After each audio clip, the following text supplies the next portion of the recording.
Chapter 1. Is the map of Yin State really this short? Chun Huaiyan couldn't help but laugh in exasperation upon seeing the recharge reminder. The game developers were unabashedly seeking to extract money from players right from the start. However, gazing at the pitiful visage of the girl on the screen, he was inexplicably reminded of his own plight, alone and destitute, unable to afford medical treatment, with his girlfriend having deserted him. How much better was his situation compared to Lee Kingren's? Friends he once knew had distanced themselves, fearing his requests for financial assistance, rendering him utterly isolated. Who could possibly extend a helping hand to him? Yet now, he found himself in a position to offer assistance to this girl, despite the fact that it was merely a program, a game crafted to siphon his funds. Just $6, ill recharge. Chun Huaiyan had never played this game himself, only observed others do so. This was undoubtedly his maiden venture into in-game purchases. Recharge successful. He watched as the notification transformed into golden light, cascading towards the dilapidated hut where Li Qingran resided. The golden light settled upon a straw mat, which morphed into a wooden bed adorned with bedding. It illuminated the wall, converting the crumbling earthen wall into a sturdy stone structure, complete with a window that shielded against the elements. As the golden light enveloped the entire room, the floor, table, chairs, and fireplace all manifested into exquisite, antiquated furnishings. Now this is more like it. Chun Huaiyan felt a wave of relief, eager to gauge Li Qingren's reaction. Yet, it was merely a mobile game. Surely it wouldn't be rendered with such intricate detail, perhaps just a fleeting expression of joy. To his astonishment, he witnessed Li Qingren's countenance shift from bewilderment to terror, then to wariness. She appeared utterly incredulous, retreating into the corner as if paralyzed with fear. After what felt like an eternity, she cautiously surveyed her new surroundings like a kitten exploring a strange environment. She returned to the bed, tentatively touching the soft mattress, her eyes clouded with confusion. Goodness! The responsiveness, the interactive system. Chun Huaiyan was left dumbfounded by the character's series of reactions. The bed sagged beneath her weight, and the areas she had touched bore creases, as if the game had captured the very essence of reality. How could a mere mobile game achieve such realism? At this point, he felt inclined to spend a bit more money, considering it a tribute to the game's creators. However, this thought barely took root before another notification appeared. Limited time, offer recharge 30 yuan to purchase a beautiful outfit for your electronic girlfriend. Chun Huaiyan glanced at Li Qingren's tattered clothing, his heart softening. Recharge. In a flash, a stunning ancient-style blue dress appeared at the foot of the bed. Today's special recharge, an additional 68 yuan to provide your electronic girlfriend with a sumptuous feast. 68 yuan for a meal?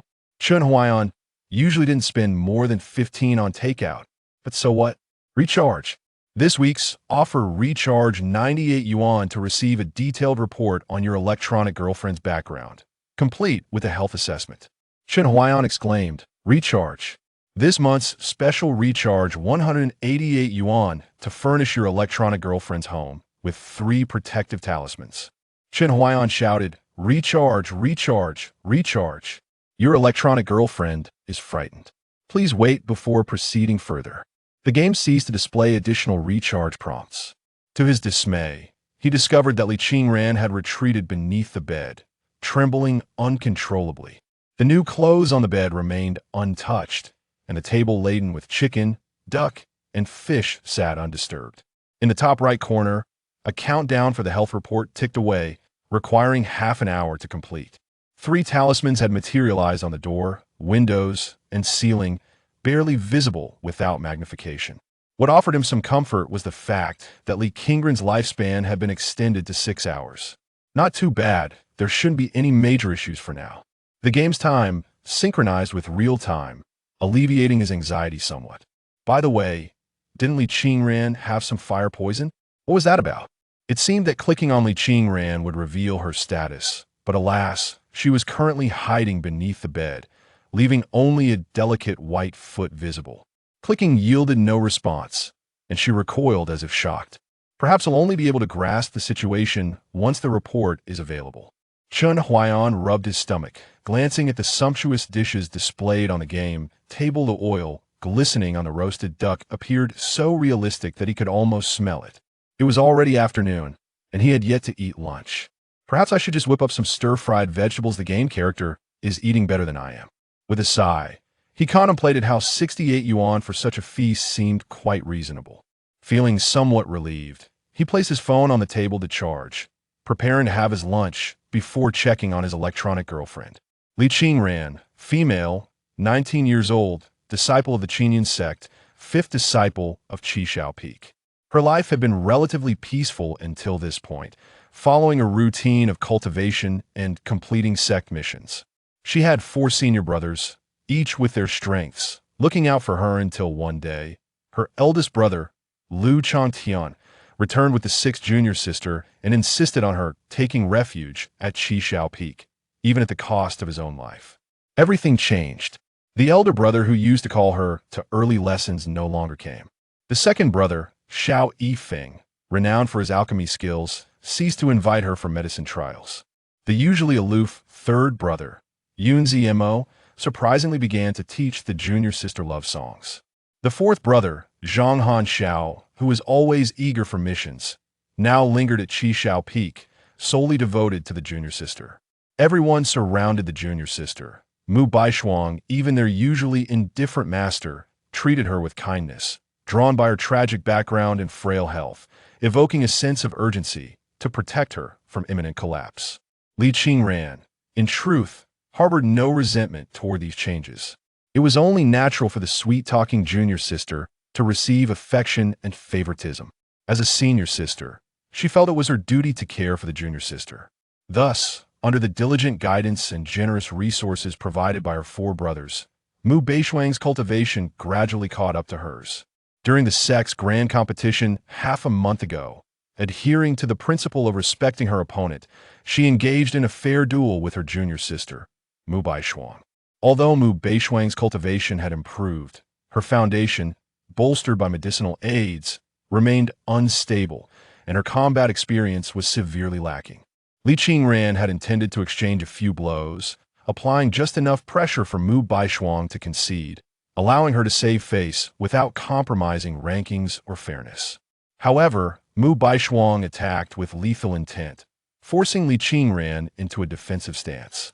Yet, in a sudden turn, the once ferocious Mu Baishuang shifted to defense and charged towards her sword, leaving Li Qingran with no option to withdraw her blade.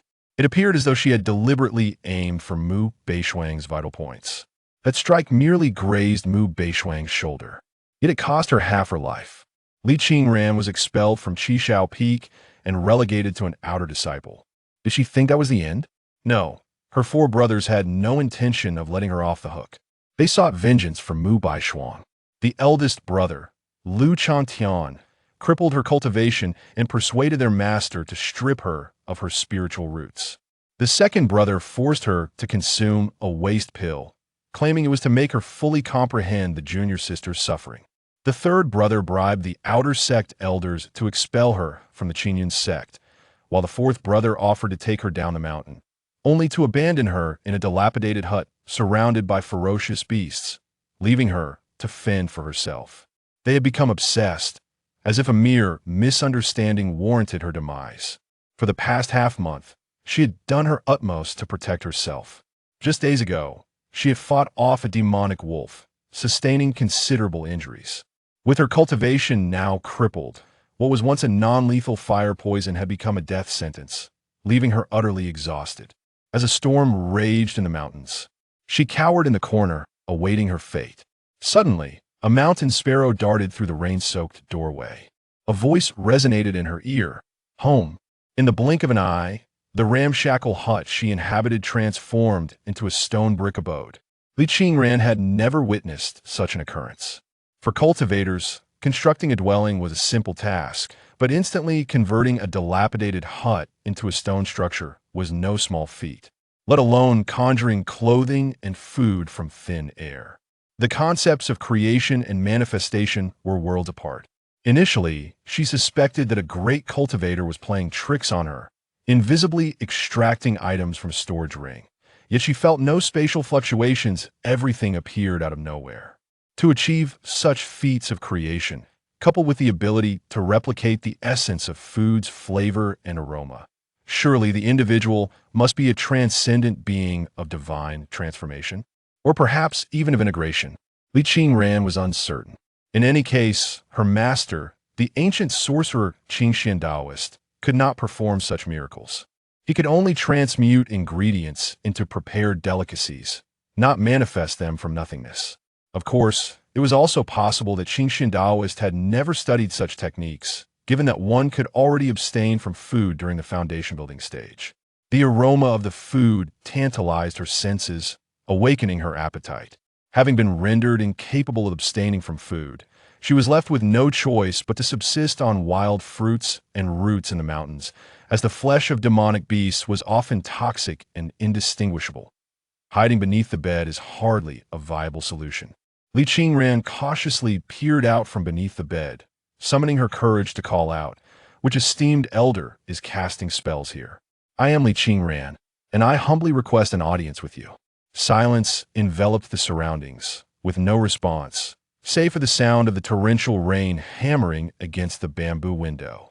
After a moment of contemplation, Li Qingran resolved to emerge from her hiding place. It would be disingenuous to claim she was unafraid, yet considering the formidable powers of her unknown counterpart, did she truly have the capacity to resist if they chose to act? Just moments ago, a gentle touch had brushed against the sole of her foot, warm and seemingly mocking her for her pitiful concealment. With this thought, Li Qingran bit her lip, her cheeks flushing with embarrassment. Well then, if death is to be my fate, so be it. She crawled out from beneath the bed, surveying the room for any suspicious figures. But her gaze ultimately fell, rather disappointingly, upon the sumptuous feast laid out on the table. Gulp! The sound of her swallowing and the rumbling of her stomach echoed simultaneously.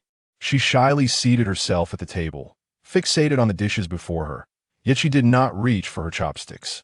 Instead, she clasped her hands in a gesture of respect and bowed deeply, saying, "If the esteemed elder prefers to remain concealed, might I inquire if it is permissible for me to partake of this food? Should you choose to remain silent, I assure you, I would rather perish from hunger than touch your offerings." With that, Li Qingran sat before the lavish spread, closed her eyes, and entered a meditative state. Chen Huaiyan hastily prepared a simple dish of scrambled eggs with tomatoes for lunch.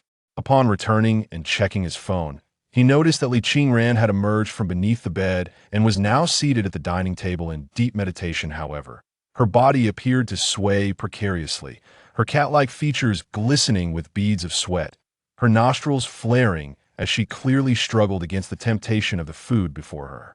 What an unusual sight! Chen Huaiyan chuckled. Who sits in meditation before a meal? Is she attempting to strengthen her willpower? That young girl's chin was nearly resting on the roasted chicken. Does Li Qingran request permission to consume the nutritious meal? Do you agree? A dialogue box popped up. Do I need to approve this? How stringent. Chen Huaiyan shook his head in bemusement and chose to agree. It seemed Li Qingran had heard something. As she opened her eyes, her face alight with joy. Thank you, esteemed elder. Oh my, there's even a voice. The sudden melodious voice startled Chen Huaiyan nearly into dropping his phone. He had previously kept the volume off, as the game lacked background music, leading him to believe there was no sound. It was only when he turned up the volume that he discovered the realistic ambient sounds, such as the crackling of the fire and the torrential rain outside. Yet, he had never anticipated that Li Qingran would possess her own voice actor. As always, it seems, small studios spare no expense. Chen Huaiyan continued to watch as the girl indulged in her meal. At first, Li Qingran took dainty bites, but soon her chopsticks moved with increasing fervor, transforming her eating into a voracious display that left him utterly astonished. Truly, this is a game only in a game could characters eat with such fervor. Once her meal was finished, Li Qingran picked up a nearby napkin to wipe her mouth. Her cheeks flushed as she bowed in gratitude. It has been so long since I have tasted such delectable food. Your kindness, esteemed elder, shall be forever etched in my memory. Just moments before, while in meditation, she had suddenly heard a resonant "ku." That voice was like the profound resonance of the Tao, penetrating her very soul. Upon opening her eyes, she beheld a colossal character, formed of ethereal energy, floating above the Fuda magnificent "ku." This voice was evidently a form of telepathic communication. Many cultivators could condense spiritual energy into words. However, the appearance of this spiritual character suggested it was conjured from thin air, rather than drawn from the surrounding energy, indicating that this character had traveled alongside the telepathic message.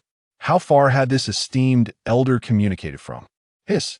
Li Qingran secretly inhaled sharply, feeling that this enigmatic elder had grown even more mysterious. Yet, judging by the current circumstances, this elder seemed to harbor no ill intentions toward her. Esteemed elder, I shall now clear the dishes. Li Qingran stood, carrying the plates as she stepped outside. The rain continued to pour, the sky shrouded in dark clouds, with dense sheets of rain reducing visibility to less than 5 meters, leaving only the patter of raindrops and the distant rumble of thunder audible. The rain has intensified, she mused, glancing at the sky with a surge of gratitude.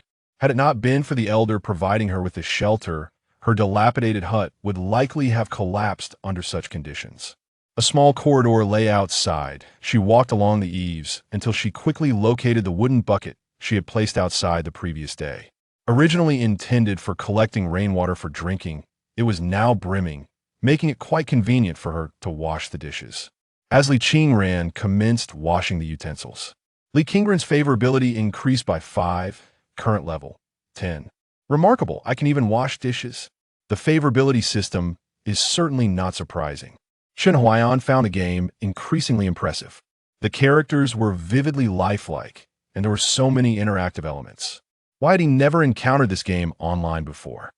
Ning Yi gazed at the wish points displayed on the panel. 1. Gritting his teeth, he declared, I wish for a stroke of fortune to improve my current circumstances. His meager earnings from copying books amounted to a mere 1 or 2 silver coins each month, based on his recollections. This translated to approximately 1,500 yuan in terms of purchasing power. While this sum barely sufficed for Ning Yi's solitary existence, it still left him in a state of financial hardship. It appeared that a single wish point could hardly fulfill any significant aspirations, thus, it seemed more prudent to utilize it now to secure a life free from worries about food and clothing. This time, Ning Yi refrained from specifying an exact amount. Instead, he opted for an ambiguous expression, allowing the system to determine the value autonomously. To realize this wish, 1 wish point was required. Shall the wish be granted? Yes. The panel displayed the line. The host's wish is being fulfilled. Ning Yi sat quietly on the bed, waiting in silence. However, after a prolonged period, nothing transpired. Could it be that some dreams do not come to fruition through mere patience, but rather require my active pursuit? After a moment of contemplation, Ning Yi resolutely departed from the dilapidated and humble dwelling. The population of the great Zhou Dynasty was vast, reportedly numbering in the hundreds of millions. Comparable to the modern nations etched in Ning Yi's memory, the imperial capital alone was home to tens of millions, making it the largest city across the 9 provinces.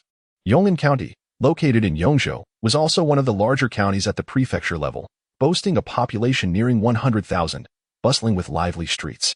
Before Ning Yi had gone hungry, he had not paid much attention to his surroundings.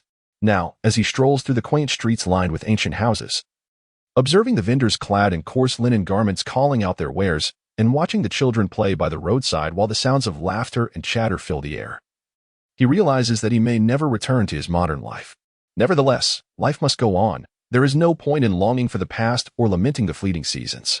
Ning Yi crossed a stone bridge, beneath which flowed the renowned Yong'an River of Yong'an County. Just after traversing the bridge, a sudden commotion arose in the distance. Ning Yi, perplexed, focused his gaze as a horse-drawn carriage, pulled by 2 magnificent steeds, approached with great speed. Make way, swiftly. The driver of the carriage turned out to be a strikingly beautiful maid, her tone fierce as she berated the pedestrians around her, who hurriedly sought to distance themselves from her wrath. Upon noticing Ning Yi blocking the path, the maid furrowed her brows and exclaimed loudly, Who is this filthy beggar? Clear the way at once. Ning Yi appeared as if he were rendered speechless by fear, standing frozen in place. The 2 magnificent horses raced forward with such astonishing speed, akin to an automobile in motion, leaving Ning Yi with no time to evade. The maid driving the carriage, upon realizing Ning Yi's immobility, became flustered. In a moment of urgency, she yanked the reins, causing the horses to neigh and come to a sudden halt just before Ning Yi. Ning Yi was startled, stumbling backward and nearly tripping over the steps behind him. At that moment, he finally observed not only the opulence of the carriage, adorned with pearls and jewels, but also the two magnificent steeds that drew it, towering beyond imagination. The breed of these horses remained a mystery. They resembled untamed beasts, their eyes exuding an air of nobility. Ning Yi locked eyes with the two towering steeds, a wave of trepidation washing over him. It was peculiar. How could he be afraid of a mere horse? This creature was undoubtedly extraordinary. "Miss, are you unscathed?" The frightened driver of the carriage murmured an apology towards the interior. Suddenly, her brows furrowed in indignation as she seized the whip lying beside her, brandishing it menacingly at Ning Yi. "You wretched beggar, are you attempting to extort us? Disturbing the young lady is a capital offense." Ning Yi was taken aback and quickly sought to evade, though the maid appeared delicate and fragile. The whip she wielded danced through the air with a fierce grace, causing even the atmosphere to tremble. She might well be a skilled practitioner, a warrior in her own right. Should that horsewhip strike her, it would undoubtedly leave her with grievous wounds. Currently, she was devoid of any funds, lacking even the means to afford medical treatment. Should her injuries worsen, it could lead to her untimely demise. Although Ning Yi attempted to evade, the whip, relentless as a maggot clinging to bone, suddenly veered mid-strike and aimed once more at his chest. Realizing that evasion was futile, Ning Yi resigned himself, closing his eyes and curling his body, bracing for the impending pain. A surge of indignation coursed through him. This absurd transmigration, this nonsensical awakening of innate wisdom, within such a brief span. He had nearly starved and now faced the prospect of being lashed. Yet, the anticipated agony did not arrive. With a bold heart, Ning Yi dared to open his eyes, only to find the whip mysteriously suspended in midair, a mere 10 centimeters from his chest. What on earth is happening? I truly cannot contain Newton's coffin lid any longer. Ning Yi stood in stunned silence, utterly astonished by the scene that defied gravity. The frightened maidservant at the reins lowered her head, murmuring, "My lady." Inside the carriage, a melodious voice resounded, though no figure was visible. It exuded an air of unparalleled nobility. "By he, it was you who initially erred, nearly colliding with someone. Not only do you show no remorse, but you also wish to strike others with a whip, truly a display of your willfulness." The maid known as Bai He turned pale with fear, repeatedly confessing, "My lady. I was wrong, my lady, I was wrong. I shall not dare to do so again." The voice of the aristocratic woman emerged once more. "It is commendable that you acknowledge your mistakes. The recent unrest in Yong'an County calls for you to refrain from causing further trouble. As for this young gentleman, I extend my apologies for my maid's unruly behavior." Although framed as an apology, her enchanting tone carried little genuine contrition. Nevertheless, considering her esteemed status, the mere act of expressing a public apology was indeed a rarity. It was evident that the carriage was about to depart, and in a moment of inspiration, Ning Yi blurted out, "You nearly ran someone over and even struck a person. Are you simply going to leave like this?" No sooner had the words escaped his lips than he regretted them in silence. How foolish. This is not the modern world. It is not a society governed by the rule of law. How could he have spoken so audaciously? Our young lady is merciful and wishes to ignore you. Yet, you dare to hold us accountable? The coachwoman, Bai He, raised an eyebrow, her tone menacing, and even the two majestic horses turned their gaze toward Ning Yi, imparting immense pressure upon him. A noble voice resounded, laced with a hint of amusement. "Bai He, I have just instructed you. How could you err again? This young gentleman is rather intriguing, daring to demand compensation from me. Very well, since we are indeed at fault, I shall grant you this modest sum." As she spoke, Ning Yi observed the curtain of the carriage being drawn aside, revealing a hand as fair as frost and delicate as snow, slender and graceful. The jade-like hand was adorned with a subtle shade of green, with the fingertips delicately holding a petite and exquisite purse. Without any further movement from the lady, her fingers twitched slightly, and the purse swayed gently before soaring into Ning Yi's hand. "Bai He, let us depart." Bai He cast a glance of envy at the purse in Ning Yi's possession, then shot him a fierce glare before snapping the reins and driving away. Inside the carriage, a young lady sat with poise. She possessed a cascade of beautiful, silky white hair, adorned with dragon-like horns, and her cold, golden eyes glanced indifferently at Ning Yi outside the carriage before she averted her gaze, choosing to disregard him entirely. Ning Yi gazed at the retreating carriage before redirecting his attention to the pouch in his hand. The pouch was petite and exquisitely crafted, exuding a fragrance reminiscent of orchids and musk, clearly belonging to a lady of unparalleled nobility. Ning Yi cautiously opened his purse and drew out a neatly folded piece of paper. To his astonishment, it was a 100-tael silver note from the Tianyu Chamber of Commerce. In terms of purchasing power, this amounted to a staggering 150,000. The Tianyu Chamber of Commerce is the largest commercial entity in the Great Zhou, and its president is renowned as the richest in the world. It is said that the chamber is backed by the imperial family of the Great Zhou, and its silver notes are held in the highest regard. The host's wish has been fulfilled. Ning Yi gazed at the prompts on the panel, his mouth agape. The method of unexpectedly acquiring wealth and fulfilling desires was indeed quite extraordinary. Could this be considered a form of deception? Perhaps. For it was his own preoccupation that had led him to neglect the road, nearly resulting in a collision with a carriage, which had nothing to do with the maid driving it. Chapter 3. The Academy of Yingtian, the realm of art. 2 months later, in a tea house in Yong'an County. A pot of murky wine celebrates a fortuitous encounter. Throughout history, countless matters have been relegated to laughter and jest. The outcome remains unknown. So let us await the next installment. Dressed in azure garments, Ning Yi swayed his head, striking the resonant wooden block in his hand. With a resounding bang, he jolted the entranced patrons of the tea house back to reality. The audience erupted in applause, with some urging, "Young Master Ning, why not share another segment?" Others echoed their enthusiastic calls, eagerly imploring him to continue. Ning Yi gazed at the itinerant merchants and dockworkers, a smile gracing his lips as he said, "No more discussions. No more. Today, we shall conclude here." A wave of disappointment washed over the crowd. The tea house owner exchanged a knowing glance, prompting the waiter to hasten over with a pot of tea, presenting it before Ning Yi with a servile tone. "Mr. Ning, please indulge in some tea to soothe your throat." Ning Yi, feeling parched, took a sip from the teacup, seizing the opportunity provided by the act of drinking tea. Ning Yi subtly lifted his gaze, directing it toward a panel visible only to him. Your storytelling skill experience points 3. You have acquired 1 wish point. Storytelling.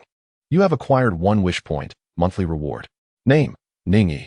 Art, First Realm. Skill, Storytelling Level 1, 75,100. Wish points, 3, as I suspected. As long as my actions align with the system's requirements, I can earn an additional wish point each month. Ning Yi felt a surge of joy within, yet maintained an outward composure. Su Hui had awakened and had been in this realm for 2 months. Ning Yi utilized his first wish to acquire 100 taels of silver, thereby enhancing his living conditions. He procured a complete set of garments, purchased some furniture, and set aside provisions. The remaining funds were not spent. Instead, they were discreetly concealed for future necessities. Ning Yi was acutely aware of the principle that one cannot thrive merely by consuming what one has. Thus, during the first month, he ventured to the residence of Zhang Yuanwei to transcribe texts and earn a modest income. As the month drew to a close, Ning Yi discovered an additional wish point had appeared in his system, annotated as a monthly reward. On one occasion, while at Zhang Yuanwei's estate, he entertained Zhang Yuanwei's youngest son with stories, inadvertently unlocking the storytelling skill. Uncertain of its utility, he continued to narrate tales to the child. A month later, to his astonishment, he found he had gained yet another wish point. What can be achieved with an action yields only 1 wish point per month. Yet if I adhere to the system's artistic requirements, I could attain 2 wish points monthly, he mused. With only the storytelling skill at my disposal now, I wonder if, as I acquire more skills and opportunities in the future, my monthly rewards will multiply accordingly. Ning Yi suppressed his inner joy and excitement. This system, provided one is sufficiently determined in their desires, has the capacity to fulfill every wish. Wouldn't that allow one to live like a true immortal, attaining everlasting life? Life has suddenly become hopeful. In a corner of the tea house, an elderly man spoke in a booming voice. What a splendid collection of tales, both ancient and modern, all distilled into laughter and conversation. As the elder's voice resonated, the tea house fell into an immediate silence, as if hushed by a chilling breeze. Ning Yi followed the sound and beheld a table in the corner occupied by several individuals clad in scholarly robes. At the head of the table sat an elderly man, his hair as white as frost, adorned with a long beard. At that moment, he lowered his gaze, seemingly savoring the profound essence encapsulated within the timeless verses of antiquity. The old man, with a glint of intrigue in his eyes, addressed Ning Yi, "That you are of mortal flesh and cannot cultivate martial arts. Your remarkable talent is truly astonishing. At the Yingtian Academy, we not only teach the martial path but also the literary arts. Young Mr. Ning, Having been well-versed in literature from a young age, would you be inclined to join our academy as a student? As soon as his words fell, a stir rippled through the tea house. In Yangzhou, two grand sanctuaries of martial arts existed, the Yin-Yang Dao Sect and Yingtian Academy, both renowned far and wide, particularly the Yingtian Academy. Besides imparting martial knowledge, also cultivated literary pursuits, with many of the current dignitaries having emerged from its halls. To become a student of the Yingtian Academy was akin to unlocking the gateway to a prosperous official career. Envious glances were cast toward Ning Yi, as it was evident that the Ning family was poised for a resurgence of fortune. Gaining entry to the Yingtian Academy would indeed pave a smooth path toward a successful career in governance. Among the patrons of the tea house, alongside the common folk, were some astute local merchants drawn in by Ning Yi's captivating storytelling. Upon hearing the old man's words, they let out hushed exclamations. Ning Yi felt a flicker of temptation, yet he clasped his hands together in a gesture of apology. I am deeply grateful for Mr. Zhou's invitation, but alas, I fear my humble intellect may bring shame upon the esteemed academy should I accept it. Upon hearing Ning Yi's refusal, the patrons of the tea house were taken aback. Had this young gentleman lost his senses? He had toiled relentlessly in pursuit of academic accolades, and now, when a golden opportunity presented itself, he chose to decline. This was, after all, the prestigious Yingtian Academy. Though the elder was unaware of Ning Yi's identity, the throng of students accompanying him suggested he held a significant position within the institution. The wealthy merchants, drawn to the tea house not only by the allure of Ning Yi's captivating tales, also seized the chance to engage with the venerable elder. From beside Mr. Zhou, a resounding voice resonated, truly lacking in ambition, even if one is but an ordinary mortal, incapable of mastering martial arts or engaging in battle against demons. One can still pursue knowledge diligently to serve the nation. Teacher, this individual's talents are merely trivialities. Yingtian Academy is not a place for the frivolous display of peculiar skills, but rather a bastion for the strategies of statecraft. If he harbors no lofty aspirations, why must we impose upon him? The speaker, clad in scholarly garb, possessed a visage as radiant as jade, reminiscent of a noble youth from a bygone era. Yet, it was evident from the nuances of her voice and demeanor that she was, in fact, an extraordinarily beautiful woman. The other students trailing behind Mr. Zhou echoed her sentiments, their gazes toward the woman brimming with admiration. The exquisite woman continued with a grave tone. Teacher, we have come to Yong'an County at the behest of the academy, in pursuit of the potential relics of the ancient emotion sect. Whether it be the Yin-Yang Dao Sect or the various demons and spirits, all seek the treasures within those remnants. It is said that the next holy son and daughter of the Yin-Yang Dao Sect are present. The destined mysterious maiden is rumored to have attained the seventh indestructible realm. Yet, considering her age, such a claim seems implausible. It is likely a ruse by the Yin-Yang Dao Sect. Teacher, you have your own responsibilities. Do not squander your time on these trivial poems and verses. The candor of the beautiful woman's words caused Mr. Zhou's face to flush with embarrassment. He shot her a glance that seemed to convey, "You have spoken too much." Lowering her head, she quickly apologized. "I have overstepped, and I hope for your forgiveness." Esteemed teacher, Mr. Zhou shook his head and addressed Ning Yi. Every individual has their own aspirations. Since you, young Ning, are unwilling to join the Yingtian Academy, I shall not press you. Countless matters throughout history are but fodder for conversation. With your mindset, young Ning, you are capable of composing such poetry, and I am truly in awe. As he recited these words, a sense of melancholy washed over him, his expression reflecting admiration. The other students, upon hearing "I am truly in awe," were stirred, unable to refrain from commenting, "Teacher, with your intellect, how could you fail to grasp such profound truths about life?" Mr. Zhou chuckled and replied, "I meant to say that I lack such literary talent, not that I am unaware of the underlying principles." Ning Yi felt a rush of embarrassment. As someone familiar with his own circumstances, he knew well that he possessed no exceptional talent or literary flair. All his skills were mere imitation.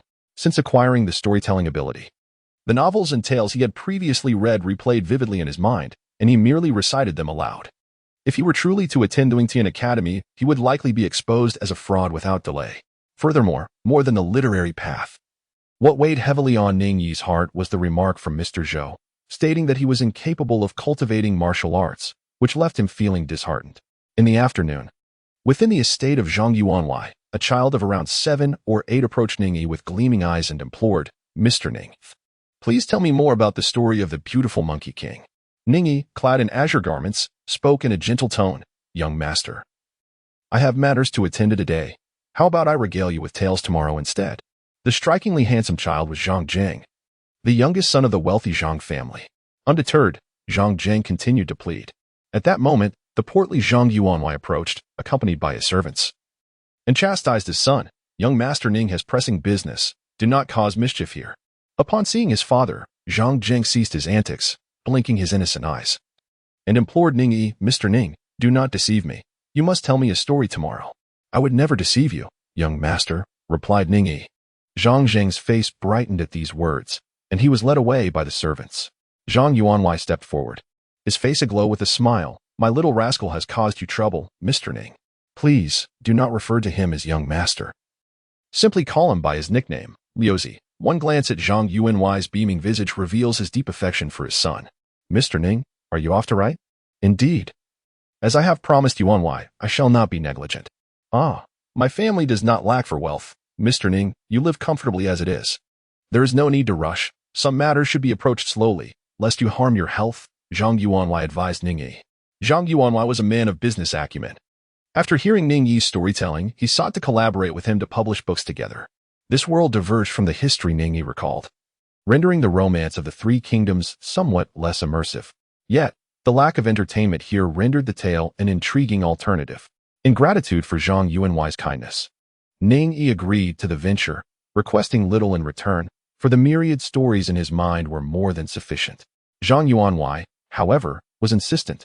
He refused to take advantage of Ning Yi, preferring to earn a modest profit himself, intending that the substantial gains from the published work would be bestowed upon Ning Yi. Truly, Zhang Yuanwei is a man of integrity and noble character. The library, a repository of Zhang Yuanwei's collection, stood in the Zhang residence. Although Yong'an County was merely a small locale, the Zhang family possessed a sizable collection of books.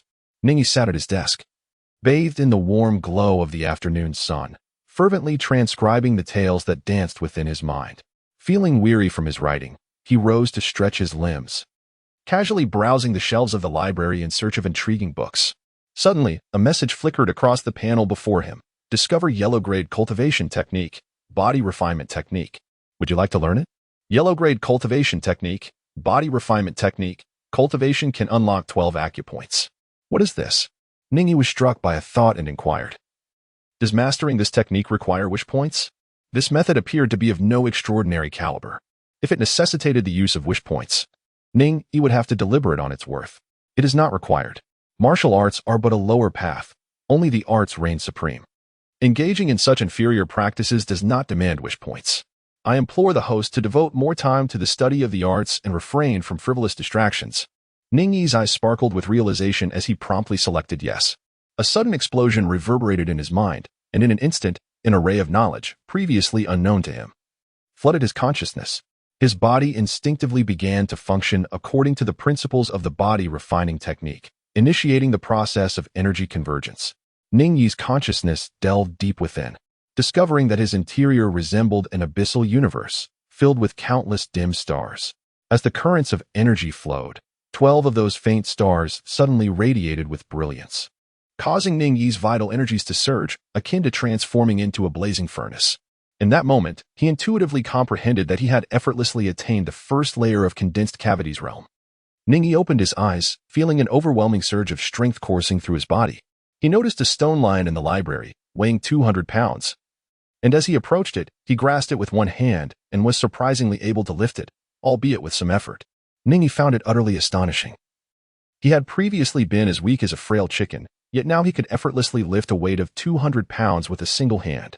This system has truly brought me unexpected delight, Ning Yi murmured softly.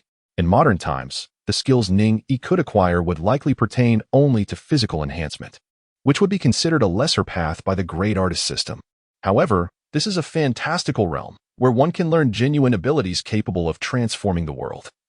Akin to mastering a seemingly trivial technique that allows one to effortlessly lift a 100-pound object, a broad avenue seemed to unfold entirely before Ning Yi. Faced with such fortuitous circumstances, he lost his desire to continue writing and returned home early, seeking a fine restaurant where he indulged in an extravagant dinner. The following day, while the sky was still dimly lit, Ning Yi was roused by the clamor outside. Ning Yi arose, donned his garments, and, filled with curiosity, pushed open the door. He beheld neighbors hurrying down the streets and alleys, all moving with a singular purpose. He stopped one of the women and inquired, "Aunt Wang, what is transpiring? Where is everyone hastening to?" In Ning Yi's mind, a recollection surfaced. Could today be an occasion of significance? Aunt Wang halted her steps, her face etched with concern. "Xiao Ning," she urged, "I have heard that something has occurred at Zhang Yuanwai's home.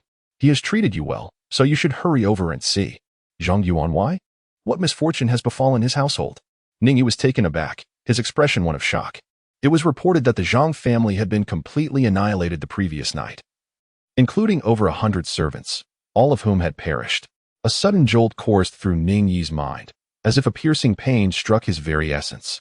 Momentarily taken aback, he hastened towards the residence of Zhang Yuanwai. Chapter 4. Unparalleled Genius, Astonishing Wisdom, Supreme Talent. Ning Yi hurriedly made his way to the residence of Master Zhang, where, despite the early hour before dawn, the estate was already encircled by numerous constables. Ning Yi pushed through the crowd, squeezing his way in. And upon witnessing the scene before him, he was struck with shock, his scalp prickling in horror. Hundreds of corpses were meticulously arranged at the entrance of the mansion. In a state of urgency, he began to search among the numerous bodies and soon discovered the corpse of Zhang Yuanwai. The sight of Zhang Yuanwai's lifeless form was profoundly unsettling. Once a plump and fair man, he now appeared emaciated, as though all his vital essence had been drained away. His expression was one of sheer terror, as if he had encountered something exceedingly dreadful in his final moments. As he continued his search, Ning Yi came across the diminutive body of Sixi. Ning Yi clenched his fist tightly, his entire body trembling, not from fear, but from indignation. Countless images flashed through his mind. "Mr. Ning, do take your time with this pastry. There is plenty more, and we wouldn't want you to choke. Allow me to pour you a glass of water. I understand that Mr. Ning harbors grand aspirations, yet one must survive. Why not come to my residence to transcribe some texts?" A modest stipend of a couple of taels each month would enable Mr. Ning to continue his pursuit of scholarly distinction. The lessons in Mr. Ning's books are truly splendid.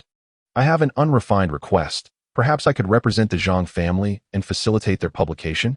Mr. Ning requires merely 30% of the profits? That simply cannot be. It must be arranged otherwise. We have done nothing and would be taking advantage of Mr. Ning. How can we claim the lion's share? Mr. Ning, please do not decline any further. Let us settle on this. Mr. Ning, this osmanthus cake was purchased by my father from the Grand Tavern in town. It is quite expensive and hard to come by, but you must try it. Haha, my father always says one must be grateful and remember to repay kindness. Mr. Ning, you have regaled me with stories, and I, unsure of how to reciprocate, can only offer you this osmanthus cake. Father, what brings you here? You rascal. Your words imply that I am stingy. Mr. Ning, since you are here, take this osmanthus cake I've just acquired. Expensive? Nonsense. Do not heed Liuzi's nonsense. If in the future Liuzi could emulate Mr. Ning, dedicating himself to study and causing me less trouble, I would be thoroughly content.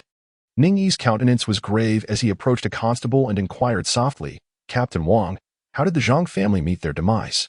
In his hunger, Zhang Yuanwai not only provided him with bread, but also offered him water, fearing he might choke. As a scribe, he barely earned a few coins in a month. It was Zhang Yuanwai who, recognizing his talent, provided him with the means to continue his studies. In this ancient world, there was no concept of copyright. The affluent and powerful had myriad ways to profit from the works of others, and even in modern times, capital holds sway. Yet, Zhang Yuanwai was a man of integrity, having signed a contract that promised him the lion's share of the profits. Such a benevolent soul, why then did he and his family meet such a tragic fate? Who could have harbored enmity against Zhang Yuanwai? Captain Wang, familiar with Ning Yi from his storytelling at the tea house, replied, "Mr. Ning, you may be aware that many wandering rogues and individuals from sacred places have recently descended upon Yong'an County. The atmosphere is far from tranquil.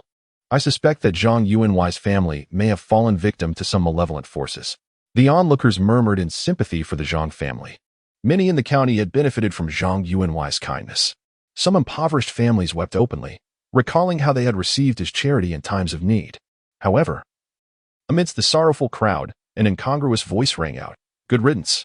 They deserved it. If I hadn't left Zhang Manor, I might have been among the dead."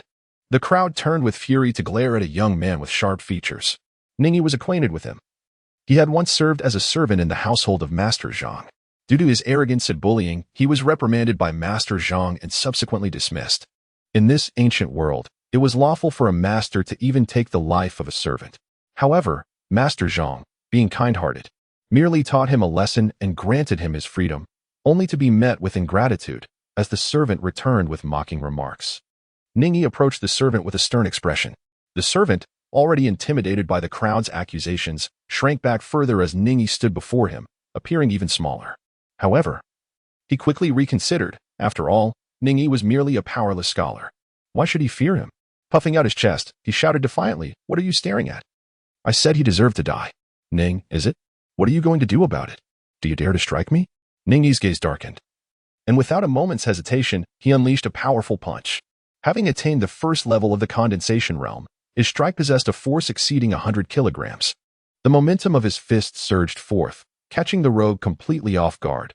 He never anticipated that Ning Yi would dare to act, nor could he fathom the weight of such a blow. With a piercing scream, he was struck, blood oozing from his mouth and nose as he was propelled backward, his nose crooked and tears streaming down his face amidst his cries. "Murder! Murder! You constables, why do you not seize him at once?" The surrounding populace erupted in cheers for Ning Yi's display of strength. The constables, however, maintained their stoic demeanor, choosing to observe in silence. Many of these officers had also benefited from Mr. Zhang's generosity, and with so many citizens rallying in support of Ning Yi, they were reluctant to oppose him in front of the county's residents. Ning Yi delivered a punch, witnessing the house servant flee, yet he chose not to pursue. Should he inadvertently cause the servant's demise, he would find himself entangled in legal troubles. Only Ning Yi truly understood the weight behind his strike. Whether that arrogant, domineering servant would survive the winter remained uncertain. It served him right. At that moment, the crowd suddenly stirred. The onlookers parted, and the county magistrate, bowing deeply, accompanied a group approaching. Leading them was the enchanting woman, always seen by the side of the venerable Mr. Zhou, now dressed in male attire. It appeared that the representatives from Yingtian Academy had arrived. Surely, the scholars from Yingtian Academy would uncover the identity of those responsible for the murder of Zhang Yuanwei's family. Wouldn't they? Whispers circulated among the crowd. The elegantly attired woman, adorned in brocade and sporting a scholar's hairstyle, approached the multitude of corpses, her brow furrowed in deep concern. Accompanied by her fellow members from Yingtian Academy, Ning Yi hesitated for a moment before stepping forward and softly inquiring, "Mr. Su, can you discern who was responsible for the demise of the Zhang family?" Although any ordinary person could easily perceive that this was a woman, Ning Yi chose not to expose the pretense, given the deliberate disguise. He was aware that the individual's surname was Su, yet he remained oblivious to the specific name. Upon seeing Ning Yi, Su Jinyu was momentarily taken aback, exclaiming, "Ah, it is you. Are you related to the Zhang family?" Ning Yi shook his head. "They are not relatives. I merely received kindness from Master Zhang. If possible, I wish to avenge him." Su Jinyu initially held a disdainful view of Ning Yi, perceiving him merely as a purveyor of poetry and tales, a person lacking in substance who ingratiated himself with those of influence. However, upon hearing Ning Yi's desire for vengeance, her furrowed brow softened slightly, and her tone became considerably more serene. "Gratitude and retribution are commendable virtues, yet I fear that this revenge may be beyond your reach." "Why is it beyond my reach?" "If I am not mistaken, those responsible for the massacre of Master Zhang's family are members of the heart-snatching sect." "The heart-snatching sect?" "It is understandable that you, not being versed in martial arts, are unaware of them." Su Jinyu, displaying no impatience, patiently elucidated to Ning Yi, "The heart-snatching sect is one of the three major demonic sects, practitioners of a perverse methodology known for their indiscriminate slaughter, particularly of the virtuous, whom they kill to harvest their essence for their own cultivation. It is likely that the recent discovery of ancient relics of the Love sect near Yong'an County has attracted the heart-snatching sect, and our academy has failed to notice their emergence, resulting in the tragedy befalling the innocent. This oversight weighs heavily on us." Su Jinyu's gaze fell, her expression mournful, devoid of pretense. Ning Yi's perception of her has improved somewhat. This woman, who previously spoke with sharpness, now appears to possess a pure heart, devoid of pretense. With the cultivation of benevolent individuals, why has such a sect not been eradicated? Could not help but inquire. The pursuit of goodness is fundamentally a human aspiration and a moral imperative. Regardless of the dynasty or a legitimate religion, it inherently encourages individuals to strive for benevolence, thereby ensuring the stability of its rule. Such a dark path is unequivocally contrary to orthodoxy. It is not a matter of unwillingness, but rather an inability. The Duoxin sect is situated on the border between the Great Zhou and the Demon Court, and it colludes with those monsters, boasting numerous skilled practitioners within its ranks. Even the esteemed Tian's Mansion finds itself powerless against them. Only by vanquishing the demon court can we strip the Dao Sect of its greatest ally. The Tian's Mansion, as mentioned by Zhou Dynasty, is a name I am well acquainted with. It stands as the most pivotal institution of the great Zhou Dynasty, overseeing its military affairs. At its zenith, the Tian's Mansion was home to 12 divine generals who, alongside the ancestors of the Great Zhou, overthrew the previous dynasty and established the Great Zhou. The Tian's Mansion is a repository of martial arts from across the realm, excelling in military strategy, and is a significant contributor to the consolidation of Great Zhou's rule, suppression of various sects, and protection of its borders. When the Tian's Mansion is mentioned, any citizen of the Great Zhou would raise their thumbs in approval, taking pride in the prospect of their sons joining the Tian's Mansion as soldiers. If even the Tian's Mansion cannot entirely eradicate the Dao Sect, then it seems unlikely that anyone else could succeed. Mr. Su, am I truly incapable of cultivating martial arts? Is my age a contributing factor? Ning Yi inquired once more. Recalling the words spoken by Mr. Zhou earlier, the notion of exorcising demons and safeguarding the path seemed somewhat ludicrous to him, a modern thinker awakening to wisdom. However, the tragic demise of the Zhang family suddenly illuminated the true essence of that phrase for Ning Yi, revealing the perilous nature of the world. Far more treacherous than he had previously imagined. He could not afford to remain passive. Zhou Dynasty shook her head, stating that age was not the determining factor. Aside from a rare few born with innate martial talent, most individuals only began their cultivation around the age of 14 when their bones had fully formed. Mr. Ning, being 16 this year, was somewhat older, yet not too old to engage in martial practice. However, the path of martial cultivation is primarily reliant on innate aptitude. With 9 grades of bone quality, Mr. Ning did not possess even the lowest grade, making it impossible for him to attain the first condensation realm of martial arts. Zhou Dynasty spoke candidly, unconcerned about whether her words would discourage Ning Yi, bluntly informing him of his lack of potential. Ning Yi was stirred.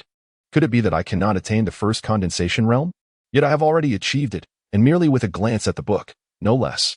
Zhou Dynasty, noticing Ning Yi's silence, assumed he was disheartened. After a moment of contemplation, she added, although Mr. Ning may not be able to cultivate martial arts, he can certainly pursue the path of literature. Should you ascend to the capital and take your place in the Golden Hall, you could play a pivotal role in stabilizing the nation. If you are willing, you may seek out my teacher, the elder gentleman who has been accompanying me at the tea house these past few days. He holds you in high regard. She observed Ning Yi's fervent spirit, eager for vengeance on behalf of Zhang Yuanwei, and was determined not to extinguish his fervor for vanquishing demons and evil. Ning Yi remained silent, simply uttering a word of thanks. During his 2 months in this realm, he had already discerned that the cultivation of martial arts was indeed the true path. Those masters of martial arts could summon the winds and rain, traversing the northern sea by day and the Kanwu Mountains by night, with some even possessing the ability to extend their lives for a millennium. Under the premise of harnessing great power, one must not abandon the fundamental for the trivial. Upon witnessing this, Zhou Dynasty ceased her persuasion and departed with the students of the Yingtian Academy. Just before leaving, the young woman clad in scholarly robes suddenly turned back. Her figure was tall and graceful, exuding an elegant aura as she earnestly proclaimed, "Those fiends of the heart-seizing sect, we shall slay one by one upon encountering them. So there is no need for you to worry, Mr. Ning." Ning Yi forced a smile. Upon returning home, his expression darkened. "System, I wish to possess unparalleled talent, astonishing wisdom, and supreme capabilities." Chapter 5, The Fate of the Mysterious Maiden. The panel displayed the message, "Insufficient wish points. This desire cannot be fulfilled." Reading this, Ning Yi felt a surge of frustration, as if lamenting, "If only my resources were sufficient." Ning Yi initially intended to transform his inherent abilities through wishes, thereby gaining entry into prestigious sects to embark on his martial arts journey. However, to his dismay, this path was abruptly severed at the outset. He pondered a shift in perspective. His desire to join a revered sacred sect stemmed from a yearning to master their unique techniques. Yet, these esteemed institutions required exceptional talent as a prerequisite for admission. What if, instead of adhering to the conventional process, he were to directly wish for the opportunity to learn their esteemed methods? A flicker of inspiration surged within Ning Yi as he made yet another wish. "I desire to master the celestial level martial arts." His wish was for mastery, not merely for learning. The phrase heaven and earth, mysterious and yellow delineates the classification of cultivation methods acknowledged by all practitioners of martial arts. In the past 2 months, numerous figures from the martial world have flocked to Yong'an County, drawn by the allure of the relics of the ancient emotion sect. Among these individuals are some who have heard Ning Yi's lectures in tea houses. Through his intentional networking, they have grown familiar with one another, such as the esteemed Mr. Zhou from the Yingtian Academy. In the course of their acquaintanceship, Ning Yi subtly inquired about various martial arts knowledge. As these were matters of common understanding, his interlocutors were more than willing to share. Yellow-level martial arts are predominantly those lacking lineage, often the most rudimentary practices circulating in the marketplace. For instance, Ning Yi learned a yellow-level technique from the library of Zhang Yuanwei's household. The mysterious level techniques are practiced by lesser sects with some form of transmission, or by solitary wanderers of the martial world. Ascending further, the earth-level techniques are reserved for the disciples of noble families or the renowned schools with prestigious techniques. As for the highest tier, the celestial-level martial arts, they can only be acquired at the 2 revered sanctuaries in Yongzhou, the Yingtian Academy and the Yinyang Dao Sect. Ning Yi initially believed that the system would inform him of his insufficient wish points, indicating that the desire could not be fulfilled. However, to his surprise, this time the system indicated that fulfilling this wish required 3 wish points. Would he like to proceed with the wish? Note: the host is advised not to indulge excessively. Ning Yi was adequately prepared. Should the celestial grade martial arts prove ineffective, he would wish for the terrestrial grade, and if that too fell short, he would resort to the profound grade, testing the waters incrementally. To his astonishment, the system bestowed upon him an unexpected delight, granting success from the outset. As for the annotations, he chose to disregard them entirely. The system had previously stated that it was the omnipotent great artist wish system, and since martial arts were deemed a lesser path, it was understandable that desiring to master celestial grade techniques required but a modest amount of wish points. However, he pondered why a wish to alter his innate qualifications demanded a far greater tally of wish points. Ning Yi faintly sensed that the system's wish-granting followed a certain set of rules. If one could uncover these rules, it might be possible to fulfill the grandest desires with minimal wish points. However, this was not the time for contemplation. Without further ado, Ning Yi clicked yes. In an instant, his wish points were reduced to 0. The previous experiences of wish fulfillment had informed him that the system did not immediately grant wishes upon request, but rather orchestrated events that serendipitously led to the realization of those desires. Thus, after making his wish, Ning Yi refrained from venturing outside. He remained at home, neglecting even to visit the tea house for storytelling.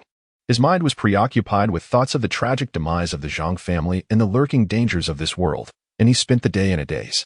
As night fell and fatigue overcame him, he still perceived no signs of his wish coming to fruition, leaving him perplexed.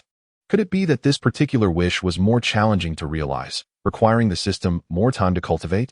In a state of drowsiness, Ning Yi eventually drifted off to sleep. At the hour of the rat, Ning Yi was abruptly awakened by the tremors of the earth. An earthquake? The bed trembled violently. The body swayed, and the earth quaked. The furniture within the room shook fiercely, and a teacup shattered on the floor with a resounding crash. He had no time to lament the loss of the teacup, hastily donned his clothes, and rushed out the door. Neighbors poured into the street, a cacophony of voices filling the air. Suddenly, an eerie silence enveloped the scene, as all noise ceased to exist. The crowd stood dumbfounded, gazing towards the east, where the mountains beyond Yong'an County loomed. A resounding dragon's roar echoed through the heavens as a colossal white dragon, stretching hundreds of feet long, danced amidst the clouds under the night sky, its radiant form illuminating the world like moonlight. The emergence of the white dragon cast a shadow over the sky. Thunder rumbled ominously, as if a torrential downpour were imminent, sending shivers down spines. A dragon? Was it a monster that had come to terrorize? Fear not, one declared. For according to my readings, dragons are not monsters but sacred beings, and they have an alliance with our great Zhou. What nonsense! Another retorted. You fail to grasp the entirety of your studies. Dragons are indeed a type of monster, with tales of demonic and wicked dragons. Only a portion of the dragon clan has an alliance with our great Zhou. Do not mislead others. An elderly scholar scolded vehemently.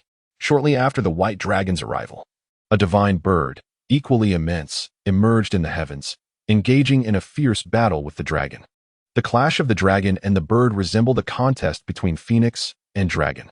Following this, A wave of malevolent energy surged forth, accompanied by a chilling aura. As flames ignited and mist rolled in, at last, a magnificent sword aura soared skyward, dispersing the demons and specters. In that moment, who could remain unaware that powerful beings were engaged in a battle of magic amidst the mountains beyond Yong'an County? An overwhelming terror loomed, as if the very air had been seized away. Even those robust young men beside Ning Yi were overwhelmed by the majestic scene unfolding far beyond. Rendered powerless and gasping for breath, prostrate upon the ground. Had Ning Yi not attained the first condensation realm, he too would likely have struggled to stand. He held his breath and focused intently on the dazzling and terrifying waves of light in the distance. Witnessing the mountains crumble and the earth tremble, he, like the others, silently prayed that these formidable beings would not descend upon Yong'an County to engage in battle. Otherwise, the county would surely be reduced to ruins in the aftermath of such conflict. Fortunately, this fierce encounter appeared to be brief. Within the span of a fragrant incense stick, tranquility returned, and the clouds dispersed, revealing a clear sky. Were it not for the crowd, faces flushed and still struggling to rise, one might have thought it all a mere dream. After a prolonged wait, seeing no further disturbances, the people slowly rose, whispering anxiously among themselves as they made their way home. Ning Yi did not return. Sensing an inner calling, he discreetly slipped into the shadows while others were preoccupied. Yong'an County was not a large city, nor did it impose a curfew, allowing Ning Yi to effortlessly exit the city gates and venture into the mountains. The desolate hills to the east of Yong'an County were a place even the most seasoned hunters dared not explore. The wilderness was rife with ferocious beasts, and whispers of minor demons lurking in the shadows were common. Yet, at this moment, the wild creatures had vanished, leaving behind an eerie stillness. And the rumored demons were nowhere to be found. The mountain paths were treacherous, and Ning Yi's garments were torn to shreds by the thorns. However, he pressed on, guided solely by the profound sensation of destiny's decree within him. Fortunately, he had previously attained the first condensation of the acupoints, and although he practiced only a yellow-level martial art, he had entered the realm of martial arts, with his vital energy surging within, granting him unwavering strength. Had it been the Ning Yi before mastering the techniques, he would likely have lacked the stamina to delve into the depths of the mountains. Time passed without his notice, and soon the eastern horizon began to brighten with the first light of dawn. Breathless and weary, he finally arrived at the destination that had long occupied his thoughts. At the foot of the towering mountain, a narrow crevice appeared before him, barely wide enough for an adult to squeeze through sideways. To the average observer, such a fissure would merely be perceived as an oddity of nature, with no one daring to venture inside. Ning Yi turned sideways, struggling to advance. The path was initially constricted, yet it eventually opened up unexpectedly. He staggered as if unwittingly wandering into a paradise, arriving in a foreign realm. Before him suddenly appeared an uninterrupted expanse of architecture. These structures, ancient and exquisite, resembled royal palaces interwoven in a labyrinthine manner. However, at this moment, the grand complex bore witness to decay, with only a few well-preserved edifices amidst the ruins, a testament to its long abandonment. In the distance, a waterfall cascaded thunderously, and beside the pool beneath it, vibrant flowers bloomed in a riot of colors. This place, which ought to have been filled with the melodies of birds and the fragrance of blossoms, now exuded an air of eerie desolation. There was not a trace of life. No birds, no insects, and the pool was devoid of fish, resembling a realm void of vitality. Strangely, Ning Yi realized that upon entering this palace complex, the vitality he had recently cultivated had dissipated, rendering him as feeble as an ordinary person, as if he had never practiced martial arts at all. Could this be the ancient relic sought by those individuals? Ning Yi murmured softly. The system has brought him here. Could it be that the celestial level cultivation method he yearns to learn is to be realized in this very place? Ning Yi wandered aimlessly among the ruins of the palace complex. Suddenly, he detected movement ahead. There were people present. Instinctively, he concealed himself and stealthily approached the remnants of a collapsed structure where a man and a woman stood. The woman, adorned in a ceremonial robe of crescent moon design, was draped in a light golden veil that accentuated her slender waist, showcasing her exquisite form. A mere glance at her evoked an involuntary realization that, in her presence, all beauty seemed to pale, for she epitomized the most breathtaking sights of the mortal realm. As Ning Yi surreptitiously admired her graceful figure, a twinge of regret filled his heart. Her face was partially veiled, obscuring half of her features, yet her cold, piercing eyes radiated like the brightest and most noble stars. untouched by the mundanity of the world, resembling an ethereal fairy. At that moment, this enchanting celestial being had descended into the mortal realm. The crimson stains on her veil revealing the severity of her injuries. Not far in front of her stood a man clad in a similar ceremonial robe. His handsome visage bore a complex expression as he gazed at the woman: envy, admiration, hesitation, which ultimately transformed into resolve. He spoke slowly, his voice resonating with conviction. I did not expect the rumors to be true. Sister, at such a young age, you have attained the seventh indestructible realm. No wonder the sect did not even conduct an assessment, directly declaring you a saintess. It is not merely the earthly rankings. Your name should also grace the celestial list. Legend has it that in ancient times, the celestial destiny of the mysterious bird descended and birthed the Zhou Dynasty, establishing the first kingdom across the 9 provinces, with bloodlines of the utmost nobility. Sister, indeed, you are a descendant of the celestial destiny mysterious bird. Such talent is rare in the world, making you the foremost figure in a millennium. Zhou Jingyan spoke of the extraordinary efficacy of the mysterious bird bloodline, deeming it the most suitable for dual cultivation. Now that my destiny has aligned, I have acquired the ancient Yin-Yang 5 desires and 6 dust scripture. This method benefits both parties. Why not, sister? Lend me your strength to break through my realm, and in return, I shall assist you in healing the wounds inflicted by the Dragon Maiden. What do you think, sister? Chapter 6, Mysterious Maiden. I implore you to aid me in my cultivation. The man's words were powerful and righteous, yet his eyes flickered nervously, betraying his inner turmoil. His intentions were unmistakably clear. Sister, I seek your assistance in my cultivation. Ning Yi concealed himself in the shadows, eavesdropping on the conversation between the 2 individuals. This woman must be the fated celestial maiden, the saintess of the Yin-Yang Dao Sect. As spoken of by the Su woman from the Ying-Tian Academy, he mused silently, observing coldly while contemplating how to fulfill his own desires. The fated celestial maiden remained silent for a moment, then spoke with a voice as delicate as the sound of jade beads falling onto a plate, coldly stating, Su Peinan, what if I refuse? The man named Su Peinan took a deep breath, gritted his teeth, and produced a porcelain vial from his bosom. Sister, do you know what this is? Before the celestial maiden could respond, he shattered the vial on the ground, releasing a faint wisp of smoke. It was the euphoria powder from the ancient love sect, originally intended to enhance joyous occasions. If his sister were at her peak, this substance would be ineffective, but given her current grievous injuries, it was likely that she could not withstand its effects. The celestial maiden gazed at the shattered vial with eyes that sparkled like a myriad of stars. Her expression remained unchanged as she spoke flatly. Once I recover from my injuries, I shall kill you. Alternatively, after you have accomplished your aims, you may take my life to eliminate future troubles.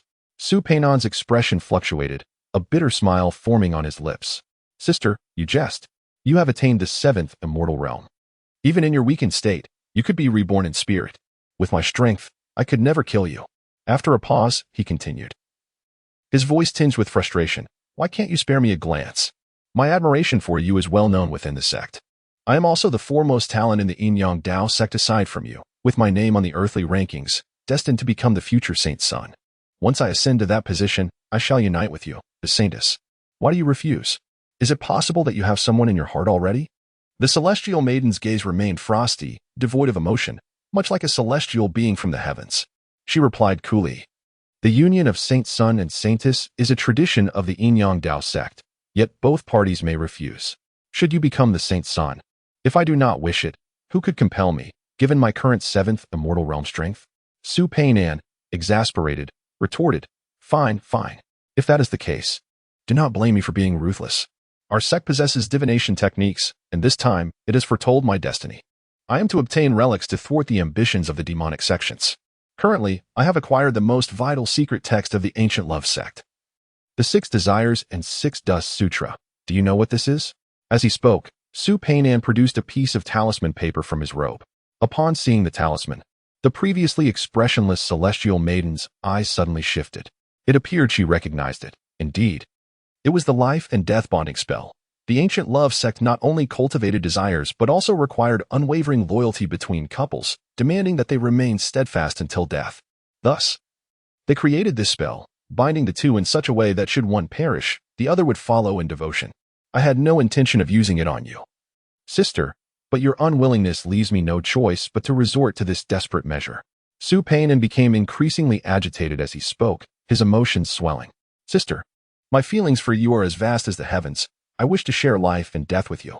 My admiration for you is so profound that I have resorted to this audacious act, he declared loudly, seemingly attempting to resist the moral condemnation within himself, seeking an excuse for his actions. The reason I commit this monstrous act is that I love you too deeply. Unable to contain his impulse, Su Peinan took a step forward. Suddenly, his instincts alerted him, and he turned sharply toward Ning Yi's hiding place, shouting, "Who was hiding there?" He had been discovered. A sudden shock coursed through Ning Yi as he noticed Su Peinan's gaze directed towards his hiding place. Fully aware of the futility of escape, his complexion shifted slightly, and with unwavering resolve, he stepped out from his concealment. Su Peinan, alongside the enigmatic Tianming Zuan, beheld a youth of approximately 16 or 17 years. His garments tattered by the branches of the mountain.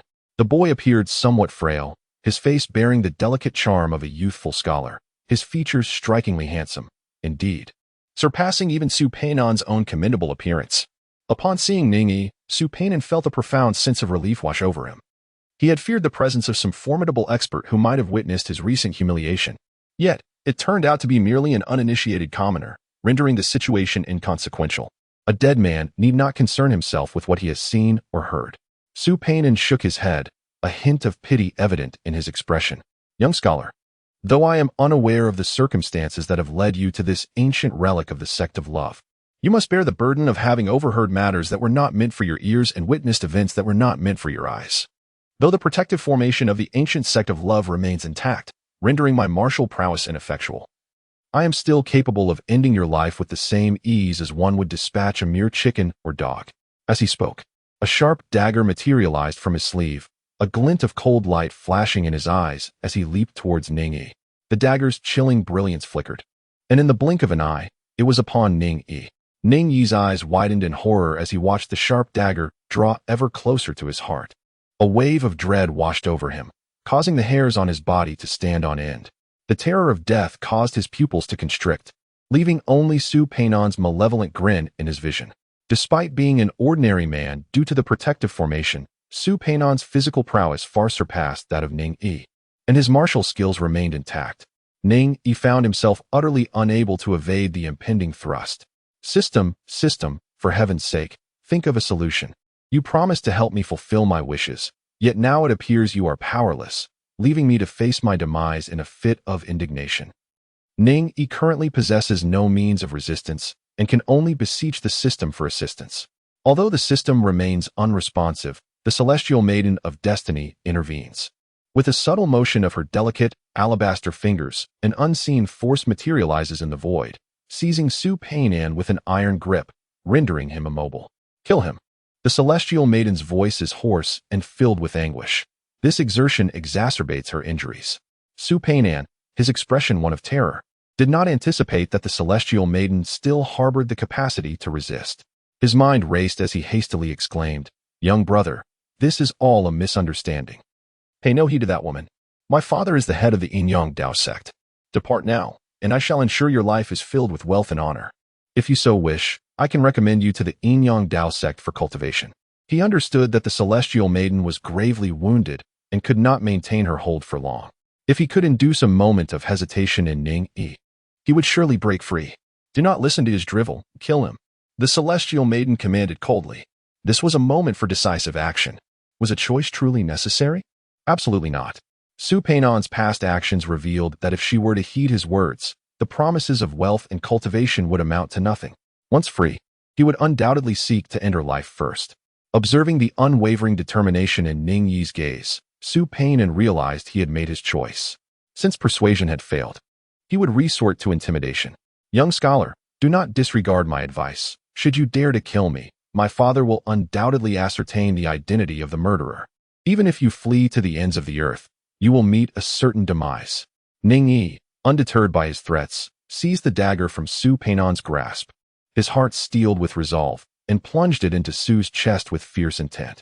The dagger pierced through as effortlessly as a knife slicing through soft tofu. You can't. Su Peinan shrieked in terror, feeling a sharp pain in his chest as his vitality ebbed away rapidly. Above his contorted face, a spectral form emerged.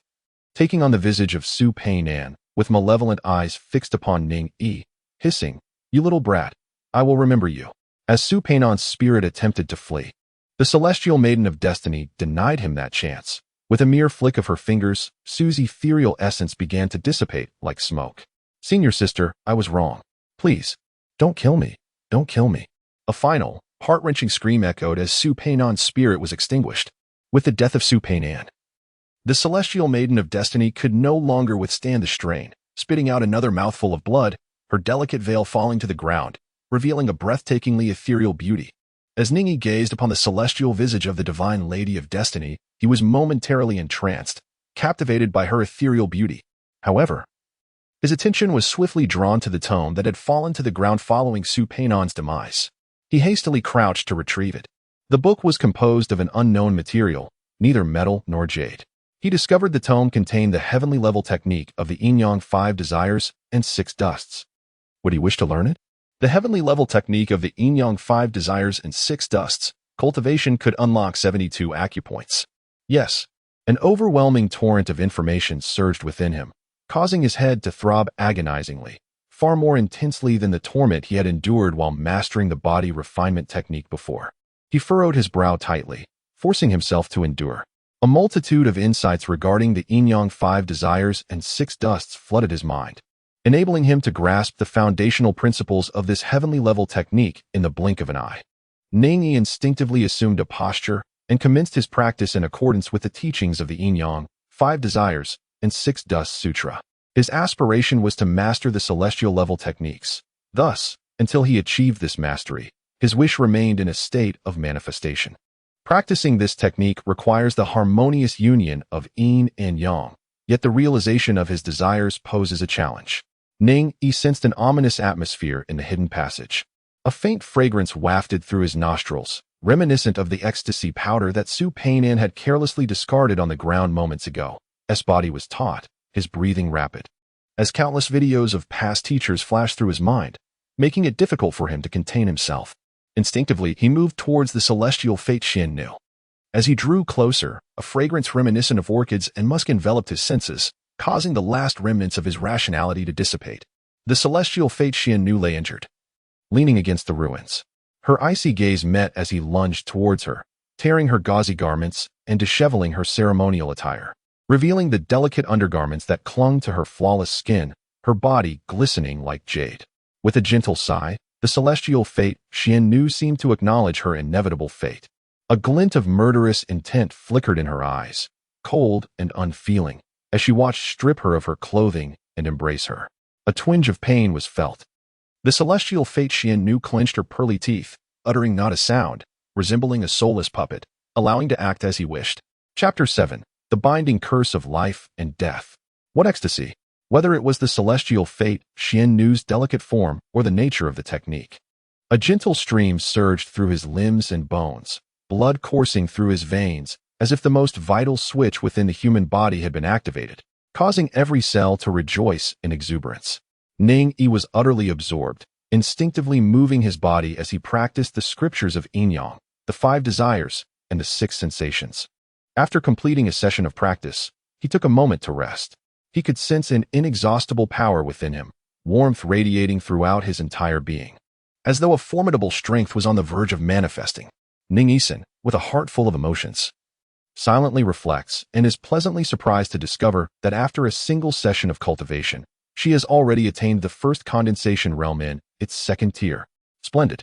The elevation of her brings a delightful ease to her limbs and body, stirring her spirit and heart to a state of ecstatic oblivion.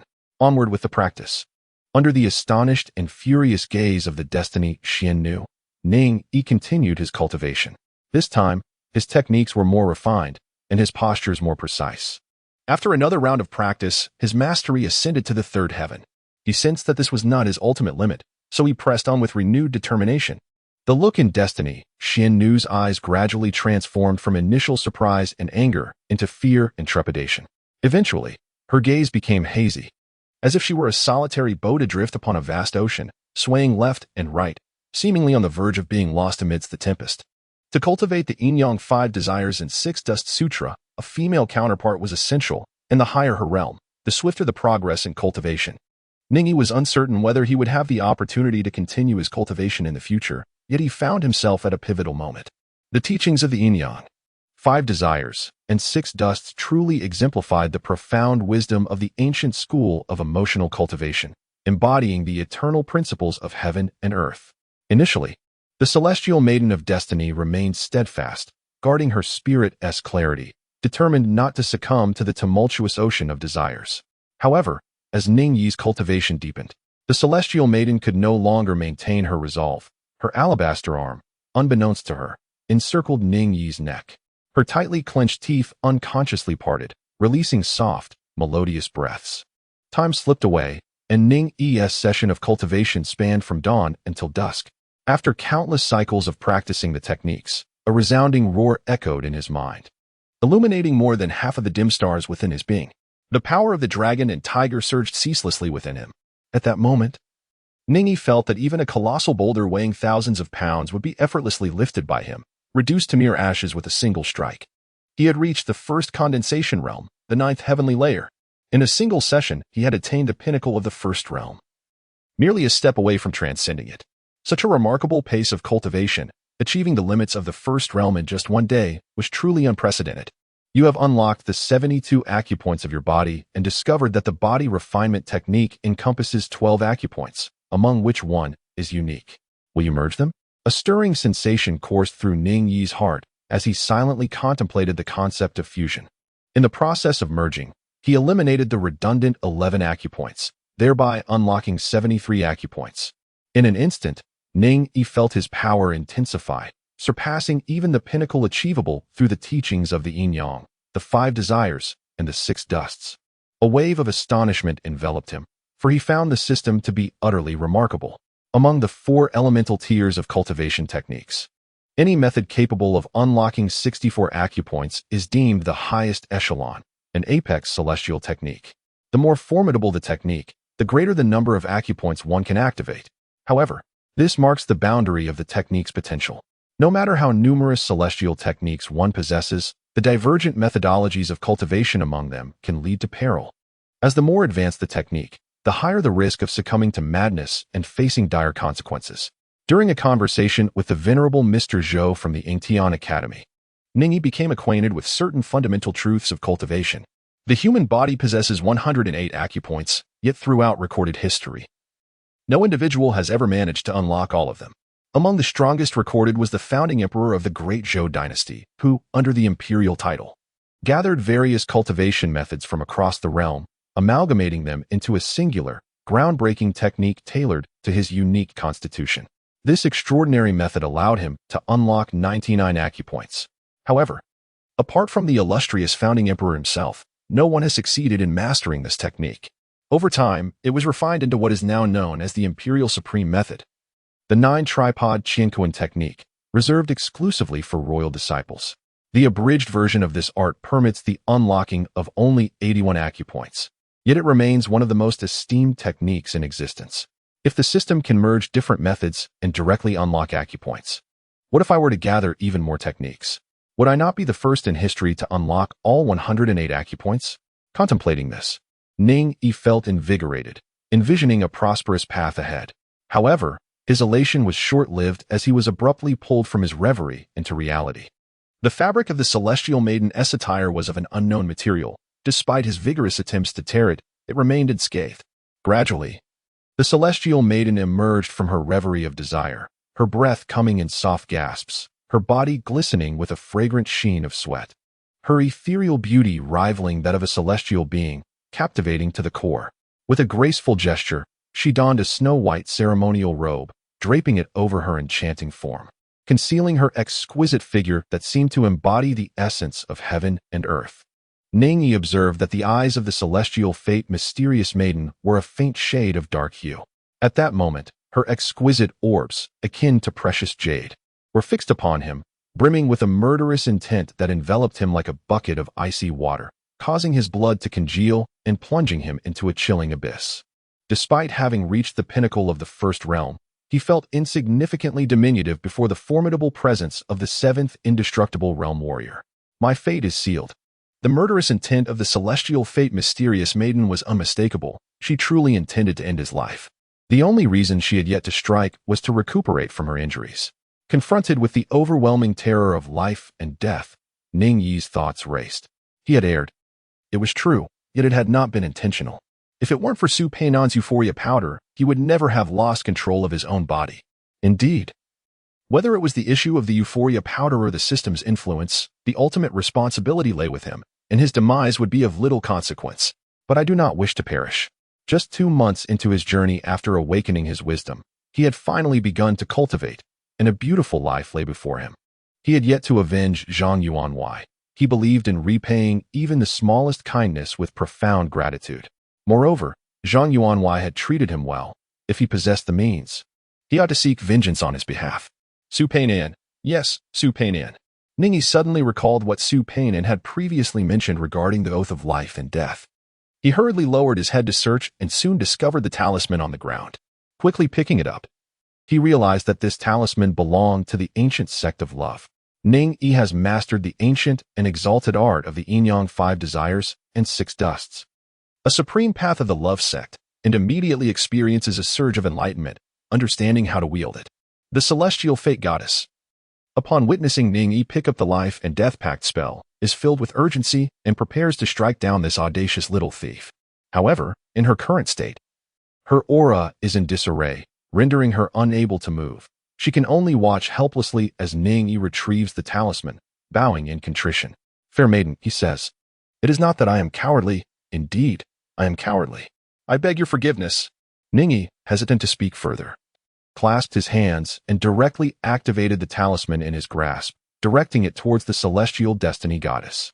The celestial destiny goddess, rendered immobile, gazed coldly and silently at the talisman as it penetrated her being, merging with her essence and spirit.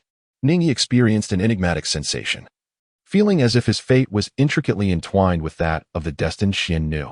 Their lives were interdependent. Should one perish, the other would inevitably follow suit. A profound bond of life and death. Conversely, if the destined Xian Nu were to meet her end, so too would he, for the curse operated in mutual accord. Yet, he found himself merely at the first condensation realm, while the destined Xian Nu was the unrivaled prodigy of ages past. Having attained the 7th immortal realm at such a tender age, statistically, his chances of survival appeared rather bleak. The destined Xian Nu was not one to wallow in melancholy. Recognizing the gravity of their predicament, she merely sighed softly, choosing silence as she closed her eyes to meditate. In the face of adversity, one must summon the courage to confront it and seek solutions, for dwelling in regret and anger yields no fruitful outcome. As the murderous intent of the destined Xian Nu subsided, Ning Yi too felt a sense of relief, observing this ethereal beauty as frigid as ice. Engaged in her meditative practice, he found himself at a loss for action. Even if he wished to cultivate, without the cooperation of the destined Xian Nu, the path of the Yin-Yang 5 desires and 6 dusts would remain forever obstructed. Thus, it seemed that the journey of cultivation had reached an impasse. Ning Yi was beset by concerns. This technique could not be practiced by just any woman. Particularly after invoking the life and death contract spell, both the man and woman involved were destined to become mere vessels. The ancient sect known as the Sect of Passion had originally been referred to as the Sect of Desire, and during ancient times, it was considered one of the demon sections. Practitioners of desire were notorious, with men seeking to absorb feminine energies and women, in turn, seeking masculine energies. Leading to disdain from various sects, countless prodigies had their futures ruined by such practices. However, those who pursued the essence of love formed unbreakable bonds, embodying a paragon of romance, unwavering and devoted. At present, her only aspiration for cultivation was the destiny profound maiden. Yet would she be willing to join him in this journey? Time seemed to stretch indefinitely until the destiny profound maiden completed her meditative state. She rose gracefully, her tall figure revealing a stain of crimson on her white ceremonial robe. Furrowing her brow, she summoned a pale golden veil to drape over herself. In that instant, she transformed once more into a figure of ethereal elegance, as serene as the moon and as pristine as a lotus blooming upon a snow-capped peak. Suddenly, the destiny profound maiden raised her hand, poised to strike at Ning Yi once more. Ning Yi was taken aback, wondering if this woman, fiery and fierce, intended to perish alongside him. No, he thought, you are a peerless powerhouse of the 7th realm, while I am but a feeble creature of the first realm. It would be unworthy to meet such an end with me. The celestial maiden, with her delicate white hands suspended in midair, ultimately refrained from any action against Ning Yi. She lowered her long lashes, contemplating the changes within her own body. Her earlier intent had not been to slay Ning Yi, but rather to imprison him, subjecting him to various cruel tortures that would leave him yearning for survival, yet unable to escape, avenging her own pain of loss. However, she soon recognized an unsettling truth. This life and death contract curse possessed the ability for self-destruction. Even if she can find him, a mere thought from Ning Yi could lead him to take his own life, thus ensuring her own demise as well. "What is your name?" she inquired coldly. "I am Ning Yi," he replied. Ning Yi bowed his head in greeting. The celestial maiden, with her graceful demeanor, stood there like a block of ice, silent and still, rendering the atmosphere momentarily awkward and tranquil. Chapter 8. Ning Yi's Insight. The Celestial Maiden's Regret. Both Ning Yi and the celestial fate Xian knew remained silent and uncommunicative. Just yesterday, they were strangers.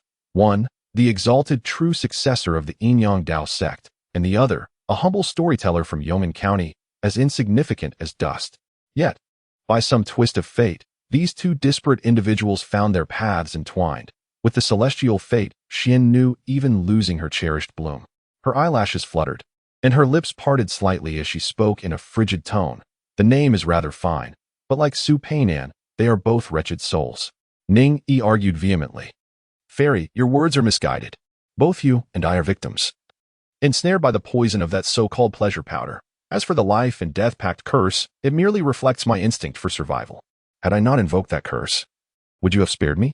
The heavenly fate enchantress remained silent. Ning Yi was not mistaken, even if both individuals were victims.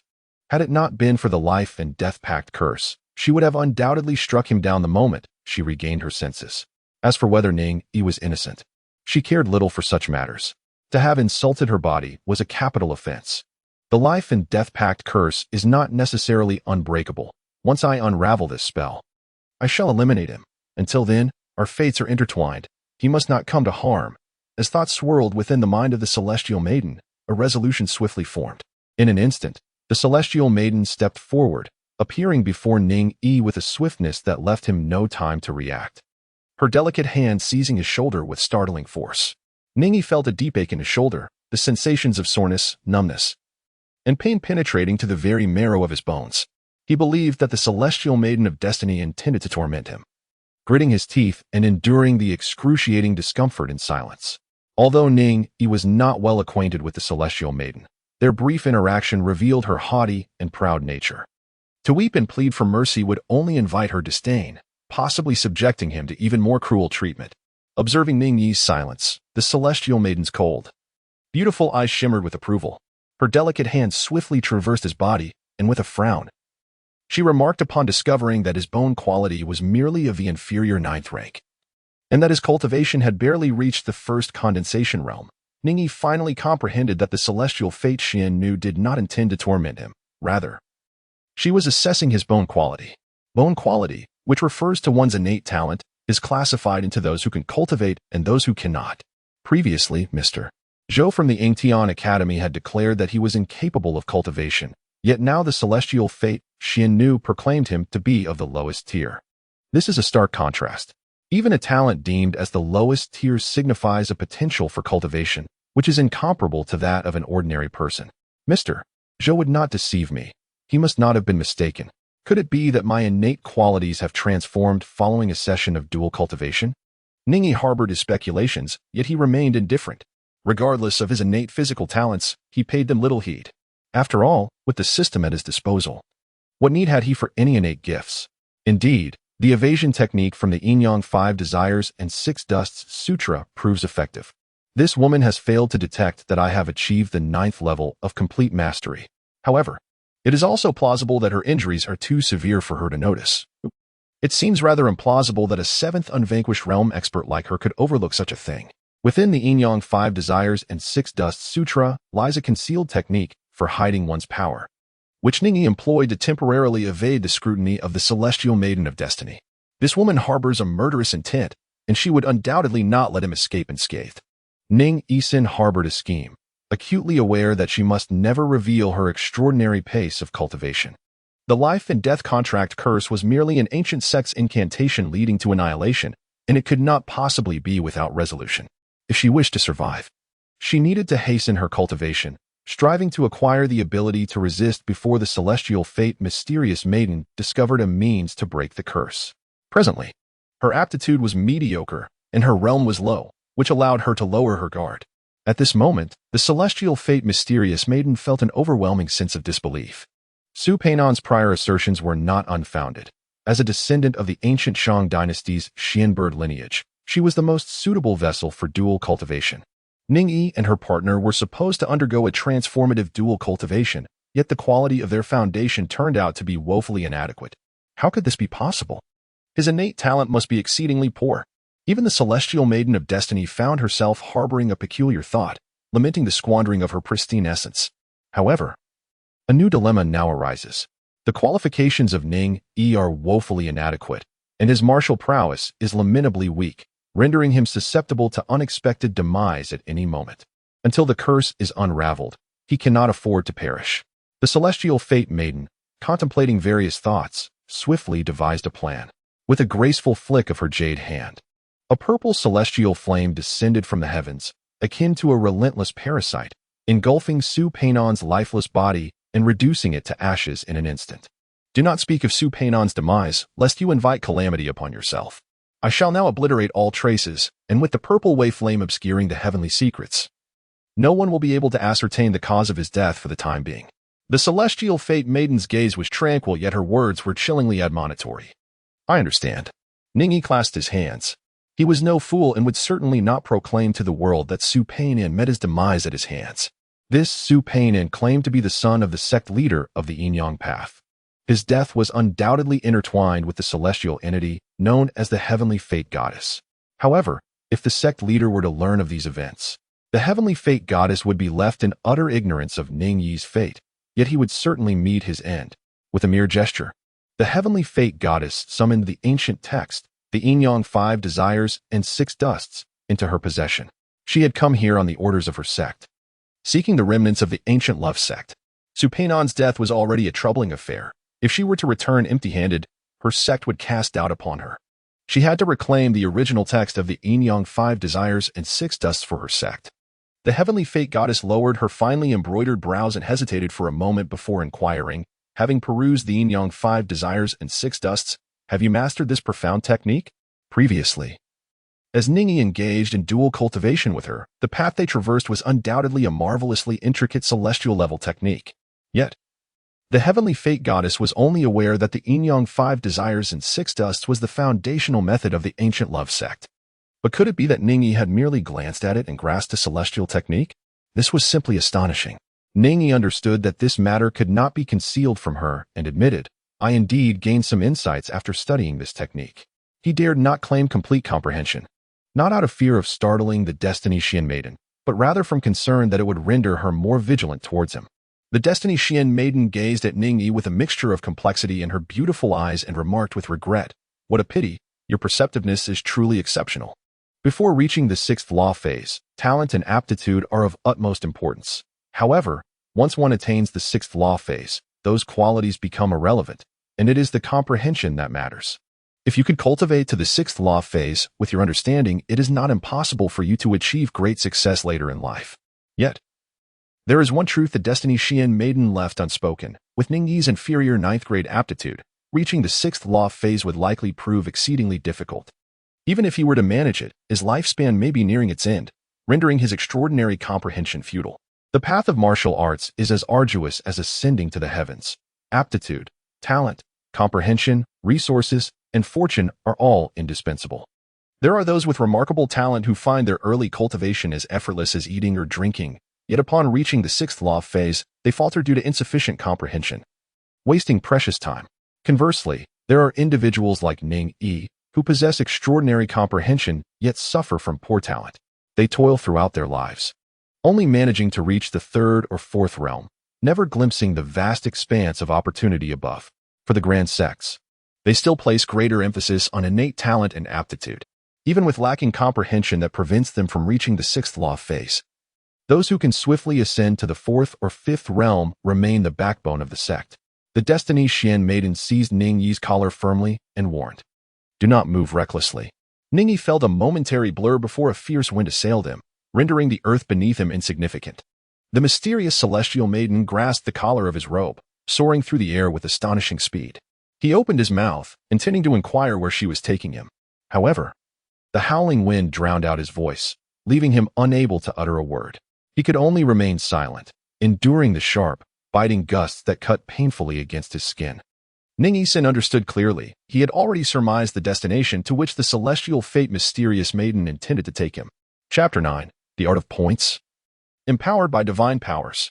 The Yin-Yang Dao Sect is situated in the northern borders of Yongzhou, flanked by 2 towering bronze cauldrons, each reaching a height of 100 zhang. One cauldron is inscribed with the depiction of the sun producing the yin, while the other portrays the yin giving rise to the yang.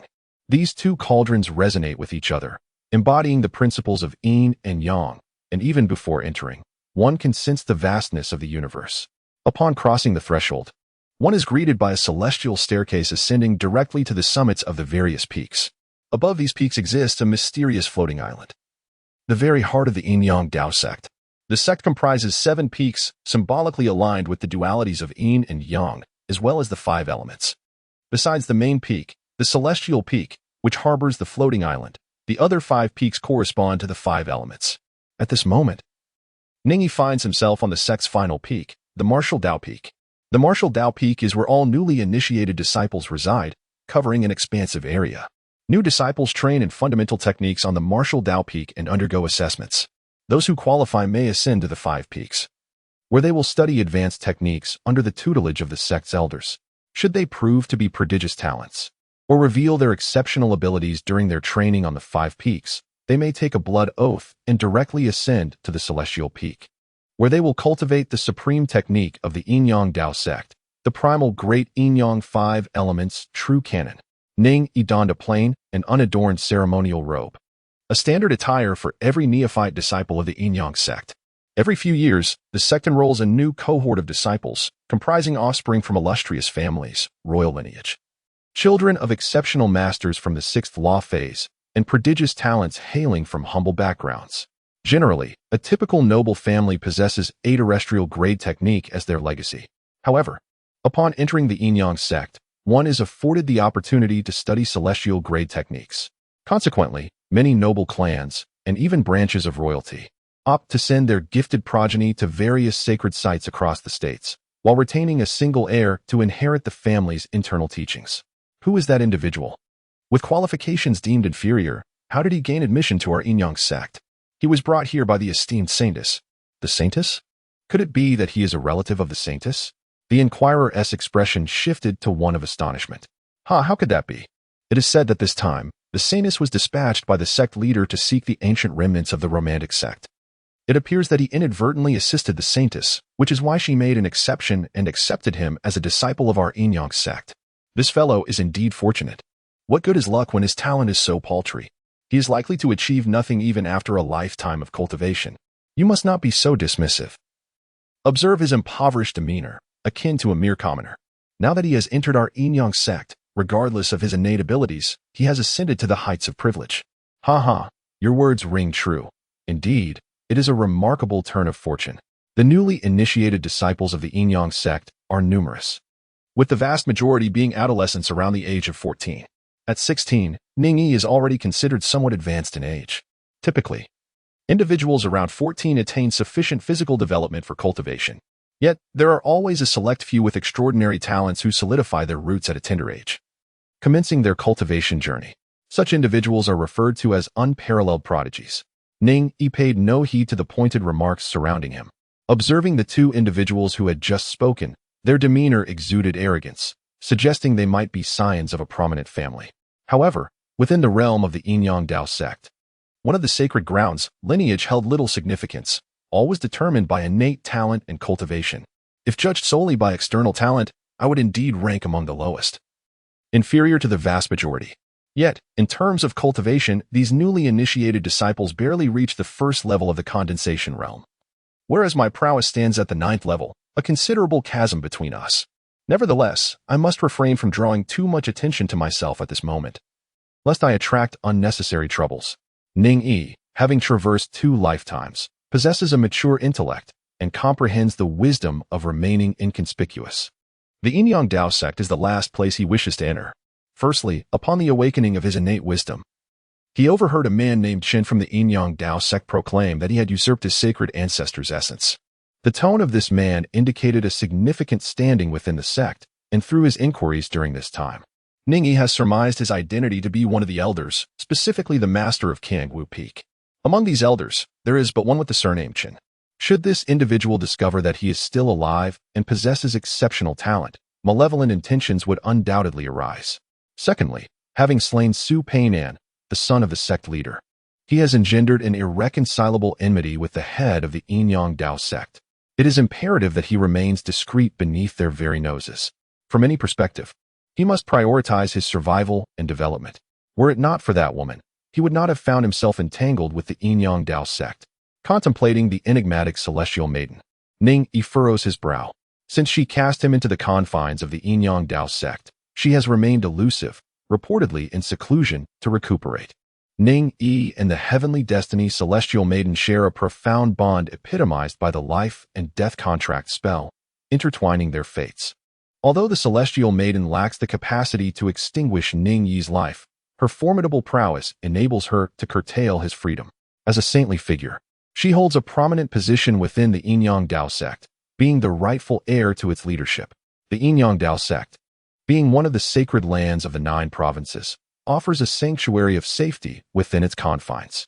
Thus, escorting Ning Yi to this haven not only ensures his protection but also allows for the restriction of his liberty, rendering it the most prudent choice for the celestial maiden. However, for me, this place represents the epitome of misfortune. This system is truly a treacherous trap. When I expressed a desire to learn heavenly grade techniques, why on earth did it bestow upon me a dual cultivation method, leaving me ensnared in peril? Ning Yi could only feel a throbbing pain in his head. It seemed that the Grand Master of the Yin Sect, the Elders, and the Celestial Maiden of Destiny all desired his demise. Should that woman manage to unravel the curse, she would undoubtedly seek to eliminate him. The despicable wretch who had sullied her. Yet, amidst this turmoil, Ning Yi had not been without his own gains. Name: Ning Yi Artistry. Second Realm, 30200. Skill: Storytelling Cultivation Technique.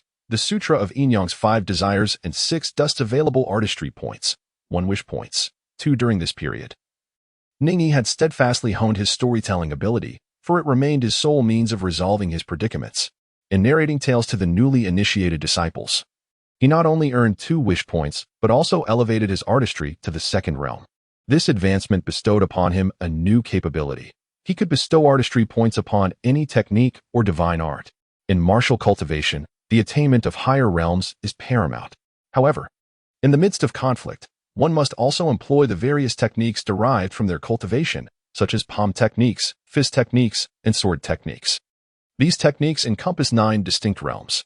Given the finite nature of human energy, the arduous process of cultivating a technique consumes a significant portion of one's vitality and time. Thus, the majority of practitioners typically master only one fighting technique as their ultimate trump card. The ability Ning Yi acquired allows him to temporarily elevate the realms of all techniques he learns by utilizing his artistry points. Moreover, he can redistribute these points at will, applying them to different techniques as necessary. This is merely the 2nd realm, should he continue to ascend to the 3rd and 4th realms. The array of techniques he could enhance would expand considerably. Ning Yi pondered the character of Duge Qiubai from the venerable novels of the esteemed Jin Laoyi. He had attained the extraordinary realm where the absence of a sword surpassed the possession of one, wielding an invisible weapon that proved mightier than any tangible blade. However, this was a pure expression of superiority in cultivation. In an encounter between 2 individuals of equal mastery, one wielding a divine weapon and the other unarmed, the one with the exceptional weapon would undoubtedly possess the upper hand. Similarly, under circumstances of equal cultivation, should Ning Yi command a broader array of high-level supernatural techniques, he would, without doubt, emerge even more formidable. These competencies were the essential currency for Ning Yi to navigate the perilous threats to his existence. Ning Yi took a deep breath. Indeed, he must continue to pursue his artistic endeavors. This is not only to elevate his martial arts realm, but also to enhance his artistic proficiency, enabling him to master an array of formidable techniques. At that moment, Ning Yi heard a commotion beside him. An excited disciple rushed over, exclaiming, the senior sister has emerged from her seclusion.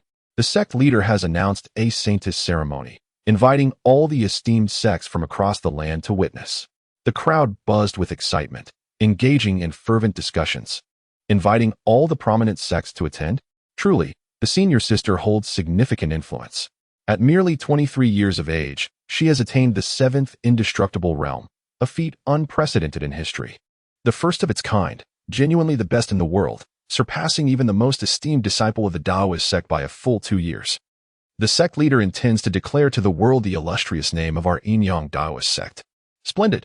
This promises to be an event of great festivity, and we, as disciples, shall also bask in the glory of our senior sister. Ning Yi listened intently to the words of those around him, his expression heavy with contemplation. The woman was remarkably powerful, heralded as unparalleled in history, with a talent deemed the world's finest. Could he truly become stronger than her before she deciphered the incantation? Chapter 10. The Saintess Ceremony, the Imperial Edict arrives. The main peak of the Yin-Yang Dao Sect, known as Tongtian Peak, resembled a floating island, majestic and grand, akin to a celestial palace. Within the main hall of Tongtian Peak, the sect's leader, Su Yudao, along with 5 elders, engaged in a serious discussion. Dressed in intricately designed ceremonial robes, Su Yudao's ancient visage bore a somber expression as he gazed at the serene figure of the Destiny Mysterious Maiden standing before him. He spoke in a grave tone. Mysterious Maiden, did Su Peinan perish within the ruins of the ancient love sect? The Destiny Mysterious Maiden remained composed, her voice low and unwavering. Indeed, although many years have passed since the ancient love sect's ruins were last explored, the protective formation remains intact. Su Shidi inadvertently entered the array, resulting in the obliteration of his spirit. Her tone was cold, seemingly indifferent to Su Peinan's demise. Neither Su Yudao nor the other peak leaders expressed surprise. Such was the nature of the Destiny Mysterious Maiden. Su Yudao could not restrain his disbelief. Impossible. I have already utilized the Yin-Yang Dao Sect's supreme treasure, the Tianyin Yashu, to divine destiny. Peinan was crucial in acquiring significant artifacts from the ruins, destined to succeed. How could he possibly be dead? The Destiny Mysterious Maiden produced a tome, neither gold nor jade, from her robe, and replied softly, before his sacrifice. Su Shidi discovered the methods of the ancient love sect.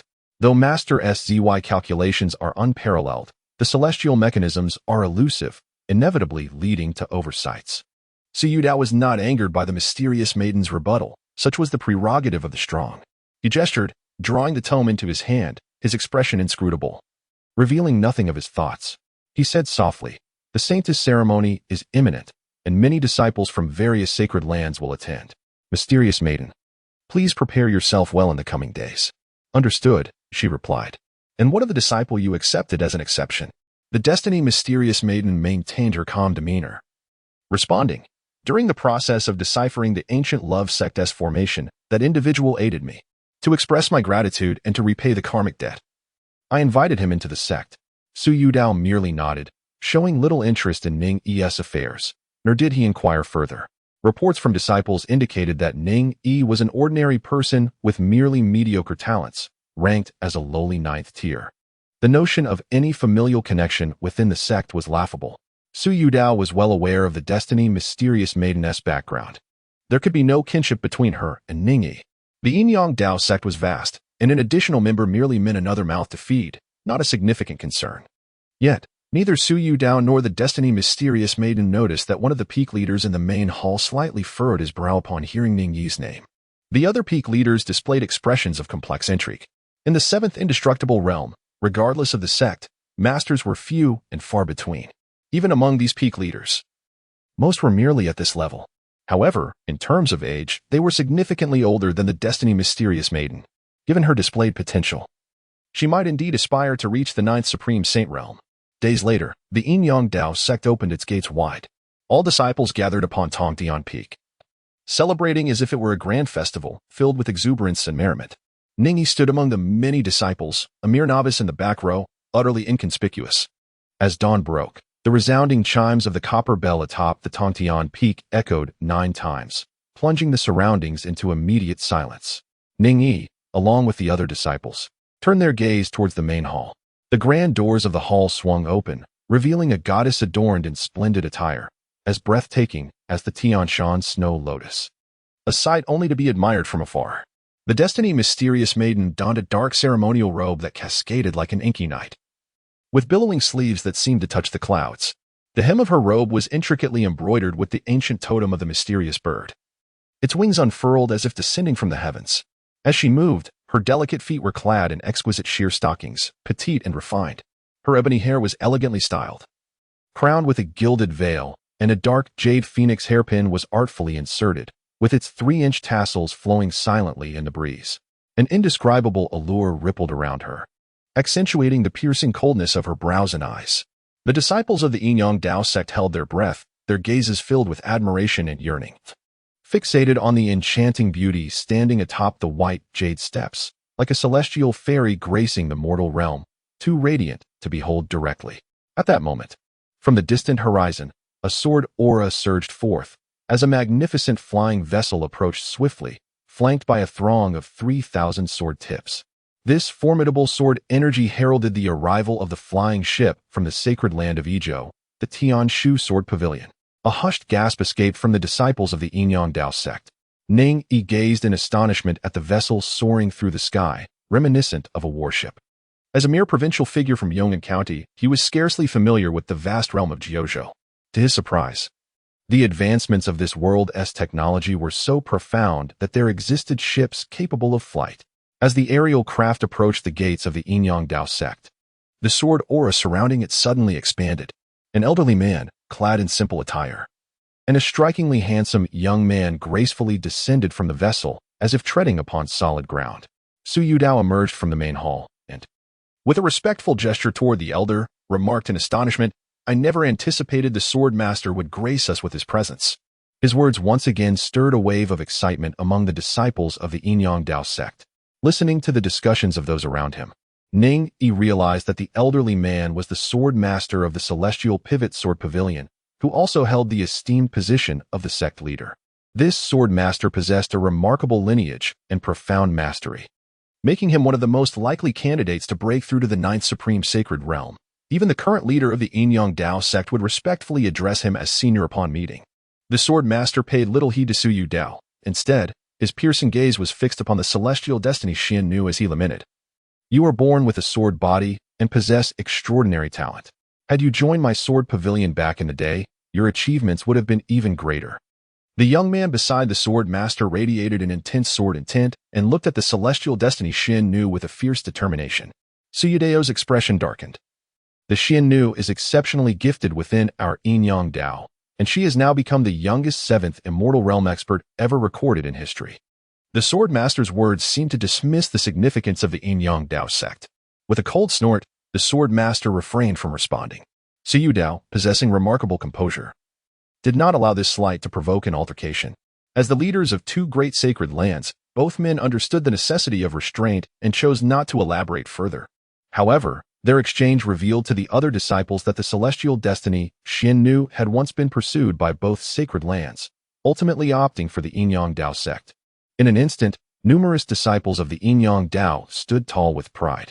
At that moment, another flying vessel approached from afar, emanating an aura of scholarly elegance. The arrival of the Tian Academy was heralded. Descending from the vessel were familiar figures to Ning Yi, the venerable Mr. Zhou, whom he had encountered in the tea house, and the cross-dressing Su Jinyu. It was revealed that Master Zhou had come to grace the occasion. Su Yudao advanced to greet him, engaging in pleasantries. Though Ning Yi was at a distance, he learned from those around him that Mr. Zhou was the head of the Tian Academy, akin to an elder of the Dao Sect. The woman disguised as a man was named Su Jinyu, rumored to be the daughter of a powerful noble in the court. Dressed in simple, ordinary scholar's robes, Su Jinyu stood with an air of confidence, her gaze fixated on the celestial destiny Xian knew, mirroring the solemnity and fierce spirit of the young man beside the sword master. At this juncture, the air was filled with the enchanting sound of sacred chants and the fragrance of sandalwood. Regardless of whether it was Su Yudao, the sword master, or Master Zhou, all turned their attention to the procession of monks approaching from the distance. The esteemed Master Yingzhu of the Hanging Monastery had arrived. As the salutation resonated, Ning Yi felt a jolt of recognition as he gazed upon the monks. The leading monk donned a gray-brown robe, resembling ancient rock weathered by time, with frayed cuffs. He was robust, and upon his robe, sacred scriptures seemed to flow, as if the Buddha himself had cast a spell. Is this bald monk the one who siphoned my essence when my wisdom first awakened? Ning Yi has spent a considerable time within the Dao Sect, gaining a fundamental understanding of the various powers that inhabit the world. Across the 9 provinces, each region boasts its sacred sites, yet 3 major forces reign supreme. The first is the Great Zhou imperial family, the second is the Tai Su Xianmen, and the third is the Xiankong Temple. The Great Zhou royal family represents the unification of the realm, protected by the Tian Su Fu, which safeguards the borders and ensures the safety of countless citizens. It is rumored that the Great Zhou's founding emperor has not perished but resides within the depths of the palace. A formidable figure of the 9th absolute saint realm, the Tai Su Xianmen and Xiankong Temple also possess powerful figures in the same realm, rendering them immortal for millennia. Before long, several prominent sect leaders arrived, though they were not from the sacred sites. The vast expanse of the 9 provinces means that only nearby sacred sites would send representatives to the Dao Sect's grand ceremony. Those further away would typically send only a letter of congratulations. Just as Su Yudao felt it was time to commence the ceremony, a sudden, resonant proclamation echoed through the mountains. Imperial decree has arrived. The announcement startled all present, both the members of the sacred sites and their disciples. The ground trembled, and dust swirled in the distance as a 1,000-strong elite army, mounted on fine steeds, approached.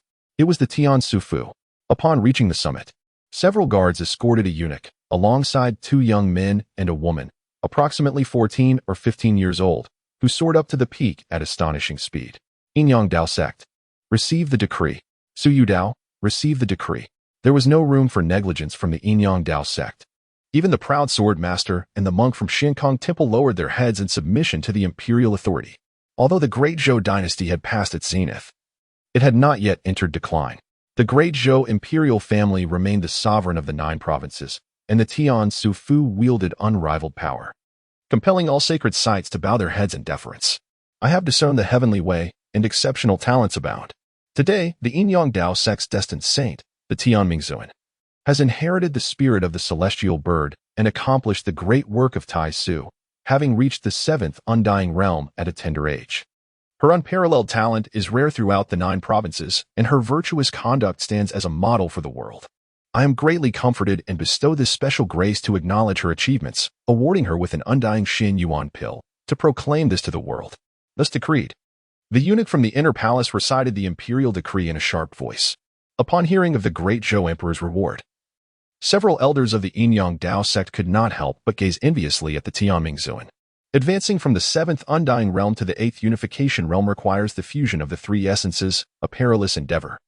Many prodigies find themselves forever trapped in the 7th realm or face disastrous fates when attempting to force an ascension.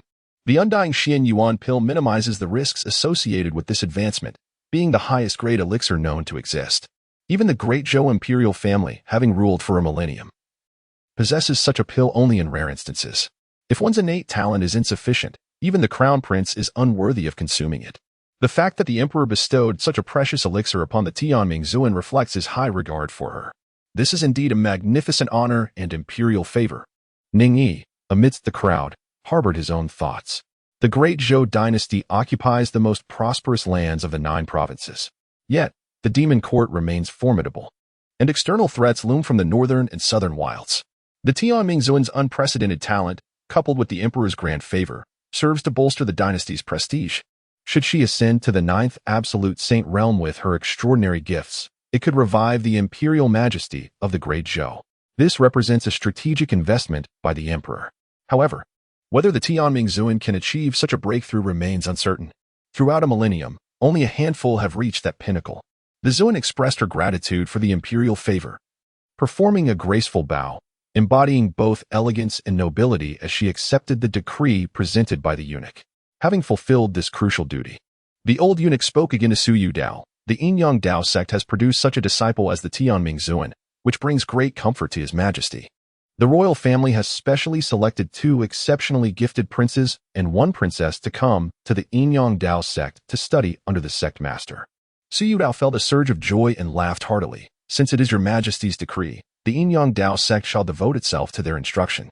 Lord Eunuch, As a guest from afar, please join us for a drink and witness the ceremony before returning to report. The eunuch replied with a smile. Then we shall humbly request a cup of wine from the sect master. The great Zhou Emperor's granting of an undying Xian Yuan pill to the Tianmingzuan, regardless of it being an imperial favor, ultimately ties her to the Yin-Yang Dao Sect. Should she manage to break through to the 8th unification realm, the sect would gain yet another celestial expert. As the sect master, Zhou Dao could hardly contain his delight. The tradition of accepting royal disciples has persisted for millennia.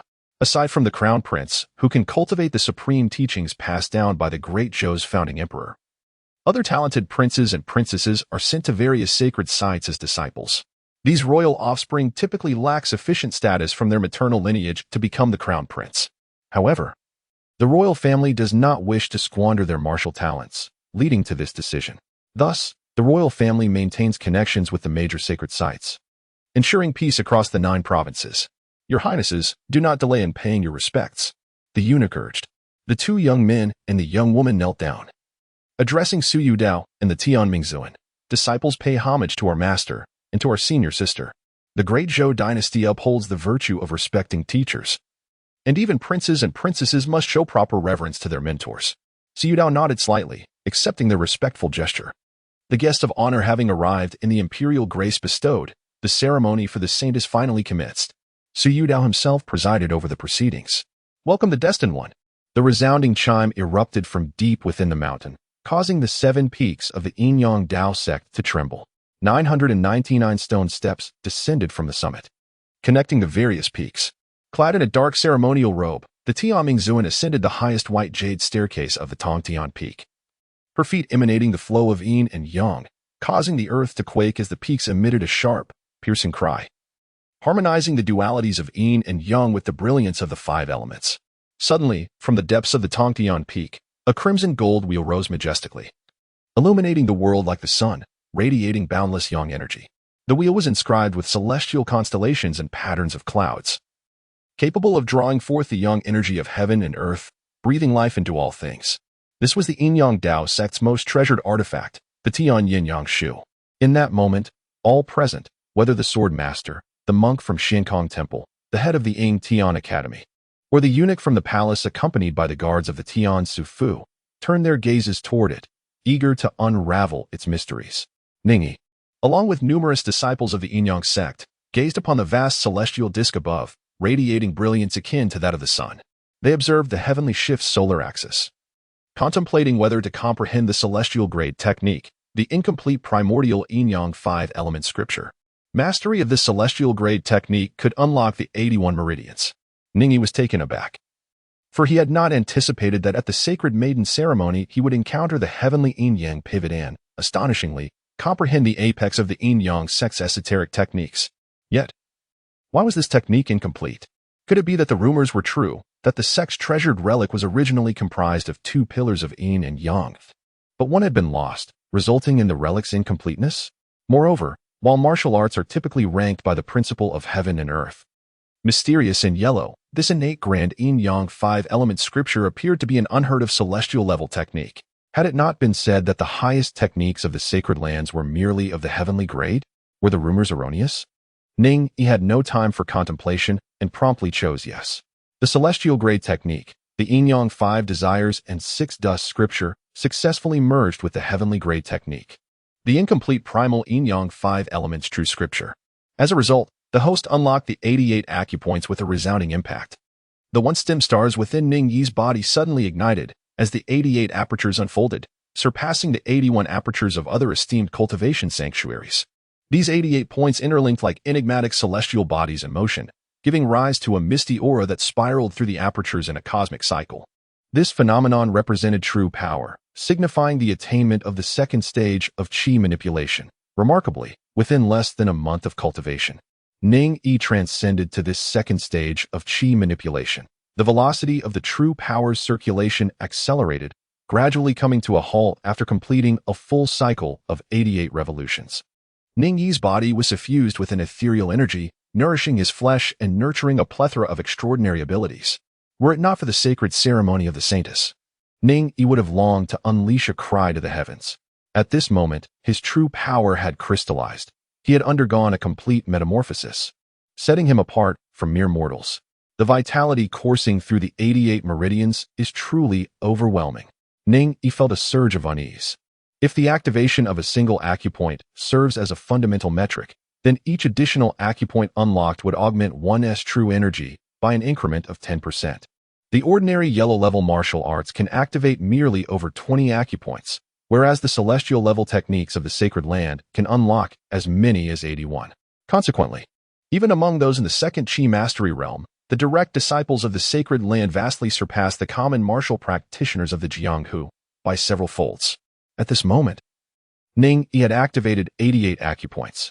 Even when faced with the true disciples of the Sacred Land, Ning Yi's capacity for Qi mastery could potentially exceed theirs by nearly a factor of 2.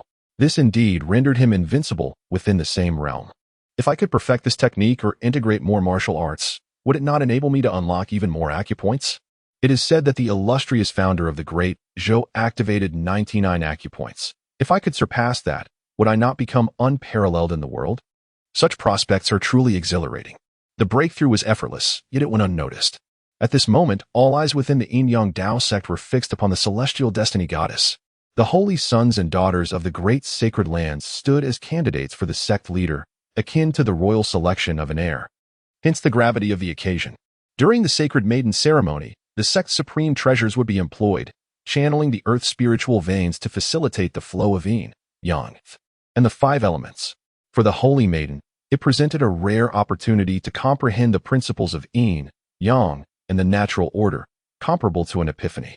However, the extent of enlightenment attained during the ceremony depended solely on individual perception.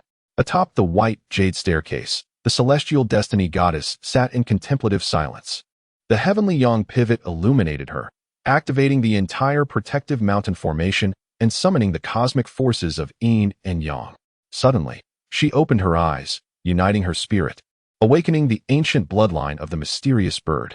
In an instant, she transformed into a colossal, several hundred meters long, celestial bird, its powerful cry resonating through the peaks. With a piercing call, the mountains trembled.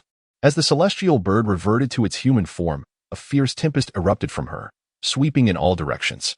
The immense pressure descended like a divine hand, leaving all disciples of insufficient realm gasping for breath, their faces betraying fear. Had the protective formation not been activated, those of lower realms might have collapsed under the overwhelming aura of the celestial destiny goddess. Such was the might of the 7th unyielding realm. Had she broken through once more? The eunuch exclaimed in astonishment. The 7th unyielding realm comprises 3 minor realms: cataclysm, reincarnation, and unyielding. Previously, the celestial destiny goddess resided in the cataclysm stage, yet after her epiphany during the Sacred Maiden ceremony, she astonishingly ascended to reincarnation. This was an unprecedented scene in the history of the Yin-Yang Dao Sect. Past Sacred Maiden ceremonies had witnessed the elevation to the Maideness position. Yet never had a member of the 7th unyielding realm participated, let alone achieved an advancement within it. The eunuch's laughter was laced with surprise. Our emperor truly possesses an eye for talent. The celestial destiny goddess has ascended another realm. And the timing of the emperor's gift of the unyielding mysterious yuan pill is indeed fortuitous. How delightful, how delightful. Such prodigious talent was utterly disheartening. Even Ning Yi stood in stunned disbelief. Was it I who was exceptional, or was it you? Although Ning Yi has indeed ascended, he merely advanced from the 1st realm to the 2nd. Conversely, the celestial destiny mysterious maiden has traversed a minor realm within the 7th. One cannot help but wonder if this woman might, one day, inadvertently unravel the incantation and meet her demise with a single strike. Chapter 12. The Supreme Divine Weapon of the 9 Provinces, the Heavenly Mechanism List. The grand ceremony of the saintess of the Yin-Yang Dao Sect is nearing its conclusion. Individuals from various sacred lands harbor differing intentions, preparing to extend their congratulations. At that moment, the clouds in the sky roil tumultuously, and a scroll unfurls slowly in the distant horizon. The Heavenly Mechanism Chart? Is it truly the Heavenly Mechanism Chart? Is a new list about to be revealed?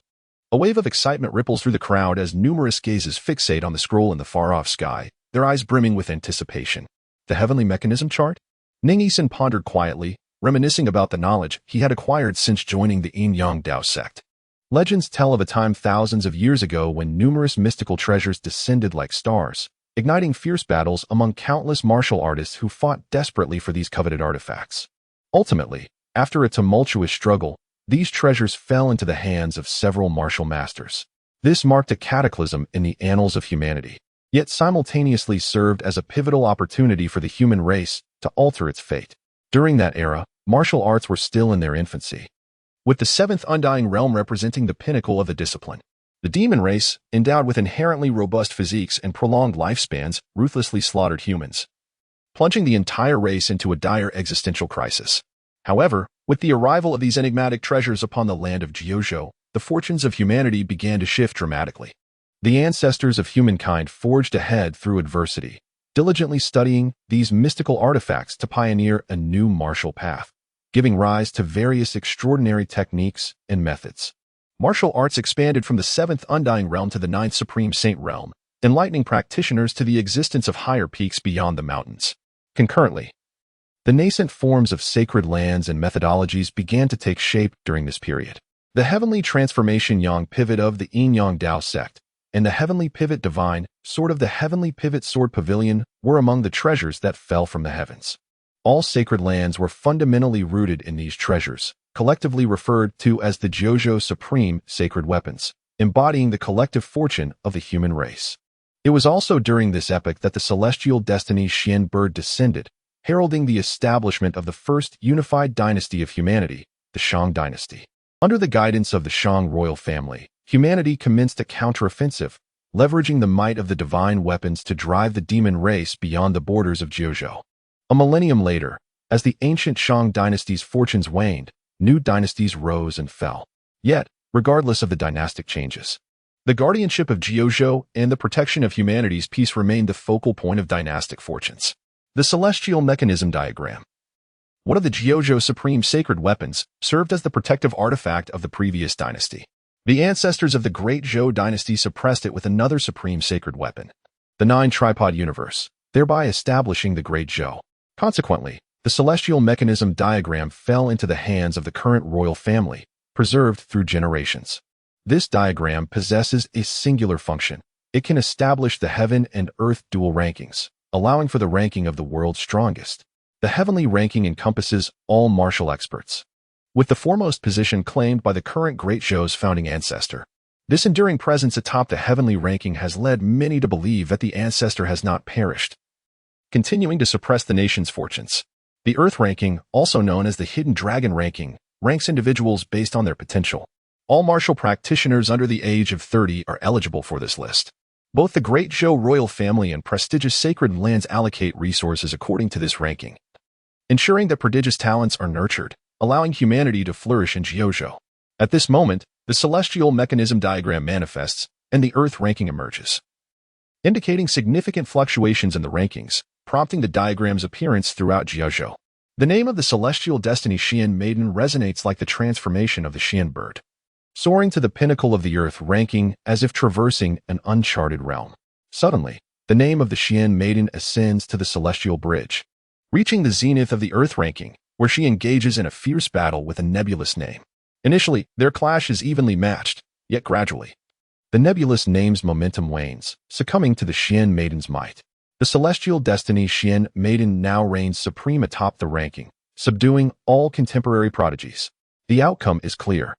The crowd erupts in jubilation, with disciples of the yin-yang Dao Sect fervently cheering, even the sect leader Su Yudao displaying a smile. Everyone is aware of the nebulous name's identity, belonging to the direct disciple of the current preeminent figure of the Daoist sect, who had previously overshadowed the celestial destiny Xian Maiden.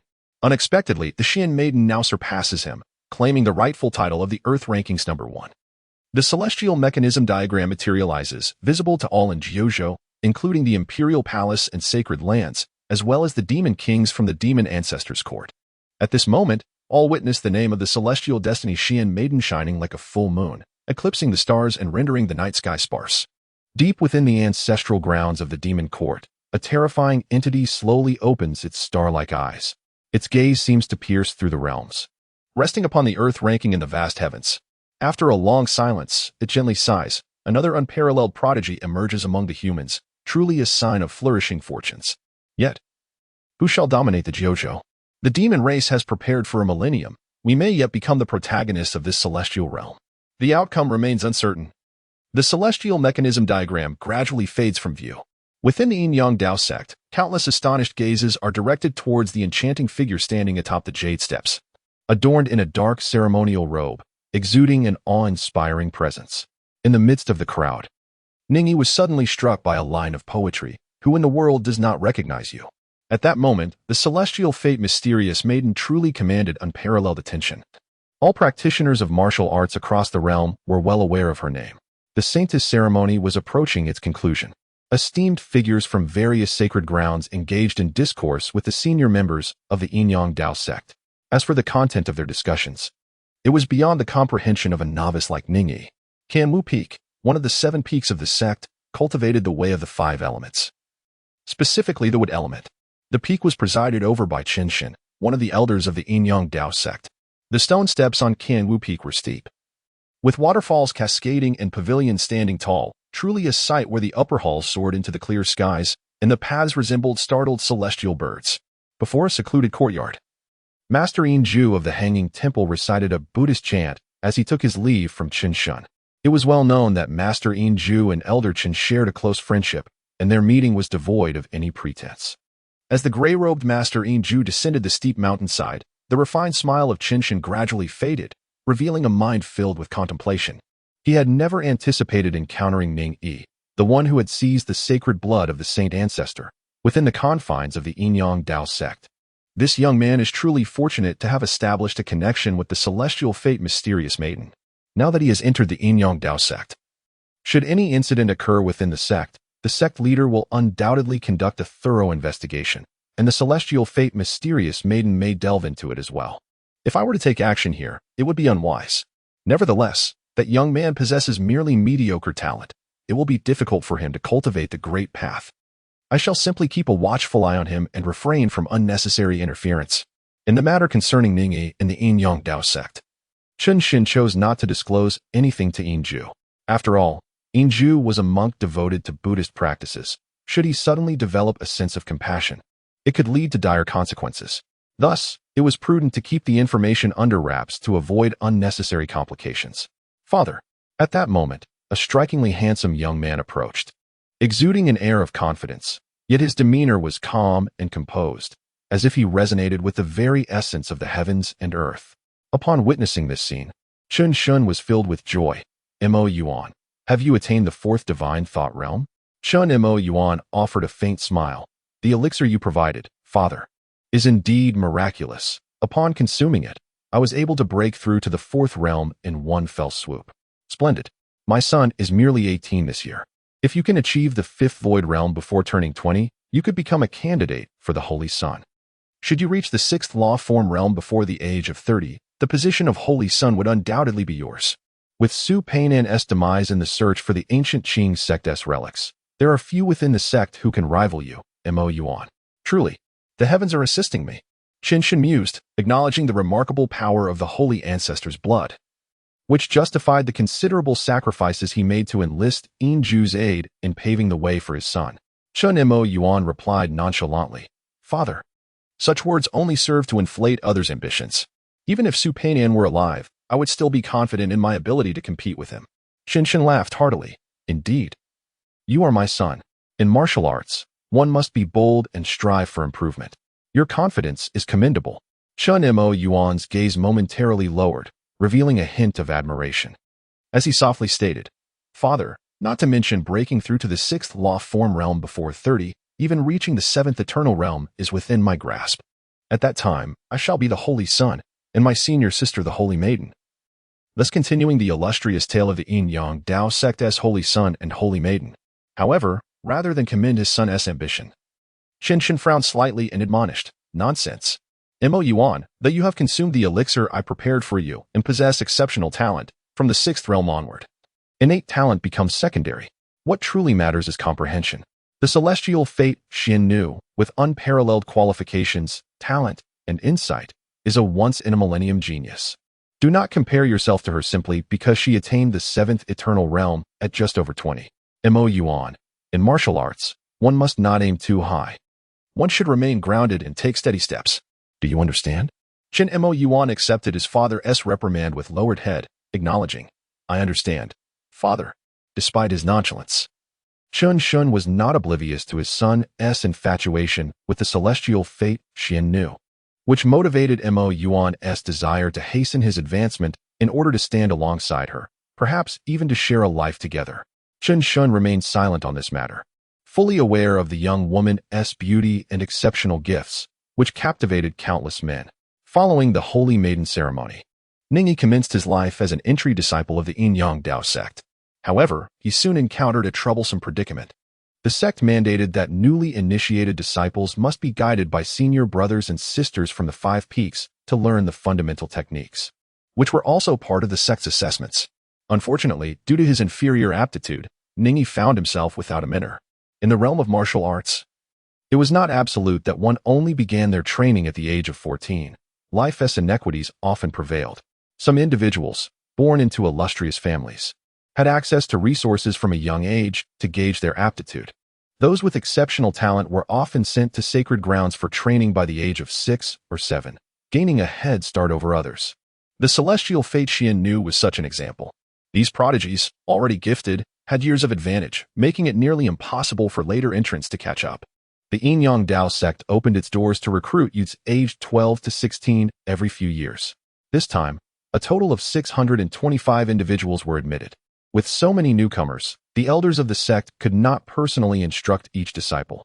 Thus, tasks were assigned to senior disciples to teach the foundational techniques. Those who completed their tasks received rewards, leading the disciples of the Five Peaks to eagerly pursue these assignments. In the martial arts hall, the atmosphere grew increasingly awkward. The disciples ahead of Ning Yi had already been selected by their mentors, leaving him without any attention. Although his aptitude was rated as the lowest of the 9 grades, his connection to the celestial fate Xian knew presented an opportunity. Cultivating a rapport with him could grant others access to her. Don't miss this chance. A senior brother whispered encouragingly. Li, don't mislead people. With such aptitude, how could he enter our Dao Sect? The senior sister has already repaid her debt to him. She is a master of the 7th eternal realm. Look at how long Ning Yi has been here without her acknowledging him. As a result, many senior brothers and sisters found themselves in a dilemma. Their teaching assignments were also subject to evaluation. Other disciples who had entered the sect demonstrated a basic level of talent. But Ning Yi's poor aptitude made it nearly certain he would struggle to achieve success in martial arts, yielding no merit whatsoever. The atmosphere grew more uncomfortable, with various peculiar glances directed at Ning Yi. Just as even Ning Yi's thick skin began to wear thin under such scrutiny, a gentle voice broke through. Why not let me take Ning Shidi under my wing? The speaker was a man in his 20s, of ordinary appearance, yet perpetually wearing a warm smile. Ning Yi raised his head to look at him. Du Chengfeng offered a slight nod towards Ning Yi, his demeanor amiable. It turned out to be senior brother Du from Kangwu Peak. Having heard tales of his gentle nature and reputation as a kind-hearted individual, Ning Yi found the reality to match the accounts. Then it shall be my pleasure, senior brother Du, came the response. The prospect of someone willing to take on the challenging task of mentoring Ning Yi brought relief to all present, prompting a chorus of flattery directed at Du Chengfeng, as if to prevent him from reconsidering. In front of a finely appointed courtyard on the martial arts peak, Du Chengfeng gathered Ning Yi and 4 other newly initiated disciples. Together, they formed the group that he would mentor. This courtyard is more than sufficient for your stay. As entry disciples of the Dao Sect, you shall reside here for the next 3 months. I hope you all foster camaraderie and avoid conflicts. Du Chengfeng spoke in a gentle tone, leaving one feeling refreshed. Yes, senior brother Du. In the vast expanse of Wudao Peak, with countless courtyards stretching from the summit to the base, every time the Taoist sect opens its gates, disciples gather in groups of 5, under the guidance of a senior brother or sister, to reside for 3 months and learn the foundational techniques. This time, due to the preparations for the Sainta ceremony, a month was delayed, causing the newly initiated disciples to commence their training only a month later. Regardless of where the junior brothers and sisters may train in the future, once they enter the sect, they are all considered siblings. Before imparting the techniques, Du Chengfeng invited everyone to introduce themselves. His gentle gaze fell upon the sole female disciple among the 5 present. Not only he, but Ning Yi and the other 3 male disciples also turned their attention to the 14-year-old girl. She was clad in simple ceremonial attire, her unbound hair cascading like the night to her waist. Despite her tender age, her visage was strikingly pure, akin to the pristine snow of the mountains. her porcelain-like skin radiating a cold, luminous sheen. Most captivating was the paradox of her aura. Though youthful and blossoming, she emanated a solitude reminiscent of a flower fading in bloom. Her demeanor was one of noble coldness, yet it starkly contrasted with the aloofness of the fabled Celestial Maiden, where the Celestial Maiden exuded an air of haughty serenity. Like a fairy descending from the heavens, this young girl seemed to embody a profound loneliness, as if she were a solitary spirit wandering the mortal realm.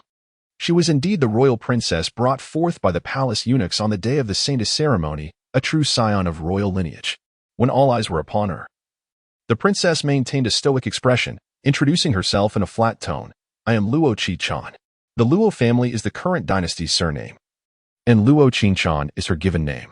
As a member of the royal family sent to the Yin Taoist sect, she was exceptionally gifted and had already taken the sect's master as her mentor, destined for training at Tontian Peak.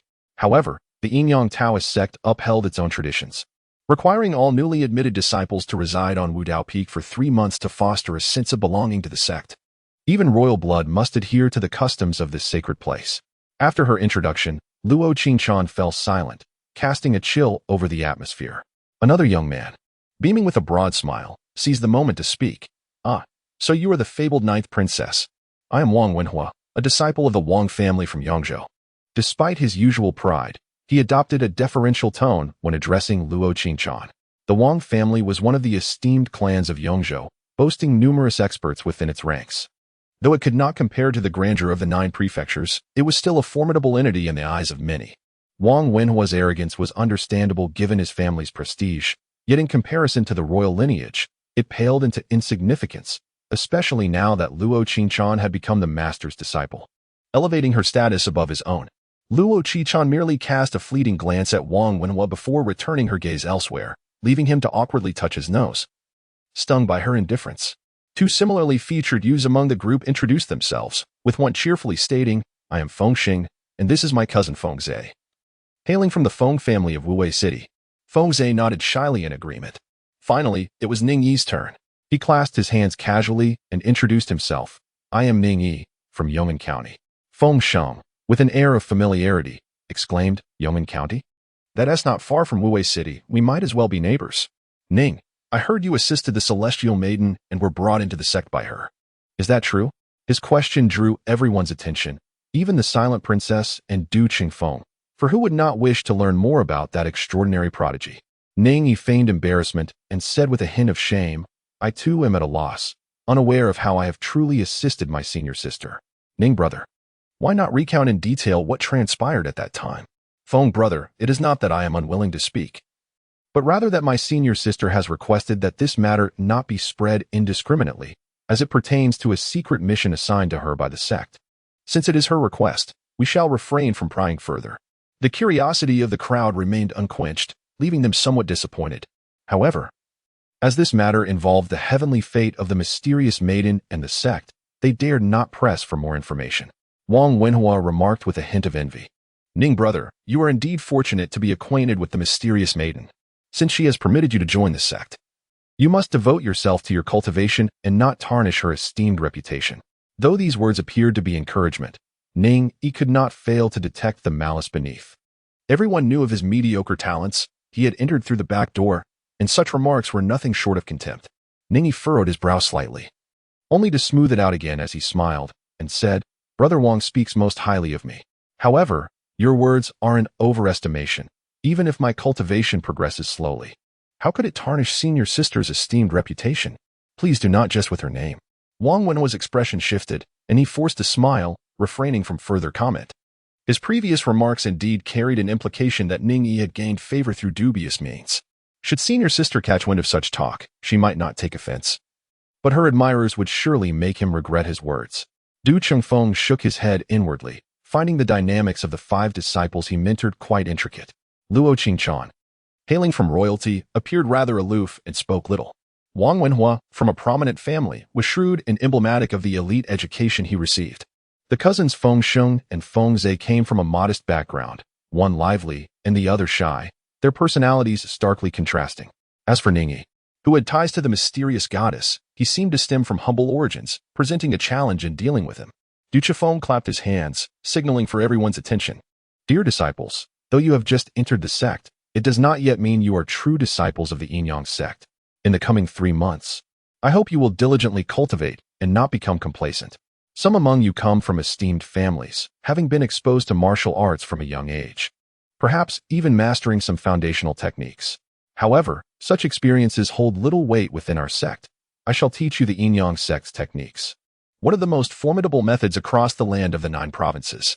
His tone exuded pride, sparking excitement among the crowd. Though only Ning Yi and Luo Qinchan maintained their composure. As a sacred ground, the Yin sect's technique could condense 81 acupoints, derived from the celestial grade foundational text of the great Yin 5 elements. Numerous illustrious families and prodigies flocked to learn the most exceptional techniques of the world. After 3 months of cultivation, those who could condense over 72 acupoints would ascend to the Tongtian Peak, while those above 48 could join the 5 peaks. However, those below 48, Du Chifeng paused, his voice becoming slow and grave, would be deemed unqualified, facing 2 options: depart to join another sect or family, or remain at the martial peak as outer disciples.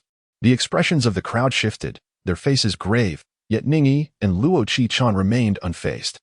Luo Qinchan had already secured her place at Tongtian Peak, while Ning Yi knew that even if he failed to condense a single acupoint, the goddess would not cast him away from the Yin sect.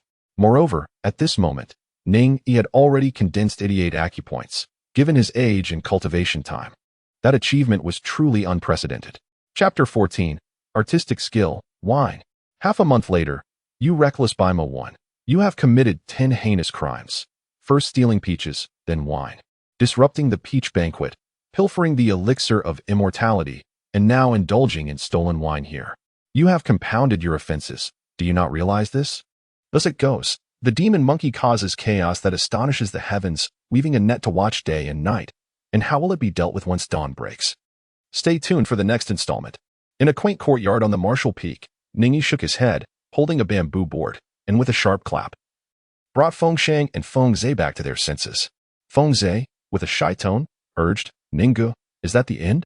How about you tell us another story? Feng Shang, scratching his head like an anxious monkey, chimed in, yes, Ninggu, please share another tale. This one was so captivating. Why is it so short? Ning Yi waved his hand at the 2 brothers, saying, all right, it's time for your training. You must hurry and practice. If you lose focus during your training because of my storytelling, seeing your brother Du will surely chastise me.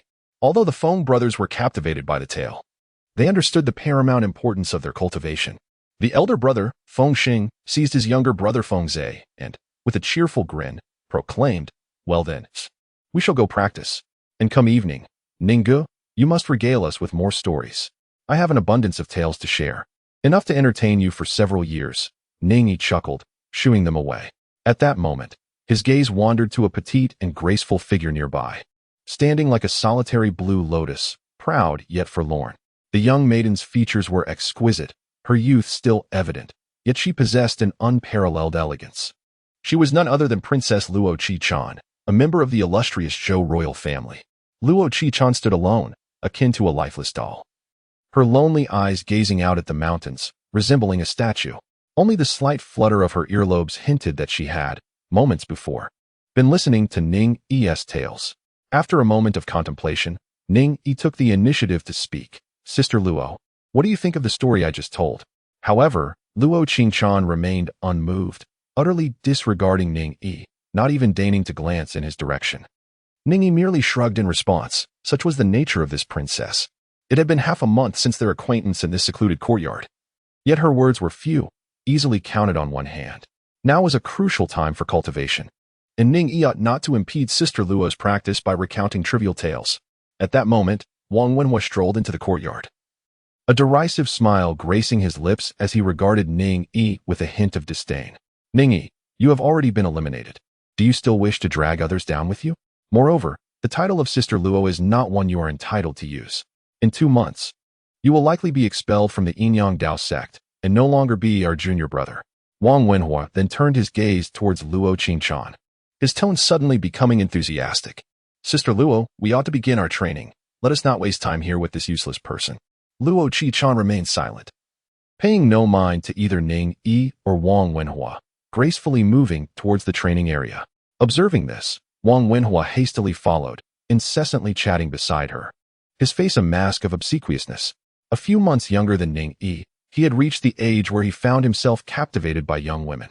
Regardless of Luo Qingchan's royal status or her position as a disciple of the sect's master, her unparalleled beauty alone was enough to enchant any man. After half a month of training, the suitability of each disciple for the martial arts of the Yin-Yang Dao Sect had begun to reveal itself. Talent, while important, was secondary. Admission into the sect as an apprentice was a mark of genius for all except those like Ning Yi, who had been allowed entry for unique reasons. The 3-month period was established merely to assess whether these disciples were suited for the practices of Yin-Yang and the 5 elements, and whether they possessed adequate comprehension. Each individual's talents varied significantly. Some might excel in swordsmanship and would be better suited for the Tian Shu Sword Pavilion, while others with a penchant for scholarly pursuits should attend the Ying Tian Academy. During this half-month, Luo Qingchan had successfully opened 68 major acupoints, even if she had not been taken as a disciple by the sect master ahead of time. The upcoming 2 months would suffice for her to open 4 more acupoints and ascend to the Tongtian Peak. Wang Wenhua's aptitude was mediocre, having opened 56 acupoints, qualifying him for the 5 elements peak. In the remaining 2 months, he hoped to exert himself further to see if he could open more acupoints and seek admission to the Tongtian Peak. However, given the current circumstances, such a feat seemed unlikely. The Feng brothers were also of commendable talent, matching Wang Wenhua in the number of opened acupoints. As for Ning Yi, his practice of the Yin-Yang 5 desires and 6 dust scripture had granted him the ability to conceal his true power, revealing only the capacity to open 12 acupoints. This aligned well with his aptitude, and others found no fault in it. Once everyone had departed, Ning Yi's gaze fell upon the panel before him. Your storytelling experience 2 name. Ning Yi Art, 2nd realm, cannot be upgraded, discretionary art points. 1 skill, storytelling level 2, 200, wish points. 2 note. This system is the all-powerful artist system. The host must master more artistic skills to continue advancing to the 3rd realm. Must I indeed master additional skills to progress further? Ning Yi furrowed his brow, as this situation was somewhat unexpected. Although he had long suspected that mastering a greater array of artistic skills would enable him to acquire wish points more swiftly, he found himself contemplating the matter anew. Currently, by merely narrating stories, he could earn 1 wish point each month, supplemented by an additional point gifted by the system, totaling 2. If he were to acquire 2 skills and practice both diligently every day, it was conceivable that his wish points could be doubled. The sole dilemma at present was that when it came to the arts, Ning Yi's mind immediately gravitated towards the traditional pursuits of Qin, Hu, Sh, Hu, the 4 essential arts of music, chess, calligraphy, and painting. Ning Yi diligently practices calligraphy every day. However, calligraphy has not been recognized as an art form by the system. Although he has yet to experiment with the other 3 skills, he instinctively feels that they too may not qualify as legitimate arts. It is rather perplexing that such an obscure skill as storytelling has been acknowledged as an art by the system, which seems rather dubious. This poses a significant dilemma. If I am unable to master new skills, my personal growth will stagnate, and the attainment of my aspirations will be exceedingly slow. Ning Yi has been a part of the Yin-Yang Dao Sect for a month and a half, during which he has come to realize that his body harbors certain afflictions. He once aspired to cultivate in a systematic manner, only to discover that his progress in cultivation was exceedingly sluggish. His inferior aptitude is no jest. This predicament is likely linked to the loss of the sacred ancestor's essence, which was seized by Chen Shun and Yin Zhu at the moment of his awakening. The fact that he is still able to cultivate is probably a blessing derived from the virgin primal Yin of the celestial destiny mystic maiden. Thus, if Ning Yi wishes to elevate his realm, the sole recourse available to him is the accumulation of wish points. Whether it be for self-preservation before the celestial destiny mystic maiden unravels the incantation, or to seek vengeance against Elder Qinshan of the Yin-Yang Dao Sect, or even to avenge his benefactor, Zhang Yuanwei, Ning Yi must possess sufficient strength. As he pondered these matters, the sound of approaching footsteps reached his ears. Upon closer inspection, it was indeed Brother Du. He promptly rose to greet him, exclaiming, "Brother Du." This elder brother was known for his kindness. In the training hall, no one desired Ning Yi, except for Du Chifeng, who chose him. Over the course of the past half-month, Du Chifeng did not chastise Ning Yi for his perceived laziness. Rather, he showed him considerable care. "Are you not going to practice, junior brother Ning?" he inquired. Ning Yi replied with a smile, "With my aptitude, what good would it do to practice diligently?" Ning Yi shook his head with a bitter smile.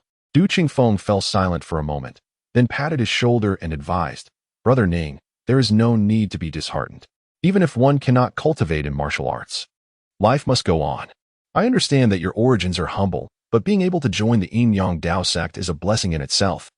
Even if you cannot become a true disciple, you may still choose to remain at the martial peak. Alternatively, returning to your hometown could also be a viable option. With your abilities, you could alter the course of your destiny, securing a life of wealth and prosperity, marrying and raising a family, which is certainly not a bad outcome. The notion of staying at the martial peak as an outer disciple essentially means serving as a servant here. However, in reality, very few choose to remain, almost none do. The martial talents recruited by the Yin-Yang Dao Sect are all exceptionally gifted. Even if one cannot enter the Yin-Yang Dao Sect, there are other smaller sects or factions where one could continue their cultivation, though they would miss out on the sacred land of martial arts. Yet, given Ning Yi's current circumstances, he might actually be more suited to remain here. I shall contemplate this matter further once I have made my decision. It is, after all, my slow cultivation that may pose difficulties for my senior brother. Due to the influence of the celestial fate mystic maiden, Ning Yi is bound to the Yin-Yang Dao Sect, temporarily losing his freedom. Who knows, perhaps I truly must stay here as a servant. Good grief. This life feels exceedingly suffocating. Brother Ning need not concern himself with such matters. It is merely a few less medicinal pills. In our cultivation, pills are ultimately external aids. We must rely on ourselves. Ning Yi's elimination was a result of Du Qingfeng's failure to fulfill his duties, leading to a reduction in rewards. However, Du Qingfeng remained indifferent to this outcome. Come now, junior brother, do not be disheartened. Instead, let us share a drink. From seemingly nowhere, Du Qingfeng produced a wine flask and a cup, pouring a drink for the two of them. Ning Yi hesitated momentarily. In his previous life, he abstained from alcohol. And in this life, he harbored no interest in it either. However, observing Du Qingfeng's enthusiasm, he did not wish to dampen the other's goodwill and lifted his glass. I propose a toast to my senior brother. As the wine flowed into his belly, it was sweet and refreshing, devoid of the fiery sensation he had anticipated. Your wine skill experience points 1 skill. Wine, 1100. Wine. You have acquired the ability to appreciate and brew wine. The art of wine tasting is a refined pursuit.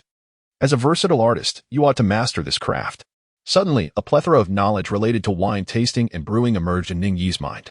Is this a newfound artistic skill? Ning Yi gazed in astonishment at the panel's prompt. This skill bore the singular, simple character for wine. Indeed, there was something amiss with this system. It seemed to favor frivolous pursuits such as storytelling and wine tasting over the more refined arts of music, chess, calligraphy, and painting. Junior brother, what troubles you?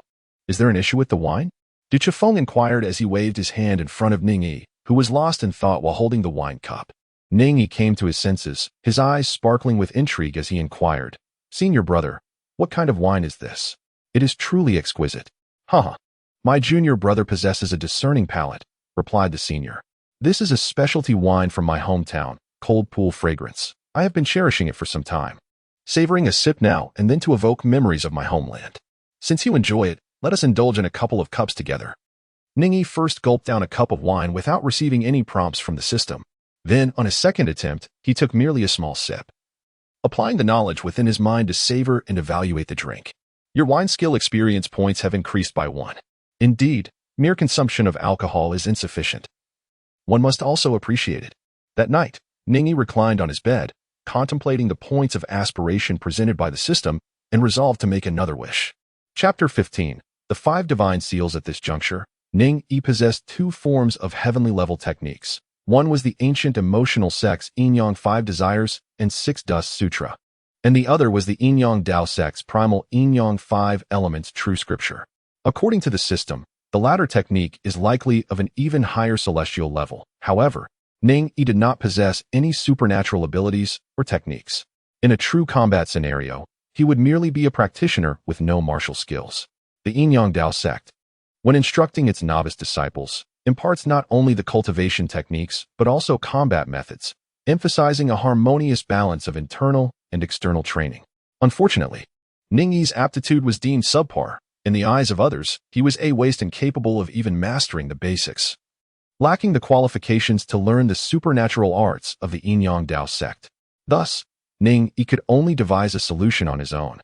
I wish to enter the Celestial Pavilion, to be able to cultivate all the techniques contained within. The Celestial Pavilion is a forbidden area where the Yin-Yang Dao Sect archives its techniques, akin to the Sutra repository of Shaolin Temple, and is the most heavily guarded place. Within the Celestial Pavilion, in addition to the sect's own techniques, the Yin-Yang Dao Sect has also scoured the vast lands over the millennia, collecting various heavenly-level techniques or fragments from other sections. The ancient scriptures of the Yin-Yang 5 desires and 6 dusts, which Ning Yi practiced previously, will also be preserved in the Tongtian Pavilion after being entrusted to the sect by the Celestial Destiny Mystic Maiden. Ning Yi feared the system's penchant for wordplay. For instance, when he wished to enter the Celestial Tower, the system ingeniously allowed him entry, but forbade him from viewing any of the martial arts texts, thus deeming the wish fulfilled. Consequently, Ning Yi was exceedingly cautious with his phrasing. Insufficient wish points. This desire cannot be realized. This was, indeed, within the realm of my expectations. Faced with the system's notification, Ning Yi remained remarkably composed. To peruse all the methods within the Celestial Tower, one required the approval of the sect leader. However, given Ning Yi's current standing within the Yin-Yang sect, obtaining such permission would be fraught with challenges. I wish to enter the Celestial Tower and practice all martial arts below the heavenly level. The realization of this wish would require one wish point. Do you wish to proceed? The requirement of merely one wish point aligned closely with my expectations, prompting my decision to grant the wish. In the course of recent days, Ning Yi had conducted an extensive study of the wishing system and had discerned a pattern. The wish points demanded were meticulously calibrated to match Ning Yi's existing resources. For instance, when he initially wished for a sudden windfall to transform his life, it necessitated one wish point. Similarly, wishing to access the sacred repository of forbidden texts and learn all martial arts below the heavenly level also required one wish point. Yet, despite their identical point requirement, the challenges presented by each were inherently different. In truth, when I first awakened my innate wisdom, I was utterly alone and devoid of possessions. My desire for a sudden fortune lacked any logical foundation. The system, employing a mechanical approach, facilitated my acquisition of wealth almost by coincidence. Now, however, as a member of the Yin-Yang sect and in connection with the celestial decree, the system could seamlessly align with a certain logic, enabling me to fulfill my wish with minimal demand for wish points. Ning Yi pondered deeply, convinced that his understanding of the wish-making rule was sound. When he had wished to learn the celestial level techniques, it just so happened that ancient relics of the Emotion sect emerged near Yong'an County, allowing him to naturally acquire the sect's methods under the system's guidance. However, if Ning Yi were to wish for the teachings of the foremost Taoist sect or to master the royal family's secret techniques, the desire points required would undoubtedly be exorbitant. In the eyes of the world, these methods were all classified as celestial level and fell within the scope of wishes. Yet, Ning Yi had no connection whatsoever to the Taoist leaders or the royal family. Should the system strive to fulfill such a wish, it would have to resort to mechanical divinity, disregarding logic. The more the existing resources could be utilized, the simpler it became to realize logically consistent wishes. Conversely, the more illogical the wishes, the greater the difficulty. Understanding this principle would enable Ning Yi to achieve the grandest of desires with the least number of wish points. The familiar prompts from the system elicited a calm demeanor from Ning Yi as he tidied his bedding and lay down, closing his eyes. The system's wishes never materialized instantaneously. Instead, they were fulfilled through coincidences. Thus, there was no need for Ning Yi to rush. He could patiently await the opportune moment. In a daze, he suddenly caught a whiff of a familiar, ethereal fragrance swirling around his nose. He opened his eyes, sitting up abruptly. In his modest yet cozy chamber, a mysterious and elegant figure stood quietly at the bedside. Clad in a sumptuous dark robe, the figure exuded an aura of mystique and splendor, her dreamlike visage partially veiled, revealing only a pair of eyes that sparkled like stars, shimmering with celestial brilliance. The figure that graced Ning Yi's room was none other than the Destiny Mysterious Maiden, whom he had not seen since arriving at the Yin-Yang Dao Sect nearly 2 months ago. Sister. Ning Yi rose from her slumber, clad in her night attire. Her head bowed in embarrassment as she uttered the term senior sister. The address felt somewhat awkward, for the two had shared an intimately close bond within the ancient ruins of the Love Sect. Ning Yi, with a spark of enlightenment, seemed to have discerned the emergence of a path to fulfill his desires. The Celestial Maiden of Destiny nodded slightly. In her quest for the ancient relics of the Love Sect, although her dignity had been compromised by Ning Yi, she simultaneously cultivated the Yin-Yang 5 desires and 6 dust scripture, which elevated her realm once again. Upon returning to the Dao Sect, she had been in seclusion, solidifying her newfound standing. Her attention had remained on Ning Yi, as the two were bound by a life-and-death contract, for the sake of her own existence. The Celestial Maiden of Destiny could not truly let Ning Yi roam free. Today, for reasons unknown, she felt an impulse and decided to visit the Martial Peak, where Ning Yi resided, to have an audience with him. "What brings you here, senior sister?" Ning Yi inquired, unaware of her intentions.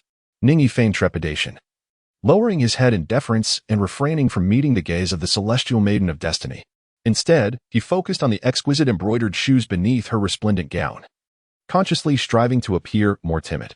"You have not devoted yourself to your training," the Celestial Maiden of Destiny remarked with an icy tone, seemingly reproaching Ning Yi for his lack of commitment to martial cultivation. To an uninformed observer, her words might suggest a concern for Ning Yi's well-being. However, Ning Yi understood that her true apprehension lay in the fear that he lacked the means for self-preservation and might succumb to unforeseen calamities, ultimately leading to her own demise alongside him. Ning Yi fell into a moment of silence, expressing his bitterness. "Senior sister, you ought to be aware that my talents are woefully inadequate. I am incapable of mastering the techniques of the Dao Sect. Even if I were to possess extraordinary gifts, I would still need to feign mediocrity." The Heavenly Fate Mysterious Maiden, fully cognizant of Ning Yi's limitations, understood that his inability to learn the techniques of the Dao Sect was hardly surprising. "The Sutra of the 5 Desires and 6 Dusts of Yin and Yang resonates deeply with you. You may continue your cultivation therein." After a brief pause, the Heavenly Fate Mysterious Maiden gently parted her lips and spoke unexpectedly. Ning Yi's face grew increasingly awkward as he mumbled, "Senior sister, even if I wish to cultivate that technique, I cannot, for I lack a partner for dual cultivation. The Yin-Yang 5 Desires and 6 Dust scripture is a method meant for dual cultivation, and Ning Yi is utterly incapable of practicing it alone." The Celestial Fate Mysterious Maiden also grasped this reality, and the atmosphere between them fell into a profound silence. Ning Yi stole a glance at her, but alas, the Divine Maiden of Destiny was veiled, preventing him from discerning her expression, leaving him to wonder if this extraordinary beauty would also exhibit signs of shyness. Amidst this eerily tranquil atmosphere, the Divine Maiden spoke once more. "Even if you cannot master it, there is no need for concern. I shall ensure your place within the sect. You fear that I might be expelled from the sect, encountering peril that could lead to my demise and consequently implicate you." Ning Yi feigned ignorance and expressed his gratitude. "Indeed." The Divine Maiden of Destiny nodded slightly, her figure becoming ethereal and graceful, indicating that she was preparing to depart. Ning Yi's heart stirred, and he quickly stopped her. "Senior sister, please wait." The celestial figure of the Destiny Xian girl became once more contemplative, her cold and graceful gaze directed at Ning Yi, seemingly curious about what he wished to convey. After careful consideration of his words, Ning Yi said, "Senior sister, the requirements of the Yin-Yang Dao Sect's techniques are exceedingly rigorous, and my aptitude is insufficient for cultivation. I am aware that there exist other methods outside the sect that impose less stringent demands on one's innate abilities. I humbly request your assistance in allowing me to study these practices so that I may possess some means of self-defense." Ning Yi's final words stirred the heart of the Celestial Decree Maiden. After a moment's contemplation, she gracefully lifted her delicate hand and cast forth a fragrant token. "This is the Saintess command. With it, you may venture to the Tower of Heaven. All teachings, save for those at the pinnacle of the tower, are open for your perusal. Seek out the path that resonates with your essence." Ning Yi felt a surge of joy in his heart. Indeed, as he had anticipated, this wish was destined to be fulfilled through the divine presence of the Celestial Maiden. "Thank you, senior sister." Ning Yi bowed respectfully. By the time he raised his head, that enchanting figure had long since vanished, leaving only a faint, lingering fragrance in the room. The host's wish had been fulfilled. Ning Yi cast a glance at the system notification, toyed with the token in his hand, and soon ascended to his bed, slipping into slumber. The faint, ethereal aura lingering in the room, a remnant of the Celestial Maiden of Destiny, swiftly ushered him into a deep sleep. On the following day, numerous disciples gathered to practice their skills, while Ning Yi, solitary in his endeavor, ascended from the martial arts peak to the ethereal island known as Tongtian Peak. Atop Tongtian Peak stood a 9-story pavilion, weathered by the passage of 1,000 years. This pavilion, bearing the marks of time, served as the most significant repository of knowledge for the Yin-Yang Dao Sect, known as the Tongdian Pavilion. The Tongdian Pavilion was interconnected with the sect's protective array, ensuring that as long as the Yin-Yang Dao Sect remained intact, No intruder could penetrate its sanctum. Ning Yi held the token of the Divine Maiden in his hand as he stepped into the Tower of Heavenly Connection. Within the tower, an eerie silence prevailed, broken only by the presence of an elderly man who appeared to be drowsy. He cast a casual glance at the token in Ning Yi's grasp, squinting his bleary eyes as he pointed towards the upper floors. You may explore all the levels, save for the ninth. The guardian of the tower did not inquire about Ning Yi's identity. The token bore the sacred will of the Divine Maiden, and its authenticity was beyond question, having been sanctioned by her approval. Thank you, esteemed elder. Ning Yi clasped his hands together, noticing that the elder paid him no mind, and thus ascended the stairs. He did not venture to other floors but made his way directly to the 8th. Regarding the earth-level techniques on the 8th floor, coveted by the noble families of the outside world, he paid them no heed, instead perusing the records of martial skills and divine abilities. He discovered the Eastwood sky-piercing technique. Should he learn it? He came across the Westgold rift technique. Should he learn it? He found the Southfire incineration path technique. Should he learn it? The 8th level housed 5 pavilions representing the elements of metal, wood, water, fire, and earth, containing the most essential 5 grand techniques that the disciples of the 5 elements peak were required to cultivate. Ning Yi did not engage in direct study. Although he could intuitively grasp these martial arts techniques and supernatural abilities, he was unaware whether the system imposed any limitations on the number of skills it could acquire. To err on the side of caution, he refrained from indiscriminately learning lower-level techniques and martial arts that held little utility. Instead, he sought out the most suitable and potent methods for himself. Ning Yi harbored an intriguing notion. He yearned to ascertain the possibility of success.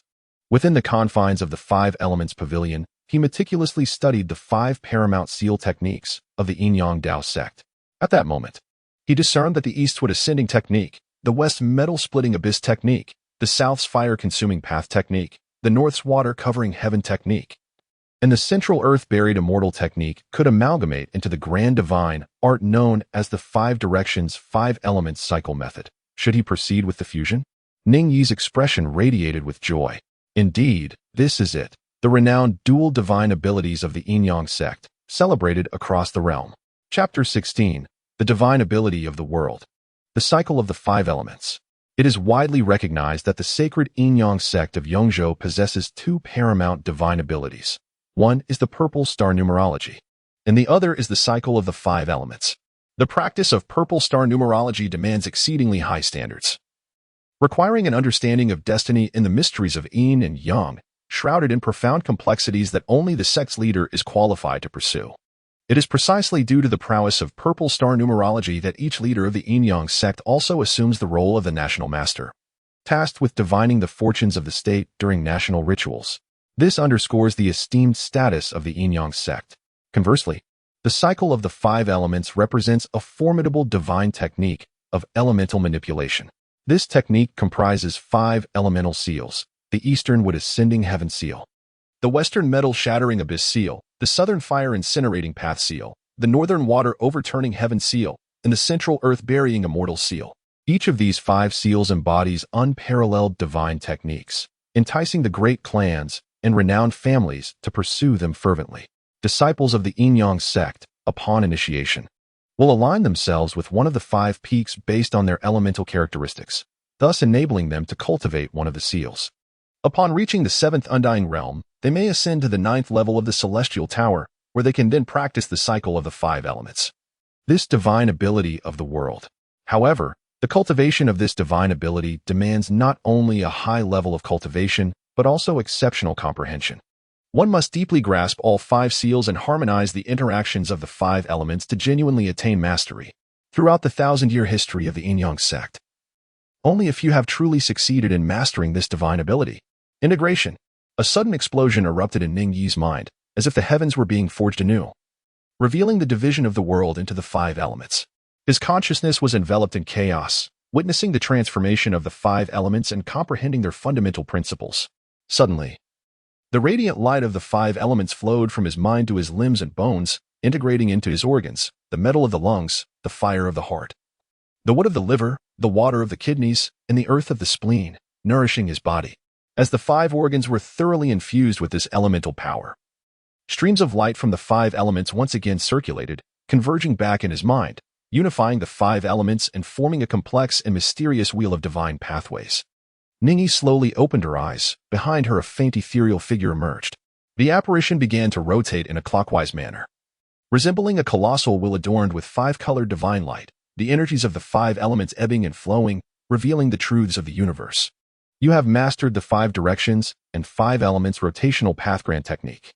Skill, 5 directions and 5 elements rotational path, 2nd level. Ning Yi's artistic prowess has now ascended to the 2nd realm. Therefore, any additional non-artistic skills he acquires will directly reach this 2nd level upon mastery. Even those of the 7th eternal realm find it arduous to grasp this divine ability, let alone cultivate it to the 2nd tier, which demands an unfathomable amount of time and profound understanding. It remains uncertain whether the celestial destiny mysterious maiden possesses this divine skill. Given her innate talent and intelligence, she should theoretically be able to learn it, yet she has certainly not reached the 2nd level and may barely have scratched the surface. Regardless of her unparalleled gifts, her energy is finite. To cultivate to the 7th eternal realm at just over 20 years of age is an unprecedented feat in a millennium. How could she possibly have the time and energy to delve into such a world-shattering divine technique? At last, Ning Yi has managed to surpass her in certain aspects, which significantly bolsters his confidence. Before the celestial destiny mysterious maiden discovers a method to unravel his spells, he is now assured of his ability to protect himself and exact revenge upon Qinshin as his cultivation progresses. Contemplating Qinshin, a glint of cold light flashed in Ning Yi's eyes. Yet, in the next moment, he reverted to his languid demeanor. Should news of his mastery of the 5 directions and 5 elements cycle divine technique at the 2nd chi control realm spread, it would undoubtedly provoke a global uproar, even compelling the celestial destiny mysterious maiden to bow before him. However, the time is not yet ripe. He must exercise patience and caution. At my current level, this divine technique can scarcely unleash its full potential. Nevertheless, even so, with the number of meridians I have opened and the divine techniques I have mastered, I am already invincible among peers, and crossing realms to vanquish foes poses no challenge. Ning Yi was in high spirits as she departed from the Tongtian Pavilion. Your Highness, I appreciate your guidance, yet your West Gold cracking abyss technique still lacks a certain finesse. You must strive harder and not neglect your martial cultivation. In front of the martial arts hall, Luo Qingchan's fingers trembled lightly, fragrant perspiration trickling down her fair cheeks, dripping onto the hilt of her sword. Gasping for breath, she refrained from wiping the sweat from her brow, her pearly teeth clenched in discontent. Before her stood her royal brother, Luo Liangzi, his demeanor gentle, seemingly concerned for his sister's training. However, the mockery in his eyes pierced her heart like a sharp blade. Your Highness, our Zhou royal lineage carries the aspirations of our great ancestor, our bloodline noble. Alas, some foolishly attempt to taint this lineage by bearing illegitimate offspring. This muddy bloodline cannot compare to my rightful heritage from the 9 provinces. Her other brother, Luo Shouyuan, approached with a scornful tone, laced with biting sarcasm. The other disciples of the martial arts hall erupted in applause, many stepping forward to shower the 2 princes with flattery. The nearby senior brothers and sisters pretended not to notice. The 2 princes had joined the ranks of the Tongtian Peaks sect master, and, being royal scions, it was best to avoid provoking them. Furthermore, this was clearly a matter of royal family affairs, and commoners were even more reluctant to meddle, wishing only to steer clear. Luo Qingchan remained silent, gripping her sword as she turned to leave. Luo Liangzi furrowed his brow, his expression darkening as he reprimanded. Your Highness, are you simply going to walk away? Where is the royal decorum? Even without your royal status, we are siblings within the Dao Sect. Do you not possess even a modicum of courtesy? Biting her teeth, Luo Qingchan bowed her head, her hands clasped around the sword hilt in a show of respect, concealing her defiant gaze. Thank you for your guidance, Your Highness. With that, she hastily turned and departed. Luo Shouyuan watched her retreating figure, chuckling softly. Truly, she takes after her mother. No wonder she was cast into the cold palace, unvalued. The cold palace is a desolate place, with only remnants of meals and the constant bullying from those eunuchs. Who knows how long she can endure? As Luo Qingchan walked away, her delicate frame shuddered. Yet she remained silent. That night, by the stream at the martial arts peak, Luo Qingchan diligently practiced, her sword dancing under the moonlight, her surroundings infused with a vibrant golden aura. As a disciple of the sect master and possessing exceptional talent, Luo Qingchan, like her 2 royal brothers, was able to cultivate one of the 5 great seals of the Dao Sect from the very beginning. Among the 5 elements, her affinity for gold was the strongest. and she was practicing the West Gold cracking abyss technique. The 5 great seals were not mere hand techniques or leg techniques, but rather a form of divine power that could manifest in various forms. The West Gold cracking abyss technique, embodying the essence of sharp and lethal gold, was thus practiced with weaponry. Ning Yi, carrying the winemaking apparatus, leisurely arrived at the mountain stream, where he beheld a graceful maiden dancing like a sword upon the sheer cliffs of the cold pool. Ning Yi merely cast a fleeting glance before withdrawing his gaze. Settling by the water's edge, he scooped a bowl of pristine mountain spring water, delicately blending it with his meticulously fermented brew. As the two elements converged, a fragrant aroma wafted from the bottle, and the liquid shimmered with clarity. A flicker of joy illuminated his countenance as he raised the cup to his lips, experiencing a sensation akin to icy spring water coursing down his throat with a lingering aftertaste. Indeed, this cold spring fragrance, when paired with the nighttime mountain spring water, evoked the essence of an ice-cold spring.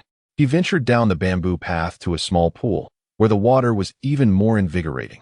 The cold spring aroma I have crafted, characterized by the principles of yin and yang, surpasses even the exquisite wines of Brother Du's homeland. Your wine experience points have increased by 1. Your wine experience points have increased by 3. Observing the rise in experience points, Ning Yi's expression brightened. At this rate, it would not be long before his wine skill ascended to the 2nd tier. At that juncture, possessing 2 second-tier skills would elevate his artistry to the 3rd realm. The formidable techniques he practiced would also advance, and with 2 skills at his disposal, the pace at which his wish points accumulated would double from his daily storytelling by day and brewing by night.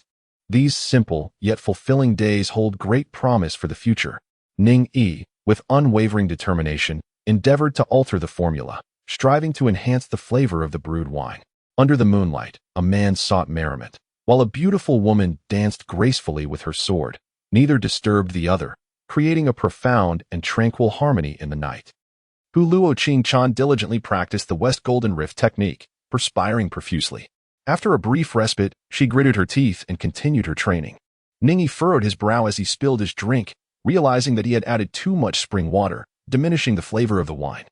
He lifted his gaze towards Luo Qingchan, who was diligently practicing not far away. If she continued to train with such fervor, she might very well fall into madness. He wondered what had provoked her so. Ning Yi pondered for a moment, shaking his head in disapproval. One must balance effort with rest in the pursuit of cultivation. Relentless toil will only lead to physical detriment and yield meager results. Moreover, without the guidance of a master, practicing blindly will only exacerbate your errors, making correction a formidable challenge later.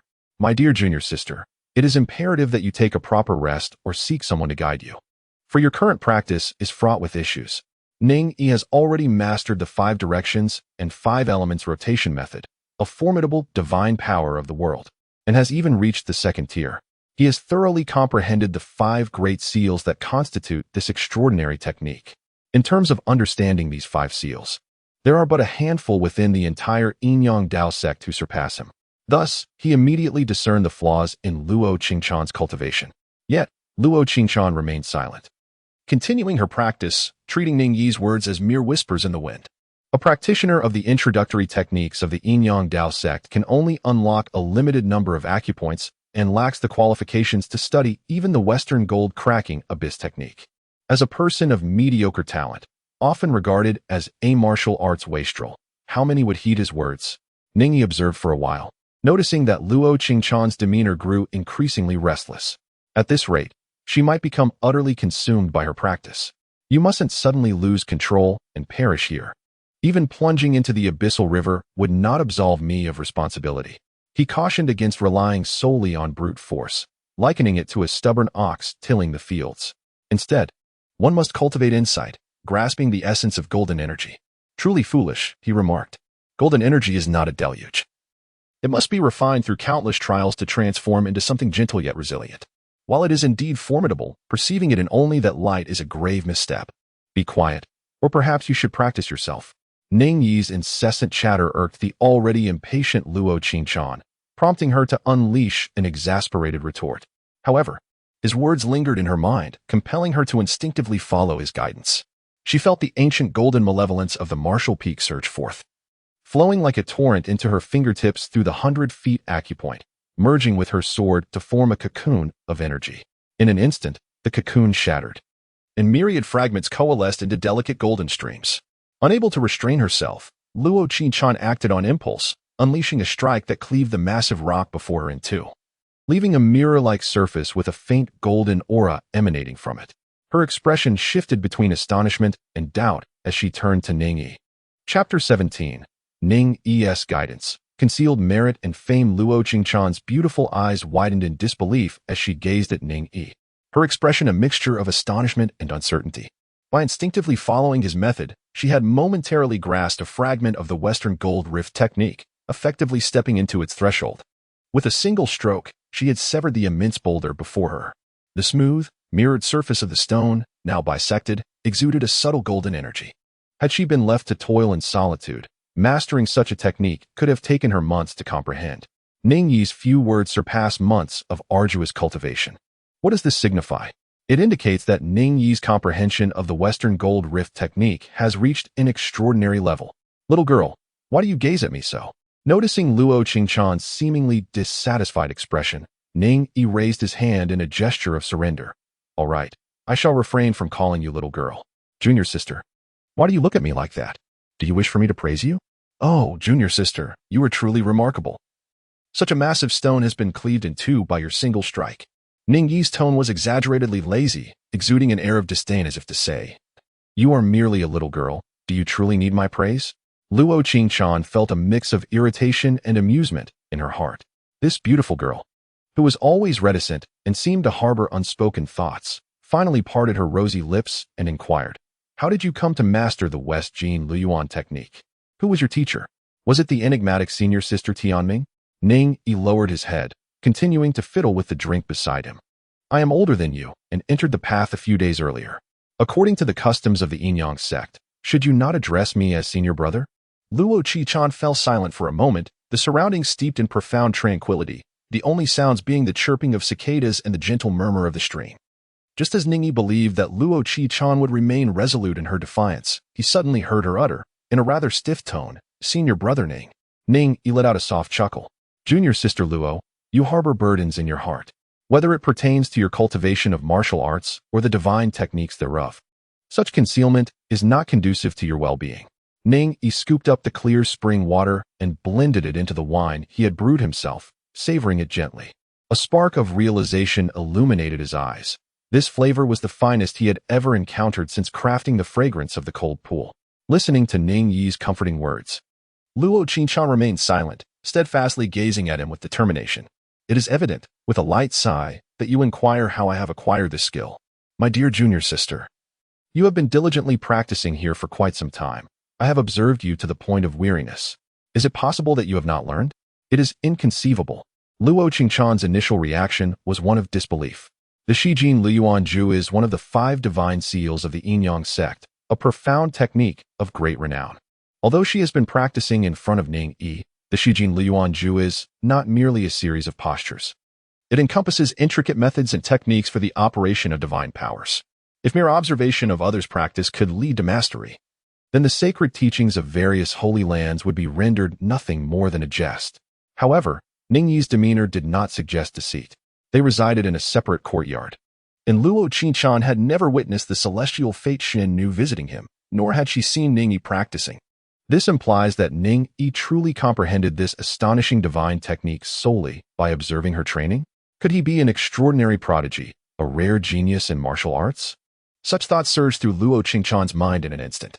She stepped forward, deftly rotating her wrist to present the long sword before him. Ning Yi paused momentarily and inquired, do you wish for me to demonstrate it for you? Luo Qinchan nodded in affirmation. Ning Yi chuckled softly, shaking his head repeatedly. I cannot demonstrate it. Truly I cannot. With my current prowess, I cannot employ the Shijin Lion Ju. Sister, you might as well consider my words mere theoretical musings. Even if I were to demonstrate, I would not need a sword. Merely using 2 fingers would suffice to unleash a more potent essence of Gung Jin. Luo Qinchan was momentarily taken aback, suddenly recalling that Ning Yi possessed only the lowest aptitude, having opened merely 12 acupoints in his cultivation. Each additional acupoint would enhance his power by a fraction. And as one of the most formidable divine techniques of the Dao Sect, the Shijin Liuyuan Ju demanded exceptionally high levels of mastery. What is this? Is it a manifestation of the heavens' inequity? Brother Ning possesses astonishing insight, yet his aptitude is remarkably lacking. In the realm of martial arts cultivation, the first 5 stages are determined by one's innate talent, while the subsequent 4 stages rely on one's comprehension. However, given Ning Yi's meager aptitude, it seems unlikely that he will ever attain even the first 5 stages in this lifetime. Contemplating this, Luo Qi-chan could not help but feel a twinge of regret within her heart. Ning Yi gently swirled his wine glass and remarked leisurely, "Junior sister, one must not hasten in the pursuit of martial arts. Your current state of vitality and spirit is quite off. You should first take a moment to rest." This time, Luo Qi-chan did not retort. Though she was typically a person of serene disposition, she had just recently lost her temper and shouted at Ning Yi, indicating a disturbance in her inner peace. Ning Yi poured a cup of the freshly brewed exquisite cold pool fragrance and presented it before Luo Qi-chan. "Junior sister, would you care to sample the wine I have crafted? I do not consume alcohol. Have you ever tasted it? Never. Then do indulge yourself." Under Ning Yi's hopeful gaze, Luo Qi-chan hesitated for a moment before gracefully lifting her delicate hand to take the wine cup, draining its contents in one swift motion.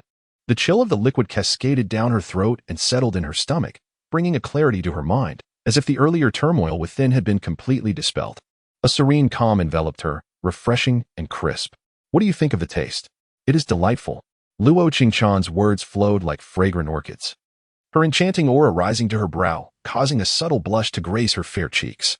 Though still in the bloom of youth, she possessed a captivating beauty, albeit with a hint of spiciness in the flavor. Ning Yi nodded thoughtfully, observing that young girls might not favor overly spicy flavors. He resolved to experiment with fruit-based wines suitable for their taste. The cold spring fragrance I have crafted is brewed from the frigid waters nourished by the Wudao Peak's ancient mountains. Capable of soothing the soul, perfectly suited for you at this moment. As the wine matures, it transcends mere alcohol. It embodies the brewer's insights and even incorporates the profound truths of nature itself. Rather than simply being a beverage, it resembles a potent elixir, a reflection of the eternal cycles of existence. However, Ning Yi recognized that he had yet to reach such heights. Perhaps one day, as his winemaking skills advanced, he would acquire this ability. Days later, at Wudao Peak's martial arts hall, all the novice disciples stood in silence, their gazes fixed upon the middle-aged man positioned before them. Dressed in intricate ceremonial robes, his countenance was both ancient and imposing, exuding an aura of yin and yang, as if divinely ordained. He was Su Yudao, the sect leader of the Yin-Yang Dao Sect. Beside him stood the 5 peak masters. For any sect, fresh blood is of utmost importance. According to the regulations of the Yin-Yang Dao Sect, new disciples must undergo their initial cultivation assessment before the elders after a certain period, akin to a midterm examination. However, with too many novices, not all could participate in the competition. The preliminary rounds had already taken place, and only those ranked highly were eligible to spar before the sect elders. This contest was between Luo Qi-chan and her elder brother, Luo Lianzi. It was said that they had faced each other multiple times before, with Luo Lianzi emerging victorious each time. Though undeniably gifted, Luo Qi-chan was no slouch either. The peak masters shared light-hearted banter. "Sister, the blade knows no mercy. I would prefer not to put you in a difficult position. Instead, why not concede gracefully? Your talent, while not on par with mine, surpasses most here. The elders will not hold it against you," Luo Lianzi said gently, resembling a refined scholar as he offered his well-meaning advice. Those nearby echoed his sentiments. "What brother says is true, sister. Conceding to him is nothing to be ashamed of, especially since you cannot win. Indeed, brother is considering your relationship as siblings. He wishes to spare you embarrassment. Alas, we are of the same blood. Why must we be so harsh?" These spectators were all followers of Luo Lianzi. Luo Qi-chan remained composed, raising her sword to point at Luo Lianzi. Her gaze is deep and still as a tranquil pond. Despite his previous victories, Luo Lianzi did not exhibit arrogance. Instead, he employed words as a means to provoke her, revealing his meticulous and cautious mindset. For him, words served as weapons, and his pre-battle rhetoric aimed to unsettle her, thus facilitating an easier victory, a tactic that garnered admiration from one of the peak masters. Another peak master scoffed, "I believe he overthinks things." I have greater faith in Luo Qi-chan. Her calmness and resilience in the face of repeated defeats exemplify the mindset of a true warrior. Enough talk, regardless of your preferences. They are disciples of the sect and will not become your disciples. The final peak master silenced them with this remark. Luo Lianzi frowned again and said softly, Since my sister refuses to heed my advice, I shall not hold back. Please, enlighten me. His heart carried a hint of disdain as he stepped forward, fully aware of Luo Qingchan's capabilities. In their previous encounters, he had already breached her defenses. It was likely that her cultivation would wane, possibly leading to her becoming a mere shadow of her former self. Suddenly, the malevolent energy from the mountains of Wudao Peak surged forth, manifesting as razor-like winds that sliced through the air, causing pain akin to being cut. What is happening? Luo Liangzi gasped in alarm, unprepared for the sight of a golden light flashing before him, as a sword cocoon shattered, sending shards cascading toward him like a torrent.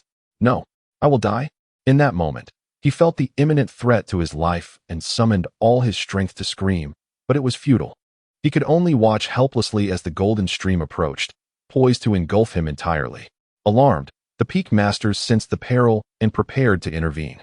A figure appeared between Luo Qingchan and Luo Liangzi, and the overwhelming energy, capable of cleaving through mountains, met the newcomer as if it were nothing more than a drop in the ocean, falling silent. Su Yudao's expression turned to one of delight as he gazed at the sword in Luo Qingchan's hand, exclaiming, "Excellent. This technique, the West Gold Splitting Abyss technique, reveals a profound understanding of golden energy." In such a short time, she had mastered the essence of this technique. Such talent is indeed rare. The royal family has delivered a remarkable prodigy. Luo Qingchan possessed extraordinary gifts, but more importantly, her mindset was equally commendable. Despite numerous setbacks, she remained unflustered, diligently honing her skills until she attained enlightenment, ultimately turning the tables on her adversary. Su Yudao placed greater value on her character. In martial cultivation, even the most gifted individuals encounter bottlenecks. Only with such a mindset can one break free from constraints and soar to greater heights. The martial arts hall fell into a hushed reverence until Su Yudao's words were met with enthusiastic applause. Luo Qingchan paid no heed to the cheers. Instead, she scanned the crowd, her gaze fixing on a solitary figure who, shrouded in anonymity, departed leisurely, moving away from the throng. Chapter 18. The mysterious figure. Luo Liangzi's complexion turned pale as he stared incredulously at the beautiful girl wielding the sword before him. He had lost, defeated by one who had bested him multiple times before. The most humiliating aspect of it all was that he had succumbed to her with a single strike. While the saying a scholar should be viewed differently after 3 days is merely a metaphor, Luo Qingchan had genuinely managed to transcend her limitations in just a few days. Grasping the true essence of the West Gold Splitting Abyss technique and entering the first level of divine abilities. Could it be that this royal sister was indeed a genius who surpassed expectations? A wave of shame and anger washed over him, but upon glimpsing Su Yudao, the sect leader, he quickly reined in his emotions. Growing up within the royal family had instilled in Luo Liangzi a keen sense of timing and understanding of the unspoken. The darkness of the royal court exceeded imagination. Without the wisdom to conceal one's brilliance, one could easily lose their life over the slightest misstep. He raised a smile, humbly stating, "Sister, your talent is unparalleled. I, your foolish brother, am unworthy." Luo Qingchan, known for her aloof demeanor and reluctance to speak, was no different from Luo Liangzi in her upbringing within the confines of the palace. After a moment of silence, she responded coolly, "Thank you for your guidance, brother. In this recent competition at the martial arts hall, the victor has been decisively determined. Luo Qingchan has unequivocally claimed first place. Having mastered the first level of the West Golden Rift technique, she stands unmatched among the novice disciples." The sect leader, Su Yudao, along with the 5 Peak Masters, offered a few encouraging words to the numerous disciples before taking their leave. As for Luo Qingchan, the elders of the sect conferred no rewards upon her. Yet, it is universally acknowledged that once she departs from the martial arts peak and formally joins the Tongtian peak for her cultivation, she will undoubtedly receive a greater allocation of resources. It is indisputable that investing more cultivation resources in a true genius is a matter of consensus. As the elders departed, a group of youthful disciples approached to congratulate her. Amidst the flattery, Luo Qingchan maintained her characteristic reticence, displaying neither panic nor arrogance, seemingly indifferent to all around her. Truly, as a royal princess sent to the sacred grounds, her innate talent is formidable. Previously, I harbored some discontent regarding the sect leader's early instruction of the West Golden Rift technique to her, but now I am entirely convinced. To achieve mastery of the first level of this technique in such a short span of time speaks volumes of her prodigious understanding and talent, a feat beyond comparison. Yet, One wonders how she measures against senior sister Tianming Zuanf. That comparison is unfathomable. Senior sister Tianming Zuanf has not only overshadowed the foremost teachings of our sect, but has compelled the emperor of the Great Zhou to issue a decree proclaiming her as the true first prodigy. However, senior sister Tianming Zuanf feels too distant for us, while junior sister Luo is more relatable. As this thought crossed their minds, the youthful disciples, brimming with youthful exuberance, gazed at Luo Qi-chan on the competition stage. Her petite figure, ethereal beauty, and graceful demeanor evoked an instinctive gulp from them. At this tender age, they are on the cusp of awakening to their emotions. Senior sister Tianming Zuanf is akin to a celestial being, too ethereal to be approached, whereas Luo Qi-chan feels as if she has descended from the heavens, an accessible presence. It was only when someone spoke that the reverie of the crowd was broken. I have heard that senior sister Tianming Zuanf has attained the 7th level of the 5 divine seals, achieving a balance of the 5 elements, and is currently cultivating our sect's world-shaking divine art, the 5 directions 5 elements cycle technique. When she emerges from her retreat, she may well have mastered this extraordinary art. This declaration ignited a fervor among the crowd, each wishing to be the one cultivating such a formidable technique. The 5 directions 5 elements cycle technique is the most decisive and lethal divine art of our sect, encompassing the quintessence of the 5 elements in the foundation of material existence, wielding astonishing power. Among the Yin sect, counting the reclusive elders along with the sect leader and the 5 peak masters, few possess proficiency in this technique. Mastery of such a divine art would position one as an unparalleled expert among the greats of the 7th indestructible realm. Should one truly succeed in its cultivation, only a handful of long-absent elders would be capable of matching senior sister. In the serene night, atop the martial arts peak, the moonlight dances between the pines, and the clear springs flow over the stones. Ning Yi earnestly brewed another pot of cold pool fragrance and savored it delicately. Your wine skill experience points have increased by 1. Elevating your wine skill level to 200. Your artistic level cap has been raised. Ning Yi's countenance brightened with joy as he gazed at his panel. Name, Ning Yi. Artistic realm, 2nd stage, 200. Art points, 1, freely allocable. Skills, storytelling level 2, 400. Wine level 2, 400. Martial arts techniques, sleight. Wish points, 2. Previously, Ning Yi had only mastered the skill of storytelling. Upon elevating this skill to level 2, he encountered a bottleneck in his artistic realm, which subsequently displayed as the 2nd stage, unable to upgrade. The system had prompted him at that time, indicating the necessity to acquire additional artistic skills. After Ning Yi mastered a new skill in winemaking and similarly upgraded it to level 2, the bottleneck was shattered, allowing him to continue his progression. According to experience, the level of the artistic realm corresponds to the highest skill attained. Thus, should either the storytelling or winemaking skill reach level 3, his artistic realm would undoubtedly ascend to the 3rd stage. To transition to the 3rd stage, it requires 2 skills to attain level 2. Consequently, to advance to the 4th stage, one must possess 3 skills at level 3.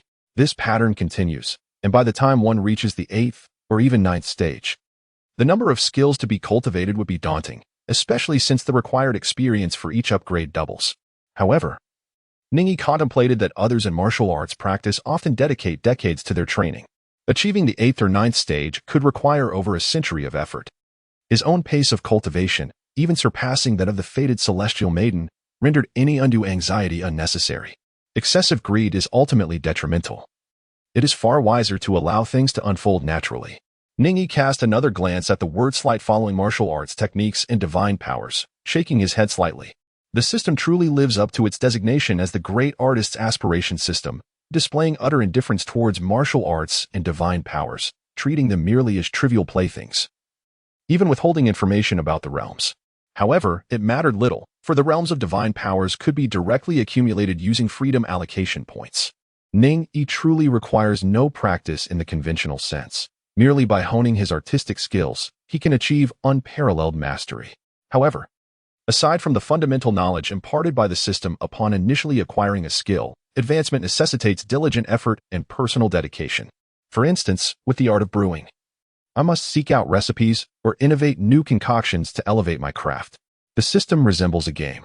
One cannot simply wait idly but must actively engage in the pursuit of improvement. At the Martial Arts Peaks Annex, Ning Yi intercepted Du Chifeng, elder brother Du. Would you care to sample the wine I have crafted? How does it compare to your cold pool fragrance? Du Chifeng, surprised by Ning Yi's offer, exclaimed, Junior brother, you brew wine? And you have mastered the cold pool fragrance? Intrigued, he accepted the wine flask, pouring himself a cup and inhaling its aroma, before even tasting it. He was captivated by the rich fragrance, reminiscent of the exquisite wines from his homeland. With his eyes lighting up, Du Chifeng consumed the wine in one gulp. Feeling a refreshing chill slide down his throat, and his mind suddenly felt more agile, as if he were thinking with greater clarity than usual. Ning Yi playfully inquired, Brother Du, how does the fragrance of this cold pool wine strike you? Exquisite indeed. It surpasses even the finest cold pool wine I brought along, possessing a beauty that is several degrees more enchanting. How could you, dear junior brother, craft such a delightful elixir from our hometown? Brother, you once shared with me the brewing methods and recipes, so I endeavored to try my hand at it. Your talent in winemaking is truly extraordinary. Merely grasping the general formula and brewing technique, you have managed to produce a flavor that eclipses this century-old legacy of fine wine. Du Chifeng, feeling a surge of emotion, contemplated that his junior brother's gifts were perhaps misapplied. No. It could be said that his junior brother ought not to have pursued the martial arts within the Dao Sect. After a moment's hesitation, he added, Yet, I cannot shake the feeling that while your wine is indeed beautiful, it seems to be missing something. Missing something? Ning Yi furrowed her brows, pondering whether there might be flaws in her craftsmanship or formula. Ning Yi places great importance on his skills, for they are the foundation of his future, and he cannot afford any negligence. He took several sips of his homebrewed wine and sampled the local liquor from Du Chifeng's hometown. Something felt amiss. Surely the taste of my wine surpasses that of Brother Du's. Could it be that different individuals have varying palates? Just as Ning Yi was lost in thought, he noticed a nostalgic expression on Du Chifeng's face, and suddenly it dawned on him. Brother Du, the inferiority of my wine lies in its lack of the flavors from your hometown. Du Chifeng was taken aback, but quickly grasped the situation, bursting into hearty laughter. You are absolutely right, junior brother Ning. It is not that your wine is lacking, but rather that I am homesick. As 2 more months slipped by, there remained less than half a month until the 3-month period of cultivation for the novice disciples would come to an end. In the past 2 months, Ning Yi dedicated his days to the study of winemaking, while spending his leisure moments narrating tales to others. Among his audience, a captivating figure began to emerge. Each time Ning Yi shared a story, Luo Qi-chan would come to his side, listening intently, and once he concluded, she would quietly depart. The other novice disciples, eager to make her acquaintance and aware of her fondness for Ning Yi's storytelling, also found their way to this quaint courtyard. As a result, the number of listeners to Ning Yi's tales grew significantly, which in turn accelerated the development of his storytelling prowess. Ning Yi discerned that as his skills ascended in level, the acquisition of experience points became increasingly arduous. Much like the art of storytelling, in the beginning, he recounted tales in a tea house, where the audience comprised individuals of the lower echelons of society, allowing him to amass experience daily. However, once Ning Yi's skill reached level 2, sharing stories with such an audience yielded experience points at an excruciatingly slow pace. To expedite the gain of experience, the status and number of listeners needed to rise significantly. Perhaps one day, he would need to address a crowd of thousands to enhance his storytelling prowess. This skill acquisition truly posed a formidable challenge. Nevertheless, Ning Yi remained undeterred, believing that life's challenges imbue it with intrigue. With the addition of a new skill, his wish points surged to 3 per month. Now, after the passage of 2 months, coupled with the 2 points he had previously accrued, Ning Yi found himself in possession of a substantial total of 8 wish points. These 8 wish points remained untouched, as he awaited the opportune moment to break through his current boundaries. As a fortnight swiftly passed, the time for the final assessment of the entry-level disciples of the Dao Sect approached. An air of tension enveloped the disciples, and the number of individuals eager to hear Ning Yi's tales dwindled. Yet, Ning Yi persisted in his own way, seemingly unfazed by the prospect of elimination. Similarly, individuals like Luo Qi-chan, blessed with remarkable talent, had already been accepted as formal disciples by the Tongtian Peak and the 5 Peaks, showing little concern for this assessment. On a day when no one was inclined to listen to his storytelling, Ning Yi ambled alone upon the martial arts peak, admiring the breathtaking scenery of the mountains. Suddenly, he caught a whiff of a faint aroma of wine. Perched upon a massive rock within the mountain range was a disheveled old man, his face bearing the marks of inebriation. Chapter 19. The ancient marvelous wine. The old man, slovenly and unkempt, sat upon a colossal boulder, his visage clean yet unrefined. In his hand, he grasped an exquisitely crafted wine vessel, his eyes squinted, cheeks tinged with a slight flush, as if savoring the exquisite nuances of the wine. Wholly oblivious to the world around him, Ning Yi inhaled deeply, his eyes sparkling with interest as he leaned closer. A fine wine. Esteemed senior, may I inquire as to the origin of this exquisite beverage? Might you indulge a humble junior with a taste? The skill of wine is divided into two segments, wine tasting and brewing. To elevate it to level 3, both must be developed in tandem. Upon acquiring the wine skill, Ning Yi's mind was merely enriched with rudimentary knowledge. To advance further, he must traverse various locales in search of brewing secrets and rare wines for tasting and crafting.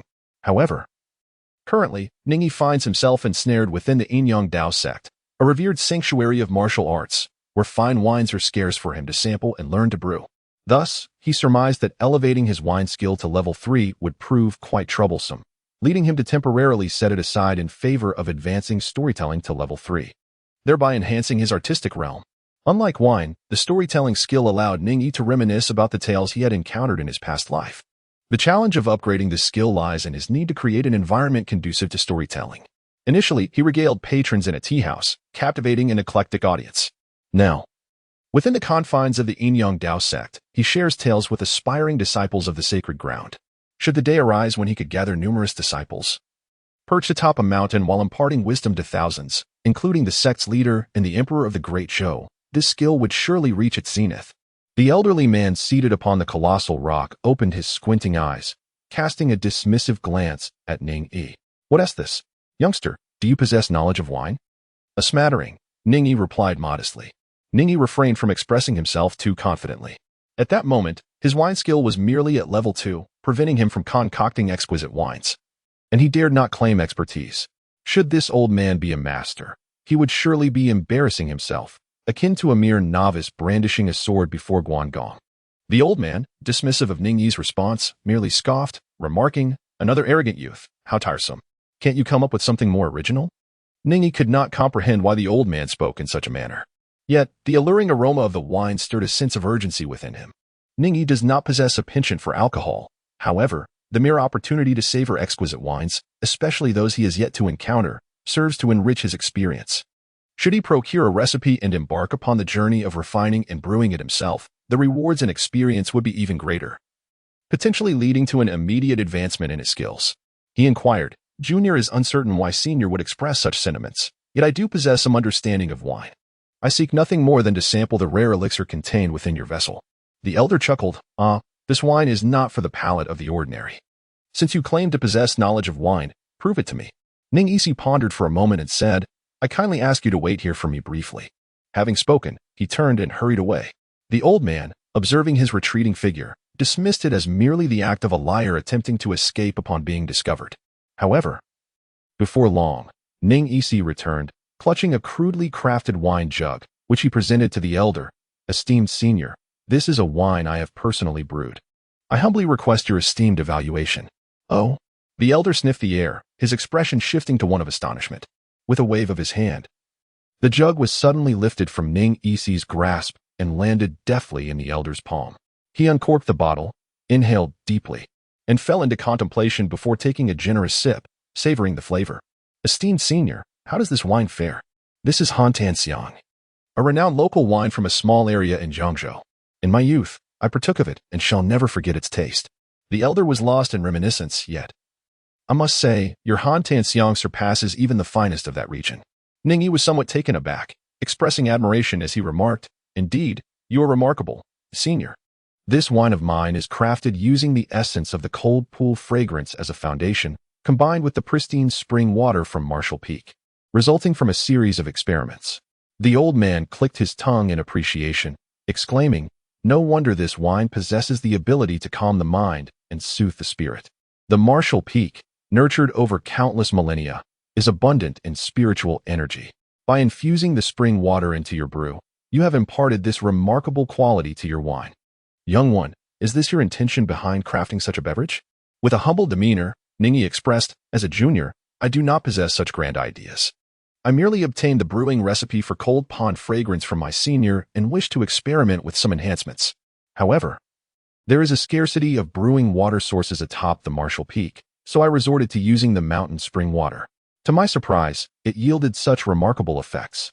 The disheveled old man, with an intense gaze, scrutinized him and remarked, "To incorporate the unique qualities of the Marshall Peak spring water into your wine demands an exceptionally high level of craftsmanship. You haven't deceived me, young man. You indeed possess a deeper understanding of wine than the average person. Pray tell, what is your name?" Ning Yi spoke. "I am Ning Yi, a younger generation." "Ning Yi?" The old man murmured softly. "Oh, I remember now. You were the lad who was brought to the Dao Sect by that little girl, Xuannu, and entered the sect through the back door." Ning Yi felt a wave of embarrassment wash over him. Is it true that good deeds go unrecognized while bad news travels far and wide? He had heard whispers that this young man possessed mediocre talents, unable to master the pinnacle techniques of the Dao Sect. The elder spoke bluntly, as if probing at Ning Yi's wounds. Had it been an ordinary individual who heard such words, they might have felt resentment towards the old man, perhaps even anger, wishing to retort. Do not underestimate the youth for their poverty. However, Ning Yi remained composed. I, the younger generation, feel ashamed.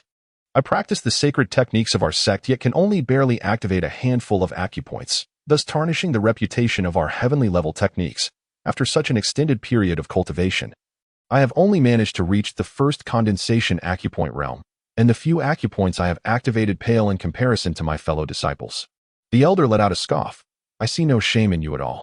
He gazed into the distance, as if deep in thought. The distance from your humble abode is not negligible. For you to make such a swift round trip without so much as breaking a sweat seems inconsistent with merely having entered the first condensation acupoint realm. Ning Yi felt a sudden shock. Realizing that he had been somewhat hasty and lost in the moment, failing to foresee a mistake in the details. However, this old man truly possessed keen observation. Noticing even the slightest oversight, the old man waved his hand dismissively, saying, "I do not understand why you conceal your cultivation level, and I shall not pry further. Here. This is the wine you wish to taste.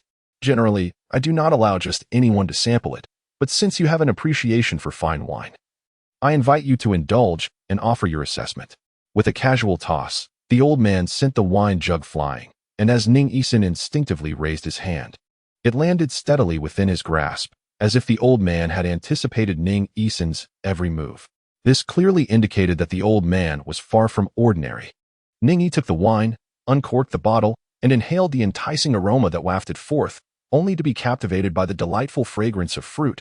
It was, indeed, a bottle of fruit wine. Ning Yi gently sipped, allowing the intoxicating aroma of the wine and the fruity fragrance to dance upon his taste buds, each distinct flavor tantalizing his palate and leaving an enduring aftertaste. As he swallowed the wine, a shiver coursed through his body, as if every pore was enveloped in warmth. Within this embrace of warmth, a slow current of heat began to flow, merging seamlessly with his inner energy. Subsequently, this energy transformed into profound insights beyond Ning Yi's comprehension, granting him clarity of mind and even the ability to introspect deeply within himself. This was no ordinary wine. It possessed remarkable benefits for cultivation. Your wine skill experience points 31. A surge of spirit coursed through Ning Yi as he realized that merely savoring it had bestowed upon him such an abundance of experience points. This wine was undoubtedly extraordinary. "Young man, what do you think of my wine?" the old man inquired with a cheerful smile. Ning Yi remained silent, his mind swirling with the knowledge of brewing and tasting wine. After a moment of hesitation, he spoke. "Senior, I detect the flavors of plums, apricots, hawthorn, pomegranates, oranges, jujubes, bananas, grapes, and apples in this wine. However, I am utterly ignorant of the brewing technique." Upon hearing Ning Yi's words, the elder's eyes sparkled with increasing brilliance. After Ning Yi finished speaking, he erupted into hearty laughter. "Excellent. I am now thoroughly convinced that you possess an understanding of wine and are not deceiving me. This wine is known as Nine Fruit Brew, with its recipe chronicled in the Chronicles of the Nine Provinces. It is an ancient and extraordinary concoction. The true ingredients are exceedingly rare ancient fruits, namely Zhu Yanli, by Luo Mei, Wang Yutang, Yu Jian Lu, Long Xianxing, Wu Wang Zhao, Xian Sui Jiao, Xin Shuang Pu, and Huang Quan Gua. To create the Nine Fruit Brew, one must locate these 9 unique fruits and employ a special technique of 9 steams and 9 brews, undergoing a meticulous process over 81 days to produce 9 distinct wines, which are then blended to form the authentic 9 Fruit Brew. This brew exhibits remarkable effects when transitioning from the 8th return to one realm to the 9th Supreme Saint realm. In ancient times, it was also a rare divine wine. Few possessed the skill of the 9 steams and 9 brews. It is no surprise that you cannot discern the brewing method. Ning Yi's heart burned with fervor as he eagerly inquired, "Senior, where can one find the 9 provinces chronicles of wine? If he could obtain this tome, would he not be privy to a plethora of brewing formulas, including some extraordinary wines? Mastering the art of brewing would undoubtedly expedite his ascension." The elder shook his head with a sigh. "I possess only a few fragmented pages. Whether the 9 provinces chronicles of wine holds a complete record, I cannot say." There is a hint of regret in Ning Yi's voice, as he had hoped to find a shortcut, but it now appears that such hopes are futile. "Esteemed elder, is this wine a product of your refinement?" The elder replied, "Indeed, this wine is crafted from the 9 common fruits you just mentioned. While the fruits themselves are not ancient wonders, the brewing technique adheres to the authentic method of 9 fruits brew." The old man's expression radiated pride as he added, "This brewing process is quite intricate and troublesome. After a modest enhancement, I have produced this ordinary 9 fruits brew. Though it is made from commonplace fruits, it offers considerable benefits to martial practitioners below the 7th immortal realm. Were it not for the fact that I find you rather agreeable, I would not have permitted you a taste." Ning Yi's eyes sparkled with interest. He was eager to learn this brewing technique. "Young man, do you know who I am?" the old man inquired with a smile. Ning Yi shook his head. "I am indeed Li Qingyang, the master of this martial arts peak. In the past, some disciples learned of my identity and, knowing my fondness for wine, pretended to share the same passion to ingratiate themselves with me. How could I be unaware of their petty schemes? When I first encountered you, I mistakenly assumed you were akin to those mediocre individuals. However, it seems I was mistaken. Your ability to discern the 9 varieties of fruit and recognize the brewing methods reveals that you are a true connoisseur of wine. Alas, your innate talents are regrettably lacking, and your achievements in this lifetime will be limited. To create those exquisite wines requires profound cultivation." Li Qingyang shook his head, appearing quite lamentful. Ning Yi suddenly realized that this old man was, in fact, the master of the martial arts peak. Indeed, he had encountered the master of the celestial peak, as well as the other 5 peak masters, yet he had never laid eyes upon the master of the martial arts peak. Even during the previous Saintis ceremony, he had not been in attendance. To his astonishment, the master of the martial arts peak turned out to be a wine-loving old curmudgeon, whom he happened to meet here. Raising his gaze once more, he found the colossal rock deserted, and Li Qingyang had long since vanished without a trace. Was it due to his own lack of talent that he had lost all interest? Ning Yi remained indifferent. However, he was determined not to overlook Li Qingyang's 9 steams and 9 brews technique. Chapter 20. The Generation Doubles. What charisma does Ning Yi possess? The 3-month period had come to an end. In the grand and magnificent martial arts hall of the Dao Sect, numerous disciples gathered, awaiting the judgment of fate.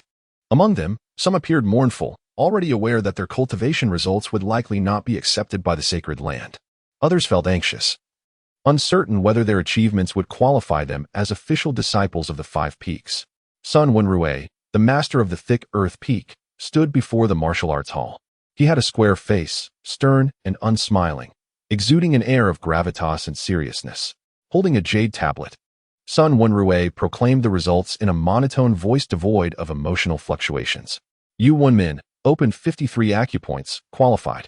Zhui Yushi opened 43 acupoints, unqualified. Jing Feiyang, qualified.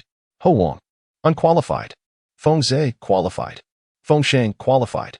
The 2 brothers from the Feng family, upon hearing their qualification, were nearly overwhelmed with joy, almost cheering aloud. However, the atmosphere in the hall was solemn, and they suppressed their excitement, allowing only the corners of their mouths to curl into smiles, betraying their true feelings. Ning Yi opened 15 acupoints, unqualified. As Sun Wenrui read the digits from the jade tablet, he questioned whether he had misread. Among the disciples, even the one with the fewest opened acupoints had surpassed 30. The chasm of disparity was staggering. Yet, upon reflection, he recalled who Ning Yi was, the individual who had been brought to the Dao Sect by the Saintess after assisting her, barely scraping through. Thus, there was no cause for concern, given Ning Yi's martial arts aptitude.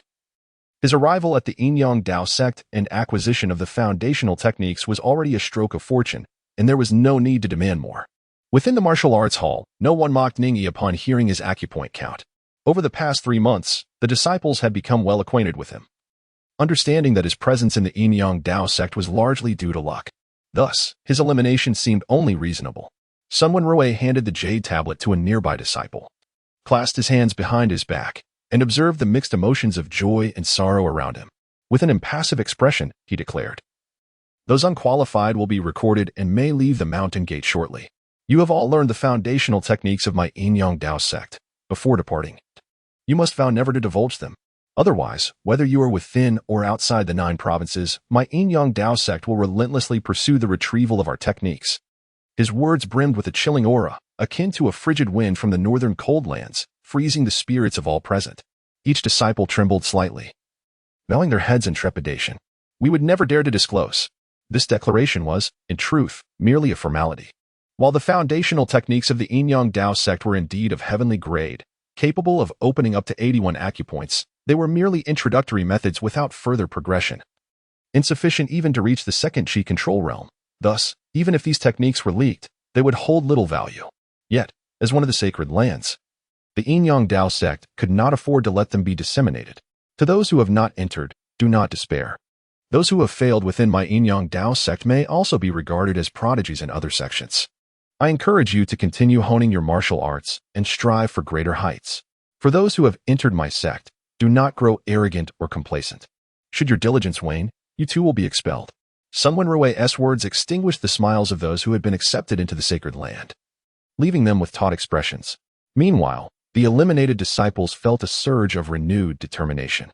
Indeed, although they had not entered the Yin-Yang Dao Sect, it did not imply inferior talent. They might simply be ill-suited for its techniques. They could even journey to other regions, seeking opportunities in other sacred lands.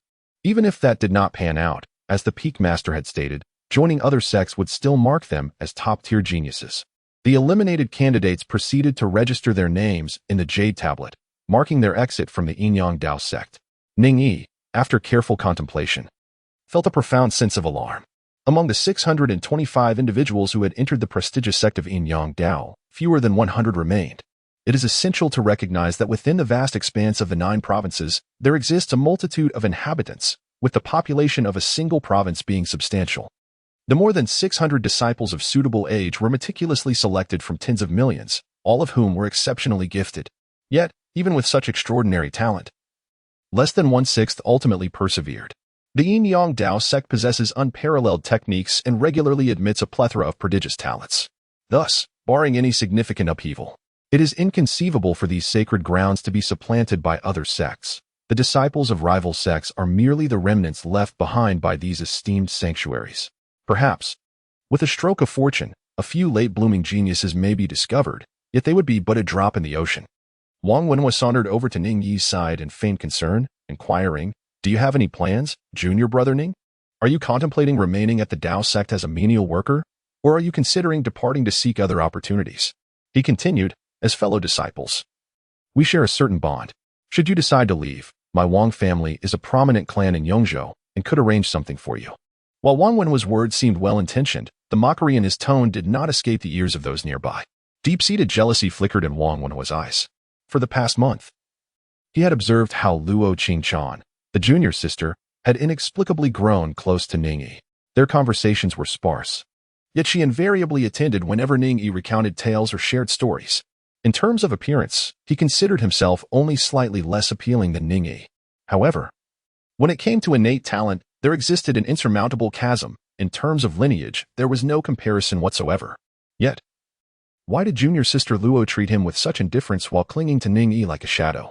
Luo Qichan, hailing from royal blood and being the sect leader's disciple, was an ethereal beauty, unmatched in her grace. Even senior brothers who had already entered the sect were enamored by her. If she chose to befriend others, it would be understandable. However, why did it have to be this seemingly inept Ning Yi?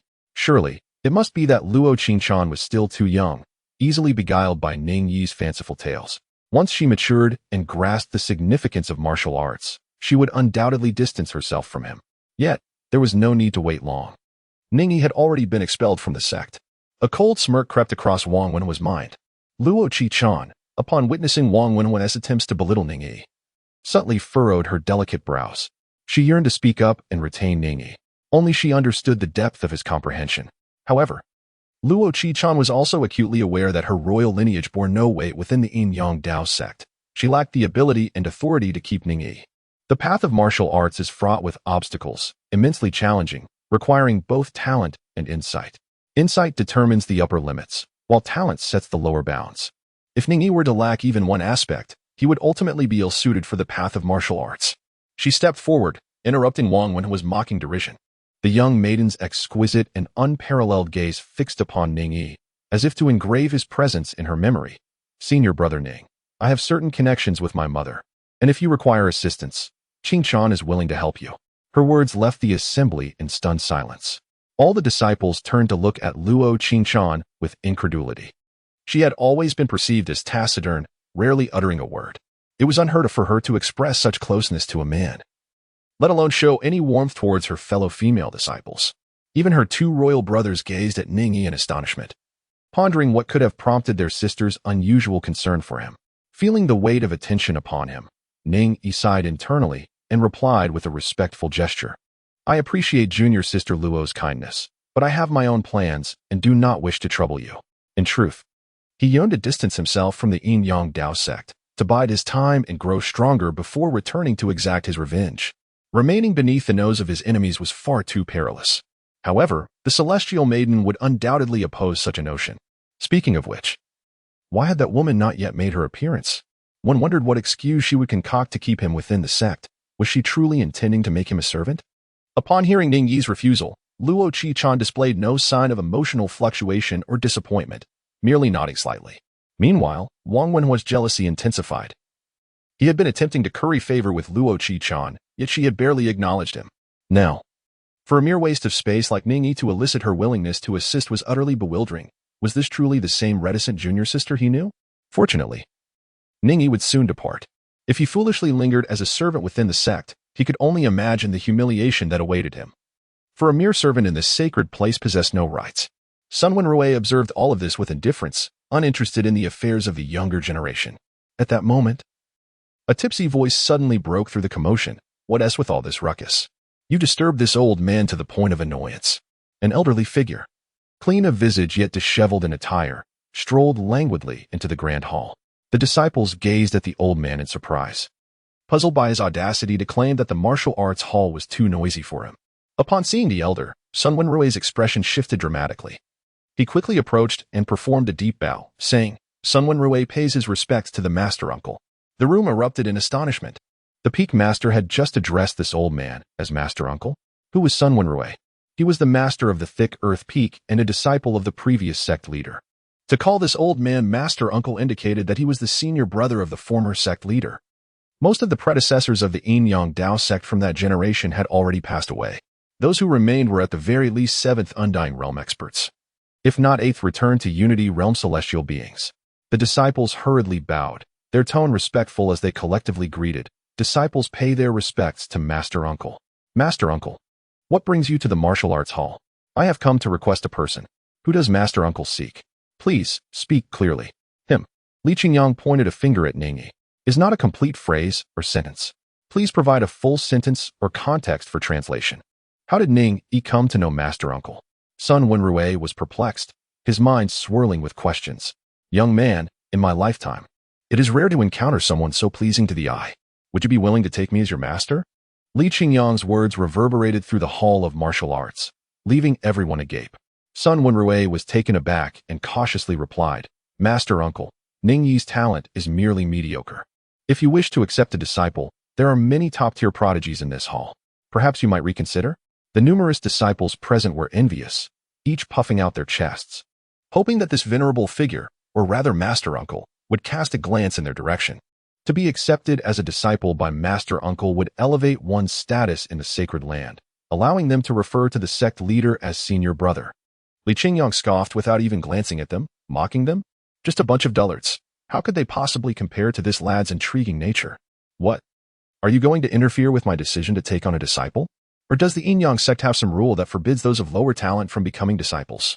Sun Wenrui, are you attempting to obstruct me? He shot a glare, and though he did not exhibit any overwhelming aura, it startled Sun Wenrui considerably. This Master Uncle was indeed a being of the 8th Unity Realm, one of the pillars of the Yin-Yang sect in these times. Even in the vast expanse of the 9 provinces, he ranked among the most formidable of warriors on the celestial rankings.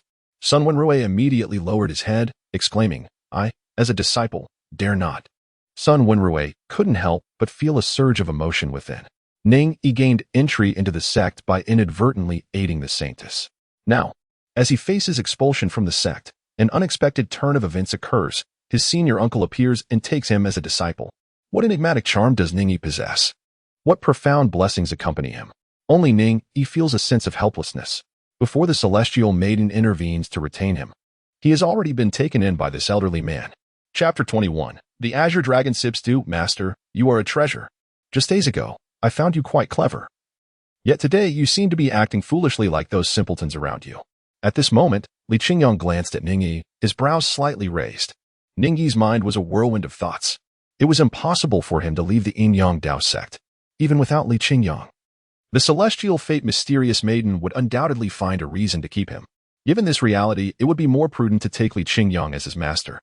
Li Qingyang held an esteemed position within the sect, and by becoming his disciple, Ning Yi would gain a substantial ally. Moreover, he genuinely wished to learn the art of brewing from Li Qingyang. Since he desired to acquire this knowledge, it was only natural to seek apprenticeship.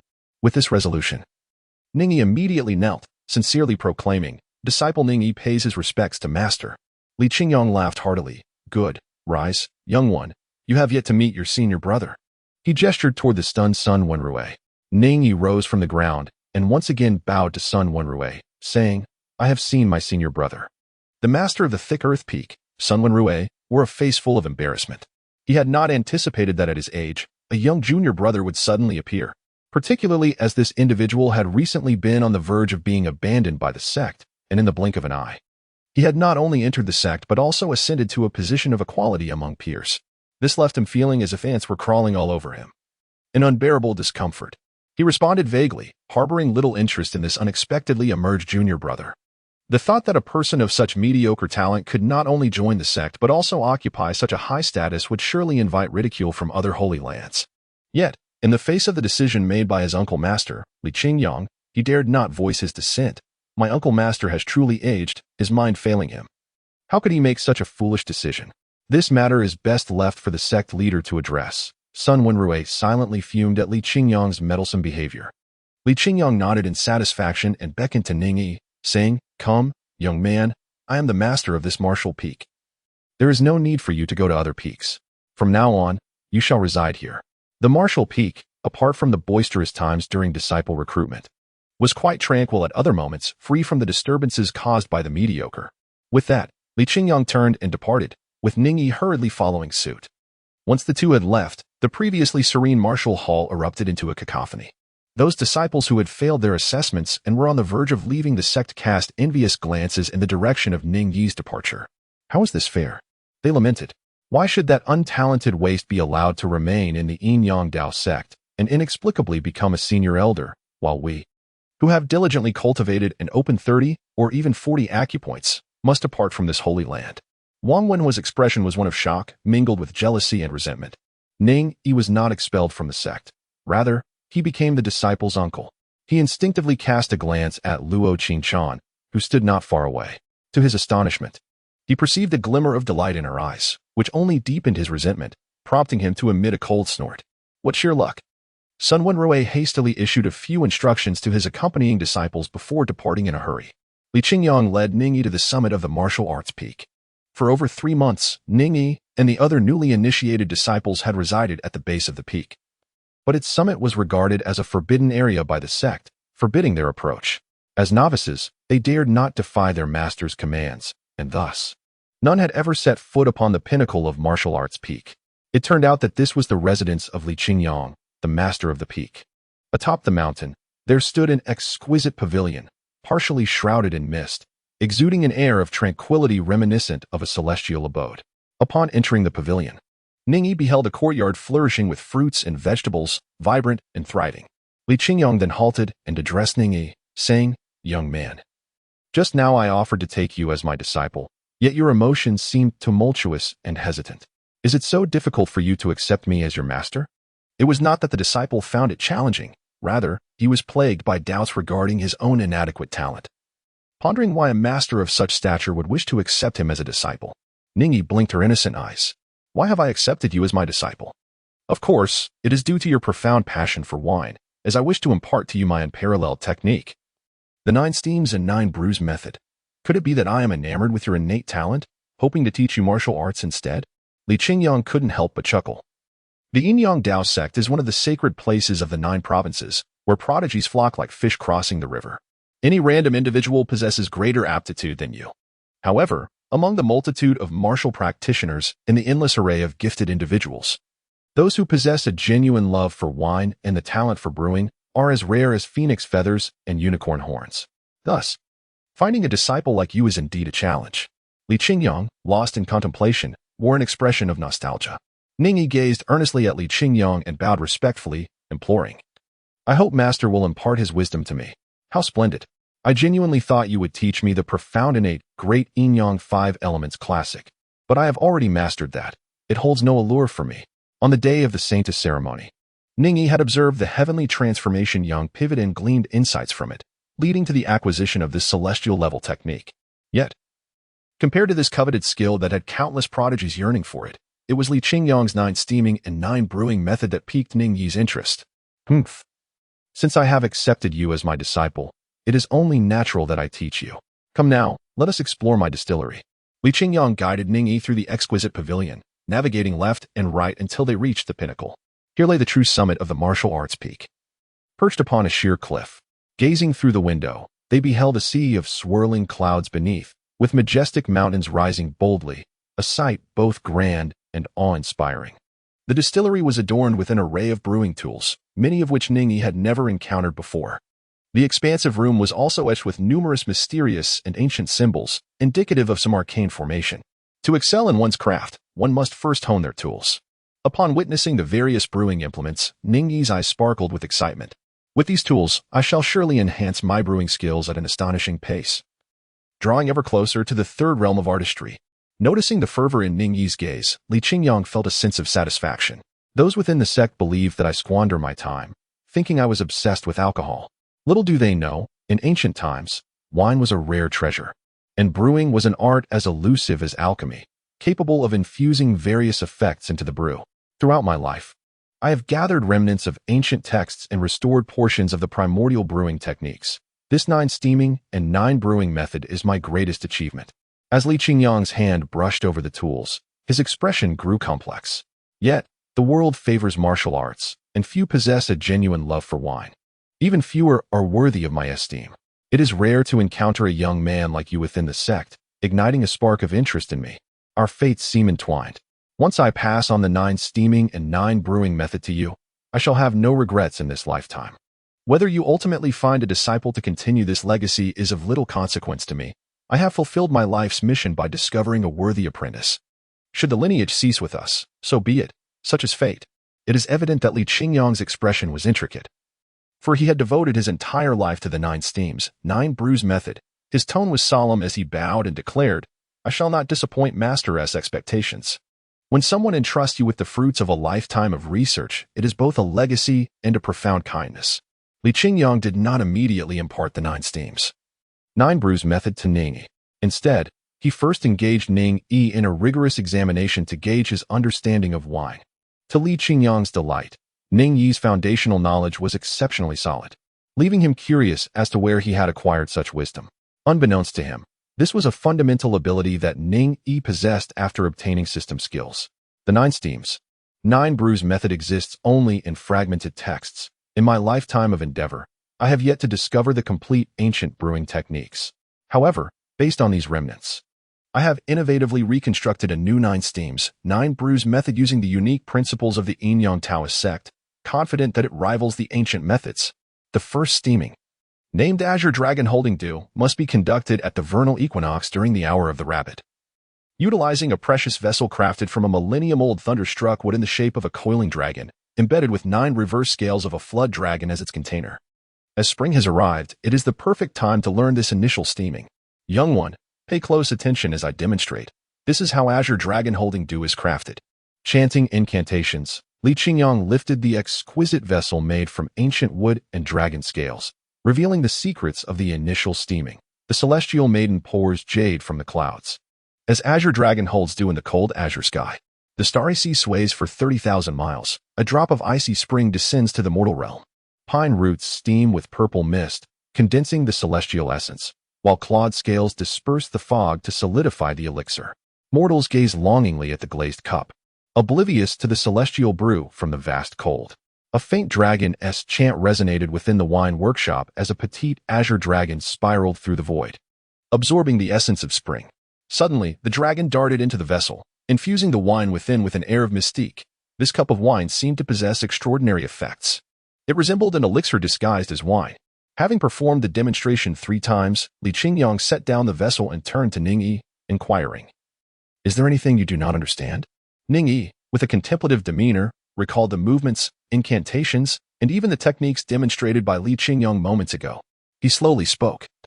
"Master, I comprehend everything." "Comprehend everything?" Li Qingyang replied with a hint of dissatisfaction. "I have demonstrated it 3 times. You claim to understand it all? Shouldn't you inquire about the intricacies of the movements, the subtle variations of the incantations, and the secrets of the seasonal cycles? I only provided a cursory overview. The most crucial aspects await your questions." He felt that Ning Yi was being overly presumptuous, underestimating the profound intricacies of the initial steaming technique. Ning Yi's arrogant demeanor displeased Li Qingyang. "Since you claim to understand, then give it a try. I have some matters to attend to and shall return shortly." With a huff, Li Qingyang exited the distillery. After Ning Yi's inevitable failure, he resolved to impart a thorough lesson, ensuring that Ning Yi grasped the virtue of humility. The 9 steams and 9 brews technique, much like martial cultivation, is not a trivial endeavor. It embodies the essence of his lifelong insights. Moreover, employing this method necessitates certain prerequisites in one's practice.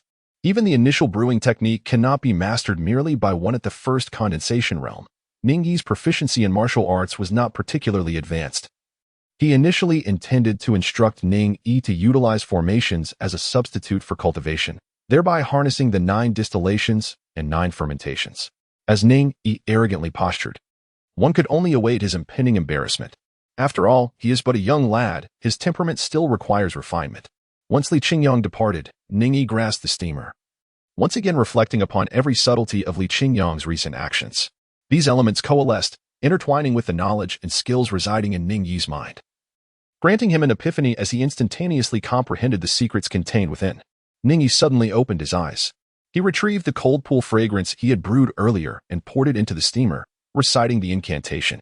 Instantly, his entire being was engulfed in a surging force of vitality, transforming into a searing torrent that threatened to deplete him entirely, squeezing every ounce of energy from his body. Was this method truly so demanding of vital force? That old man failed to mention this. Ning Yi uttered a soft exclamation. If it were an ordinary practitioner at the 2nd Qi mastery realm, they would not possess such abundant true energy to execute the initial brewing technique. However, Ning Yi had activated all 88 acupoints, his true energy so plentiful that even the sacred teachings could not compare. The reservoir of true energy he held at the 1st layer of the 2nd Qi mastery realm surpassed that of others at the 9th layer within the same realm. Gritting his teeth, all his true energy surged forth, suddenly transforming into a delicate azure dragon, imbued with the essence of spring, and infused into that cup of fragrant cold spring. Your wine experience points 55 wine, level 2, 107200. Ning Yi was taken aback, for he had unexpectedly gained such a wealth of experience. Previously, despite brewing and tasting numerous wines, he had only amassed a little over 50 experience points. Now, merely experimenting with the 9 steams and 9 brews method had yielded such remarkable rewards. Truly, taking Li Qingyang as his master was the wisest decision. Master, you are indeed a treasure. Chapter 22. Ning Yi's Enlightenment, Unparalleled Through the Ages. Patriarch. What brings you here to visit this old man? Li Qingyang appeared disheveled, swaying slightly as he emerged from the pavilion atop the martial arts peak, a jug of wine in hand.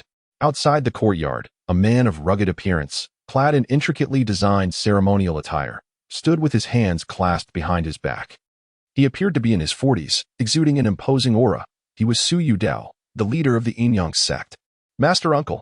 Su Yudao clasped his hands respectfully. I heard from junior brother Sun that you have taken on a new disciple. Li Qingyang frowned, expressing his displeasure. Sun Wenrui truly lacks discretion. He needn't inform you of such trivial matters personally. Junior brother Sun only wished to uphold the reputation of our Dao Sect. I hope you will not hold it against him. Pray tell, Patriarch, Do you intend to hinder this old man from taking on disciples? Su Yudao shook his head. Not at all. Master Uncle has never taken a disciple in his lifetime. When my master was still present, he expressed a desire for you to mentor some disciples, so we might leave behind more promising seeds for our Yin sect. Given this, you ought to rejoice at my decision to accept a disciple. Why do you come to question me then? Li Qingyang scoffed. This is not an inquiry, but rather a suggestion. If you wish to take on disciples, I naturally support you. However, that Ning Yi possesses such poor aptitude and, due to your influence, holds a significantly higher seniority, raises concerns. Su Yudao's tone grew grave. If this matter becomes known to the outside world, how will people perceive our Yin sect? Will they think we no longer value talent in our disciples, accepting them solely based on the preferences of our higher-ups? You must understand, even if it were I or the children of other disciples, they would be denied entry if they lacked the requisite aptitude. Junior brother's son, as the master of Huda Peak, expelled his son for failing to meet the standards. Master Uncle, this sets a troubling precedent. Su Yudao felt a surge of anger upon hearing Sun Wenrui's report. Although Ning Yi possessed exceptionally poor aptitude, Su Yudao still vividly remembered his name, as it had been brought back by his most esteemed disciple, the celestial Fate Xian knew particularly. The death of his son Su Peinan within the ancient relics of the Emotion sect had left him with lingering doubts regarding the matter. If Ning Yi were merely to remain a menial worker within the sect, he would undoubtedly have no objections. However, should he ascend to the status of a disciple, Su Yudao would certainly disapprove. Should the Yin Dao sect set a precedent of indiscriminately accepting disciples without consideration of their aptitude, it would inevitably become a catalyst for future troubles within the sect. As the sect leader, he cannot afford to be blind to such implications. Sun Wenrui's visit to lodge a complaint was not without underlying dissatisfaction. After all, his son was expelled due to his inferior qualifications. Yet why could the elder recruit such a useless disciple? Li Qingyang comprehended Su Yudao's motives for seeking him out. He replied calmly, I have taken Ning Yi as my disciple solely to impart the art of wine, not to instruct him in the martial arts of the Yin Dao sect. There is no need for the sect leader to worry. I shall not transgress the sect's regulations. While Li Qingyang had not violated any rules, Su Yudao's concerns were not without merit. Both parties held valid points. One was an elder, the other the present sect leader, and neither could sway the other. Within the Yin Dao sect, the authority of the current sect leader is paramount, and even the elders must heed the leader's commands. Su Yudao felt his authority as sect leader had been challenged, and in a fit of indignation, he huffed and waved his sleeve dismissively. Elder, you are indeed an elder. Lost in these trivial pursuits, I, as your nephew, find it challenging to voice my concerns. However, in your pursuit of personal enjoyment, you disregard the sect's principles. I trust you will honor your words. I now approach with courtesy before resorting to force. Should Ning Yi tarnish our sect's reputation, I shall be compelled to exercise my authority to expel him, and at that juncture, do not blame me for my ruthlessness. With that, Su Yudao turned and departed. Oh, that troublesome lad has put me at odds with the sect leader, Li Qingyang sighed, taking a sip of wine and shaking his head. Yet, for the sake of passing on his lifelong mastery of the art of wine, he knew that Ning Yi would be willing to learn from him. In light of such aspirations, offending the sect leader seemed a trivial matter. The art of wine is but a minor pursuit? Fools, the mundane. It is through this modest path that I have attained the 8th return to unity. With his wine jug in hand, Li Qingyang ascended towards the loft. At this moment, he imagined Ning Yi's troubled expression, pondering how to accomplish the initial distillation method. This served as an opportune moment to admonish him, steering him away from blind confidence. Upon reaching the loft and pushing open the door, Li Qingyang caught a whiff of something amiss, his demeanor shifting instantly. He stepped forward, his figure vanishing in an instant, only to reappear beside Ning Yi. Ning Yi sat cross-legged on the ground, feeling utterly drained, as if every ounce of vitality had been sapped from his being. Having just employed the initial steaming technique, he had nearly exhausted every fragment of his true energy and was now in the process of recuperation. Li Qingyang picked up the bottle of cold pool fragrance from the table and took a sip, his expression one of disbelief as he suddenly turned to Ning Yi. Young man, you truly accomplished Azure Dragon's due? His face was filled with astonishment. Previously, when Ning Yi had claimed to understand everything, Li had thought him merely pretending to grasp concepts he did not comprehend. Now it was evident that Ning Yi had genuinely mastered Azure Dragon's due after demonstrating it 3 times. Li Qingyang was well aware that achieving Azure Dragon's due was no less challenging than breaking through in martial cultivation. Ning Yi possesses an extraordinary talent for the way of wine, and his comprehension is remarkably profound. The success of a disciple is largely attributed to the quality of their master's teachings. Still not fully recovered, Ning Yi finds himself flattering Li Qingyang, longing for him to impart the second steaming technique, Sk burning heart. However, to achieve Qinglong holding Du, one must possess a considerable level of true energy, requiring the ninth heaven of the second Qi control realm, or even the third understanding realm. Given his limited time of cultivation and mediocre aptitude, how could he possibly attain such a level? Li Qingyang stepped forward, approaching Ning Yi and seizing his wrist. An overwhelmingly terrifying aura surged into Ning Yi's meridians, probing throughout his entire being. Ning Yi did not resist, nor did he possess the capability to do so. He had long since prepared himself for the exposure of his own skill level. Although the closure method of the Yin-Yang 5 desires and 6 dust is formidable, any adept willing to scrutinize it closely could easily see through it. However, due to Ning Yi's inferior aptitude, even the celestial mandate's mystic maiden showed no interest in examining his prowess and realm. As a disciple of Li Qingyang, he spent his days in the company of this unparalleled master. Unless Ning Yi ceased his cultivation, exposure was merely a matter of time. Rather than waiting for the inevitable revelation to become difficult to explain, it would be wiser to embrace it early, and Ning Yi conveniently had an excuse at hand. I had previously suspected that your cultivation was not lacking, yet I did not take it seriously. Who would have thought you have actually reached the second Qi manipulation realm? Your true strength is so formidable that even ordinary practitioners at the ninth layer of the second Qi manipulation realm might not compare.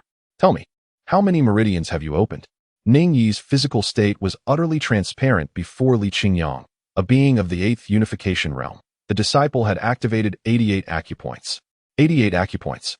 Li Qingyang exclaimed, incredulous. How is this possible? In the teachings of my Yin-Yang Dao Sect, one can at most unlock 81 acupoints. How did you manage to activate 88? Aside from the supreme techniques of the Taishu Xian Min and those personally imparted by the great ancestor of the Zhou Dynasty, he had never heard of any method capable of unlocking 88 acupoints. Moreover, even among those two esteemed traditions, only the foremost Taoist master and the great ancestor himself had truly achieved such mastery. The disciple had previously observed the ancient Qing sect's Sutra of Yin-Yang, 5 desires, and 6 dusts, learning the art of acupoint condensation. With further guidance from the sect's foundational teachings, enlightenment dawned upon me, allowing me to merge these two approaches. This is how I unlock the 88 acupoints, a truth that the celestial female of destiny can attest to. Ning Yi firmly believes that his future will undoubtedly resonate throughout the world. The system cannot disclose this to anyone, so let the world perceive him as possessing an extraordinary insight. However, to merge techniques after merely perusing 2 celestial-level scriptures? Indeed. Your foundational training is rooted in the introductory methods of my Yin-Yang sect. You cannot be accused of deception there. Li Qingyang, long accustomed to the haze of drunkenness, has been jolted awake. Even he, a transcendent of the 8th realm, begins to question whether he is ensnared in a dream. The introductory techniques of the Yin-Yang sect can only lead one to the first condensation realm, that you have reached the second Qi manipulation realm. Who, then, imparted the subsequent teachings to you? Was it the celestial fate goddess? Li Qingyang is aware that Ning Yi was brought to the sect by the celestial fate goddess. Yet the nature of their relationship remains shrouded in mystery. If the celestial fate goddess truly contravened the sect's regulations to impart teachings to Ning Yi, such a possibility cannot be dismissed. Ning Yi took a deep breath. Since certain words had already been uttered, there was no need to conceal them any longer. Only by demonstrating one's capabilities can one elicit greater assistance and support from others. It was not the celestial fate maiden who imparted this knowledge to me, but rather, on the day of the sacred maiden ceremony, upon witnessing the sect's treasured artifact, the celestial Yin-Yang pivot, I comprehended the principles of the second Qi mastery realm from it. Modesty hardly does justice to his extraordinary abilities. He hesitated to reveal to Li Qingyang that he had completely comprehended the methods of cultivation for all realms of the supreme Yin-Yang 5 elements true scripture. Li Qingyang stood there as if struck by divine calamity, utterly astonished and momentarily dazed. He did not suspect that was deceiving him. The supreme Yin-Yang 5 elements true scripture, a pinnacle of martial arts, was derived by the founder of the Yin-Yang Dao Sect after acquiring the heavenly transformation sun pivot from the 9 provinces' legendary divine weapon. Yet grasped the technique with a mere glance, leaving even the sect's founder in awe. Li Qingyang regarded with a complex expression, without any prior martial arts training. He had managed to merge a heavenly-level entry-level technique and unlock 88 acupoints. In less than 4 months, he had reached the second Qi manipulation realm. After just one observation of the heavenly transformation sun pivot, he could understand the technique effortlessly. Young man, your aptitude is beyond anything I have ever encountered. To say you are the best in history would not be an exaggeration.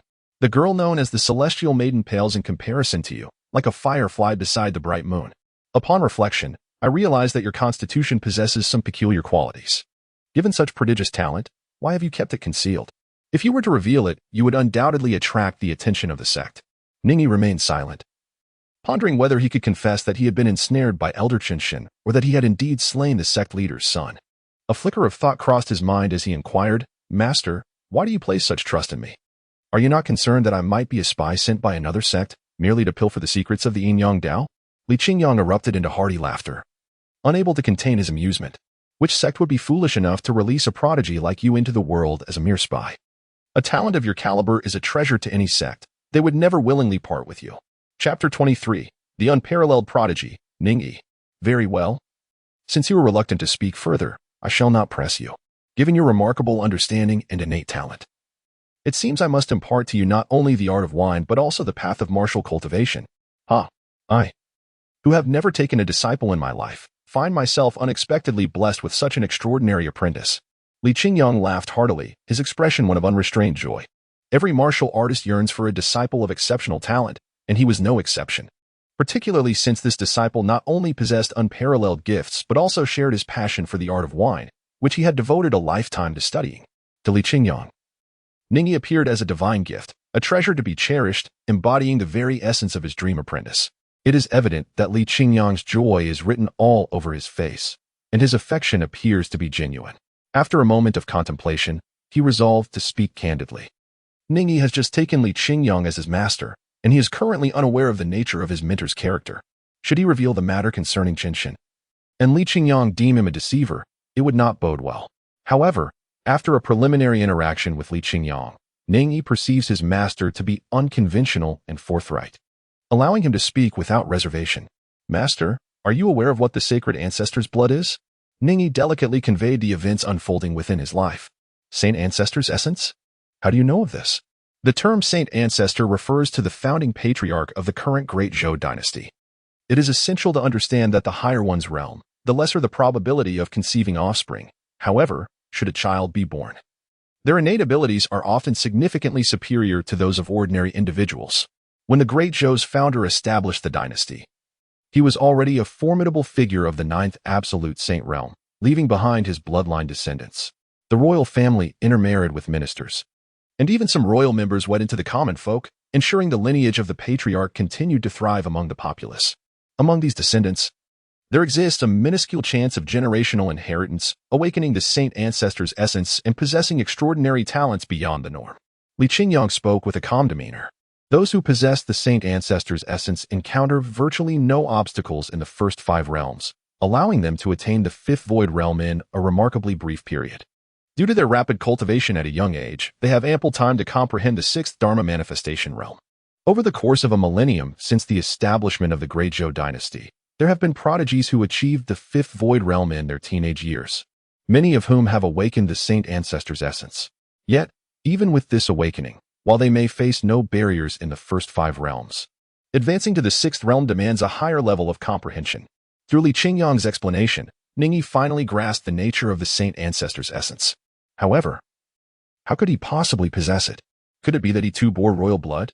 Ning Yi carefully contemplated the genealogy and was quite certain that within 5 generations, there had been no intermarriage with members of the royal family. Perhaps a more distant ancestor had wed into the royal lineage, or possibly a forebear had married someone from an outside clan who possessed royal blood. Given that the royal family had mingled with commoners through marriage, it was likely that traces of royal blood had circulated among the populace. After careful consideration of his words, Ning Yi inquired once more, Master, if someone awakens the bloodline of the ancestor, can it be seized by another? Li Qingyang furrowed his brow in contemplation. There are indeed certain methods through which such occurrences have transpired in history, where the blood of the ancestor has been taken. However, within our Yin Yang Dao Sect, such practices do not exist. A sudden realization struck him, and his complexion changed dramatically.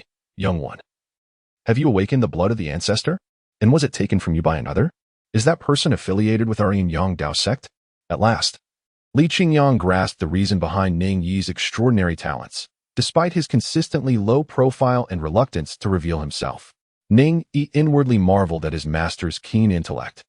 Having instantly discerned the root of the matter, he gently nodded, conceding to Li Qingyang's surmise. Li Qingyang, brimming with righteous fury, his eyes glinting with icy resolve, demanded, "Who is it? Speak up, and I shall seek justice on your behalf." Observing Li Qingyang's earnestness, Ning Yi realized that if he revealed it was Chen Shun, his somewhat unorthodox master would likely lead him to confront the formidable Kangwu Peak. Moved by emotions, Ning Yi spoke, "I appreciate your good intentions, master. But I desire to avenge the theft of the sacred ancestors' blood through my own strength." The crux of the matter lay in Ning Yi's lack of evidence. Even if Li Qingyang compelled him to confront Chen Shun directly, Chen Shun could easily deflect any accusations, claiming innocence. As one of the 5 Peaks leaders, Chen Shun's stature rendered it improbable for Li Qingyang, regardless of his seniority, to challenge him without substantiating proof. Such an action would only expose Ning Yi, marking him as a thorn in Chen Shun's side. Thus, Ning Yi resolved to bide his time, recognizing that true strength stems from personal growth. He envisioned a day when he would reach a sufficient level of cultivation to seek revenge, overpowering any who dared to oppose him. Li Qingyang regarded Ning Yi intently, nodding slowly. "I understand your perspective, young one. Relying on oneself is more prudent than depending on others. I support your aspirations." He furrowed his brow, murmuring thoughtfully, "Records indicate that those who had their sacred ancestors' blood taken perished on the spot. Yet, you remain alive, suggesting you may still possess the remnants of that power. Although your apparent talent seems mediocre, it is likely the essence of the sacred ancestor that enables your rapid advancement. With your perceptiveness, the path of martial arts could unfold remarkably for you. I am eager to see how far you can go." Inwardly, Ning Yi pondered, "Indeed, I did die. But I suddenly awakened my innate wisdom and traversed into this world." It appeared that the master had misconstrued the reason for his swift progression, attributing it to the residual effects of the sacred ancestor's blood. This misunderstanding served Ning Yi well, as it concealed any potential exposure of his true abilities while allowing him to attribute his rapid growth to the sacred ancestor's blood. "You have already attained the 2nd Qi manipulation realm, so let me impart to you the cultivation insights of the 3rd harmonious understanding realm." Initially, Li Qingyang had intended merely to teach Ning Yi the way of wine, believing that mastering the 9 distillations method would suffice.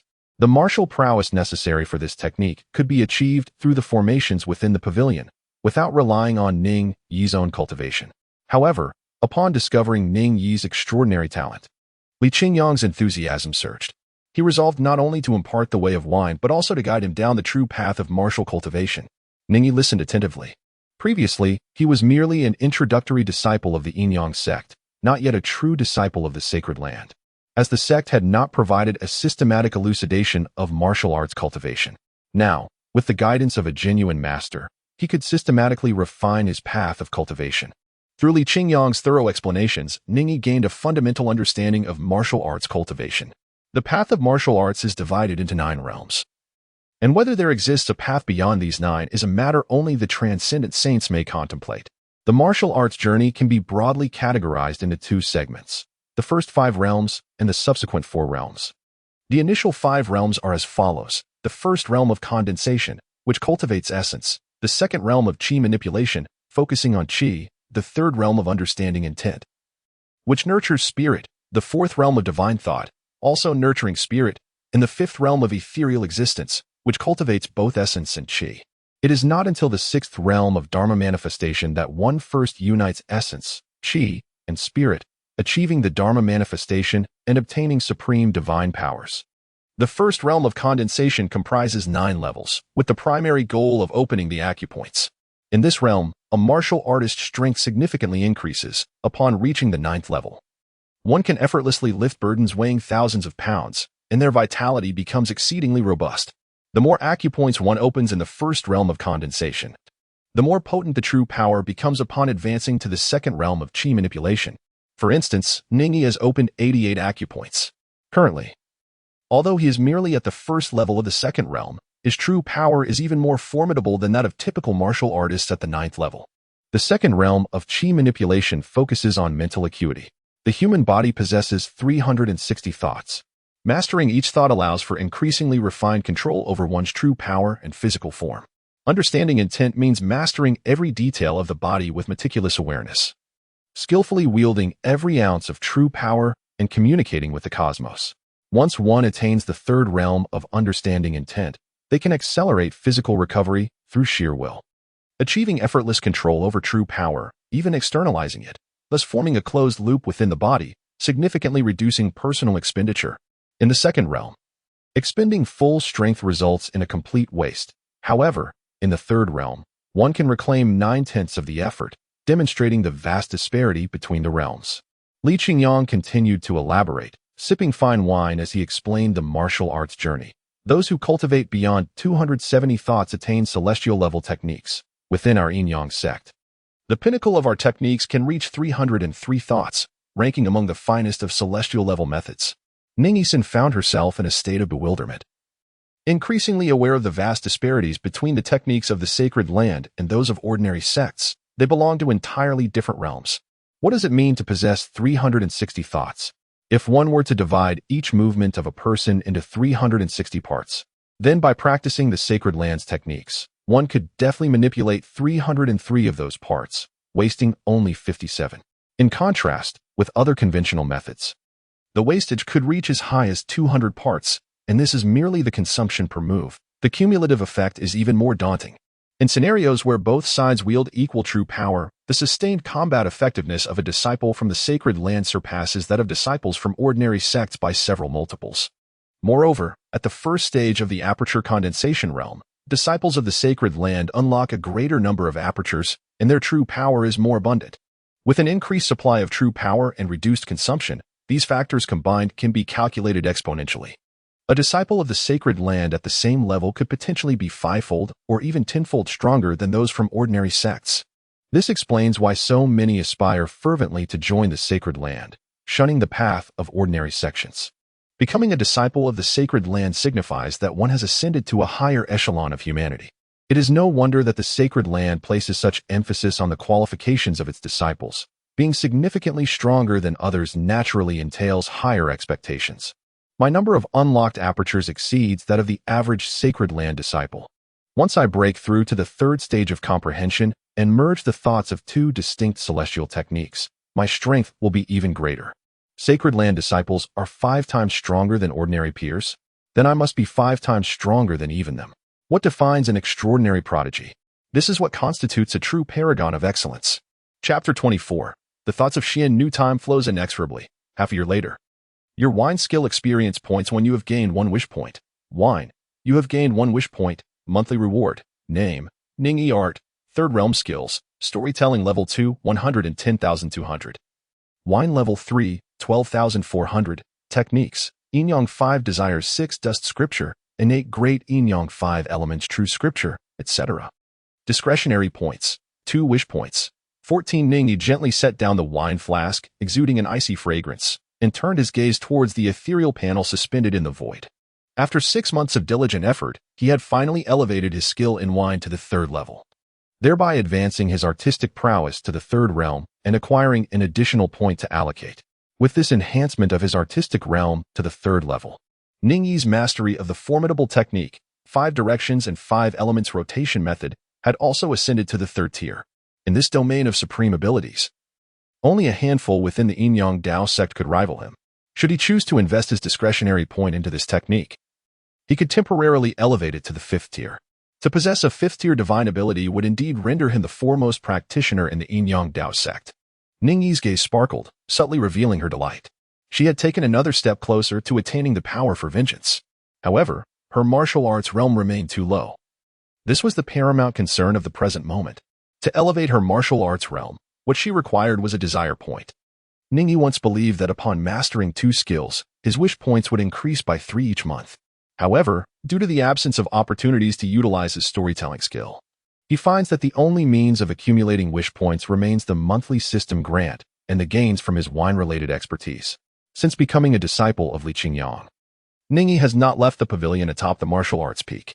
The former novice disciples, having joined other peaks, have not returned to martial arts peak. For those who have just embarked on their journey, diligent cultivation is of utmost importance, leaving little room for wandering about. Without an audience, Ning Yi's storytelling skill has lost its purpose, resulting in negligible experience growth over the past 6 months. If only his master would indulge in his tales, but alas. His master harbors only a passion for fine wine, showing no interest in the stories he narrates. Ning Yi let out a light sigh, feeling somewhat disheartened.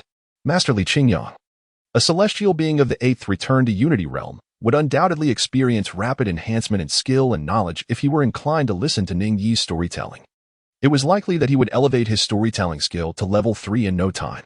The experience required for each skill level indeed escalates exponentially. Advancing from level 2 to level 3 necessitates 200 experience points, while progressing from level 3 to level 4 demands 400 points. Ever since the wine skill reached level 3, each application of the initial distillation technique, the Azure Dragon's Dew, has only yielded a mere 1 experience point. This indicates that the brewing methods of the initial distillation have become insufficient for his current level, prompting the need to learn the secondary distillation technique, the Vermilion Bird's Heartburn. However, with Ning Yi's current prowess at the second Qi manipulation realm, he lacks the requisite resources to support such an endeavor.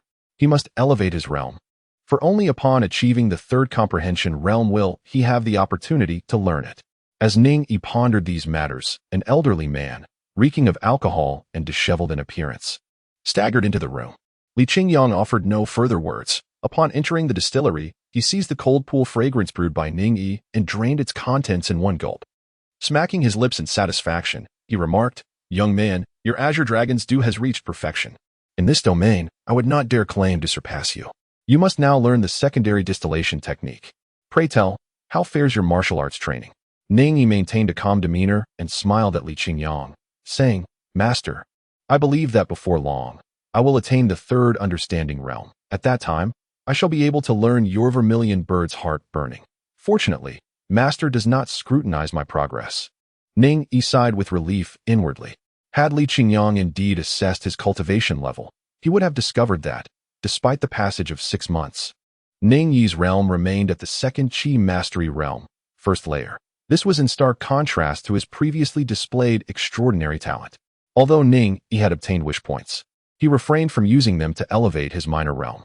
He had once attempted to wish for an enhancement to a minor realm, and the system indicated that only a single wish point was necessary. However, Ning Yi surmised that this might actually be disadvantageous. There was a strong likelihood that elevating a minor realm would require less than a wish point. Nevertheless, the system mandated a minimum expenditure of 1 wish point.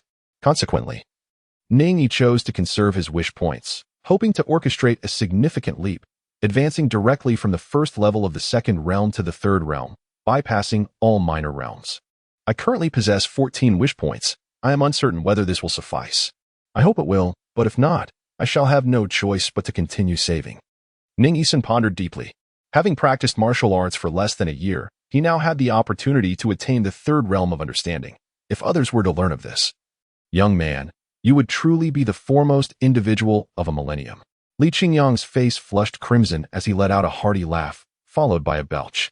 Ning Yi slowly shook his head, remarking that his disciple's rapid ascension in cultivation was merely a consequence of the sacred bloodline bestowed by the ancestor. The mysterious sister Tianming mused that her young disciple, barely in her 20s, had already attained the 7th unyielding realm. In the realm of martial arts, progress becomes increasingly arduous as one advances. Although Ning Yi faced no obstacles in his current training, he could not guarantee the absence of future hindrances. Li Qingyang set down the wine bottle, chuckling softly. "You impudent lad, while modesty is commendable, do not belittle yourself unduly. With your innate understanding, surpassing that little girl's record is not beyond the realm of possibility. I, your master, have lived over a century and encountered countless prodigies. Yet none can rival your brilliance." As he spoke, Li Qingyang's expression shifted, recalling past events that had left a profound impression on him. To teach Ning Yi was, for Li Qingyang, devoid of the joys typically associated with mentorship, for Ning Yi learned at an astonishing pace. Most of the time, Li Qingyang imparted the ways of the way of wine, only occasionally sharing insights on martial arts when Ning Yi inquired.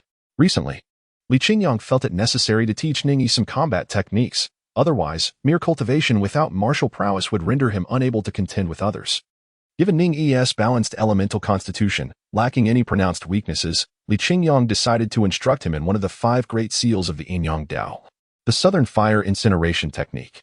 To his astonishment, Ning Yi mastered this technique in a single day and reached the 5th level within 3 days.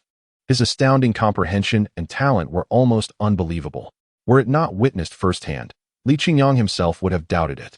He now eagerly anticipated the day Ning Yi would emerge onto the grand stage, shining brilliantly as he subdued all contemporary geniuses.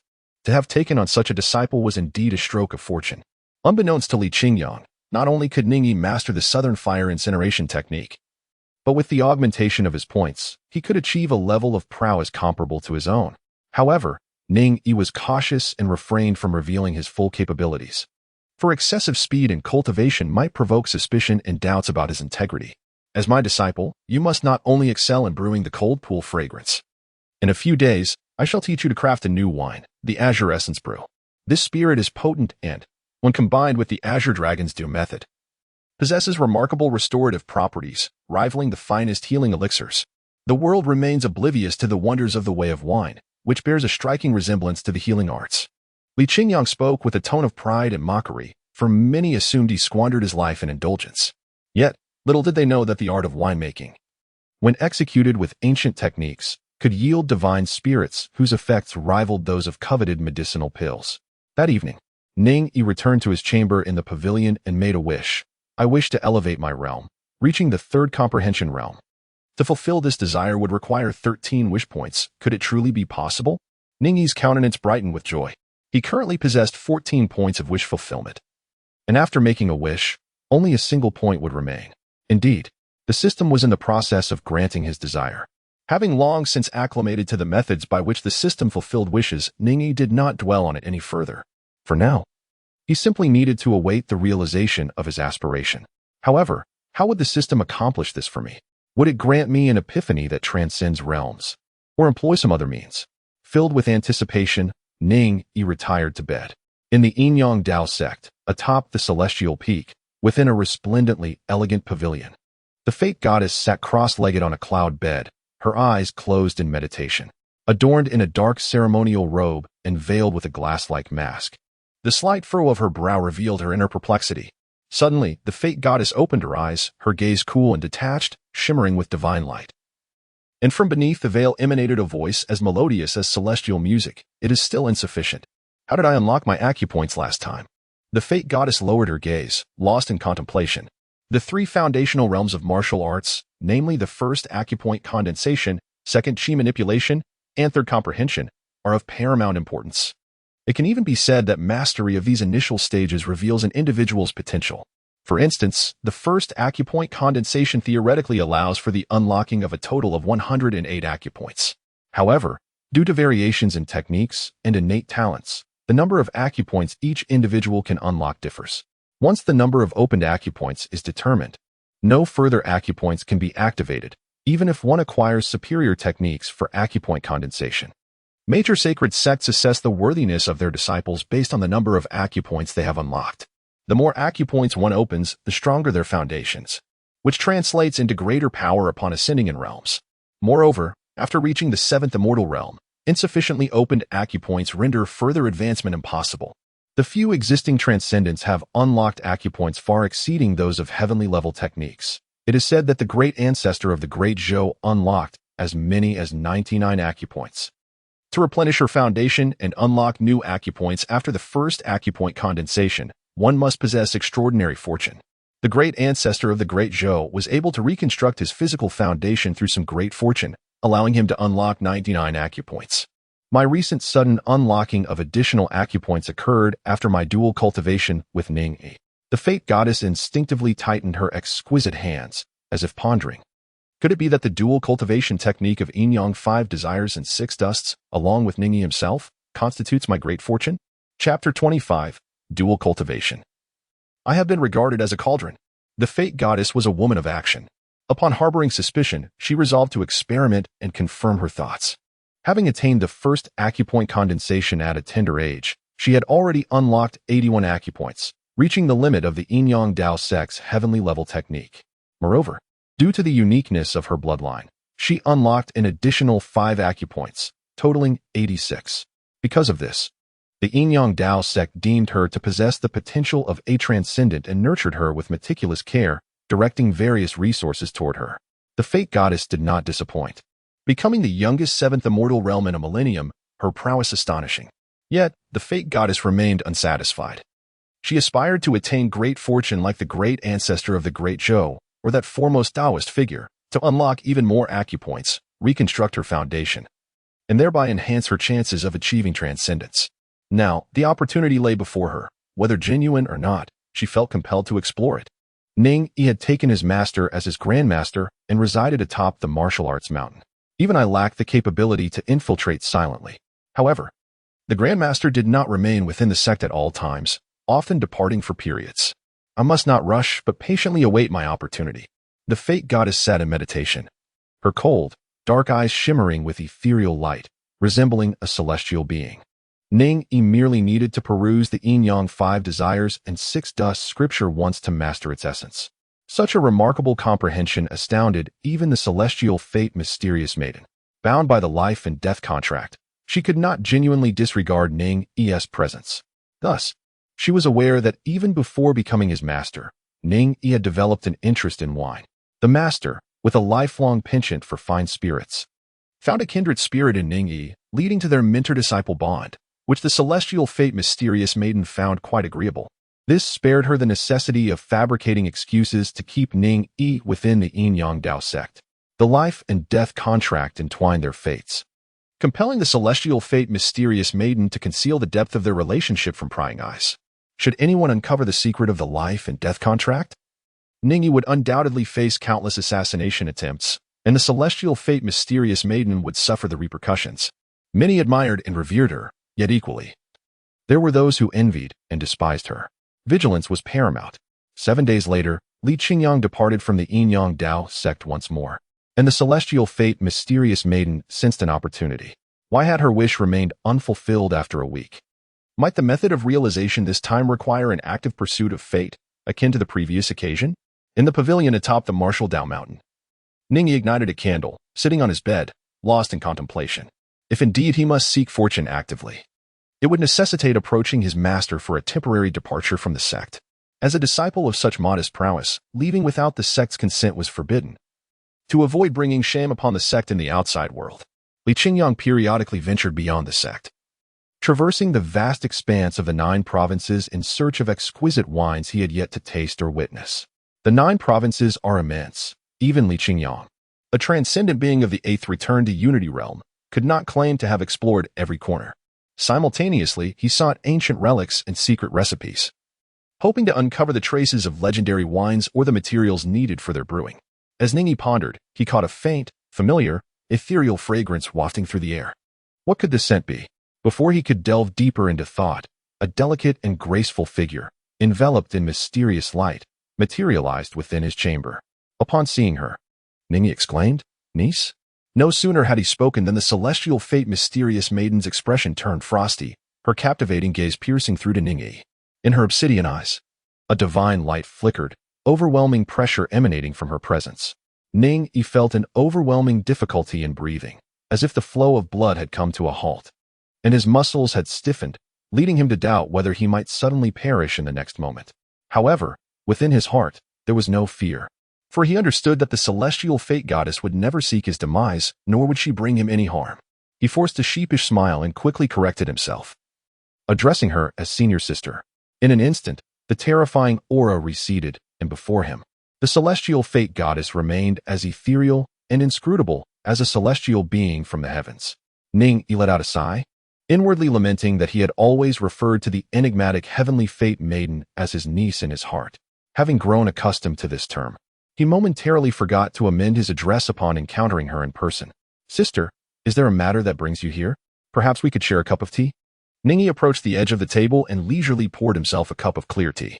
Were it any other master of the 7th unextinguished realm present, he would never dare to act so casually.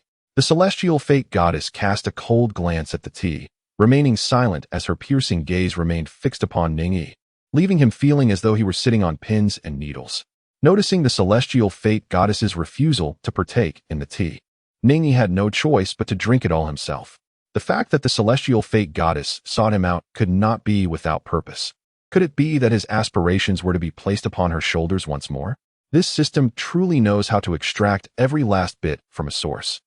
The Yin-Yang 5 Desires and 6 Dust Sutra, do you still recall the method of cultivation? The celestial fate goddess parted her crimson lips and spoke suddenly. When it came to discussing the dual cultivation techniques, she exhibited no hint of embarrassment, treating it merely as a philosophical discourse. Ning Yi was momentarily taken aback, not expecting the Destiny Mystic Maiden to mention the ancient techniques of the Love Sect. His expression turned peculiar as he replied, "I certainly cannot forget this technique. Why does senior sister bring it up?" The Yin-Yang 5 Desires and 6 Dust Sutra, being a dual cultivation method, necessitated both a male and a female practitioner. Currently, Ning Yi primarily focused on the innate great Yin-Yang 5 elements true scripture he had comprehended himself. The ancient techniques of the Love Sect were merely regarded by Ning Yi as supplementary material, intended to unlock more acupoints and, in the future, potentially facilitate the awakening of further thoughts. The Destiny Mystic Maiden nodded gently, acknowledging his recollection. If he remembered, there would be no need for her to visit the Celestial Pavilion to retrieve the Yin-Yang 5 Desires and 6 Dust Sutra for him to observe once more. She raised her delicate hand and pointed at Ning Yi. This gesture filled Ning Yi with astonishment. It was as if he had fallen victim to a binding spell, rendering his body completely immobile. Apart from his thoughts, which remained active, he had nearly lost all control over his physical form, only able to blink. This was not a profound technique, but rather the Destiny Mystic Maiden, leveraging her vastly superior realm, had sealed his acupoints and meridians, leaving only his consciousness intact. "Senior sister, what are you attempting to do?" he inquired. Silence. The Destiny Mystic Maiden's low command compelled Ning Yi to close his mouth. It was not merely out of obedience. Her authoritative words, akin to celestial edicts, stripped him of his ability to speak. With another pointed gesture, the clothing Ning Yi wore was instantly torn apart, disintegrating into fragments that fell to the ground. Ning Yi's eyes widened in astonishment, her expression a mixture of disbelief and alarm. What on earth was this woman intending? Surely, she couldn't be contemplating an act of violation against me. The thoughts of Ning Yi are not erroneous. The Celestial Maiden of Destiny indeed intends to violate him. With a delicate flick of her perfectly rounded finger, Ning Yi's body ascended into the air, lying in a sprawling position upon his bed. The Celestial Maiden approached the bedside, gracefully removing her exquisitely crafted embroidered shoes, revealing a pair of remarkably beautiful jade-like feet, adorned with gossamer-like stockings, akin to modern-day sheer tights. They appeared in a pristine white. The Celestial Maiden lifted her lotus-like feet, stepping onto the bed, gazing down at him from a towering height, her indifferent eyes betraying a hint of disdain. After a moment's hesitation, she lowered her gaze, her alabaster hand gently entwining a strand of her flowing hair, grasping a dark hair tie to secure her cascading tresses. Subsequently, with a graceful motion, the Celestial Maiden reached for her waist, tugging at the delicate straps that bound her intricate ceremonial attire. In the unwavering gaze of Ning Yi, her resplendent garment floated downwards, revealing her remarkable and alluring form, her fair and elongated legs captivating his undivided attention. His throat constricted as he swallowed hard, his eyes entranced solely by her luminous, jade-like body, unable to perceive any other hues. The only regret that lingered for Ning Yi was the starry dust adorning the Celestial Maiden's visage, obscuring his view of her divine and enchanting beauty. "Close your eyes," the Celestial Maiden commanded coldly, and Ning Yi found himself powerless to resist, his eyelids falling shut. A surge of indignation coursed through him. His body remained immobile, and his vision obstructed. This woman was indeed coveting his form. Noticing that Ning Yi could no longer see her or move, the blush upon her veiled face gradually faded. She, after all, was a woman. Even if her pretense was for cultivation and her grand destiny, compelling a man to partake in such acts was a challenge to her composure, even for the Celestial Maiden. Yet, once she had made a decision, the Celestial Maiden was not one to yield easily. With a resolute heart, she cast a glance at Ning Yi. Recalling the wisdom gleaned from her studies in the ancient texts of Yin-Yang and the 6 Desires, her form slowly descending towards him. Ning Yi felt an overwhelming wave of gentleness enveloping him from all directions. Just as he was about to succumb to this enchanting sensation, a thunderous roar echoed in his ears, accompanied by the admonition of the celestial fate goddess in his mind. "Channel your energy." Ning Yi, with a tranquil mind, swiftly recalled the cultivation methods from the Sutra of Yin, Yang, 5 Desires, and 6 Dusts. Due to the nature of the system, he had perused this celestial-level technique, thoroughly comprehending its essence.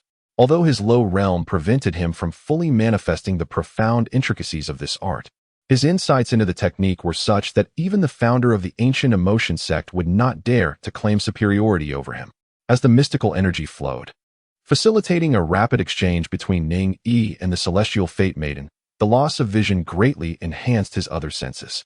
Particularly, his tactile perception intensified, as if his thoughts were magnified 1,000-fold, each contemplation absorbing information from all directions, thereby analyzing both the internal and external realms. Wait, thoughts? In a moment of inspiration, Ning Yi recalled the teachings of his master regarding the realms of enlightenment. The third realm of understanding is characterized by the cultivation of 360 thoughts, enabling one to comprehend external meanings, grasp internal truths, master oneself impeccably, and connect with the universe. This represented the opportunity he had wished for, a chance to transcend into the third realm of understanding in one fell swoop. Upon realizing this, Ning Yi no longer lingered in ecstasy. Instead, he focused intently, channeling all his concentration onto the thoughts surrounding him, drawing upon the inexhaustible true power bestowed by the celestial fate maiden, as well as the profound principles of yin and yang embedded in the heavenly scripture of the 5 desires and 6 dusts. He refined and condensed all his thoughts. The celestial fate maiden sensed this shift as well. During their mutual cultivation, not only did her dormant acupoints begin to loosen, but even unformed thoughts surfaced within her consciousness. This was no mere opportunity. It was a momentous chance. Chapter 26. The exhausted Ning Yi ascends once more. You have practiced the primal great yin-yang 5 elements true scripture, resulting in the formation of 303 thoughts. You have practiced the yin-yang 5 desires and 6 dust scripture, resulting in the formation of 293 thoughts. There are 17 non-redundant thoughts between the primal great yin-yang 5 elements true scripture and the yin-yang 5 desires and 6 dust scripture. Shall they be merged? Indeed. During the merging, after eliminating the redundant thoughts, you have now formed 320 thoughts. As the rooster heralds the dawn, the eastern sky reveals a soft glow. Ning Yi engaged in a profound cultivation session with the celestial destiny maiden that spanned an entire night. Throughout this duration, he was rendered unable to see, speak, or control his body. Only his senses and consciousness reached the zenith of perception. Under the expansive limits of these 5 senses, Ning Yi diligently followed the pathways of 2 supreme celestial techniques, drawing upon the unparalleled true power acquired from his yin-yang cultivation with the celestial destiny maiden. He achieved a remarkable breakthrough, ascending from the 2nd Qi mastery realm to the 3rd insight realm. In less than a year, attaining the 3rd insight realm was an astonishing feat of unparalleled talent. Notably, within this realm, Ning Yi cultivated 320 thoughts, surpassing even the limits of the sacred techniques of the yin-yang Dao Sect. With the 3rd insight realm established, the 320 thoughts whirled in unison, granting him exquisite mastery over every minute detail of his body. The circulation of blood, the control and transmission of true power, all was firmly within his grasp.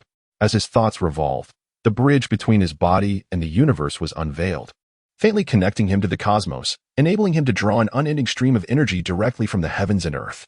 At this moment, with each exertion, I can reclaim 9/10 of my energy. Coupled with the blessings of the universe, nearly every strike can be unleashed with full force, as long as my body remains resilient. The threat of insufficient true power is but a distant concern. This is indeed the formidable strength of the 3rd insight realm. Ning Yi felt the changes in his body, his heart brimming with exhilaration, having ascended to the 3rd realm of martial arts in an exceedingly short span of time. He was filled with boundless confidence and immense anticipation for his future, judging by the number of activated acupoints in the thoughts I have cultivated. The sacred techniques of the yin-yang Dao Sect are undoubtedly more formidable than those of the ancient Love Sect. However, with the assistance of the system, I can merge these 2 profound arts to forge a more robust foundation. If one day I can acquire the sacred techniques from other esteemed sects and amalgamate all the heavenly great arts, perhaps I shall fully unlock my potential and achieve unprecedented greatness. At that moment, Ning Yi realized he could move. He let out a soft hum, wondering if the celestial fate mysterious maiden had finally relinquished her control over him. Ning Yi hastily opened his eyes, only to realize that dawn had arrived.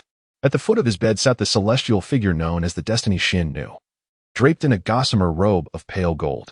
Her fair and exquisite form was tantalizingly visible beneath the delicate fabric, adding to her allure. The ethereal beauty of her body shimmered with a misty radiance, enchanting and captivating, with a skin as smooth and flawless as white jade. Ning Yi felt an insatiable desire welling within him. However, at that moment, having attained the 3rd realm of understanding, He managed to suppress that wicked flame with the turning of 320 thoughts. After a while, Destiny Xiannu opened her eyes, and a glimmer of divine light flickered within her dark orbs. Her gaze fell upon Ning Yi's bare form, devoid of any lingering embarrassment. The night prior, she had willingly engaged in dual cultivation with him, abandoning all modesty after a night filled with shared experiences. Not only have I opened more acupoints, but my thoughts have also multiplied significantly. The number of these newly opened acupoints and thoughts is reminiscent of the ancient passion sex techniques. Destiny Xiannu had studied the yin-yang 5 desires and 6 dusts, yet the distinct paths of various techniques prevented any possibility of fusion. Otherwise, one would inevitably fall into madness. Thus, despite her research into the ancient passion sex methods, it was theoretically impossible for her to unlock the acupoints and thoughts belonging to that sect. However, this time, the theory was shattered, as she discovered that she had indeed achieved a fusion of techniques. Is it the uniqueness of the ancient passion sect's methods, or is it Ning Yi's singularity? Destiny Xiannu pondered, rationally concluding that it must be the peculiarity of the techniques. She had never heard of anyone with a special constitution capable of merging celestial-level techniques, particularly through the act of dual cultivation, imparting their essence to another. If Ning Yi truly possessed such an ability, it would undoubtedly attract the attention of every female martial artist in the realm. Yet, even if the techniques were exceptional, Ning Yi had become exceedingly important. Only he could serve as the furnace for her cultivation. Destiny Xiannu exhaled softly, uttering words that sent a shiver through Ning Yi's entire being. At that moment, all she desired was to reach the pinnacle of her powers. Wait, senior sister. Ning Yi swiftly raised his hand, halting the actions of the Celestial Destiny Maiden. The Celestial Destiny Maiden furrowed her elegant brows, lost in contemplation. Are you unable to continue? Ning Yi, filled with indignation, exclaimed, how could I possibly fail? Yet, he softened his tone shortly thereafter, saying, Sister, I am truly famished. May I first have something to eat? It was then that Tianming Zuan realized that Ning Yi was unlike herself. He required sustenance. Having attained the 7th undying realm, she had transcended the need for food. Nevertheless, the majority of those who reached such heights, due to their ingrained habits, still partook in daily meals. For them, dining was merely an enjoyment of flavors rather than a necessity for survival. With a flick of her wrist, Tianming Zuan summoned the ceremonial garments lying on the ground, wrapping them around her delicate form. In the next instant, she vanished from Ning Yi's sight. Before long, a fragrant aroma filled the room anew as Tianming Zuan returned, now holding a tray laden with a light fare of rice porridge and white bread. Please, eat, she said calmly. Ning Yi rose from her bed, casually draping a coat over her shoulders, and settled at the table to leisurely savor her light breakfast. This meal was undoubtedly prepared by the Celestial Maiden herself. As the revered saintess of the yin-yang path, she naturally had servants to attend to her, with meals delivered thrice daily. Hurry up and eat, the Celestial Maiden urged, noticing Ning Yi's slow pace. What is the rush? Once you finish, you can return to your cultivation. This woman was utterly unashamed regarding such matters, and her impatience was palpable. Surely, I would not become her mere vessel for indulgence. Ning Yi, filled with indignation, transformed his sorrow and anger into a ravenous appetite, devouring his meal with fervent gusto. As Ning Yi had just finished his meal, the Celestial Maiden effortlessly summoned her powers, once again seizing control of his body and casting him onto the bed. Observing the Celestial Maiden shedding her delicate veil, resembling a terrifying succubus inching closer, Ning Yi's face turned pale with fear as he exclaimed, Wait, I just ate. I need to rest. Engaging in vigorous activity could lead to appendicitis. The Celestial Maiden, oblivious to the concept of appendicitis, paid it no heed. As she lunged toward him once more, her figure as soft as water. Ning Yi felt like a helpless bride caught in a violent assault, suppressing his tears, determined to make this woman aware of her own strength. Sister, I'm really hungry again. Could I have something to eat? Or perhaps just a sip of water would suffice. Ning Yi's voice was hoarse. Senior sister, this meal is too bland. Could you possibly provide me with some meat? He lamented, gazing at the modest fare before him. What a nuisance. Despite her words, the Divine Maiden of Destiny procured some meat for him, allowing Ning Yi to indulge in his wine and feast heartily. As another afternoon slipped away, Ning Yi finished his dinner. He clutched his waist, his lips parched, and gazed at the radiant woman before him, stammering, Senior, is that enough? The ancient practices of the yin-yang 5 desires and 6 dusts indeed significantly enhanced Ning Yi's capabilities. However, The disparity in realms between him and the divine maiden of destiny was insurmountable. No technique could bridge that gap. The body of one in the seventh immortal realm was akin to a perpetual motion machine, utterly oblivious to fatigue.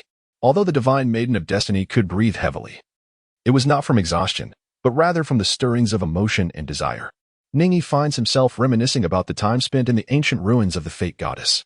Back then, she was gravely injured, yet still capable of feeling fatigue. Now, she has transformed into an indefatigable workhorse.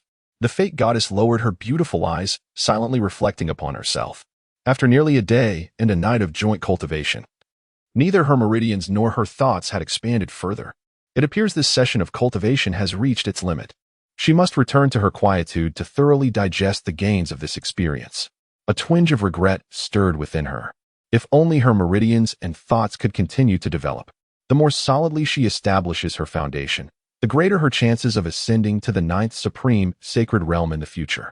However, as she has yet to attain the eighth unity realm, she ought not to be overly ambitious. This matter must remain confidential, otherwise, I shall not hesitate to hold you accountable. The fate goddess parted her crimson lips, releasing a murderous intent akin to the chilling winds of hell. Yet, this killing aura, which would freeze the hearts of many, felt to Ning Yi like a gentle spring breeze. He was astonished to discover that he seemed to share a profound connection with the fate goddess, being able to perceive fragments of her inner emotions. Although she appeared to brim with lethal intent, her heart was devoid of any malice, instead as tranquil as a still lake, with only the occasional ripples surfacing, bringing forth a subtle elegance rather than frigidness. The fate goddess also noted this peculiarity. She furrowed her brow, pondering if this was a result of the dual cultivation method of the yin-yang 5 desires and 6 dusts. This thought filled her with unease. Even more troubling was the realization that, with their renewed joint cultivation, the bond of the life and death pact curse had intensified. Given the current potency of this curse, it would be nearly impossible to unravel it before she achieves the eighth unity realm. She was reluctant to linger in Ning Yi's presence, hastily donning her garments, her form vanishing like a wisp of breeze from his abode. However, in her haste, she left behind certain belongings, such as the gossamer socks that had slipped from her snowy feet while Ning Yi was still conscious. This woman did not even leave a token of her presence, having taken advantage of me entirely. Thankfully, my skills are profound. Otherwise, she would have truly drained me dry. Ning Yi cast his gaze towards the panel suspended in the void. The host's wishes had been fulfilled. Upon reading this line, a faint smile graced his lips. Excellent. Now, he would continue to accumulate wish points in preparation for the next realm. Chapter 27. The Source of Demonism, The Secrets of Absolute Sanctity. In Yangzhou, near the Yinyang Dao Sect, lies Shuizhe village, situated 100 miles away. True to its name, the village is adjacent to a vast lake, relying on the water for sustenance. Given its proximity to the Yinyang Dao Sect, neither monsters nor bandits dare to approach, allowing the villagers to live relatively prosperous lives. One day, the villagers ventured out in small groups on fishing boats to the expansive lake. This large body of water, influenced by the currents and the earth's veins, possessed supernatural qualities, housing a type of spiritual fish. Consuming this fish would enhance one's health, making it a favored delicacy among the city's gentry. Those fortunate enough to catch such a fish could nearly equal 3 years' worth of earnings, attracting much interest. Have you heard about that fellow from the eastern end of the village? An elderly fisherman, his skin weathered and wrinkled, rowed his boat across the lake and, upon spotting a familiar face, approached for a chat. The one known as Shuisheng? Of course I know him. He's a simple lad who caught a spiritual fish not long ago and sold it to the gentry in the city, allowing him to live comfortably. You're telling old tales. That lad's luck is incredible. Just a few days ago, he caught another spiritual fish and bought a piece of land. He now plans to abandon fishing to become a farmer. Could it be that his ancestors are blessing him? Another man exclaimed, his voice filled with envy. Life as a fisherman is no simple task. Exposed to the elements, their fortunes depend on luck. Poor weather or bad luck could lead to days without a catch. Farming, however, provides a steadier existence. With their own plot of land, they could sustain their families as long as they avoid calamities. As the two men chatted, a faint wisp of black smoke suddenly emerged from the vast lake. The fishermen looked on in astonishment, noticing that the village in the distance had been enveloped in a denser black fog. Before they could react, the thin black smoke drifted down upon them. Inhaling the smoke, they felt an overwhelming surge of murderous intent rising from within. Years of exposure to the sun and the sea had rendered their bodies dark and rugged, but now, the black smoke infused them, swelling their muscles and contorting their features into grotesque visages, even sprouting fangs from their mouths. Their consciousness vanished entirely as the smoke permeated their beings. Not far from Shuizhe village stood a young man with crimson eyes, strikingly handsome yet sinister. He gazed at the village shrouded in black mist, his expression one of delight. Heaven has truly favored me to discover an unclaimed demon abyss here. And a transitional level 1 at that. This is a divine opportunity for my ascension. If heaven grants me this chance, I must seize it. Brother, let us act swiftly to occupy this minor demon abyss. I shall lead, and you shall support. As we consume more flesh and blood, our cultivation will flourish. The sinister youth's eyes gleamed with a bloodthirsty smile. Beside him stood a slightly younger man, equally filled with murderous intent, who hesitated. Brother, this place is too close to the Inyang Dao Sect's main gate. Could it be dangerous? The leading youth snorted disdainfully. Why do you harbor such cowardice? The mysteries of the demon abyss are profound. Even the sect leader would find it challenging to discern its intricacies with Z-Wei divination. This is merely a transitional level demon abyss. The Inyang Dao Sect will only send a few junior disciples to investigate. We can lie in wait and eliminate these disciples, devouring their flesh and souls, thereby elevating our status within the sect. As he spoke, the sinister youth turned to his companion, his eyes cold with malice. If you are unwilling, I shall have no choice but to eliminate you first. I believe our master will commend me for my actions. Duo Xian sect cannot harbor timid individuals. The younger disciple shivered at his words and quickly bowed his head. I will follow your lead, brother. Excellent. Let us move quickly. At the Inyang Dao Sect, Shen hurried to Tongdian Peak, where he met with the sect leader, Siyu Dao. Master, the Tiansa mansion has reported that a minor demon abyss has appeared in Shuizhe village, 100 miles from our sect's gate. Shen respectfully clasped his hands before the leader. Dressed in ornate ceremonial robes, Siyu Dao asked softly, what has become of the villagers in Shuizhe? If the demon abyss consumes them, it is likely that every household will fall to darkness. Shun replied with a gentle sigh, mourning the fate of the innocent.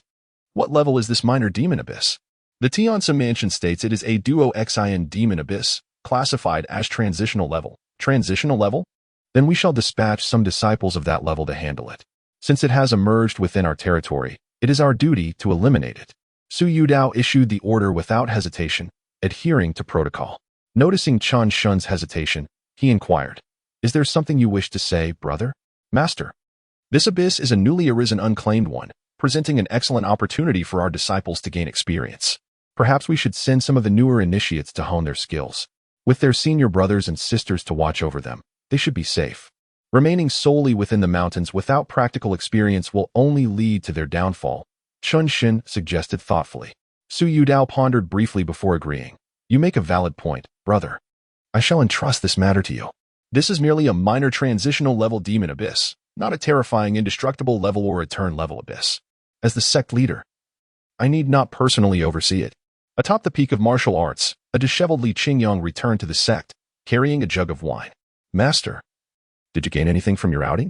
Ning Yi, who had been brewing wine to enhance his expertise, emerged and smiled at Li Qingyang, who sat atop a rocky outcrop. Indulging in his drink, Ning Yi, as light as a swallow, effortlessly leaped onto the massive rock with just a few graceful jumps. Standing at the edge of the colossal stone, beneath him lay a canyon plunging over 1,000 meters deep, shrouded in mist and clouds. In the distance, towering pines and verdant cypress trees stood majestically, while the melodious chirping of birds filled the air, creating an enchanting scene reminiscent of a fairyland. Li Qingyang chided with a smile. How can one expect to reap rewards merely by venturing out?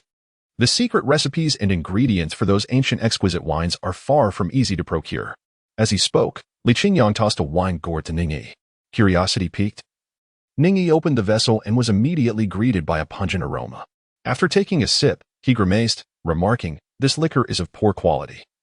Yet it possesses an oddly intriguing sourness. It was undeniably the most inferior spirit, unworthy of his master's discerning palate. He had discovered this brew in a small town at the border of the northwestern desert, a local specialty. Despite its lackluster quality, it contained a fruit unique to the arid region, lending it a rare tartness.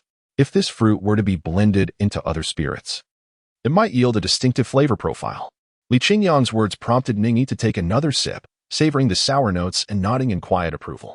Though the liquor was substandard, it still held lessons to be learned. You rascal, in my absence, how has your training progressed? Li Qingyang inquired casually, not expecting any significant advancements from Ning Yi. The path of martial cultivation is inherently gradual. No matter how prodigious one may be, progress must be made step by step. I have attained the third realm of understanding. Although it has strained my kidneys somewhat, Ning Yi replied with a confident smile. Master, just watch. With that, all 320 of his thoughts began to run into motion. As his thoughts stirred, they elicited a response from the external environment. The clouds swirling in the mountains were suddenly agitated, and the spiritual energy of the world surged toward Ning Yi with an unimaginable velocity, flooding into his bridge of heaven and earth. This connection between the cosmos and the self was indeed the hallmark of the third realm of understanding.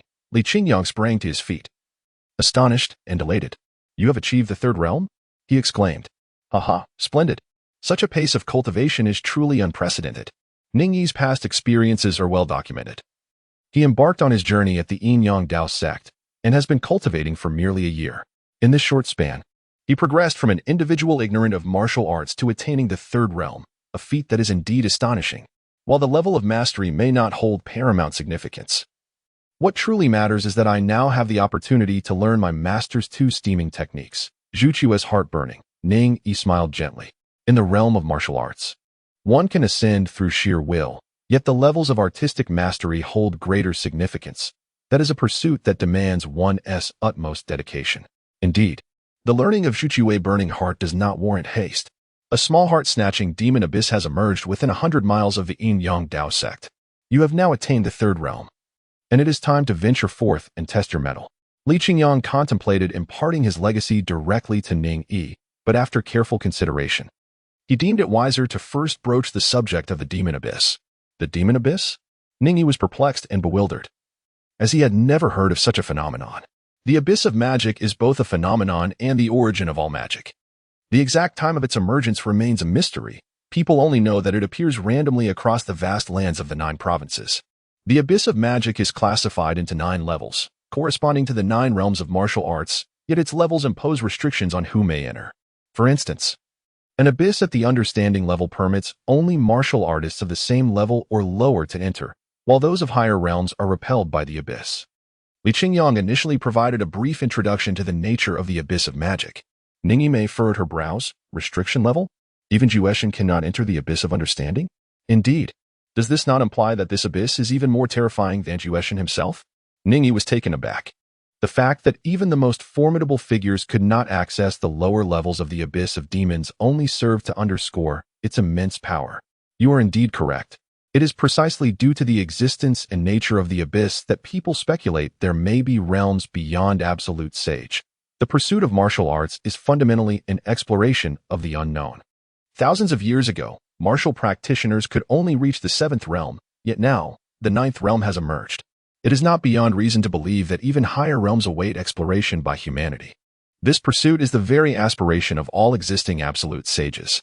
Li Qingyang's words painted a grand tapestry for Ning Yi, illustrating the arduous journey and relentless efforts of countless martial practitioners striving for loftier realms. Civilization. The term Ning Yi suddenly emerged. The vast land of the 9 provinces resembles a martial arts civilization, striving to explore a higher form of civilization. Chapter 28. I have long been unrivaled in this realm. Li Qingyang sat on a wooden chair, casually crossing his legs, dressed in a disheveled manner, and holding a wine cup, drinking with the abandon of a tipsy reveler. He glanced at Ning Yi and, noticing his apparent lack of interest in the abyss, chuckled. You little rascal, this is indeed a splendid opportunity. What opportunity? Li Qingyang did not lift his head, for his interest in the abyss of demons was rather tepid. Although the abyss sounded formidable, he believed that there would always be someone to shoulder the burden when calamity struck. The emergence of the abyss near the Dao Sect would surely be dealt with by competent sections. Instead of fretting over it, he preferred to learn vermilion bird heartburn from his master to elevate his winecraft.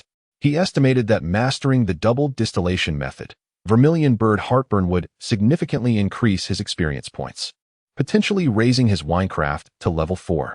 While entry into the abyss was restricted by martial cultivation levels, those who could vanquish it would be rewarded with fortune.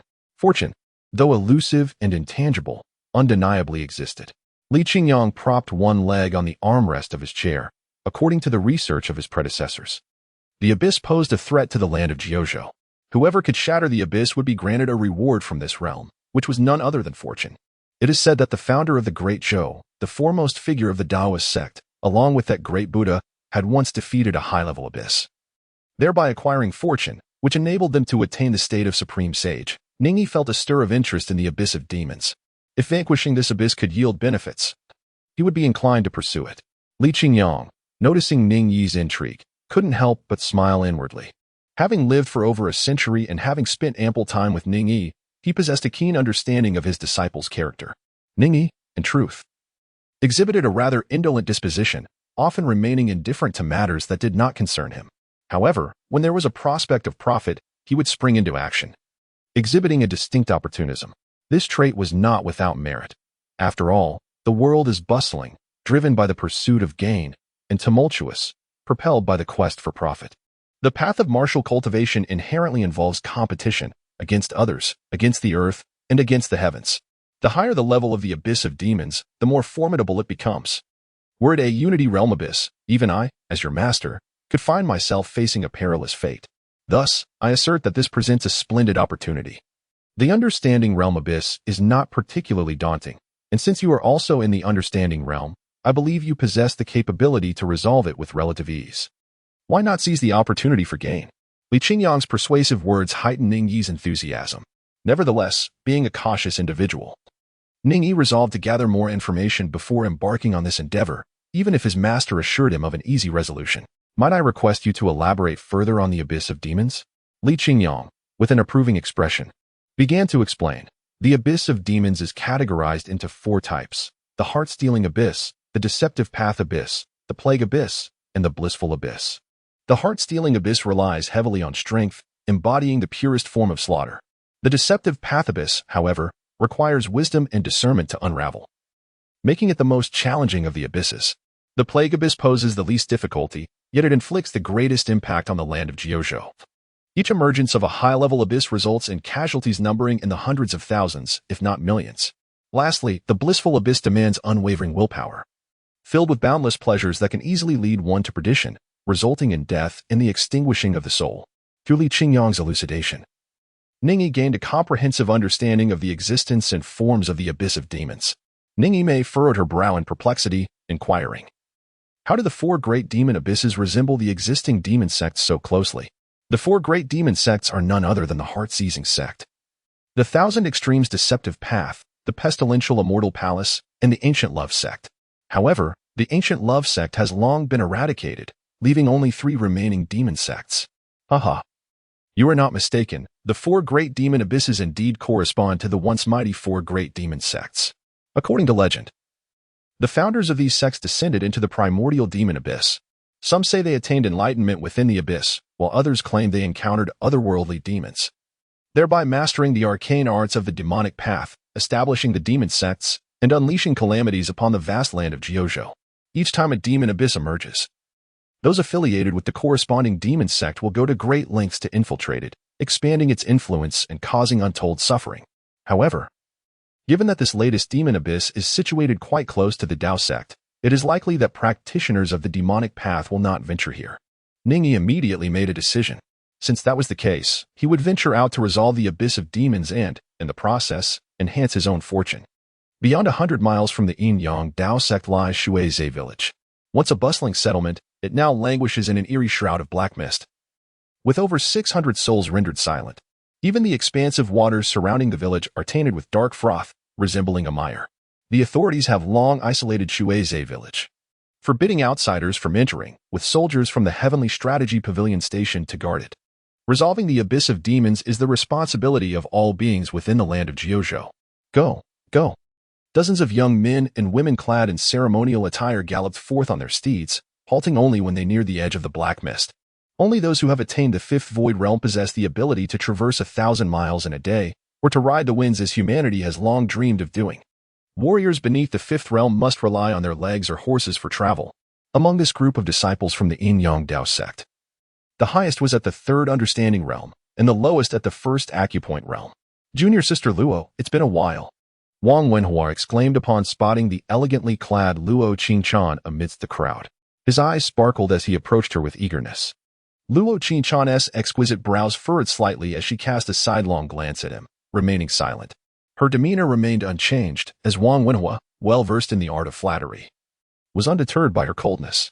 He leaned in closer, saying, I have heard at Xiang Peak that junior sister from Tongtian Peak has made remarkable progress in her cultivation. In less than a year since joining the sect, she has attained the 9th level of the acupoint realm, just a step away from advancing to the 2nd realm. Such talent is truly unparalleled and enviable. Luo Qichan's furrowed brow began to smooth. To achieve such a swift advancement in less than a year, while not comparable to the prodigious talents like the Celestial Maiden, was nonetheless outstanding among the sacred sections. With a bit of fortune, she might yet join the ranks of those renowned elite. Seeing her expression soften, Wang Wenhua felt a surge of joy. His strategy had proven effective. Junior sister was still young, and perhaps, with a few more compliments, he might gain an opportunity. He continued, this time, as junior sister has been sent by the sect to confront the abyss of demons. It will surely provide her with practical experience that could lead to her ascension to the 2nd Qi realm. Luo Qichan nodded slightly, a rare sign of agreement. She had indeed sought permission from the sect to venture into the abyss with the intention of breaking through. However, she was not bold enough to envision directly resolving it. After all, the abyss was a manifestation of the understanding realm, far beyond her mere acupoint realm capabilities. Junior sister, are you prepared? The abyss is perilous, and we must not be careless. I have experience in traversing the abyss, and when you enter, be sure to stay close to me. If you sense any danger, do not act recklessly, retreat swiftly. At that moment, a youthful man in his 20s approached, his countenance fair and demeanor warm. With a gentle smile and a tone filled with concern, he glanced at Wang Wenhua, who was trailing behind Luo Qichan like a sycophant, and said, May I inquire who this junior brother is? I am Wang Wenhua from Xiang Peak, he replied, his expression darkening. Ah, so you are Wang from Xiang Peak. I am Jiang Haoran from Tongtian Peak. Brother Jiang, my apologies. Wang Wenhua's face grew even more sullen, knowing Jiang Haoran's reputation as a formidable talent at Tongtian Peak, particularly because of his father, who was rumored to be a master at the 6th law manifestation realm. The 6th realm was a level of mastery that could command respect even among elder positions within ordinary sects, and it was rare for anyone to claim they could reach it. Curse it, having lost a useless Ning Yi, now another formidable Jiang Haoran has arrived. It's evident that Jiang has taken an interest in junior sister. How can a man in his 20s pursue a mere 14-year-old girl? Such an age disparity. Wang Wenhua lamented, feeling powerless against Jiang's pedigree. Moreover, Jiang Haoran was a disciple of Tongtian Peak, while he was merely from Xiang Peak. If the disciples of the 5 peaks were considered inner disciples, then Tongtian Peak's disciples were the true inheritors. Not to mention, Jiang Haoran stood at the 3rd understanding realm, on the brink of entering the 4th divine consciousness realm, leading this group of disciples. Junior sister, we are ready to set forth. Do you have anything left to prepare? Jiang Haoran's enthusiasm was palpable. Luo Qichan gently shook her head. I have nothing further to prepare, brother. Very well, then, fellow disciples, we shall depart. The collective response echoed as the disciples prepared to enter the abyss of demons. At that moment, Wang Wenhua's eyes flickered, and he approached Jiang Haoran with a respectful demeanor, inquiring, Brother Jiang, do you know Brother Chen? Upon hearing Wang Wenhua mention Chen Mo Yuan, Jiang Haoran's expression changed abruptly. Chen Mo Yuan was the son of Chen Shun, the leader of Kangwu Peak, and a true prodigy of the Yin-Yang Dao Sect. Recently, at the tender age of 20, he had broken through to the 5th void realm, causing a stir within the sect as he was designated a candidate for the Holy Sun. Since the passing of Su Peinan, the sect had lost a prodigy. But with Chen Mo Yuan's rise, joy had returned to the sect. Presently, Chen Mo Yuan had made a name for himself on the Earth ranking. In comparison, Jiang Haoran felt insignificant. I am not particularly acquainted with Brother Chen, Jiang Haoran replied somewhat hurriedly before departing. Wang Wenhua couldn't help but smirk with satisfaction. See, this is what it means to have mountains that surpass other mountains. Yet, as he contemplated these prodigies, a wave of melancholy washed over him. In comparison to them, the disparity was truly disheartening. The disciples of the Yin-Yang Dao Sect proceeded into the abyss of demons. Ning Yi rode a horse and leisurely arrived at Shuizhe village. Could this truly be the enigmatic realm of Tongyi? It was indeed bizarre and inscrutable. Unlike the caution exhibited by others, Ning Yi gazed at the dark mist enveloping the vast marsh with remarkable tranquility. He secured his steed and gracefully stepped into the swirling black fog. With his foundation, cultivation, and divine abilities, he was already unmatched in his realm. Chapter 29. The Earth-ranking individual, Ning Yi takes action. The gleaming sword energy of the Gung Jin swept through, utterly shredding a grotesque creature before him. One whose body used pus and bore swollen muscles. Luo Qingqian held a long sword, enveloped in a cocoon of golden energy, sharp and unparalleled. Dressed in a flowing blue ceremonial robe, her long hair billowed, and her exquisitely striking face bore no expression. Only her clear eyes revealed a resolute and chilling determination that was profoundly moving. The young maiden radiated beauty, her flawless skin seemingly delicate as it glowed amidst the eerie village shrouded in black mist, akin to a captivating work of art. Indeed, Luo Shimi was extraordinarily talented. Her Shijin Luyuan technique was likely unmatched among her peers within the sect. Jiang Haoran stepped forward, his praise evident on his face. Unmatched? Luo Qingqian's mind involuntarily drifted back to her days on the martial arts peak. Her Shijin Luyuan technique had merely been a few pointers from senior brother Ning, granting her entry into its practice. After 6 months of diligent training, she had finally grasped the second level. She wondered how senior brother Ning was faring now. It had been a long time since they last met, and she found herself missing him. However, since senior brother Ning had been taken as a disciple by the sect's elder, he must be doing well within the sect. But now she should refer to him as Uncle Ning instead of senior brother Ning. With this thought, a subtle smile graced Luo Qingqian's lips, and her gaze softened. The disciples within the sect seldom spoke of this suddenly appearing little uncle, and the elders preferred to keep it that way. Perhaps they considered Ning Yi's aptitude mediocre. With a low realm, yet he held a high status within the sect, which might tarnish the sanctity of their sacred grounds. Jiang Haoran caught sight of the smile curling at the corner of Luo Qingqian's mouth and misinterpreted its meaning. Shimi is indeed still too naive. A mere compliment has made her smile so brightly. She appears solitary and aloof, but in truth, she is no different from other girls. With this thought, Jiang Haoran's confidence surged. At that moment, another disciple inquired, Jiang Shixiang, is Shuizhe village truly this vast? Why do we feel the size is off after entering the magic abyss? Other disciples of lower realms also turned to listen. Among the disciples sent by the Dao Sect, Jiang Haoran was not the only one in the Tomi realm. However, as he possessed the highest cultivation, nearing the fourth divine thought realm, he had become the leader. That is an excellent question, Shitty. Allow me to take this opportunity to elaborate on the magic abyss so that everyone is well prepared. Should we encounter the magic abyss again, we will be more experienced. His words attracted the attention of all. Luo Qingqian also looked on. Though this senior brother could be bothersome, much like Wang Wenhua, his experience was genuine and worth listening to. The magic abyss was shrouded in mystery, although it merely enveloped Shuizhe village. The actual size of the magic abyss exceeded that of the village. This explained why they found the village's size exaggerated after entering. The heart-seizing magic abyss was most pure. To unravel it, they merely needed to eradicate the polluted creatures within. Jiang Haoran's expression turned grave as he glanced at the slain, twisted figures, speaking softly. I believe everyone has noticed that these creatures were once villagers of Shuizhe, transformed into this state due to the abyss's pollution. This magic abyss is of the Tomi level, indicating the presence of Tomi level creatures. As long as we eliminate them, the abyss will shatter. His words initially cast a pall of sorrow over the Dao Sect disciples, but soon, fear gripped their expressions. Tomi level creatures? Aside from a few senior brothers and sisters of the Tomi level, the newly initiated disciples among them were merely at the first condensation realm. This was a difference of 2 realms. Noticing the look of horror on their faces, Jiang Haoran couldn't help but chuckle. There is no need for alarm, my fellow disciples.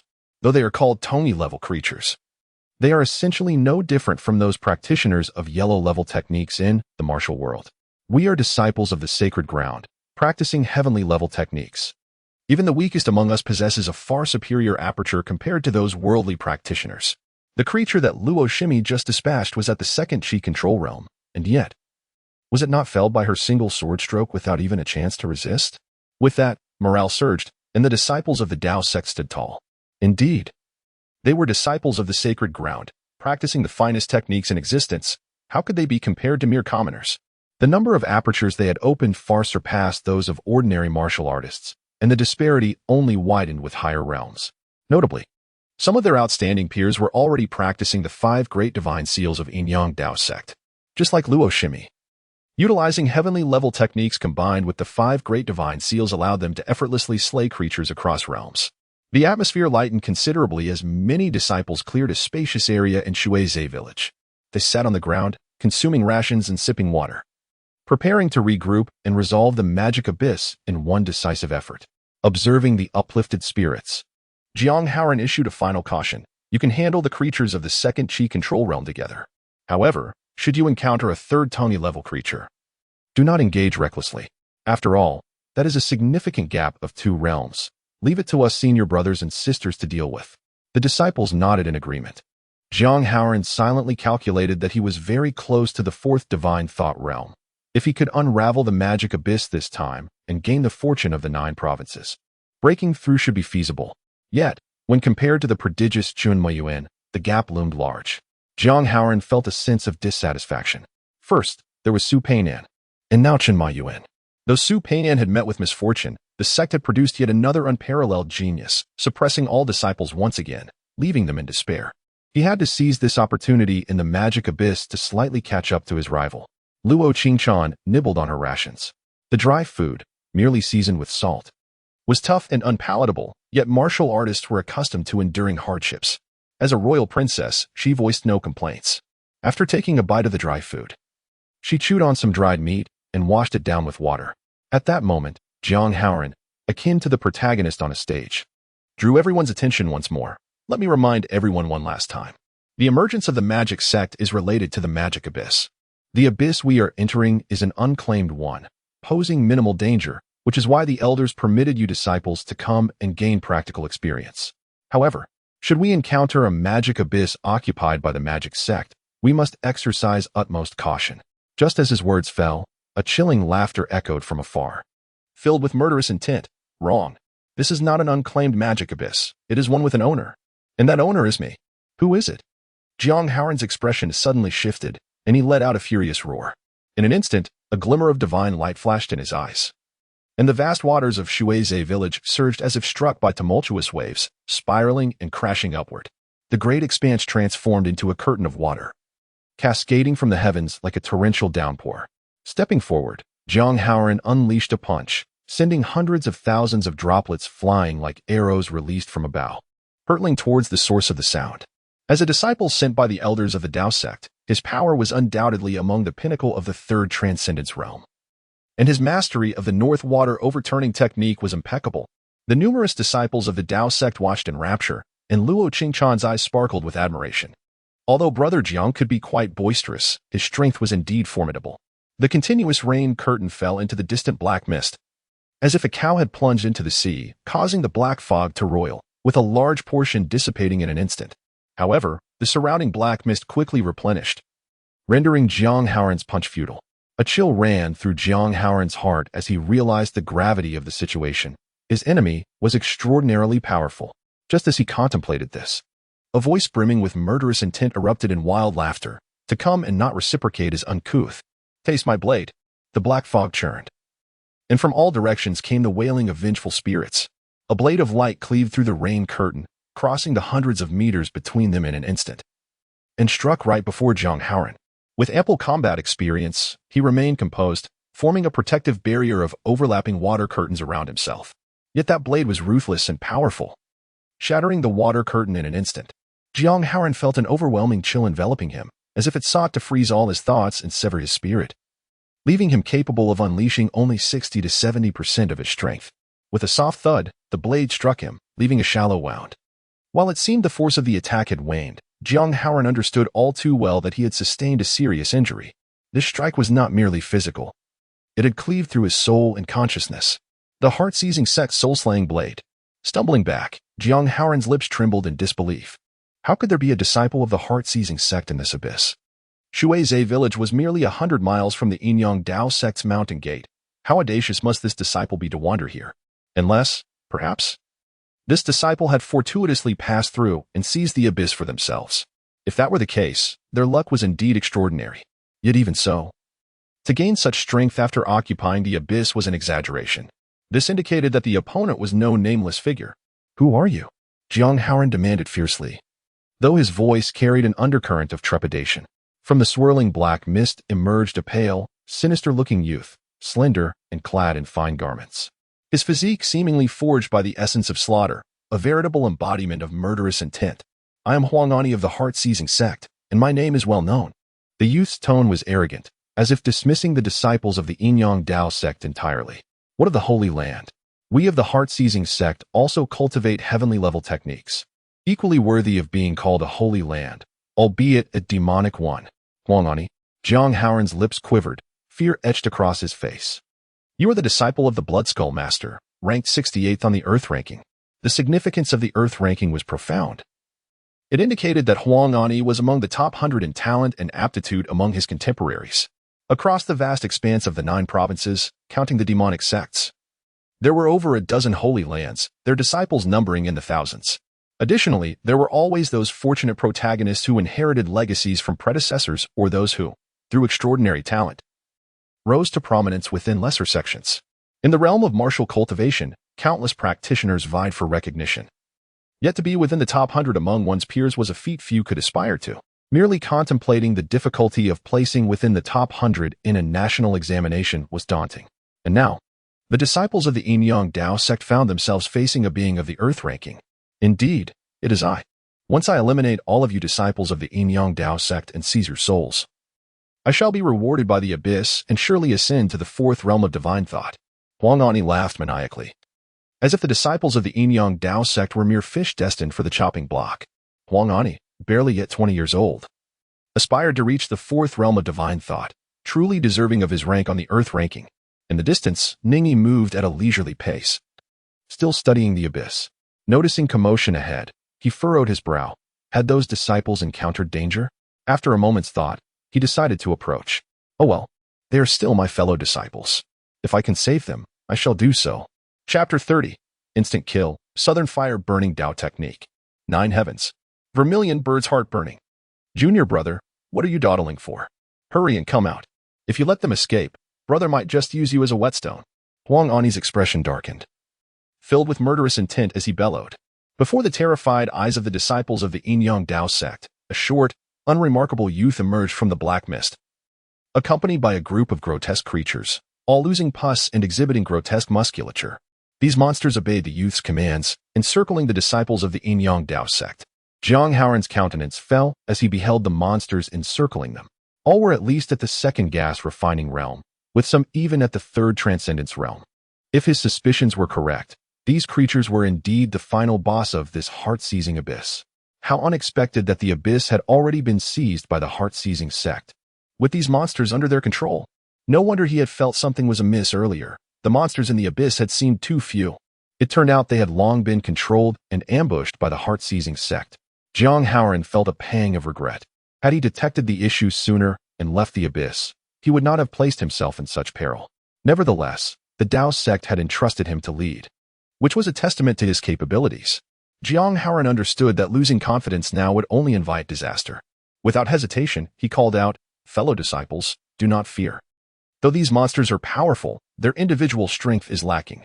If we unite our efforts, we will surely vanquish them." Several disciples at the Transcendence Realm rallied around Jiang Haoran, their voices resolute. "We shall follow your lead, brother." With 5 allies of equal standing, Jiang Haoran felt a surge of confidence. Huangani's wild grin faltered slightly upon seeing them. "Junior brother, do not hesitate. Eliminate them all." Huangani, with a chilling intent to kill, let out a thunderous roar.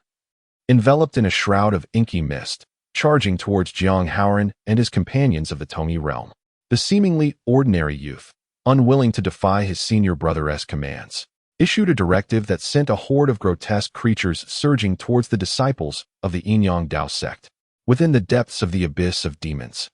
The battle raged fiercely. 6 masters of the Tongyi realm clashed with Huangani, while the remaining disciples of the Ningxue realm engaged with the monstrous entities and the youth from the heart-seizing sect. Luo Qingchan wielded her longsword. Still not having attained the 2nd Qi manipulation realm, lacking true power, she relied solely on the strength derived from her opened acupoints to combat the abominations. Her West Gold rupturing abyss technique had reached a commendable level, and the golden energy cocoon enveloping her sword rendered her strikes devastating. With a mere flick, she cleaved through the grotesque creatures, reducing them to fragments. After vanquishing another foe, she saved a disciple of the Yin Dao Sect. "Thank you for your assistance, junior sister," exclaimed the youthful disciple, his pallor reflecting sheer terror. Luo Qichan, however, had no time for pleasantries, as yet another towering monster lunged at her. Without hesitation, she swung her sword once more. This time, however, the razor-sharp blade failed to sever the creature. instead clashing against its form with a resounding clang. Luo Qingchan's expression shifted as she noticed the foul, clawed appendage reaching for her, prompting her to retreat swiftly. A soft grunt escaped her lips, her complexion paling as the creature's sharp talons left a deep, gruesome gash upon her delicate arm, blood gushing forth. She quickly mobilized her internal energy, sealing her acupoints to staunch the bleeding and halt the insidious mist from further corroding her. Yet, the resolute demeanor that once defined her began to waver. Before her loomed a creature of the Tongyi realm. As a disciple of the sacred land, she had achieved the 9th level of the Ningxue realm. While dispatching monsters of the Ningxue realm was akin to killing dogs, those of the Qi manipulation realm could be subdued with a modicum of effort. However, a creature of the Tongyi realm, regardless of its weakness, represented a significant leap in magnitude, making it exceedingly challenging for even the most skilled disciples to contend with. Am I truly to perish here? Luo Qichan clenched her teeth, recalling her promise to her father and her mother within the depths of the palace. Gripping the hilt of her sword with renewed resolve, her gaze shifted to another battlefield. She and the other disciples of the Dao Sect understood that the true decisive factor in this conflict lay not within their skirmish, but rather in the clash between Jiang Haoran and Huang Ani. The outcome of their duel would ultimately determine the fate of the battle. Luo Qingchan's heart sank as she caught sight of Jiang Haoran, accompanied by 5 fellow disciples, engaging Huang Ani, yet the results were far from favorable. Having suffered injuries in his earlier confrontation with Huang Ani, he could only muster 60 to 70% of his power. The disparity in realm between him and his companions and Huang Ani became apparent. Initially, their united assault seemed promising, granting them the upper hand. However, as Huang Ani grew accustomed to their tactics, he turned the tide, relentlessly pursuing the 6 of them. A scream pierced the air as one disciple of the Tongyi realm found his left arm severed by Huang Ani's blade. Haha, the Yinyang Dao Sect is nothing but a farce. Huang Ani exultantly seized the severed limb, raising it triumphantly above his head, blood cascading down and staining his features. He savored the metallic taste, a look of sheer delight etched upon his face. The disciples of the Yinyang Dao Sect were expressions of horror, indeed. The denizens of the demon sect were a mad lot. The disciple, now on the brink of unconsciousness, swayed precariously. Witnessing this, Jiang Haoran entertained thoughts of fleeing. They simply could not win this fight. Huang Ani, a formidable figure on the Earth rankings, bolstered by the abyss of demons, seemed invincible in Jiang Haoran's eyes. Though reluctant, the value of his life outweighed all else. If he abandoned his fellow disciples and relied solely on his own strength to escape, he might still have a chance to flee this cursed abyss. Jiang Haoran's intentions did not escape Huang Ani's notice, who mockingly remarked, "What? Do you intend to abandon your fellow disciples and flee? With your prowess, if you focus solely on escape while they hinder me, your chances of success are quite favorable. You appear gentle and considerate towards your juniors, yet your mind harbors ulterior motives, entirely disconnected from benevolence. If you wish to flee, then do so. I have no desire to slay you. Killing someone like you would hold no thrill." Huang Ani's words sent shockwaves through the other disciples of the Yinyang Dao Sect, who turned their gaze towards Jiang Haoran. The heart-seizing sect possessed a secret technique known as the heart-seizing great method, capable of discerning the emotions of foes and distinguishing between good and evil. Jiang Haoran hastily shouted, "He seeks to sow discord among us, junior brothers and sisters. Do not heed his nonsensical ramblings." Yet, despite his protests, the disciples began to waver. If Jiang Haoran truly intended to sacrifice them as mere pawns for his escape, they would undoubtedly meet their demise. In that instant, a palpable sense of trepidation gripped their hearts. Huang Ani's cold laughter echoed, for he understood that when these individuals could not unite, their doom was sealed. Disciples of the sacred land? How laughable. You are far less resolute than the prominent families I have slain in Yong'an County. They fought desperately to ensure the safety of their kin. Huang Ani roared with laughter. What do you mean? At that moment, a chilling voice rang out from afar. The temperature around them began to soar dramatically. The eerie black mist quivered under the intense heat, gradually being consumed.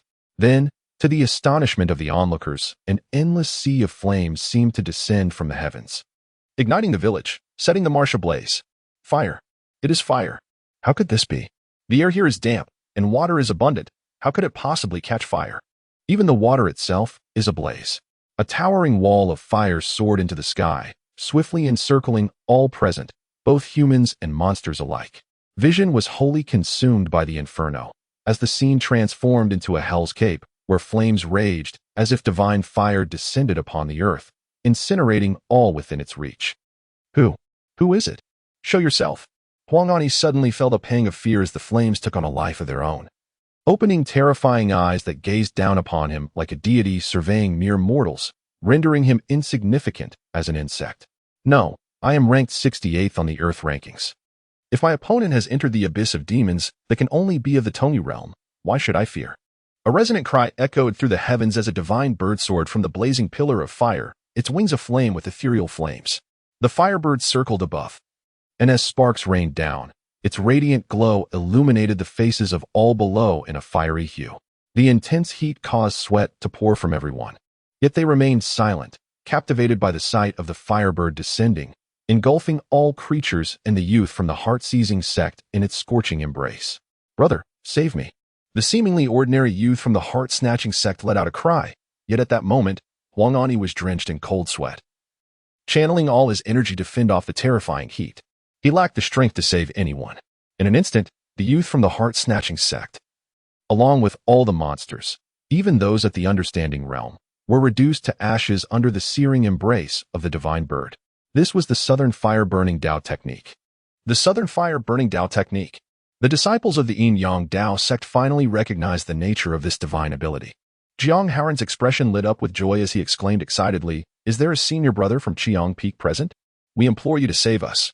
From Huang Ani's expression, it was evident that this unknown senior brother possessed an extraordinary level of strength, so formidable that even the Earth rankings Huang Ani felt a sense of fear.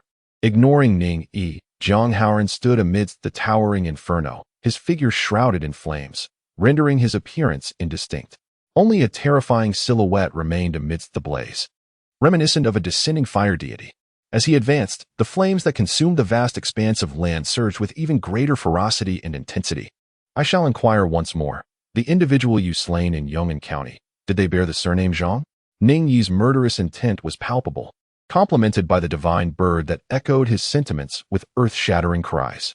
Huang Ani gritted his teeth as flames encircled him from all directions, their embers searing his pallid skin to a charred black. He laughed maniacally, proclaiming, "Those of the heart-seizing sect do not concern themselves with the names of those they have slain, after all.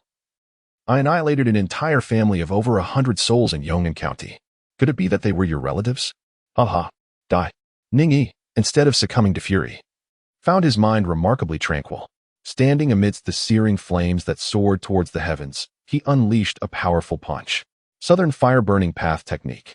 Vermilion Bird's Heart Ablaze. 9th level. Chapter 31. A breakthrough at the critical moment? Still, I shall strike down. Theoretically, Ning Yi's artistic realm was limited to the 3rd stage, and the Southern Fire-Burning Path Technique could only manifest the might of the 3rd heaven. Even if he temporarily allocated both of his assignable points to the Southern Fire-Burning Path Technique, it would merely elevate him to the 5th level. However, Ning Yi cleverly exploited a bug within the system. He was not qualified to ascend to the 9th floor of the Celestial Tower. Instead, he mastered the 5 divine seals of the Yin-Yang Dao Sect on the 8th floor and directly fused them into the grand technique of the 5-element cycle. The stringent requirement for this grand technique was that all 5 divine seals be cultivated to the 7th level before one could qualify for its practice. Ning Yi, despite not having attained the 7th level of the 5 great divine seals, remarkably mastered the grand technique of the 5 directions and 5-element cycle. This was utterly illogical. Consequently, Ning Yi chose to defy conventional wisdom, dismantling the grand technique and transforming it into the 5 great divine seals, thereby endowing them with the formidable power of the 7th heaven. Simultaneously, he allocated 2 available points to the Southern Fire-Burning Dao Scripture, elevating it to the pinnacle of the Yin-Yang Dao Sect's recorded realms, the 9th heaven. Such an exalted state could only be grasped by those elders within the sect who, due to an imbalance in their elemental affinity, could not master the grand techniques and thus specialized solely in a single divine seal. Fiery flames erupted fiercely, and the divine bird, the vermilion bird, let forth a resounding cry that reverberated through the heavens. Ning Yi possessed a profound understanding of the essence, yet under the enhancement of his 88 acupoints, the operation of 320 thoughts, and the divine imprint of the 9th heaven, it was not merely the triviality of comprehending the essence. Even if the 4th divine thought realm were present, it would be utterly consumed. Huang Ani had yet to encounter that unparalleled, blazing flame, yet the moisture within his body had already evaporated under the terrifying heat.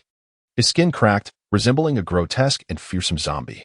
Confronted with the technique Vermilion Bird's heart burning, There was no escape for him, no sanctuary to seek. Channeling all his true energy and thoughts, he raised his long blade and struck down. The soul-slaughtering blade. This was potent enough to annihilate souls and thoughts. Yet upon striking the magnificent vermilion bird, which blazed across several kilometers, it merely sparked a few embers, causing minimal harm. The divine bird, the vermilion bird, emitted a chilling cry that reverberated through the heavens, descending with flames capable of incinerating the heart and entirely enveloping Huang Ani. In the face of imminent demise, Huang Ani refused to surrender. He summoned all his true energy to resist the heart-burning flames. Suddenly, Huang Ani's aura transformed dramatically, his consciousness entwining completely with the universe, expanding from within to encompass a radius of several kilometers as it morphed into divine thought. He had broken through, transcending from the third understanding realm to the fourth divine thought realm. I have broken through. I have broken through. My ranking on the earth list shall ascend. The disciples of the Yin-Yang Dao Sect revealed expressions of despair. How could it be that this demonic disciple achieved a breakthrough at the brink of death? Is this the strength and potential of those on the earth list? However, Huang Ani's laughter was abruptly silenced. Even after breaking through to the fourth divine thought realm, his body below the head was instantaneously reduced to ashes, leaving not even fragments of bone. Only the head remained, with an expression of conflicting emotions, both ecstasy and despair, frozen in that moment. The vermilion bird vanished, yet the fierce flames continued to blaze. Ning Yi stood resolutely amidst the raging inferno, advancing step by step. Flames enveloped his entire being, their flickering light dancing wildly in the tempestuous winds, rendering his appearance obscured, as if his very form were forged of fire. The expressions of the disciples of the Yin-Yang sect were filled with astonishment. Could this truly be the Southern Fire burning the path technique? What level of mastery could bestow such formidable power upon the Southern Fire burning the path technique, allowing it to be wielded with such precision? And what of that divine bird just moments ago? What aspect of the Southern Fire burning the path technique did it represent? The Phoenix of Heart Burning was, in fact, a unique creation of Ning Yi, born from his assimilation of the wine path learned from Li Qingyang, seamlessly intertwined with the Southern Fire burning the path technique. Even Li Qingyang, a celestial being of the 8th unification realm, marveled at Ning Yi's profound insight and the might of this technique. In the face of life and death, he did not yield. Rather, he seized the opportunity to transcend, proving the worth of one on the earthly rankings. Yet, upon encountering me, his prowess is but a fleeting shadow. Ning Yi extended a hand, and with a swift motion, he seized Huang Ani's head. Subsequently, he turned away, his figure merging with the flames, gradually vanishing from sight. "Senior brother, wait!" Jiang Haoran shouted loudly. "If it is one of the brothers from Qiang Peak, please reveal your name. Upon our return to the sect, we shall surely express our gratitude for your life-saving grace." The other disciples of the Dao Sect also gazed on with eager eyes, while some female disciples looked on with admiration at the figure reminiscent of a deity or a demon. However, Ning Yi chose to ignore them and departed amidst the raging fire. Why does this brother not reveal his true identity? A disciple of the Tongyi realm approached Jiang Haoran, questioning in bewilderment. Perhaps he wishes to conceal his strength, waiting for the sacred sun selection to make a stunning entrance. Unfortunately, without knowing who he is, we cannot express our thanks, Jiang Haoran sighed, a hint of frustration in his heart. Previously, Ning Yi had exchanged a few words with Huang Ani, and judging by his voice, he did not sound like someone in his 20s, but rather a youth in his teens. It seemed he was merely reluctant to acknowledge his status as a junior, when in truth, he should be regarded as a younger brother. The other party was even younger than him, yet possessed such formidable powers. Having reached the Tongyi realm, was this the sacred land, brimming with such prodigies? The disciple who had inquired appeared to understand, not finding it strange. Throughout the history of the Yin-Yang Dao Sect, there had been instances of obscure individuals rising to prominence during the sacred sun selection, ultimately becoming the sacred son of the sect. Some individuals are late bloomers or possess great opportunities, allowing them to surpass others. Occasionally, being too famous leads to being scrutinized under a microscope, which can hinder one's success. Nevertheless, most individuals struggle to endure anonymity and pursue fame and fortune instead. Even if this brother were to train diligently, it is unlikely he could claim the title of Sacred Son. Chun Mo Yuan, the junior brother, had already reached the 5th Void Realm at just 19 years of age, a talent surpassing even the former Sacred Son candidate Su Peinan. Listening to the words of those around him, Jiang Haoran nodded silently. Chun Mo Yuan's pace of cultivation was indeed despairing. As for the brother from earlier, well, he should more appropriately be called a junior, though his powers were formidable. Entering this abyss of demons indicated he had only reached the Tony realm, no matter how strong one's abilities. They are of little consequence in the face of a significant disparity in realms. However, it seemed the next Sacred Son selection would be quite lively. The Sacred Maiden had already been determined, with the Destiny Xian Maiden possessing unmatched talent for a millennium. Yet, who would ultimately claim the title of Sacred Son remained uncertain. Luo Qingchan's eyes shimmered. Others may not have recognized it, but that voice sounded strangely familiar. Could it truly be Senior Brother Ning? Given Senior Brother Ning's comprehension, he might indeed cultivate such incredible powers, but with his qualifications being of the lowest tier, having only been initiated for less than a year, how could he have reached the third Tony realm? Luo Qingchan found it hard to believe. Her own talent was rare, yet after a year of rigorous training on Tongtian Peak, she had barely managed to advance to the second Qi control realm. However, she recalled that he had mentioned being from Yong'an County, and she remembered Senior Brother Ning stating he was indeed from there. At this moment, Wang Wenhua approached Luo Qichan with a forced smile. Luo Jr. sister, are you hurt? Luo Qichan bore a deep wound on her arm, blood staining her garments, making her appear quite tragic. I am fine. As a martial artist, injuries are commonplace. I only need to apply some medicine upon returning. As one of the sacred lands, the Yin-Yang Dao Sect possessed numerous effective healing elixirs, capable of regenerating severed limbs. However, such high-grade medicines were rare, and the sect would likely be unwilling to use them for ordinary disciples. Wang Wenhua breathed a sigh of relief, murmuring to himself. That brother who used the Southern Fire-Burning Dao technique had a voice that seemed quite familiar, although he had lived alongside Ning Yi for over a month. Their conversations had been few, and he could not connect the dots that the waste who could not cultivate could possess such strength. Wang Wenhua did not dwell on this for long, and quietly remarked to Luo Qingchan, Luo Jr. sister, Jiang Senior Brother seems to be a problematic person. Huang Ani mentioned that he intended to abandon us and flee. Had it not been for that unnamed brother's intervention, we would likely have perished here, facing his rival Zhang Haoran. Wang Wenhua was not inclined to speak favorably. That was merely a scheme of the demonic sect. Brother Wang should not be deceived. Luo Qichan retorted coldly, continuing on her path. Ah, Luo Jr. sister, you are injured. Please do not move recklessly. Realizing that his words had only displeased Luo Qichan, Wang Wenhua hurriedly approached her, expressing concern. In truth, Luo Qichan found some truth in Wang Wenhua's words. Growing up in the depths of the palace had led her to assume the worst in others. Observing Jiang Haoran's expression earlier, it was likely that the words of the demonic sect were indeed true. Jiang's senior brother intended to abandon them and escape on his own. In this regard, Luo Qingchan remained calm, harboring no resentment. Just like those royal relatives, it was entirely normal to abandon those without ties to save one's own life. Even her two royal brothers would likely forsake her, their blood relation notwithstanding, in such circumstances, let alone the fact that Jiang Haoran and they were merely fellow disciples. Humanity is inherently selfish, thus, those who dare to sacrifice themselves for others are the true heroes. The eerie black mist gradually dissipated. The disciples of the Yin-Yang Dao Sect erupted in joyful tears, exclaiming, "The abyss of demons has vanished. The abyss of demons has vanished." In the distance, Ning Yi had frozen Huang Ani's head with the northern water covering Qian technique to prevent it from decaying. Riding a tall steed, he left the confines of Watermarsh Village. He lifted his gaze slightly towards the void panel, astonished. Eradicating an abyss of demons earns rewards from the system. This reward is related to the ancient love sect's Yin-Yang 5 Desires 6 Dust Scripture. Chapter 32, The 5 Desires Veiling the Heavens. Are your hearts truly devoid of desire?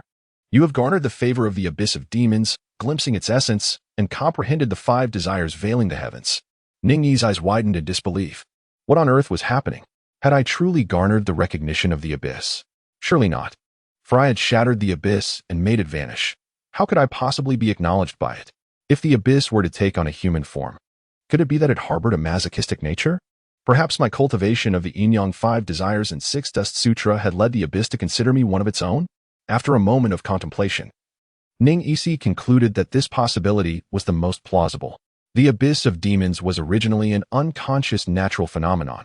However, if those affiliated with the demon sect were to enter it first, they could become the master of the abyss, harnessing its power for resistance. One could envision the newly emerged abyss as an unoccupied city. If discovered and entered by individuals outside the demon sect, it would be easily vanquished.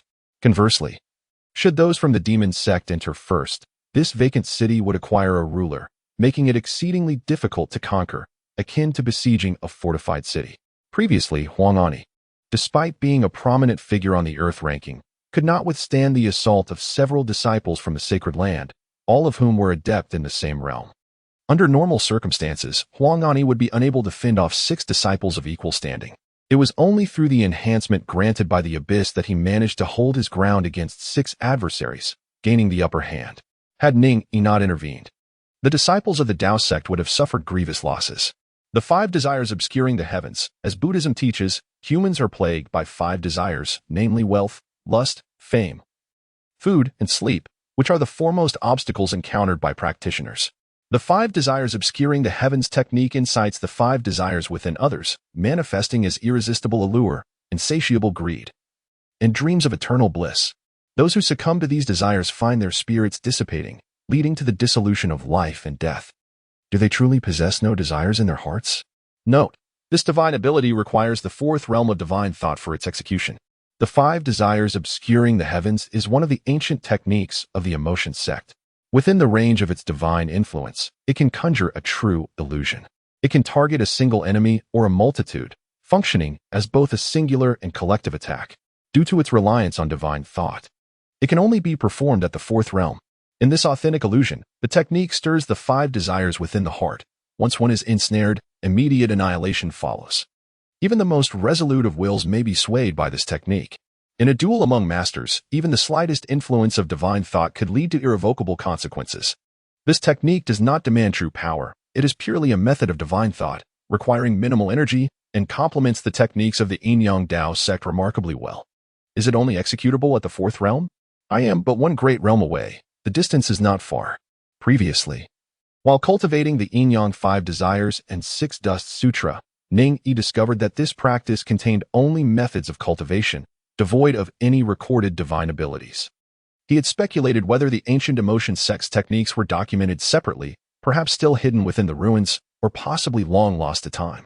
This realization left Ning Yi feeling somewhat disheartened. Possessing only the technique without a divine ability felt akin to having a superfluous item. He had initially planned to strengthen his abilities further before embarking on an exploration of the ruins in search of divine techniques. Unexpectedly, he attained enlightenment directly within the Abyss. This further substantiated the notion that the once great 4 demon sects emerged from the Abyss itself. In addition to grasping the 5 desires obscuring the heavens, Ning Yi experienced an ineffable sensation. He felt a profound connection to this realm, and sensed the exuberance of the land of the 9 provinces. This must be what is termed fortune. Though the fortune system provided no notification, rendering it beyond quantification, Ning Yi was in exceptionally high spirits. This journey had proven to be immensely rewarding. Not only had he acquired a transient fortune of uncertain purpose, but he had also mastered a formidable technique. He glanced at the severed head of Huang Ani, which he had suspended in his grasp, now frozen in place. Given the considerable distance to Yong'an County, he realized that he would not have enough time to pay his respects at the residence of Zhang Yuan with the head in hand. It seemed prudent to return to the sect first, with the intention of returning to offer his homage when the opportunity arose. With this thought in mind, Ning Yi wrapped the frozen head in cloth and secured it to the rear of his horse. Rather than riding directly back to the sect, he first ventured to a grand city, Yang City, located several dozen kilometers from Shuizhe village. Yang City, in proximity to the headquarters of the Yin-Yang Dao Sect, was one of the largest cities in Yongzhou, boasting a population of over 1 million, with merchants and travelers continually bustling through its gates. The city gates were wide and guarded by sentinels who collected entrance fees from every outsider and merchant wishing to enter. Travelers and merchants formed an orderly queue at the gates to pay their dues. At that moment, a cloud of dust rose in the distance as a young man rode a magnificent steed, galloping towards the city gates. One of the guards was about to shout a warning when another guard, quick-witted, seized his sleeve. Look at his attire. Upon closer inspection, the first guard realized that the rider was clad in ceremonial robes, unmistakably the garb of a disciple of the Yin-Yang Dao Sect. Being one of the 2 great sanctuaries of Yongzhou, each disciple of the Yin-Yang Dao Sect was a contemporary prodigy, with limitless potential ahead. The prosperity of Yang City was largely attributed to its proximity to the sacred ground, thriving under the protection of the Yin-Yang Dao Sect. The guards promptly feigned ignorance and continued collecting the entrance fees. Ning Yi, far from being an arrogant and domineering individual, slowed his horse as he approached the city gate to avoid any harm to others. He took a special passage, exempt from the entrance fee. And with a nod to the captain of the guards at the gate, He entered the city amidst their obsequious demeanor. Who was that person just now? Could he possibly be a distinguished figure from Yang City? Entering without dismounting and observing the guard's haughty yet timid behavior was quite telling. A young merchant in line for entry, balancing on his toes, expressed his astonishment. Beside him, an older merchant scoffed, "With your limited experience, how dare you traverse these lands? Are you not afraid of offending someone?" That individual was a disciple of the Holy Land. Who would dare to accept payment? "Are you aware of the Yuejian Gate in our humble city? The Yuejian Gate exerts its influence there. Yet even the sect leader must show deference to a disciple of the Holy Land." The young merchant had only heard of the Holy Land by name, oblivious to its significance, but he was familiar with the Yuejian Gate, the tyrant of their region. Upon hearing that even the leader of Yuejian Gate must be courteous, he was immediately struck with fear, daring not to look further. Ning Yi entered the city and, after making some inquiries, arrived at an antiquity shop. There, he directly purchased a guqin, a go board, and the 4 treasures of the study. At present, he had mastered the skills of storytelling and winemaking. His cultivation had reached a level where he could learn the 2 distillation method, with the wine skill merely awaiting the passage of time to reach full experience. However, his storytelling skill remained stubbornly stuck at level 2 due to a lack of listeners, hindering his progress.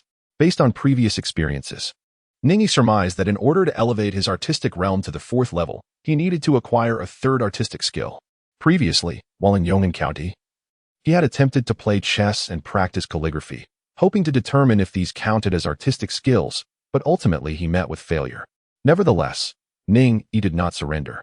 He had procured everything related to the arts of qin, chess, calligraphy, and painting, preparing to return to his sect to make another attempt. Who knows? He might succeed in acquiring a skill this time. Having spent much of his time within the sect without access to anything related to the arts, he was keen to seize the opportunity presented by the recent expedition against the demon abyss to prepare thoroughly. After gathering the necessary items, Ning Yi noted that the hour was still early and decided to visit a tavern in the city for a meal. "Waiter, what are your specialty dishes?" The waiter, well versed in his trade, was struck by Ning Yi's attire and quickly approached, bowing respectfully. "In response to your inquiry, our specialty is the unique sour vinegar spirit fish from Yang City. This fish is exceedingly rare, appearing only occasionally in the Great Marsh, and its flesh is exquisite.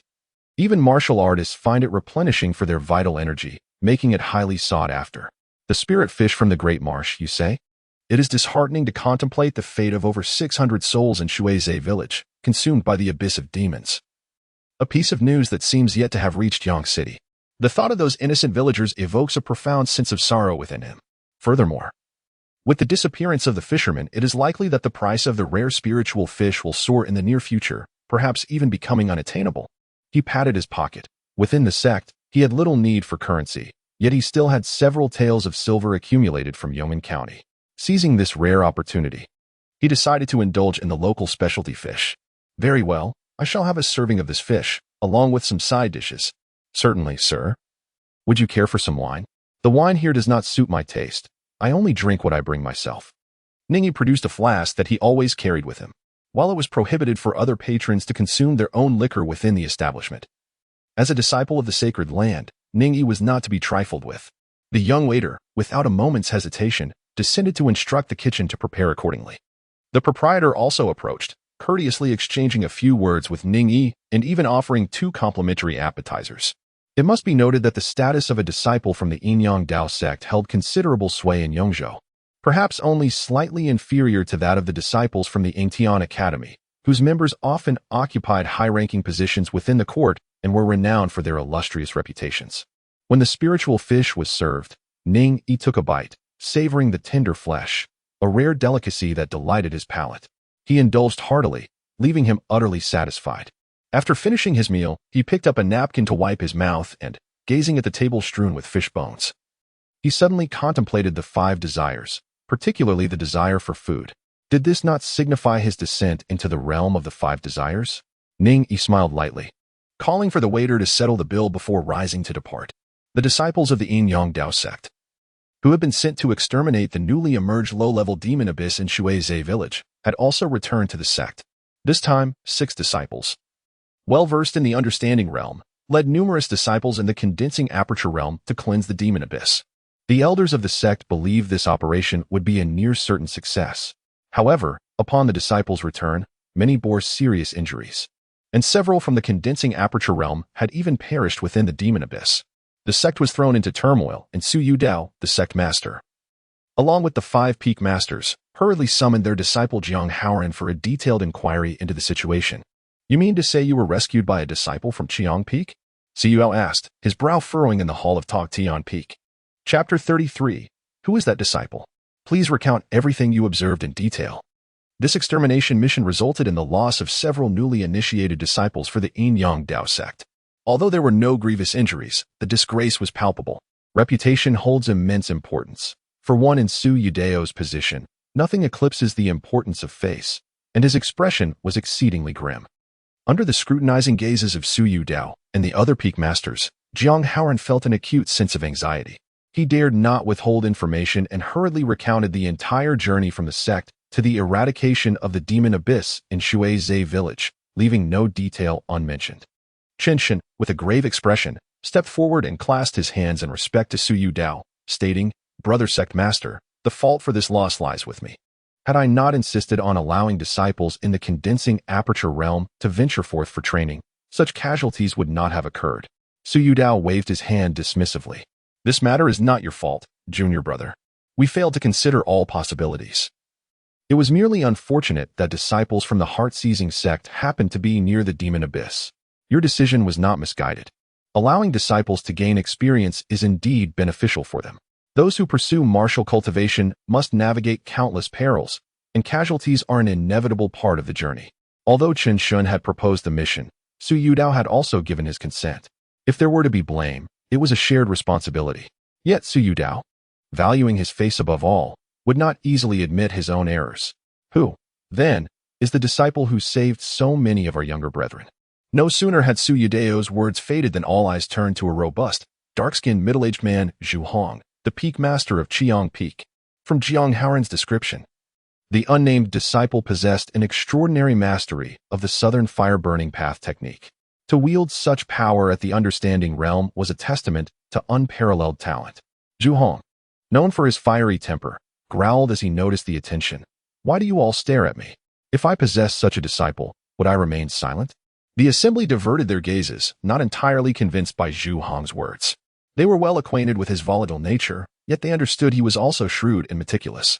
It was entirely plausible that he harbored a remarkable disciple, waiting for the Holy Sun selection to make a grand entrance. Zhu Hong's thoughts, however, veered towards suspicion. Could this be a scheme of Su Yudao? His senior brother was adept at strategizing, particularly in the art of Z-Wei calculations, which had led him to become the sect master. The other 4 peaks disciples could not practice the southern fire-burning path technique. Only those from Tongtian Peak had the option to do so. With Su Peinan's demise, was his brother planning to cultivate a new Holy Sun? The Holy Sun and Holy Daughter system existed across all major sacred lands, an ancestral law that had persisted through the ages. Though they might be youthful and of lower status, Holy Sons and Daughters wielded power comparable to that of the peak masters within the sect. Who would not wish for their lineage to produce a holy son or daughter, thereby enhancing their influence? Even as the sect master, unless one attained the absolute saint realm, it was impossible to hold absolute sway within the sect. After much deliberation, the assembly contemplated how to mitigate the humiliation faced by the Yin-Yang Dao Sect. And after extensive discussion, they dispersed, each harboring their own ulterior motives. Chen Shen hurriedly exited the hall of Tongtian Peak, casting a discreet glance at Zhu Hong, his brow slightly furrowing. Did Zhu Hong also wish for his disciples to vie for the position of Holy Sun? Or was that disciple, in fact, from Tongtian Peak? Yet, upon recalling that his son, Qin Ma Yuan, had already reached the 5th void realm, Chen Shen's frown eased. No matter how exceptional one's comprehension or mastery of the southern fire-burning path technique, under the pressure of absolute realm disparity, even extraordinary abilities would struggle to bridge the gap.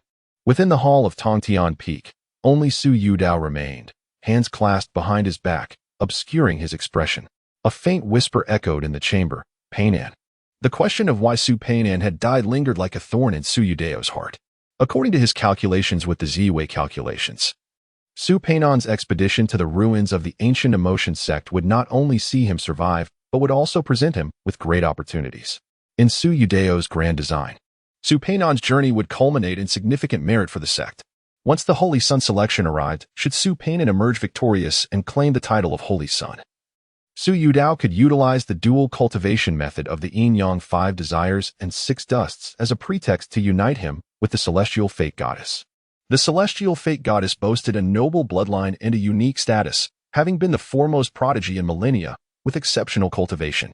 Were she to marry Su Peinan, she could serve as his protector, especially since she held little regard for power and status. After a century, with the support of the celestial fate goddess, Su Peinan's ascension to the position of sect master would be nearly assured. Yet, all those plans had crumbled during the quest for the ancient emotion sect's ruins. Su Yudao not only lost his beloved son, but also irrevocably shattered all his aspirations. The celestial fate goddess might well have deceived him. He was determined to uncover the truth of what had transpired. Su Yudao's gaze turned icy as he waved his hand, extinguishing all the candles in the hall. The light dimmed, and his figure faded into the shadows. "Child, you have returned?" On the summit of the Martial Path Peak, Li Qingyang sat atop a massive rock shrouded in mist, appearing disheveled, his cup in hand, gazing drunkenly at the breathtaking scenery of the mountains. He had admired this view for decades, yet he never grew weary of it. "Master, I have returned." Ning Yi, burdened with numerous bags, unceremoniously cast them upon the ground. How did this expedition to eradicate the abyss fare? The rewards were indeed abundant. Reflecting on the divine abilities he had acquired, a smile involuntarily graced Ning Yi's face. "You performed admirably this time, saving so many junior disciples. My few nephews still harbor doubts about your true affiliation." Li Qingyang clapped his hands in hearty laughter, his tone brimming with pride. "They would never suspect that such a disciple could belong to me, this so-called inept uncle, nor could they fathom that a wretch like you, with such mediocre aptitude, could possess such formidable prowess. Does the master truly care about these matters?" Ning Yi inquired with curiosity. Li Qingyang chuckled self-deprecatingly. "Who can discern the nature of fame and fortune? Even those monks cannot achieve complete detachment from worldly desires. I am merely a mundane being. The martial path inherently demands competition. If one refrains from striving, what they possess will inevitably be seized by others. In the past, my reluctance to compete stemmed from an inability to find a suitable disciple. Now that I have found one, why not engage in the pursuit? Does the master genuinely lack insight into these matters?" Ning Yi is indeed skeptical. His master, a celestial being of the 8th return to Unity Realm, possesses the capability to achieve anything he desires if he so wishes. However, it is also true that his master is quite concerned with face. Having gained honor for his master this time undoubtedly brings him joy. It resembles the phenomenon where, as one ages, their interests diminish. Ultimately, the greatest delight becomes witnessing the growth of younger generations. During your descent from the mountain, you acquired these assorted items. What is this? You, young lad, possess such refined tastes? Li Qingyang leapt down from the giant rock, playfully kicking at the belongings Ning Yi had brought back. Upon inspecting the bundle filled with musical instruments, chess, calligraphy, and painting supplies, he jested without reproaching Ning Yi for his seemingly frivolous pursuits. In his own youth, he had an affinity for wine, delving deep into the art of winemaking, only to be criticized by his master for being unproductive and looked down upon by his peers. Yet, what became of his generation of brothers? They either passed away peacefully, perished in battles of magic, or failed in their ascensions, leaving only a scant few remaining. Meanwhile, this so-called idler continues to thrive. Boredom on the mountain prompts one to seek entertaining diversions. Do you still indulge in these? Li Qingyang rummaged through Ning Yi's bundle and unearthed a packet of tobacco leaves. Indeed, this world does possess the allure of dry tobacco. Ning Yi offered an awkward smile. Driven by a curious impulse to discover the nature of the item he had purchased, the artistic skills of the system were indeed peculiar, as both storytelling and alcohol did not align with Ning Yi's initial comprehension of art. Consequently, upon spotting the sale of tobacco leaves in Yanqing, he seized the opportunity to acquire a pack for experimentation. What if the system deemed tobacco to be a form of art? Perhaps he could even cultivate a flourishing tobacco industry in this realm, much like a modern-day Walter White. Smoking and drinking, was it not merely a matter of adding a stylish haircut?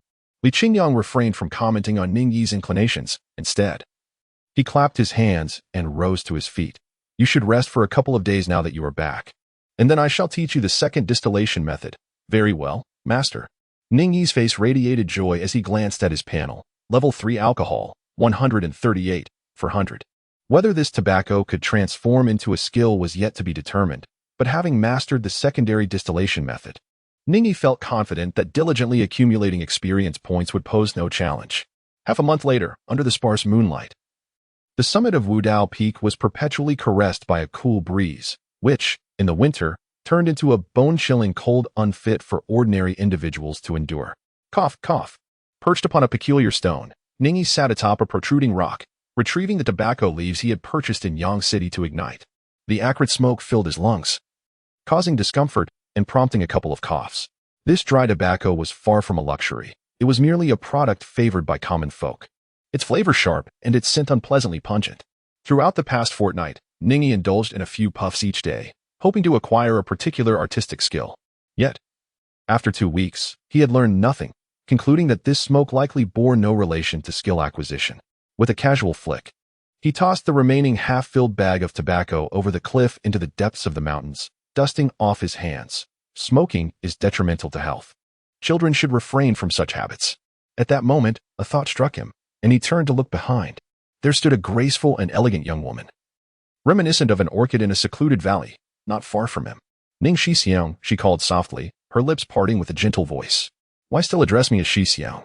Our standings have now changed. Ning Yi spoke playfully, making a jest. Luo Qingchan's expression stiffened. Chapter 34, The Sacred Melody of the Zither. Reminiscing the body of the mysterious goddess.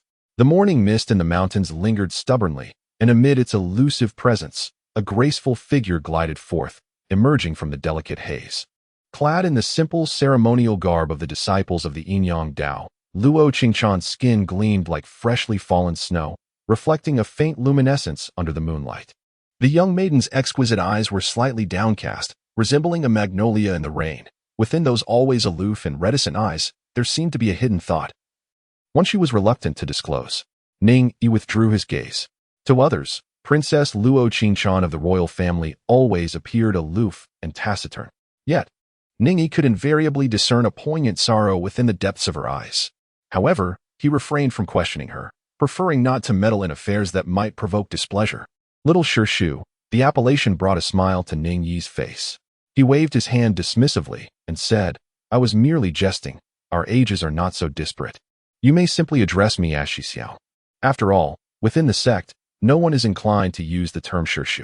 Luo Qingchan replied softly, her voice barely above a whisper, and fell silent thereafter. Ning Yi felt a wave of helplessness. This girl always refrained from initiating conversation, rendering the atmosphere awkward and causing him considerable discomfort. He could only make small talk to enliven the mood. Why did junior sister Luo arrive at Wudao Peak so late? If I recall correctly, the disciples of the 5 peaks, along with those from Tongtian Peak, are generally prohibited from visiting one another unless under special circumstances, are they not? Ning Yi inquired with a hint of curiosity. Apart from the truly extraordinary prodigies, most martial practitioners embark on their training around the tender age of 14. At this stage, the youth are often spirited and restless, embodying a rebellious nature. To encourage these fledgling disciples to dedicate themselves to their cultivation and to temper their playful inclinations, the sect has instituted such regulations. Upon reaching the second Qi control realm, disciples are permitted to traverse the various peaks within the sect. Luo Qingchan's voice was as gentle as a breeze flowing through the mountains, soft and soothing, though her temperament was serene. It contrasted with the formidable presence of the celestial maiden, appearing instead quite gentle. Thus, it is indeed commendable. I extend my heartfelt congratulations to junior sister Luo for advancing from the first acupoint consolidation realm to the second Qi control realm in less than a year since her initiation. A remarkable achievement that places her among the esteemed ranks within the sect. Ning Yi clasped his hands and offered genuine praise. Those who can enter the sacred realm of the Yin-Yang Dao Sect are, by nature, all prodigies, and among these prodigies, those who stand out are truly the CR me de la CR me. I merely took the initiative. I began my foundational training at the tender age of 9 while in the imperial palace, thus gaining several years of practice over others. Luo Qingchan lightly shook her head, not considering herself a genius, but rather a bird that flies early. This assertion, however, is misguided. With billions of common folk in the 9 provinces, gifted cultivators of martial arts are already a rarity, and among them, the majority possess mediocre talent, typically commencing their training around the age of 14. The fact that junior sister Luo began her training at the age of 9 is a testament to her exceptional aptitude. Ning Yi's words are not mere fabrications, but rather a reflection of reality. Even in the sacred realm of the Yin-Yang sect, The majority of disciples are typically around the age of 14. Individuals like Luo Qichan, who began her cultivation at the tender age of 9, are exceedingly rare. This situation reveals that the imperial family has indeed neglected her training. In a typical prestigious family, upon discovering a child's extraordinary talent, they would likely have begun their cultivation with the family's unique techniques from an early age or sent them directly to a sacred place for study. In Luo Qingchan's case, demonstrating her aptitude at 9 yet only being sent to the sacred realm at 14 resulted in a squandered 5 years. Whether this is due to internal strife within the royal family remains unclear to Ning Yi, as such matters are far too intricate. It is said that senior sister Xian Nu had already reached the 4th divine thought realm at my age. Luo Qinchan whispered softly, "What merit is there in comparing yourself to that woman? She is nothing short of an anomaly." Ning Yi cast her a glance. However, he found himself reminiscing about the delicate and enchanting form of the destiny Xian Nu, a pleasure unparalleled in his 2 lifetimes. It evoked a sense of joy so profound that one might willingly endure exhaustion for it. This junior sister, Luo Shimi, though outwardly taciturn, bore the pride of a princess. Yet, upon closer interaction, Ning Yi discerned a profound sense of insecurity within her. She perpetually questioned her worth, habitually belittling herself while contrasting her existence with that of others. It remains a mystery how such a disposition of self-doubt was cultivated, perhaps rooted in her past experiences within the palace. When Ning Yi described the destiny Xian Nu as perverse, Luo Qichan could hardly suppress a smile. The subtle curvature of her crimson lips resembled a peach branch swayed by the wind, poised to snap at any moment. Ning Shixiang is indeed intriguing. Among the many disciples in the sect, when it comes to Sister Xian Nu, everyone speaks of her with utmost reverence. Yet, only Ning Shixiang dares to label her as a freak. This suggests that Ning Shixiang does not view Sister Xian Nu as a lofty goddess, but rather engages with her on equal footing. In Luo Qingchan's heart, a sense of envy and admiration for Ning Yi arises. She yearns to emulate him, to confront any extraordinary talent or oppressive power with courage. However, her inherent insecurity compels her to constantly seek escape. After a moment of silence, Luo Qingchan slightly parted her lips. "I must express my gratitude to you, Shixiang, for your assistance during our recent journey to Shuizhe village." After speaking, she discreetly glanced at Ning Yi, hoping to gauge his reaction. Luo Qichan was uncertain if the disciple who wielded the Nanhua and Daoju was indeed Ning Yi, yet her instincts led her to believe so. However, Ning Yi's lack of response to her probing words left her perplexed. Had she misjudged him? Yet, such a mistake seemed plausible, after all. Ning Shixiang and she had entered the sect around the same time, with less than a month's difference. Considering Ning Shixiang's exceptional talents, it would indeed be surprising if he had truly reached the 3rd realm of understanding. Ning Yi sat upon a great stone, neither affirming nor denying Luo Qingchan's probing inquiry.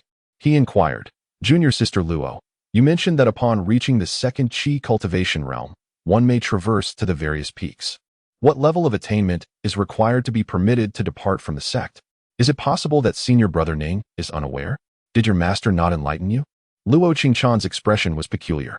Reflecting on Li Qingyang, who was often absent or would only summon her to indulge in wine, Ning Yi chuckled softly. Seemingly deciphering Ning Yi's demeanor, Luo Qingchan responded in a gentle tone. "Upon attaining the 3rd comprehension realm, the sect will dispatch disciples to various locales for training. Furthermore, upon reaching the 5th void realm, the sect will no longer impose restrictions, allowing one to wander freely across the world. Alternatively, those who have toiled for many years, growing older with no prospect of advancement, may also petition the sect for permission to depart." Ning Yi, taken aback, exclaimed, "Is it truly sufficient to reach the 5th void realm to depart at will, without the necessity of attaining the 6th law manifestation realm? In the realm of martial cultivation, it is ultimately not akin to the pursuit of immortality. At least, throughout recorded history, there has yet to be a genuine practitioner who has achieved eternal life. Those below the 6th law manifestation realm lead lifespans akin to ordinary mortals, often passing away in their 70s or 80s. Upon reaching the 6th law manifestation realm, one may attain the pinnacle of human longevity, approximately 140 years. The 7th undying realm allows for an additional decade of life, extending to about 200 years. The 8th unity realm can witness individuals passing away around the age of 360. Only by attaining the 9th absolute saint realm can one hope to secure a millennium of existence. Yet the precise duration of life remains a mystery known only to a select few absolute saints. Luo Qingchan slightly parted her lips. Sensing that Ning Yi was utterly oblivious to certain fundamental truths, with a hint of exasperation, she gently elucidated, the sixth law manifestation realm is sufficient to be regarded as a master, a figure of considerable renown, deserving of respect even from the local lord.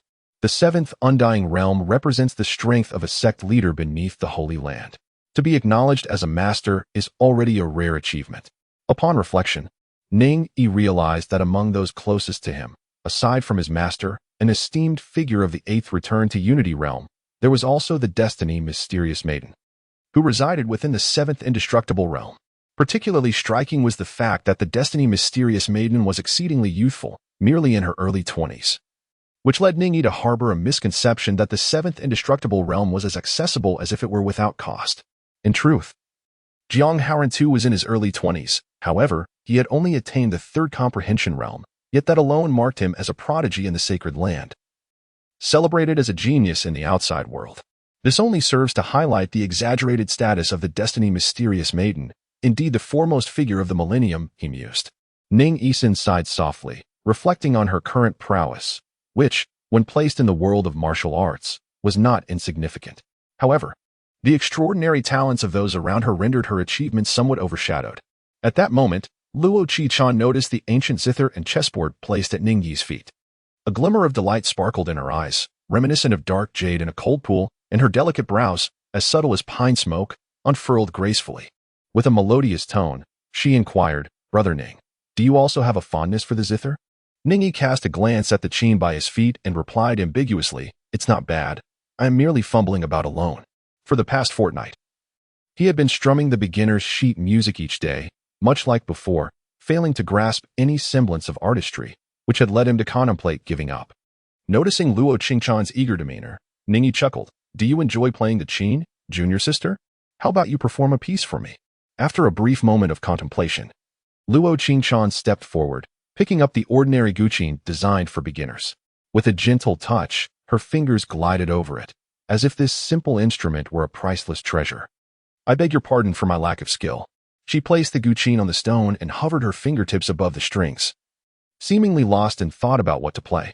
Suddenly, the dense mist transformed into droplets, coalescing around the curvature of her left fingers, as the sound of her music mirrored the flowing streams of the mountains. Luo Qingchan played spontaneously, not adhering to any renowned melody. Much like the 9 steams and 9 brews technique Ning Yi had learned from Li Qingyang, her artistry appeared to echo a long-lost ancient tradition of qin mastery.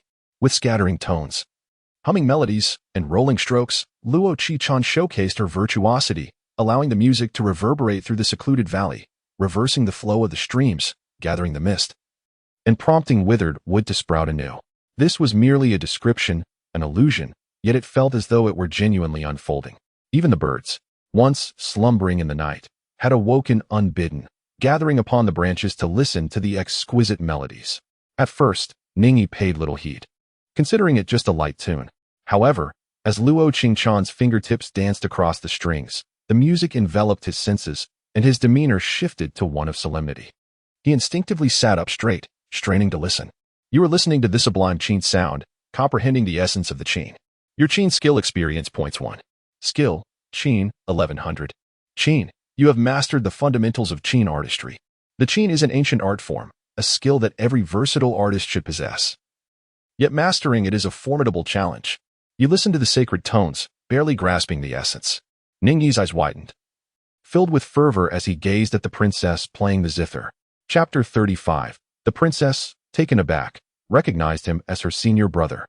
Ning Yi gazed at Luo Qichan as though she were an unparalleled beauty, divested of all clothing. Indeed, Luo Qichan possessed an ethereal charm, yet she remained adorned. With a gentle caress of the ancient guqin resting upon the azure rock, a soft breeze stirred the strands of hair framing the princess's brow. With her eyes cast downward, a fleeting glimmer of sorrow flickered within her crystalline gaze, evoking an irresistible urge to cradle her in tender consolation. This fleeting sorrow swiftly dissipated, as Luo Qichan seemed to lose herself in the resonance of her own melodies.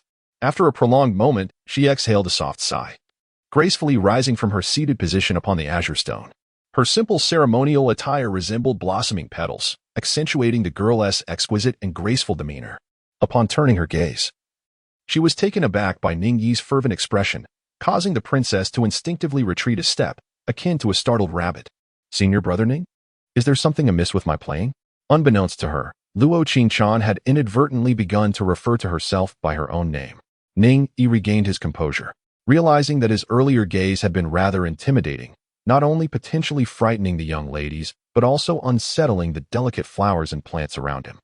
He cleared his throat and smiled amiably, saying, "Junior sister Luo, you jest. If there were any flaws in your playing, then it is likely that every piece performed by others in this world would also be flawed. Do you understand the intricacies of the guqin, senior brother? I do not. As you have just witnessed, I lack even the most fundamental techniques of playing." Ning Yi shrugged. "Have you ever heard other masters play the piano, brother Ning?" "I have not," he replied. "I grew up in a county town, never ventured into any major cities, and have certainly never encountered any prominent figures to hear the artistry of other pianists.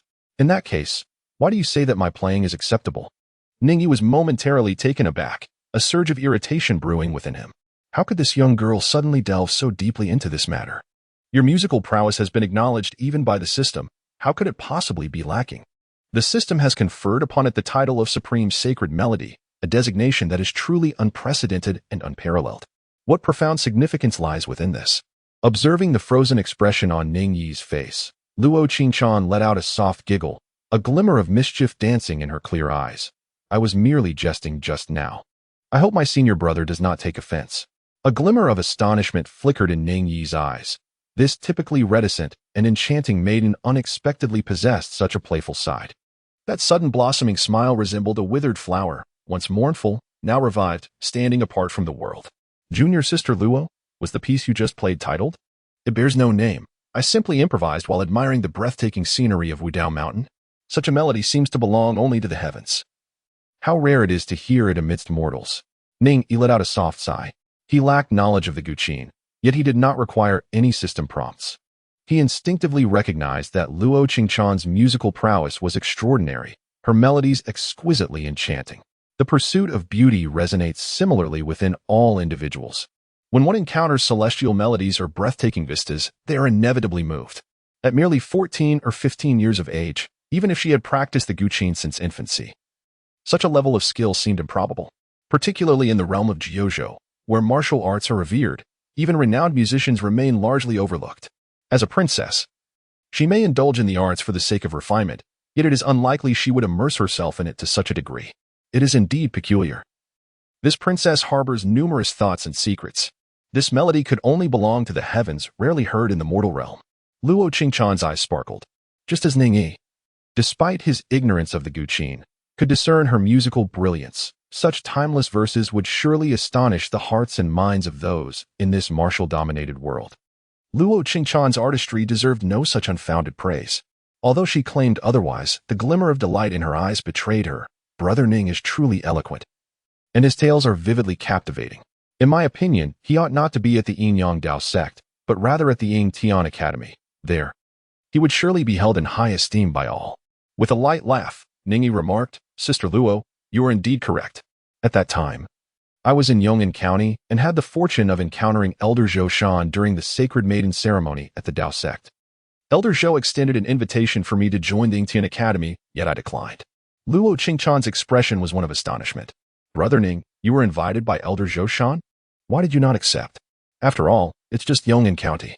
During our time in the Abyss of Demons, that brother who rescued them mentioned Yong'an County. Could it be that the enigmatic brother is truly you, Brother Ning? There is no hierarchy in the sacred grounds. Yet, to the common folk, the renown of Yingtian Academy surpasses that of the Yin-Yang Dao Sect.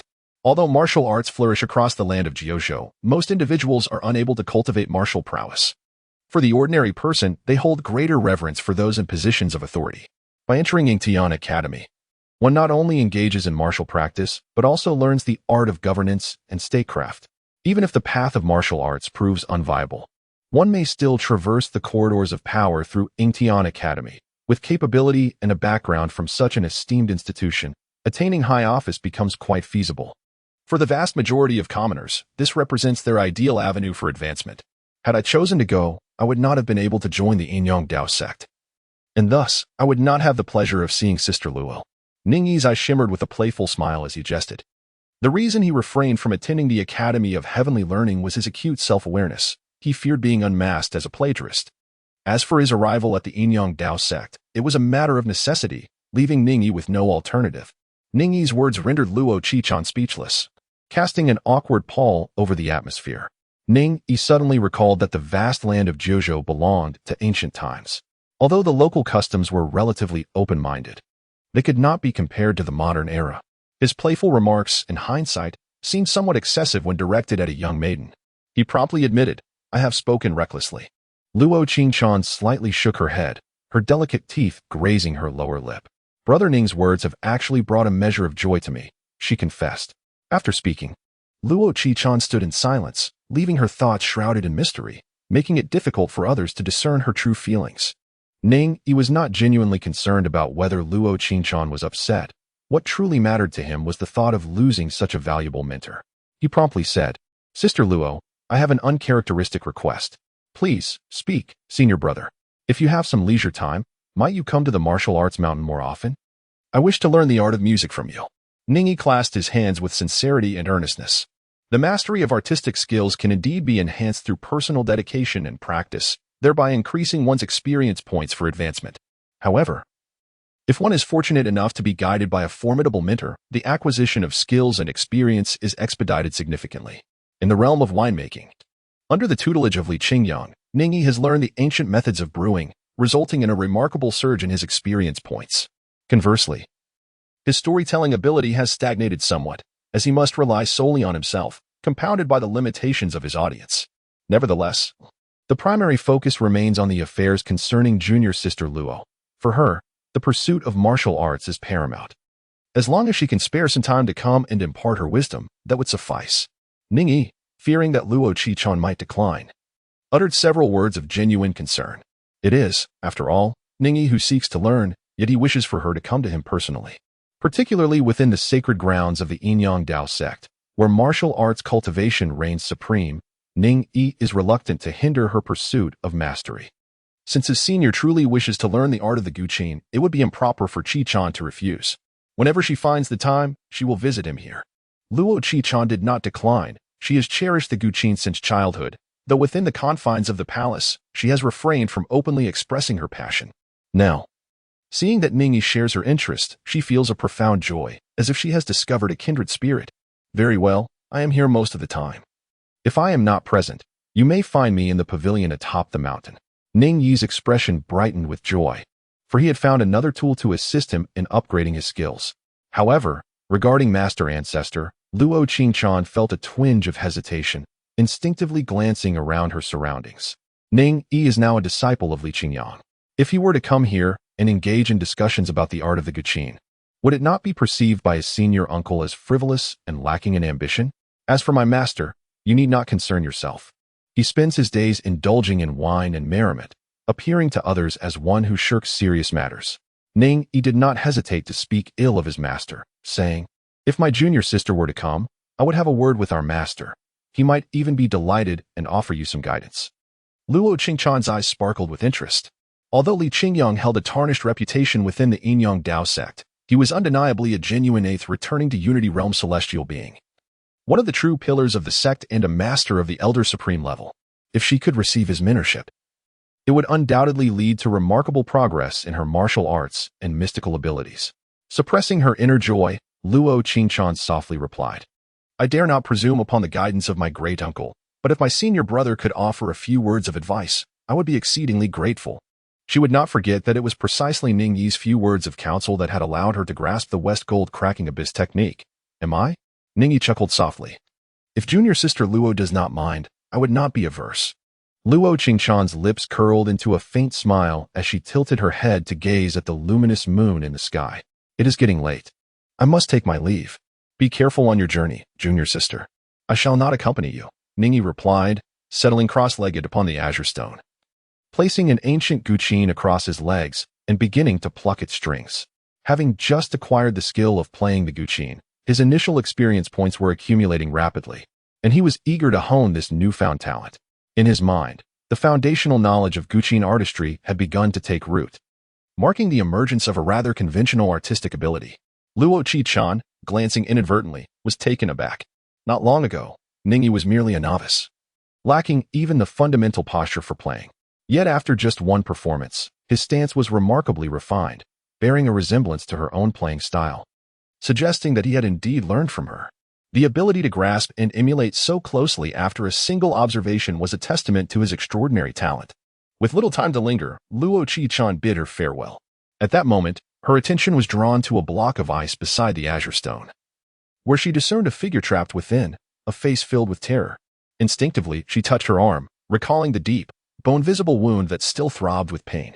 The face encased in ice was unforgettable. It belonged to Huang Ani, who had nearly claimed the lives of their fellow disciples in the abyss of demons. Indeed, it was senior brother Ning who killed Huang Ani, ranked 68th on the Earth list. Luo Qingchan's heart raced with shock. Days later, outside the gates of the Inyang Dao Sect, within a residence in Yang City, Luo Qichan stood respectfully in the room. Before her stood an elegantly attired elderly lady. Her back turned to Luo Qichan. Qichan, you have performed commendably. The Inyang Dao Sect has yet to recognize your Guqin talent. It is time to unleash your ancestral blood and gain their attention, the matron declared, her voice hoarse yet imbued with an air of undeniable authority. Chapter 36. Phoenix Maiden, Senior Brother. This Guqin is for you. Luo Qichan stood quietly behind the elder, her delicate lips pressed together in silence. The elderly woman, well acquainted with Luo Qichan's temperament, noted her reticence without anger. Instead, she inquired gently, Qingchan, do you have something to say? Her words held an unintentional weight, overwhelming Luo Qichan with a profound pressure that sent shivers through her being. Instinctively lowering her gaze, she murmured, I have nothing to say. Ah, you may deceive others, but you cannot fool your grandmother.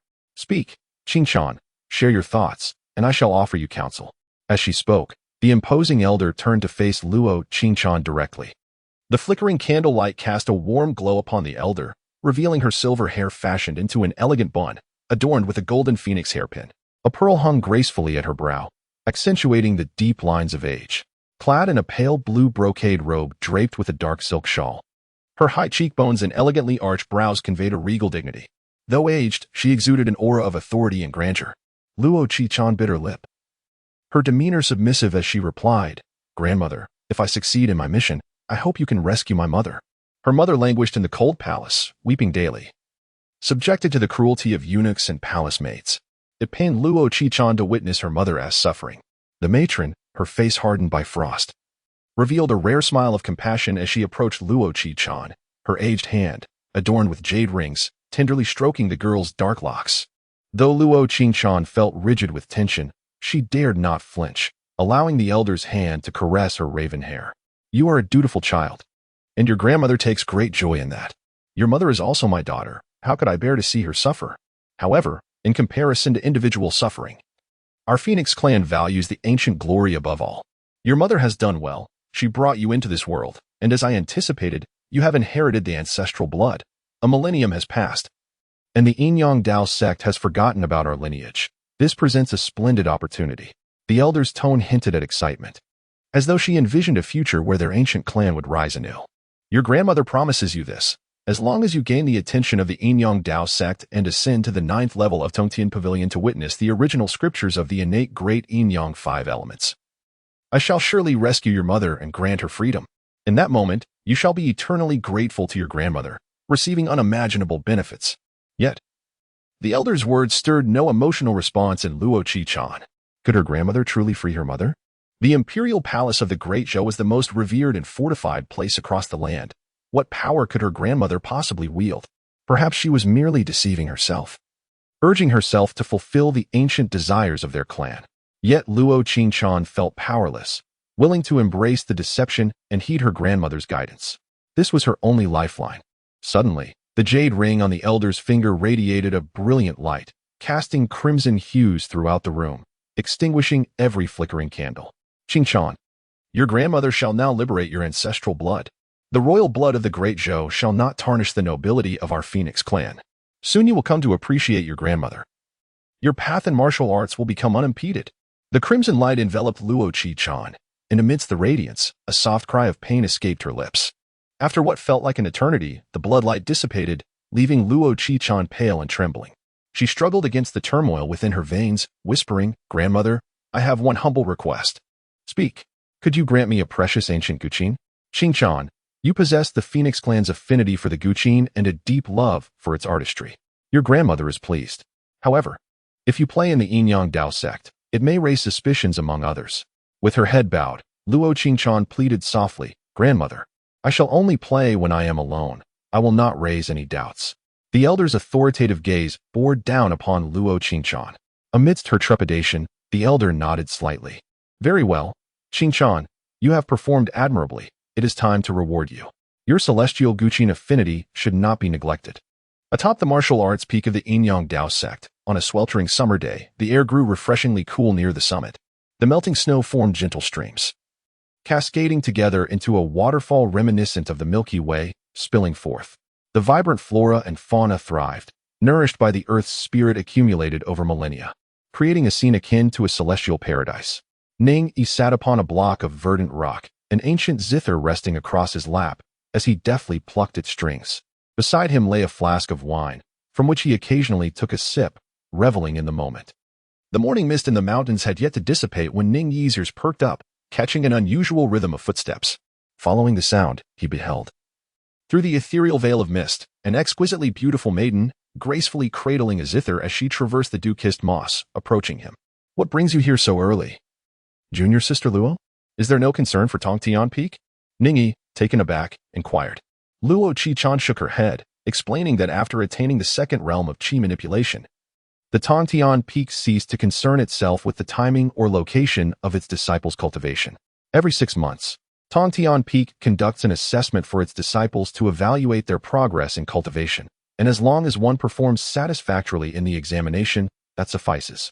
As she spoke, Luo Qingchan gracefully lifted her delicate foot, adorned in embroidered shoes, and ascended the massive rock. The simple azure ceremonial robe she wore brushed against the frost-laden stone. Yet she remained unfazed by the chill, settling down cross-legged upon the surface. Ning Yi pondered for a moment before tossing the wine flask at hand, which landed perfectly in Luo Qingchan's grasp. Noticing the perplexed expression on the young maiden's face, Ning Yi chuckled, I have recently acquired a new brewing technique and recipe. Perhaps you might indulge in a taste, Junior Sister Luo. The morning light outlined the slender silhouette of the girl, and as Ning Yi gazed intently, he couldn't shake the feeling that the sorrow in her brow had deepened, as if her worries had multiplied. However, he had little desire to speculate on her thoughts.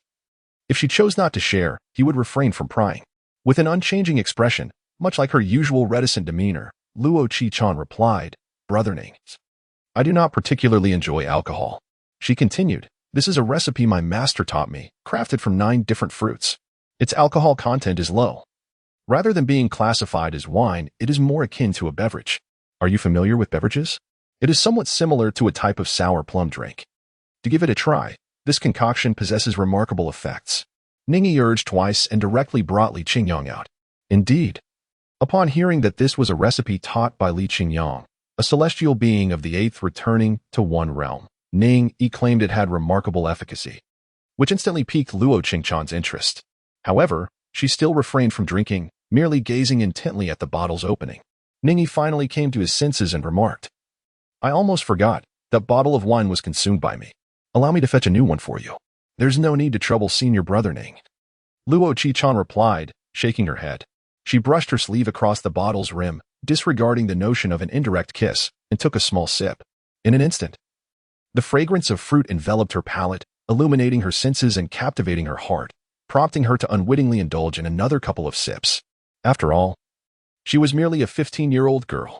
What do modern girls at this age typically enjoy? Naturally, they relish milk tea and fruit tea. However, in the land of Jiuzhou, where martial arts flourished and humanity perpetually faced peril, such indulgences in both spirit and matter remained underdeveloped. Even a princess in a grand palace had never savored such exquisite fruit tea. The essence of 9 fruits coursed through her, and as Ning Yi described, this fruit brew resembled a beverage more than a wine, with an alcohol content so low it was nearly negligible. The soft, sweet fragrance ignited within her, transforming into a fervent blaze, causing Luo Qingchan's fair complexion to flush with an unnatural hue. She felt as if the flames were akin to the vermilion bird summoned by Ning Yi during the Southern Fire Burning Path technique in the Abyss of Demons. The sacred vermilion bird, a manifestation of fierce fire, traversed through all her meridians and thoughts, immersing Luo Qingchan in a state of heated ecstasy. As the fiery sensation subsided within her, Luo Qi-chan found herself glistening with fragrant sweat, her expression one of astonishment. "Senior brother Ning, what do you think of this wine?" she inquired. "It possesses the medicinal effects akin to those dispensed by the sect, perhaps even more potent." Luo Qi-chan pressed her lips together, savoring the aftertaste. The nine-fruit brew was not only delicious like a beverage but also endowed with remarkable effects. She discovered that after consuming a few sips, not only had her true strength increased, but her comprehension had also deepened. The path of martial cultivation demands talent, insight, and resources, rendering the journey extraordinarily arduous. Among these resources, there are requirements for techniques as well as medicinal pills. Yet, the number of those capable of alchemy is exceedingly scarce, necessitating even greater innate talent and aptitude. Such individuals are truly rare in Jiuzhou. The Yin-Yang Dao Sect distributes medicinal pills to its disciples each month, facilitating their cultivation and accelerating their progress.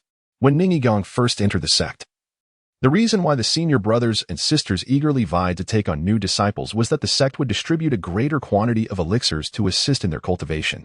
The higher one's innate talent, the more resources the sect would allocate, thereby widening the chasm between unparalleled prodigies and ordinary geniuses.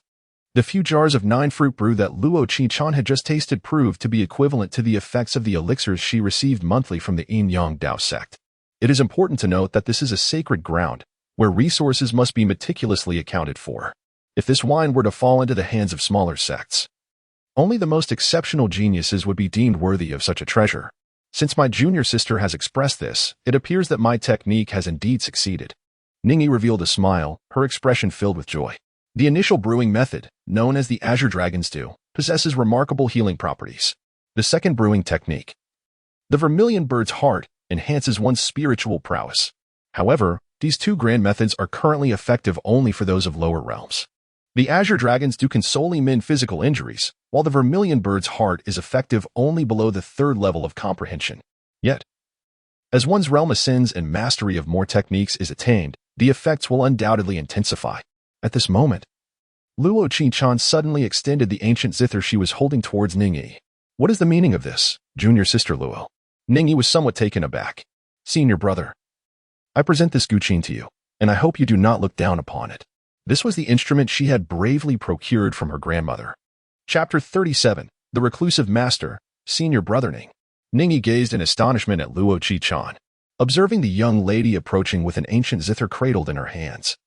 Resembling a figure from a painting, Ning Yi initially assumed she intended to impart her musical expertise upon him.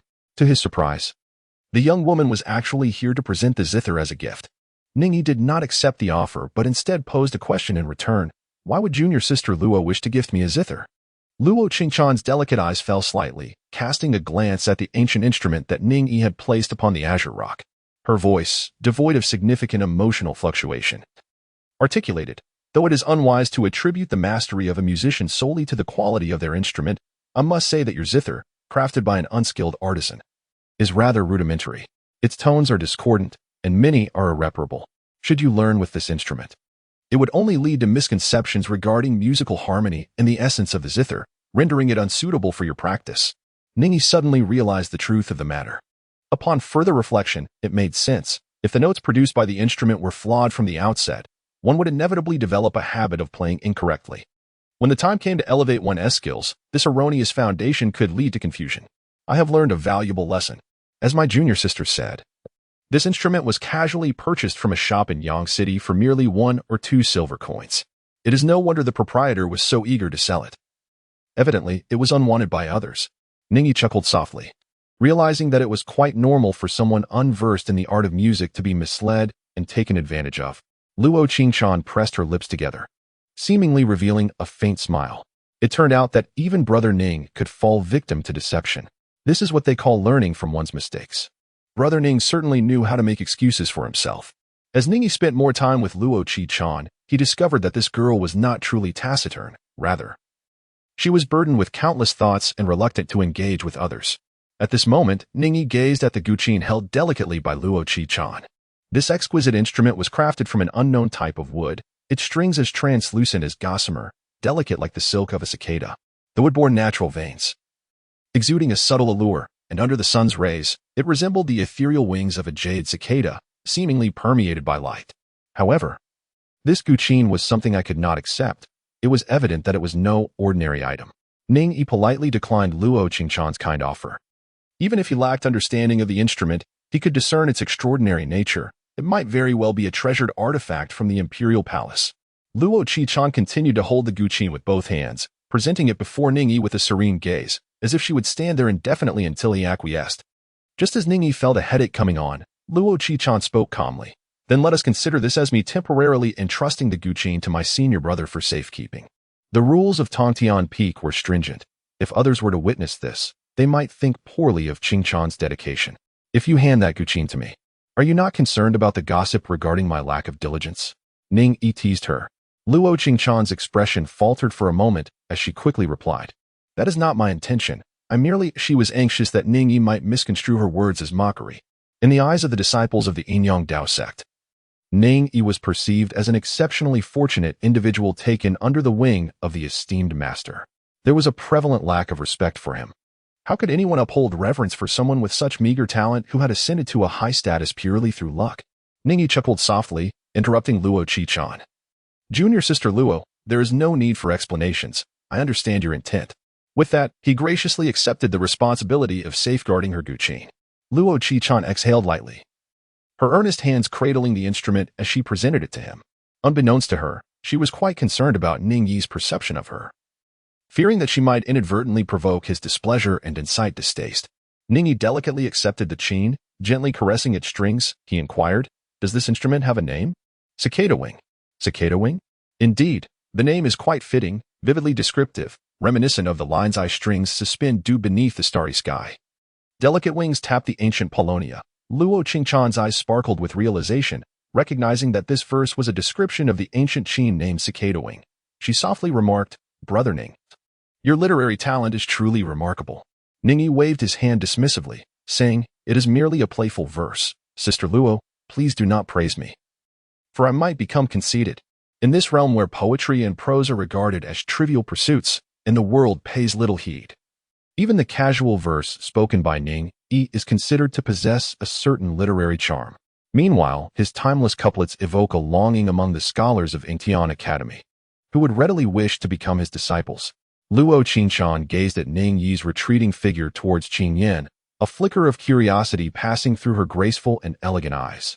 Brother Ning truly embodies an enigma. Despite his seemingly mediocre talents, he achieved the third realm of understanding within a single year. Such extraordinary progress, if known to the world, would surely draw the attention even of the celestial and gifted sister Xian. He possesses the knack for recounting captivating tales, brews remarkable wines, and exhibits astonishing insight. Notably, he shares a passion for the art of music, much like myself. Yet, this extraordinary genius, capable of shaking the very foundations of the world, chooses to retreat to the martial arts peak, remaining obscure and indifferent to the scorn of others. This profound state of being inspires admiration in Luo Qingchan. Perhaps this is what it means to be a recluse of the world. Sister Luo, why do you stand there in a daze? Come, impart upon me the art of music. Should your instruction prove commendable, I might share with you the West Golden Rift technique, or perhaps you wish to learn the South Fire Burning Dao technique. Suppressing her wandering thoughts, Luo Qingchan approached. Brother, while the cicada wing is not easily susceptible to erosion like an ordinary zither, it still requires careful preservation. Do not place it too close to flowing water, as this would abhor sudden dampness. Very well, sister, your admonition is noted. From now on, I shall keep my distance from the water while playing the zither and refrain from pretentiousness. Accompanying the cicada wing is a melody known as Cicada's Song, which comprises 8 methods encompassing all the fundamentals, making it particularly suitable for beginners. Brother, observe, Luo Qingchan said as she positioned the guqin upon her lap, adopting a poised posture, and struck a clear and resonant note. Your zither skill experience points 3. As Ning Yi noticed the prompt on the panel, his eyes brightened. After receiving Luo Qingchan's guidance, he decided to practice. His fingertips grazed the strings when suddenly, a cool jade-like finger pressed against his wrist. Ning Yi turned his gaze to the side, observing Luo Qingchan's serious expression, entirely oblivious to their physical contact. Senior brother, your posture is incorrect. The tiger's mouth must cradle the moon.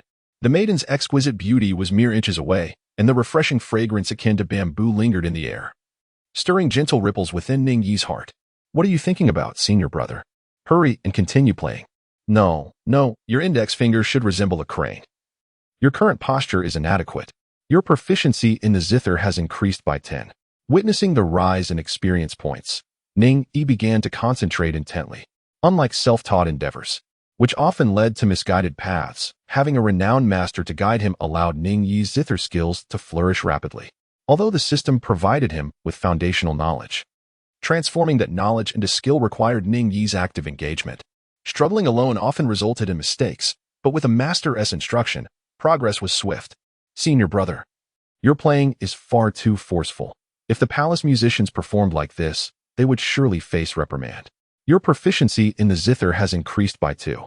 As evening approached, the sun's shadows tilted, and suddenly, the mountains echoed with the tentative song of cicadas.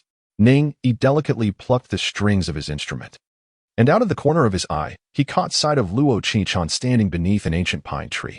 The orange hues of the setting sun streamed through the branches, casting dappled shadows upon the young maiden. As the final notes of the melody faded, Luo Qingqian spoke softly. Brother Ning, your talent is truly exceptional. To master the sound of cicadas in just a single day is indeed a remarkable achievement. Ning Yi plucked the guqin with finesse and smiled. Thank you, Sister Luo, for your kind words. This is the only praise I have received from you all day. He continued, as the saying goes, a friend in wine is worth 1,000 cups. Do you know where the true beauty of this music lies? Suddenly, he halted the strings and cast a playful glance at Luo Qingqian. The young girl, her hair elegantly styled, paused momentarily, her voice somewhat ethereal. Where does its beauty lie? In the rarity of finding a kindred spirit. A single phrase from Ning Yi caused Luo Qingqian's heart to race unexpectedly. She turned away, concealing the faint blush on her face from Ning Yi, and calmly stated, It's getting late. Qingqian must return. Take care, junior sister. If you have time tomorrow, do come again. I promise to guide you on the Shi Jin Lai Yuan Ju.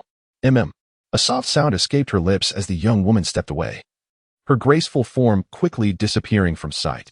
Luo junior sister, did I not instruct you last time that while golden energy is sharp, one must also understand the balance of yin and yang? One must realize that tempered steel can be as supple as a gentle touch. It has been merely over half a year since we last met. How is it that you have reverted to your old ways? Did the sect leader not admonish you? Alas, do not persist in relying solely on brute force. Are you not akin to a plowing ox, employing only raw strength without understanding the finesse of technique?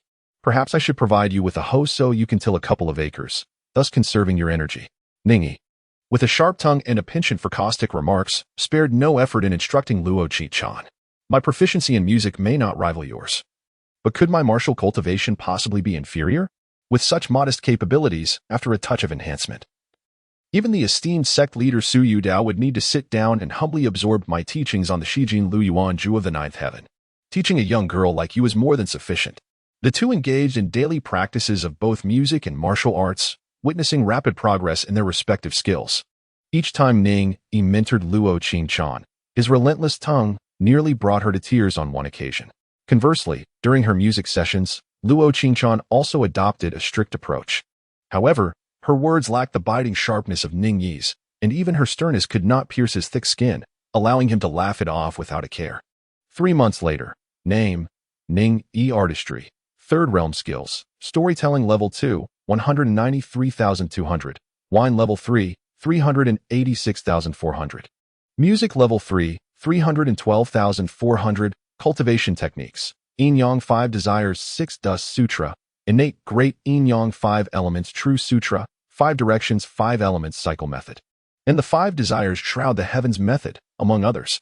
Available artistic points, 2 wish points, 11 in just 3 months under Luo Qingqian's guidance, Ning Yi's musical path skill advanced swiftly.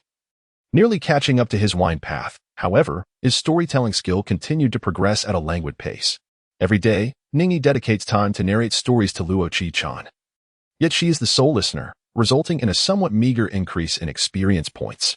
Over the span of 3 months, his wish points have experienced remarkable growth. The paths of wine and music each bestow upon Ning Yi 1 wish point monthly, coupled with an additional point gifted by the system, culminating in a fixed accumulation of 3 wish points per month. Additionally, his storytelling skills have, over 3 months, barely contributed an extra wish point. And with the previously retained point, Ning Yi now possesses a total of 11 wish points. However, to ascend to the 4th divine thought realm, his wish points remain insufficient, necessitating further accumulation. As Ning Yi pondered, On that day atop the martial arts peak, several disciples strolled along the mountain path, engaging in casual conversation. The younger sister Luo from Tongtian Peak had recently proclaimed her awakening of the Holy Ancestors' bloodline. Luo? Is she not the royal princess? To awaken the Holy Ancestors' bloodline is tantamount to soaring to celestial heights, as one would encounter no obstacles before reaching the sixth law manifestation realm. It is no wonder that the elders of our sect have been in high spirits these past few days. Our Yin-Yang Dao Sect has gained yet another prodigy. Yet it is merely reliant on the Holy Ancestors' bloodline. Even if she were to achieve the fifth void realm within a few short years, it does not guarantee her ascendance to the sixth law manifestation realm. Some looked on with envy, while others harbored a sour jealousy. Seated upon a rock, Ning Yi rested his chin on one hand. No wonder that girl had not appeared in recent days. It turns out she has awakened the Holy Ancestors' bloodline. Chapter 38, Cultivation Experience, Preparing for Ascension Points. The Yin-Yang Dao Sect comprises 7 peaks, with martial arts peak being the most expansive and picturesque. Disciples from the other peaks often relish the opportunity to visit martial arts peak for spring outings, perhaps to escape the competitive atmosphere of the other peaks and to rejuvenate their spirits. At this moment, amidst the sprawling forest, the sudden sound of cicadas filled the air, their calls transitioning from short to long, slow to hurried, as if transforming the earth into the height of summer. How peculiar. It is still spring. Why would there be cicadas? The disciples walking along the mountain path expressed their astonishment. One disciple scanned the surroundings, and suddenly his eyes brightened as he pointed toward a peculiar rock not far ahead. There, as the others turned to look, they beheld a strikingly handsome young man clad in simple ritual attire, seated upon the rock, skillfully playing the zither. Ning Yi paused midway through his performance, gently stowing away the cicada wings resting upon his knees. With a graceful leap, he cradled the zither in his arms and descended from beneath the peculiar rock. Arriving before several of his disciples, "Dear apprentices," he began, "I just overheard your conversation regarding Luoan. Has Master Luo awakened the bloodline of the Saint Ancestor?" Ning Yi's countenance radiated warmth, yet his words carried an undeniable aura of authority, as if he were a true elder. "Is it him?" The brows of several Taoist disciples furrowed in concern. Ning Yi is indeed a well-known figure within the Yin-Yang Dao Sect. His master, the Venerable Li Qingyang, has taken him as a disciple, thereby elevating his status significantly. Despite his mediocre aptitude and his refusal to participate in the disciples' training exercises, which has rendered him somewhat of a pariah in martial arts, he is nonetheless a subject of disdain among his peers. Recently, while at the martial arts peak, he encountered several individuals who were not particularly pleased to see him. However, the rigid customs of the Yin-Yang Dao Sect compelled them to show respect in the presence of their elders, forcing them to feign deference. "Uncle Master, are you inquiring about Sister Luo Chi-chan?" It has become common knowledge within the sect that Sister Luo awakened the sacred blood of the ancestor a few days ago. The sect leader has even instructed her to enter seclusion for cultivation, so she may fully assimilate the ancestor's blood. Though they responded, their words dripped with sarcasm. It was evident that this so-called Uncle Master was oblivious to matters well known throughout the sect, highlighting his lack of standing within the community. Assimilating the sacred blood of the ancestor indeed. My master once mentioned that this sacred blood could propel one to the fifth void realm at an astonishing pace. The younger one is upon reaching this realm, the more time they have to overcome the significant hurdle of the sixth transformation realm in martial arts cultivation. Yet, to my surprise, Sister Luo has awakened the sacred blood. As the group of disciples departed, they moved a fair distance away and deliberately raised their voices. What a joke. He truly thinks of himself as an Uncle Master, puffing up with arrogance. With his talents, who knows if he has even reached the second level of the condensation realm. He merely relies on the title of having an Uncle Master. In a real fight, I could defeat him with one hand tied behind my back. Ning Yi gazed at the figures of several individuals, his expression unremarkable, while his mind pondered the matters concerning Luo Chi-chan. Beneath the moonlight, atop the summit of Wudao Peak, stood the pavilion. Ning Yi and Li Qingyang sat before a stone table in the small courtyard, sharing a drink as master and disciple. The table was adorned with an array of cold dishes, including boiled peanuts, scallion-tossed tofu, and marinated beef.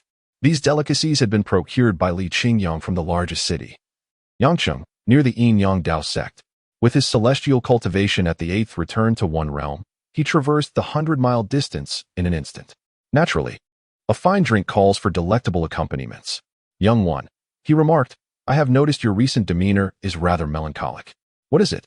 "Has the little girl who incessantly serenades you with her affections, retreated into seclusion for her cultivation, leaving you without companionship.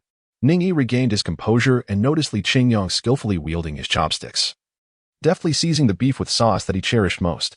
He hurriedly joined in the fray, feigning a sigh as he remarked, "Indeed, without a beautiful maiden by my side, surrounded only by an old curmudgeon, master, how could my spirits possibly be lifted?"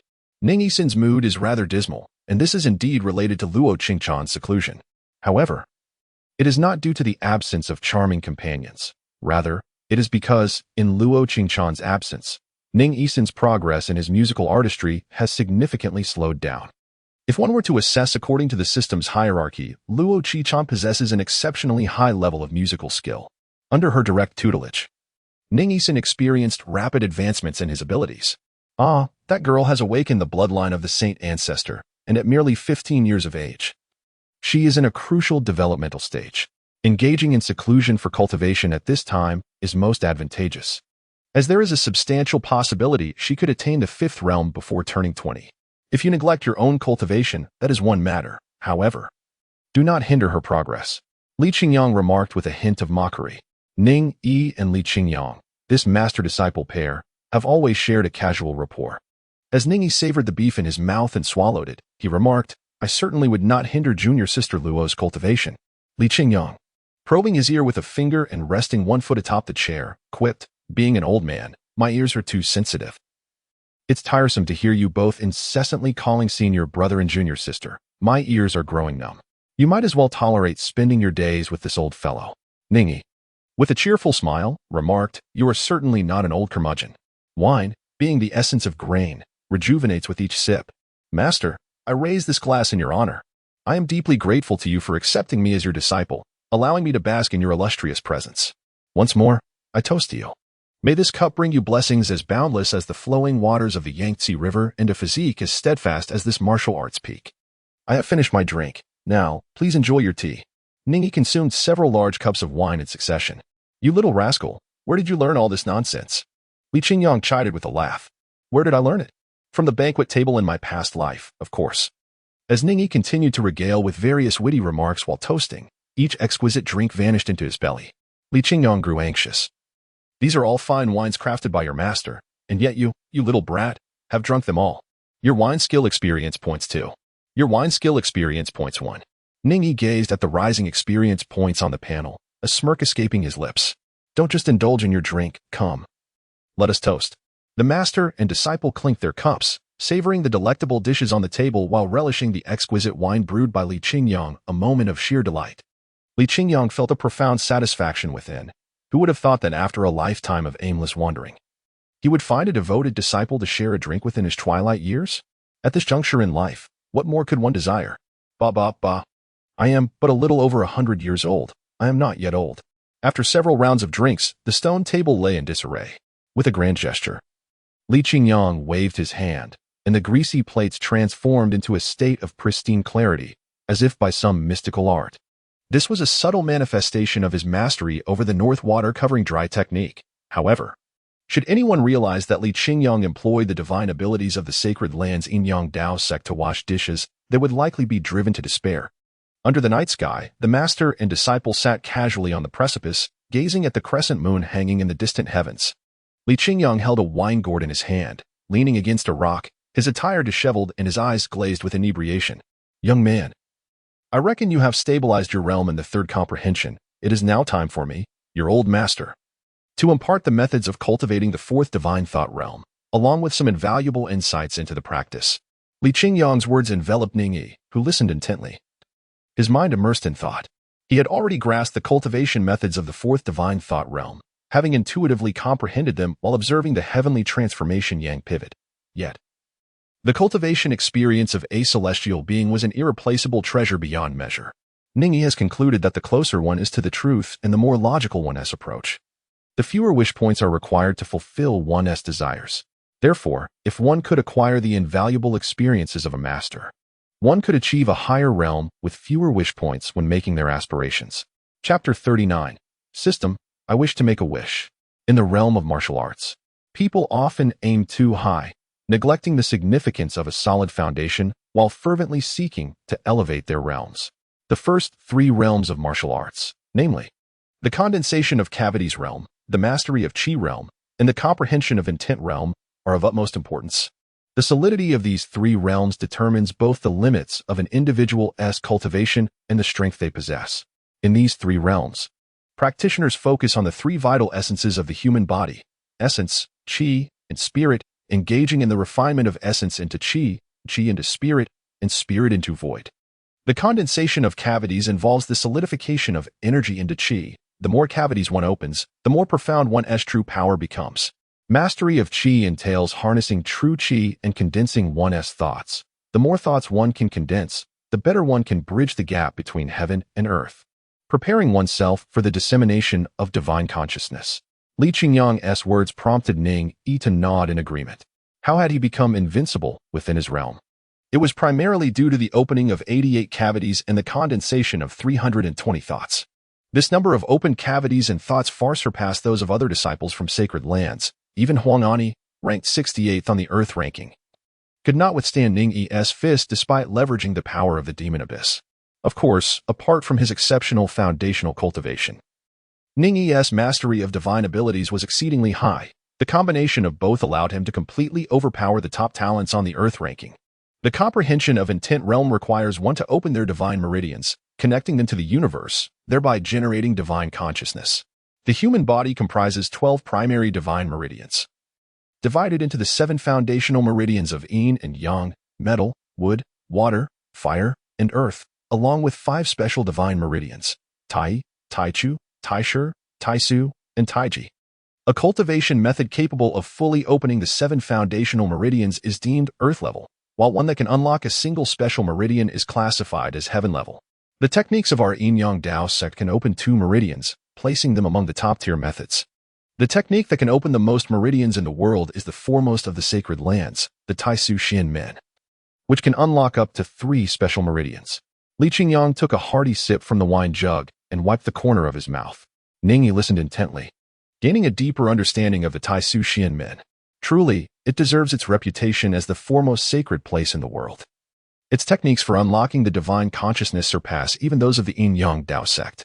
Each additional divine vein unlocked doubles the range of one's consciousness, allowing for a more nuanced grasp of all that lies within its reach.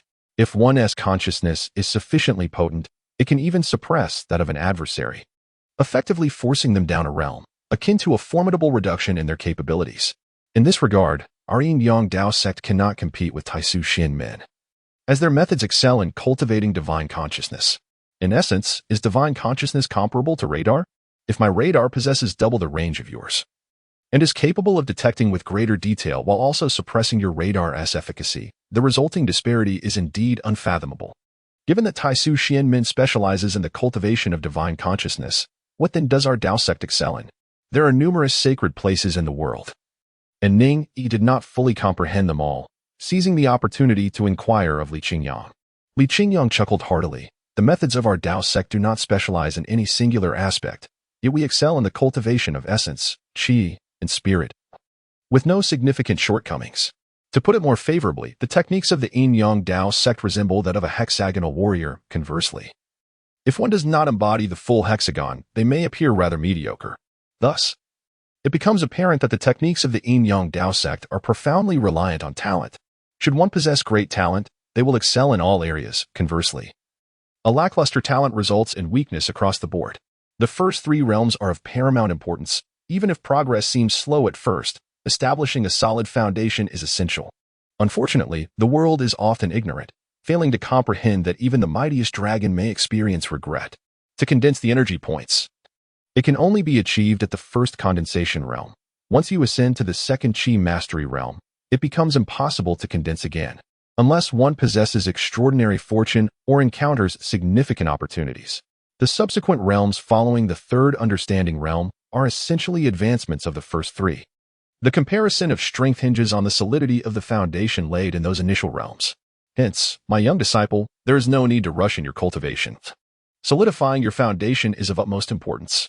Li Qingyang set down the wine jug, his tone earnest, urging Ning Yi to remember this wisdom. The disciple acknowledged his guidance. Ning Yi nodded slowly, signifying his understanding.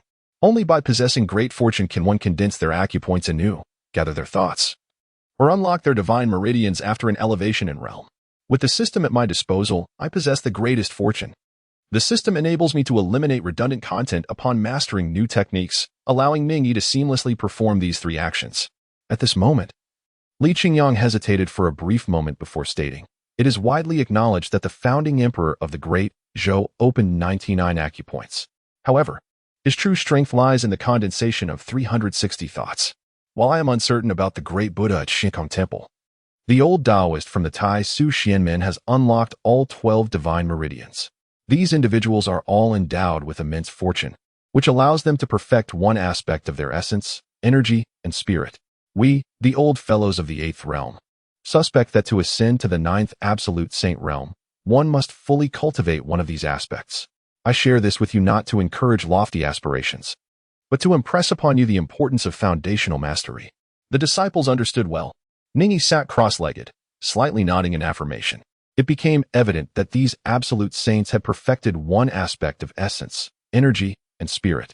If one day he were to perfect all three, would that not signify invincibility in the world? Subsequently, Li Qingyang began to elucidate the key points for unlocking the divine meridians and the cautions to observe during cultivation. These concepts were intricate and esoteric. However, Li Qingyang articulated them in the simplest terms, captivating Ning Yi's attention entirely. Truly, he was a remarkable figure of the 8th realm, and his personalized instruction for Ning Yi far surpassed the general lectures attended by other disciples of the Yin-Yang Dao Sect. From that day forth, Luo Qingquan never returned to the martial arts peak, and Ning Yi resumed his former life. Each day was spent brewing wine, practicing the lute, or enjoying a drink with Li Qingyang while listening to tales of his youthful exploits. As for practicing martial arts, that was entirely out of the question. Ning Yi possesses an acute awareness of his own physical condition. Having lost the essence of his ancestral blood, he is, without a doubt, akin to a wastrel, rendered incapable of cultivation. For him, accumulating wish points has become the sole avenue for enhancing his realm. As time flows inexorably, a year has slipped by unnoticed. It has been 2 years since Ning Yi awakened his innate wisdom and traversed into the great Zhou. He now gazes at his personal panel. Name: Ning Yi Artistic Realm. 3rd level skills: Storytelling level 3, 101,400. Wine level 4, 0800. Guqin level 4, 0800. Cultivation techniques: minimal available artistic points, 2 wish points, 47 through a year of diligent study and practice. Ning Yi has elevated both his wine and Guqin skills to level 4, and his experience points can no longer increase. However, his artistic realm has not advanced in tandem. The Ning Yi conjecture suggests that it may require his storytelling skills to reach level 4 in order to elevate his artistic realm. However, within the confines of the Yin-Yang Dao Sect, such storytelling skills find no practical application, and he can only hope for an opportunity to leave the sect to further his development. At present, he resembles a player stuck on a game quest, compelled to enhance other abilities first. Each month, he amasses 3 points of aspiration, accumulating a total of 36 points over the course of a year. Coupled with the 11 points he previously retained, he now possesses 47 points, and at last, he can attempt to make a wish to elevate his martial arts realm. Suppressing the excitement within, Ning Yi calmly stated, "System, I wish to make a wish." Chapter 40, The True Dragon Princess. I wish to elevate my cultivation to a grand realm, achieving the 4th divine thought realm. Fulfilling this desire requires 42 wish points. Shall I proceed with the wish? At this moment, Ning Yi possesses 47 wish points, capable of perfectly fulfilling a desire that requires 42 wish points. However, instead of feeling joy, Ning Yi is engulfed in confusion. What could be the reason? 2 months prior, I had already accumulated 42 wish points and made the same wish, only to be informed by the system that my wish points were insufficient, compelling me to continue amassing them. Now, 2 months later, when I wish again, why has the required number of wish points diminished? Ning Yi has not been perpetually accumulating wish points. He is not a fool each month. When the system releases the salary, he seizes the opportunity to make a wish, hoping for success. If he succeeds, that would be splendid. If not, he will simply continue to accumulate without haste. However, after experiencing failure while possessing 42 wish points, he has now succeeded. Let me ponder this. According to my conjecture, the system's method of granting wishes utilizes existing resources to fulfill my desires. It resembles assembling building blocks. The more external building block components I possess, the fewer wish points I need to complete the structure. Conversely, if I possess no components at all and must create from nothing, the system will invert causality, mechanically descending from the divine, thus causing me to expend a substantial amount of wish points. In other words, when an opportunity or individual that can elevate my status suddenly presents itself, the difficulty of accomplishing this task diminishes, and consequently, the required wish points decrease. This is the most reasonable explanation Ning Yi could conceive after contemplation. Regardless of the accuracy of this explanation, the realization of wishes remains the ultimate goal. He calmly selected yes. Ning Yi has lost count of how many times he has encountered this interface for fulfilling wishes. He feels neither excitement nor concern. He simply continues with his endeavors. When the opportunity for elevation arrives, he will naturally be aware of it, without the need for anxiety. Could it be that the celestial fate goddess is here to drain me once again? That seems unlikely, if elevation solely relies on this tactic. Would I not become merely a furnace for cultivation? Murmured softly. In the vast land of the 9 provinces, there flows a renowned river named Tongtianjiang, which originates from the northern region of the 9 provinces. Tongtianjiang connects all states and serves as one of the most vital economic arteries of the 9 provinces, with merchant ships continuously traversing its waters, facilitating the exchange between the southeast and northwest of the realm. It is worth noting that Tongtianjiang bears no relation to the Tongtian Peak of the Yin Sect. The similarity lies solely in their names. However, the deeper connection between the Yin Sect and Tongtianjiang is embodied in the Wudao Peak. The streams formed from the melting snow of Wudao Peak flow as tributaries into Tongtianjiang, eventually leading to the sea. At this moment, in a treacherous section of Tongtianjiang, the river surged violently, waves crashing relentlessly.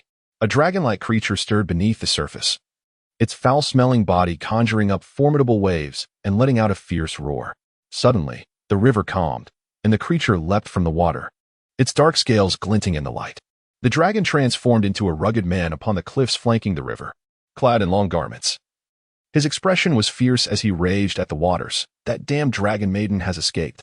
Behind him approached a younger man, resembling him but appearing slightly less mature, who spoke with concern. Brother, the dragon maiden is the 7th indestructible realm demon king.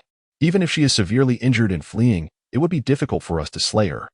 If we fail to eliminate her completely, should she recover, we may find ourselves at her mercy. The elder brother, the black dragon, smirked coldly, a glint of cunning and malice flashing in his eyes. Do not fret, dear brother. I shall not engage in foolhardy ventures. Although the dragon maiden is a princess of the East Sea, the 4 seas are at odds, especially the West Sea, which despises the East Sea's treaty with Zhou. The true dragons of the West Sea desire to ally with the demon court to conquer the 9 provinces and seize control of the rivers and skies. It is I who have been granted the Dragon Slayer dagger by a true dragon. This weapon possesses great lethality against the dragon's soul. With this dagger in hand, if it pierces the dragon maiden's body, even she, in her 7th indestructible realm, will surely perish. With a flick of his wrist, a gleaming dagger appeared in his palm, its sharp edge causing the younger brother to recoil in fear. Being a dragon himself, he felt a deep-seated dread towards the dagger. With such a treasure, what are we waiting for? Let us together capture the dragon maiden, flay her, and consume her dragon blood and pearls. We could then have the chance to transform into true dragons. The younger dragon's face radiated with excitement, abandoning his pleas and urging his brother with a murderous intent. Patience. Dear brother, we are in the realm of Zhou, and we are demons. If we are discovered, the forces of the human sacred land and the Tian Mansion will not spare us. Upon hearing his brother's words, the younger dragon shivered. The sacred land was one matter, but the thought of the Tian Mansion filled him with both hatred and fear.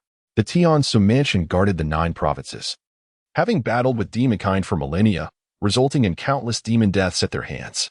It could be said that the Tian Mansion was the most despised force among the demons. Moreover, this tributary leads to the Yin Sect. Do you dare to breach their mountain gates? The elder brother gazed darkly at the rushing river before them. The younger dragon shook his head vigorously. What a joke. The Yin Sect boasts numerous powerful figures in the 7th indestructible realm and the 8th unity realm. Any one of them could easily obliterate us. Brother, the East Sea Dragon Clan has a pact with Zhou. What if the Dragon Maiden seeks refuge with the Yin Sect? The younger dragon asked anxiously. Humph. While it is true that the East Sea Dragon Clan has a treaty with Zhou, it does not extend to the Yin Sect. Furthermore, the Dragon Maiden is severely injured, having been wounded by the destined Xiannu of the Yin Sect. They are sworn enemies. The Dragon Maiden would never receive shelter from the Yin Sect, and can only hide in the sacred grounds. At the mention of the destined Xiannu, the black dragon's eyes flickered with both wariness and disbelief. These humans are truly favored by fortune. They can achieve the 7th indestructible realm around the age of 20. For us demons, it takes centuries to reach such heights. The Xianbird clan, once a sacred lineage of demons, has sunk to the depths by mingling with humans. Yet, it must be said that the Xianbird clan has thrived on human fortune. Even after losing their former dynasty, they remain formidable. Do not rush, dear brother. Our greatest advantage over humans is our longevity. We can afford to wait. If the Dragon Maiden is discovered and expelled by the Dao Sect, we shall seize the opportunity to eliminate her. If she manages to conceal herself until her wounds are healed, we must not hesitate to leave the 9 provinces. Remember, attaining true dragon status is important, but our lives are paramount. As the humans say, as long as the green hills remain, one need not worry about firewood. The younger dragon's face filled with admiration. Brother, your wisdom is unparalleled. I shall heed your every directive. The black dragon nodded contentedly. His younger brother's naivety and obedience were his greatest satisfactions. Chapter 41. The Dragon Maiden. Is it really him? In the tributary of Tongtianjiang, known as Wudaochuan, a graceful white fish swam upstream against the raging current. This area was already within the territory of the Dao Sect. The 2 dragons should not dare to pursue her here. How audacious for mere dragons to think they could kill this true dragon. The white fish seethed with anger, emanating waves of dragon might from her petite form, causing the surrounding fish to scatter in fright, with some nearest to her dying instantly under her overwhelming presence. In an instant, the waters of Wudaochuan were littered with lifeless fish. Seeing this, Ao Ling quickly retracted her might to avoid exposure. The Dao Sect was the very place where that woman resided. She needed to exercise utmost caution to avoid detection. Ao Ling pondered, her heart simmering with frustration over the past 2 years of oppression, yearning to unleash her pin-up fury and stir a tempest. Beyond the 9 provinces lay the 4 seas, each governed by different dragon clans. Due to the treaty with Zhou, she, as the princess of the East Sea Dragon Palace, could freely traverse the 9 provinces. 2 years prior, rumors of ancient relics emerging in Yongzhou's Yong'an County piqued her curiosity, prompting her to venture there for a taste of excitement. When the relics surfaced, she found herself nearby and desired to compete for them. Little did she anticipate crossing paths with the destined Xiannu. Their contest for the relics resulted in mutual destruction. As a disciple of the Dao Sect, the destined Xiannu could return to the sect for healing. In contrast, this true dragon, despite her agreement with Zhou, found herself in grave danger in the 9 provinces after sustaining heavy injuries. True dragons were treasures in their own right. Ao Ling initially planned to leave the 9 provinces and return to the East Sea to recuperate. However, her injuries became known, and the West Sea dispatched spies lurking in the 9 provinces to hunt her down. 2 fifth-tier dragons, if she had been at her peak, would not have dared to pursue her even with tenfold courage. Yet, after her fierce battle with the destined Xiannu, she was gravely injured. Her power reduced to a mere fraction. With the 2 dragons wielding the Dragon Slayer dagger, Ao Ling could only endure the humiliation of fleeing for her life. Once her wounds healed, she vowed to tear the 2 small dragons apart, ensuring their souls would descend into the abyss of hell. A glimmer of murderous intent flickered in Ao Ling's eyes. She was a dragon, a proud true dragon. Yet now she found herself being hunted by 2 flood dragons. Truly a disgraceful situation, akin to a dragon roaming in shallow waters, toyed with by mere shrimp. Following the currents of the Marshall Path River upstream, she soon approached the vicinity of its source. Here lay Marshall Path Peak, a place of exquisite beauty, surrounded by vast mountain ranges. As a princess of the Dragon Clan, she could venture no further. To continue would risk triggering the protective array of the Dao Sect. Having fallen out of favor with the sect's saintess, she wished to avoid detection. Should fortune favor her, she might be expelled from the mountain by the Dao Sect, only to confront the 2 flood dragons in pursuit.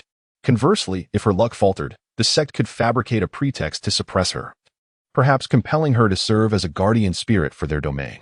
With the East Sea a daunting 18,000 miles away, she could not reach her kin and had no choice but to swallow her bitterness. Had she foreseen this, she would have refrained from entangling herself in such chaos. Even if she were to acquire the remnants of the ancient love sect, what use would it serve? With a sigh, Ao Ling lamented her misfortune. Yet regret was now futile. She could only accept the reality she faced. Her consciousness delved within, and the Dragon Princess felt a weight upon her spirit. Were she not a 7th indestructible realm demon king, she might have perished long ago. The seventh indestructible realm, as its name implies, is remarkably difficult to extinguish, endowed with formidable vitality. Ao Ling was a master of the reincarnation realm within the second tier of the seventh realm, stronger than the fabled celestial maiden of destiny from that time. After an intense confrontation with the celestial maiden, she had sustained injuries that sparked thoughts of retreat. However, Zhou Shan, a figure from the Yingtian Academy, intervened with a strike of Grand Sword Qi, leaving her grievously wounded. The Yingtian Academy, adhering to the creed those not of our kind must have different hearts, imposed restrictions on all who tread upon the 9 provinces, regardless of their identity. Had Ao Ling remained an observer, Zhou Shan would have likely ignored her. But her ill-fated decision to intervene led Zhou Shan to misconstrue her intentions as an attempt to seize demonic inheritance, prompting his aggressive response. In the 2 years that followed, she was relentlessly pursued by the flood dragons, leaving her no opportunity to recuperate, resulting in her current state of near exhaustion. Unless she could procure miraculous elixirs or ascend to the 3rd tier of the indestructible realm, it would be a considerable time before she could fully heal. The prospect of ascension seemed a distant dream. Merely surviving was a stroke of fortune. As for miraculous elixirs, that was an unattainable fantasy. Upon reaching Marshall Path Peak, she transformed into a white fish, leaping from the river and splashing water around her. When the fish landed on the shore, it had morphed into a magnificent steed of pure white. To recuperate, she required ample spiritual energy, which resided within the mountains rather than the flowing river. Ao Ling knew well the dangers of venturing into the mountains, yet she had no choice if she sought to heal. Within Marshall Path Mountain, numerous creatures had awakened their intelligence. Devoid of demonic blood, they were referred to as spirit beasts, as long as these spirit beasts did not harm the natural order. The Yin-Yang Dao Sect would offer them protection. Ao Ling concealed herself within the mountains, partaking of morning dew and resting by the riverside at night, living a life akin to that of a wild creature, far removed from her royal heritage. Thus, half a month passed. One morning, Ao Ling awoke, wrapped in white frost, preparing to seek wild fruits to quell her hunger. Her injuries were too severe for her to fast. She needed sustenance to fill her belly. By day, she foraged for wild fruits, and by night, she fished in the waters. Though she had forsaken her former life of luxury, at least she was free from the torment of being hunted. After consuming a crisp fruit from the tree, Ao Ling intended to rest by the riverbank and continue her healing when she suddenly heard a melodious tune wafting through the air. The music was long and delicate, reminiscent of cicada calls, ushering in the warmth of early summer. Had it been merely the sound of music, Ao Ling would have distanced herself. For those who played here were undoubtedly members of the Yin-Yang Dao Sect. Yet, amidst the melody, she detected the intoxicating fragrance of wine drifting through the forest. The scent of the wine invigorated her, hastening her recovery, however slight, and she could not help but notice it. This was medicinal wine. After a moment's hesitation, the dragon princess, now transformed into a white steed, trod lightly towards the source of the sound. She had not walked far when the dense underbrush receded, revealing a strikingly handsome youth seated upon a jade rock beneath the morning sun. The young man sat cross-legged, a beautiful ancient guqin resting upon his lap, with a wine flask beside him from which the enticing aroma emanated. Below the rock, squirrels, birds, and other woodland creatures sat in neat rows, seemingly captivated by the enchanting music. Even fierce beasts like bears were quietly reveling in the performance. Is it him? A look of surprise flitted across Ao Ling's eyes. Dragons live for millennia, and while 2 years is a considerable span for humans, for a dragon that can live for over 1,000 years, it is but a fleeting moment, akin to 2 months in human perception. Ao Ling's memory was keen. She could not forget the events of 2 years prior. The person before her was none other than the youth from 2 years ago by the Yong'an River, the one who had attempted to extort money from her. It was indeed a remarkable twist of fate that they should meet again within the confines of the Yin-Yang Dao Sect after 2 years. In the midst of her reverie, Ning Yi sensed her gaze upon him. His fingers rested upon the strings of the guqin, and he ceased his playing, looking up just in time to see a snow-white steed emerging from the forest. What a beautiful white horse! How is it that I have not seen you before? Ning Yi's eyes sparkled with delight. Such a beautiful white horse, who wouldn't adore it? Chapter 42. I simply relish taming little she-dragons. Ning Yi had resided in Wudao Mountain for quite some time and possessed a fundamental understanding of the continuous circumstances within the mountain. Wudao Mountain is rich in spiritual energy and teeming with wildlife. These beasts, having been nurtured by the teachings of the Yin-Yang Dao Sect for many years, predominantly exhibit a degree of intelligence. However, there are no accomplished demons in this place. The white horse before her radiates an abundance of spirit, revealing that it is no ordinary creature. Particularly, upon her arrival, the surrounding small animals fled in fear, indicating her esteemed status within this woodland realm. This raises a curious question. Having dwelled here for so long, why have I never encountered you? My fellow disciples have also failed to mention you. Ning Yi emitted a soft sound as he lifted Chanian, in a single leap, descended from the azure rock, circling around the white steed. The horse was a pristine white, its coat smooth and lustrous, resembling the finest silk. From her presence emanated a subtle yet palpable sense of pressure, akin to an instinctive aura from the beast realm. Dragon might. It appears you possess a trace of draconic lineage. No wonder the spirit beasts of this mountain hold you in such trepidation. Ning Yi, contemplative, extended a hand slowly, resting it upon the back of the white horse, gently caressing its smoothness akin to exquisite jade. A chill ran through Ao Ling's heart. The audacity of a mere mortal man to so freely touch her incited a tempest of fury within her, compelling her to transform into her dragon form and devour him whole. No, consuming him would be too vile. A swift strike to end his insolence would suffice. Taking a deep breath, Ao Ling endeavored to regain her composure. Though grievously wounded, she did not necessarily fear this neophyte disciple of the Yin Sect, having only 2 years of training. Yet, should her true identity be revealed to the Yin Sect, dire consequences would ensue. At that moment, Ning Yi approached the horse's rear, abruptly lifting its tail and gazing down with astonishment. Ah, it is but a little mare. Ao Ling's rationality crumbled instantaneously. Here she was, the esteemed princess of the true dragons, a master of the 7th undying realm, reduced to being touched by a feeble human male, and now he had dared to gaze upon her most private parts. This was intolerable. Her mind was no longer occupied with concerns of exposure, but solely with the desire to punish this impertinent wretch. She kicked her hind leg forcefully, despite her grievous injuries rendering her strength nearly depleted. Her realm still remained intact. With this strike, even a 3rd-level practitioner would likely sustain grave wounds. This is not good. Ao Ling's mind sharpened in an instant. She had intended merely to admonish this scoundrel, but had failed to control her power. How formidable could his abilities be, having only practiced for 2 years? He might well be killed by her single kick. If a disciple of the Yin Sect were to perish at her hands, the Holy Order would surely pursue her to the ends of the earth. Yet, it was too late for regrets. She could only think of fleeing the Yin Sect post-haste, for she had long been a target of pursuit, and debts of this nature were plentiful. However, in the next moment, Ao Ling was astounded to find that her leg, poised to strike, was firmly held down by a large hand. No matter how she exerted herself, she could not break free. Ning Yi grasped the horse's leg, astonished within. This steed possessed immense strength, akin to that of a dragon or an elephant. It is imperative to note that he had opened 88 acupoints, consolidating 320 thoughts, with his brute force and true power far surpassing that of other disciples from the sacred grounds.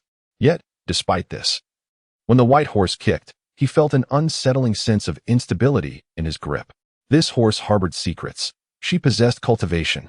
The spirit beasts of Wudao Mountain, though endowed with intelligence, lacked the comprehension of martial cultivation, easily manageable by an ordinary first-realm martial practitioner.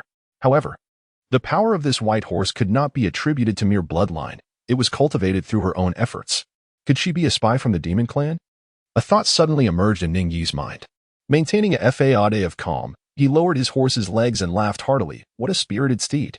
It is precisely such fiery horses that I find delightful. The challenge of taming them adds to the intrigue. Ao Ling, however, smirked inwardly. Tame her? A princess of the Dragon Palace? If it were not for her current grievous injuries, this mere human would fall beneath the weight of a single finger. Yet, Ao Ling was also taken aback, for she could ascertain that 2 years prior, Ning Yi was undeniably an ordinary individual, unversed in martial arts. In just 2 short years, he had managed to withstand a kick from her? How had this fellow trained himself? This horse's realm is unclear. No, she may not be a horse at all, but merely a transformation. This matter warrants notification to the sect. I cannot resolve it alone. Should I seek the celestial fate Xin knew? Perhaps not. It would be prudent to limit interactions with that woman. My master should return in a couple of days. It is best to leave this dam. Ning Yi's thoughts swiftly turned, and she immediately reached a decision. Ning Yi possessed a rather indifferent affiliation towards the Yin Sect. Yet he regarded the Martial Peak as his true home. His master, Li Qingyang, treated him with utmost kindness. Thus, upon the sudden appearance of the enigmatic white steed at Martial Peak, It was only natural for him to harbor suspicions regarding the creature's intentions. A sense of caution arose within him, prompting him to refrain from further interaction with the horse. He retreated to the summit of Qing Yin, reclining leisurely with one hand cradling his head, savoring the exquisite wine he had brewed himself, embodying a state of blissful relaxation. At that moment, he sensed a warm breath near his ear. Upon opening his eyes, he was astonished to find the white horse's head curiously leaning closer, sniffing at the wine in his flask. Ning Yi chuckled softly. "Would you like to drink?" Ao Ling hesitated for a moment before gently nodding her head. Although her true identity had not yet been revealed, it was likely that this human man had sensed her difference. Thus, she chose not to conceal her ability to communicate. It seemed that she must depart from this place tonight. If discovered, her stay within the Yin Dao Sect would be perilous. "You certainly have an eye for fine things. But drinking is best enjoyed in company. Here, allow me to offer you a taste of my newly brewed emerald essence." Ning Yi gracefully offered the wine jug to the lips of Ao Ling. After a moment's hesitation, she parted her mouth, allowing Ning Yi to pour the exquisite wine into her. The cerulean liquid flowed into her mouth, bringing with it a refreshing chill reminiscent of the vibrant emergence of spring from withered wood. The flavor was on par with the rare and precious wines she had tasted during her time in the Dragon Palace. Most astonishingly, this wine possessed additional properties. It nourished her body and significantly accelerated her healing process. The restorative effects of this wine were comparable to those of certain medicinal herbs. This was indeed a medicinal wine. Ao Ling felt a surge of desire. Her earlier thoughts of leaving the Yin Dao Sect vanished in an instant. The man claimed this wine was his own creation, and if she could continue to partake of it, her recovery from injury would be hastened. "How delightful is the taste of this wine?" Ning Yi inquired with a smile, and Ao Ling gently nodded. She leaned closer, making a few snorting sounds beside Ning Yi's head, as if to imply her desire to continue drinking. "Oh, this wine is quite precious and should not be treated like mere water. However, since you enjoy it, do come again tomorrow to share another drink with me." Observing that this enigmatic white horse had been pacified by his wine, Ning Yi felt a sense of relief wash over him. At that moment, an idea struck him. He sat up from the azure stone and said with a grin, "Although the wine has run dry, I can regale you with a story." With that, Ning Yi rummaged through his mind for tales and began to narrate at a leisurely pace. Under the brilliant afternoon sun, a handsome youth sat cross-legged on the azure rock, his voice rising and falling like that of a storyteller, weaving tales that no one had ever heard. Before him, a remarkably beautiful white horse listened intently. Nearby, a squirrel perched on a branch, a brown bear leaned against a tree trunk, and birds settled upon the giant rocks. Each little creature sat in tranquil silence, captivated by the melodious voice of the young man. "Your storytelling skill experience points 3. The message on the panel filled Ning Yi with delight. It had been quite some time since his storytelling skill had gained any experience, and now the progress bar was moving again. To gain such a substantial amount of experience merely from narrating to a white horse, what could that signify? It suggested that this white horse's martial prowess was likely of an extraordinarily high caliber. Chapter 43. Could this be the Kong Jin Long? Days later, Ning Yi remained as ever, seated upon the verdant rock, playing a melody on his zither. This composition was neither the chirping of cicadas nor a renowned piece crafted by predecessors. It was a spontaneous creation, a natural sound born from Ning Yi's fingers. Although his storytelling skill had stagnated, preventing the elevation of his artistic realm, and consequently, his mastery of both the art of music and the art of wine remained ensnared at level 4. The essence of these arts had long since woven itself into the fabric of Ning Yi's life, becoming an integral part of his daily amusements. Ning Yi-san, having attained a profound understanding, may well be the origin of the great artist's wish system. When he truly masters all 9 forms of art, will there be anything in daily life but art? If he is not the great artist, then who could possibly claim that title? With a casual touch, he plays a melody that flows like a crystal-clear spring, captivating the heart. As Ning Yi's fingers lift from the strings, he opens his eyes and gazes ahead, where he catches sight of a white horse standing not far from him. "Ah, little mare, you have come." A smile curled at the corners of Ning Yi's mouth. Ao Ling furrowed her brow, displeased with Ning Yi's manner of address. However, considering his daily provision of that medicinal wine for her, it was not entirely unforgivable. "Here, this is your wine for today. I have only encountered elderly men with a penchant for alcohol. I have yet to witness a horse with such an inclination. It is indeed an eye-opener." Ning Yi chuckled lightly, his tone imbued with an inscrutable significance.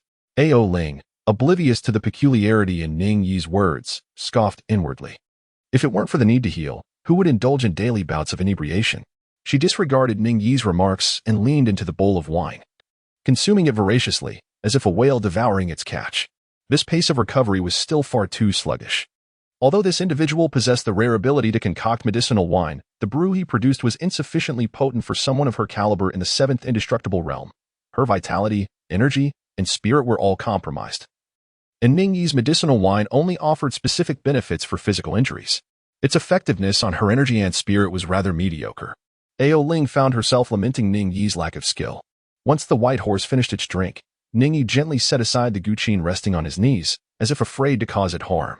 This instrument, a precious gift from junior sister Luo, was of considerable value and must not be damaged, should it be inadvertently broken. Even if junior sister Luo did not voice her displeasure, she would undoubtedly harbor resentment in her heart. Ning Yi slowly rose from the azure rock, bearing one hand upon his back, gazing down upon the white steed that had finished its drink and was now licking the wine bowl with its tongue. You are not the spirit beast of my martial peak. Ning Yi spoke softly, her gaze as tranquil as a deep well, her eyelashes delicately lowered. Ao Ling suddenly sensed that the atmosphere had shifted. Her heart jolted, and she instinctively took 2 steps back. Observing her reaction, Ning Yi chuckled. Though the beasts of the martial peak possess intelligence, they lack cultivation.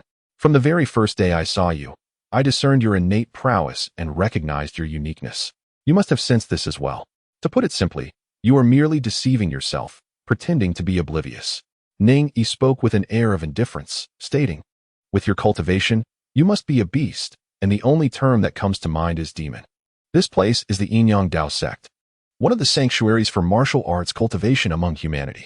Given that you are a demon, fully aware of the possibility of being discovered, yet you linger here, I cannot help but wonder why.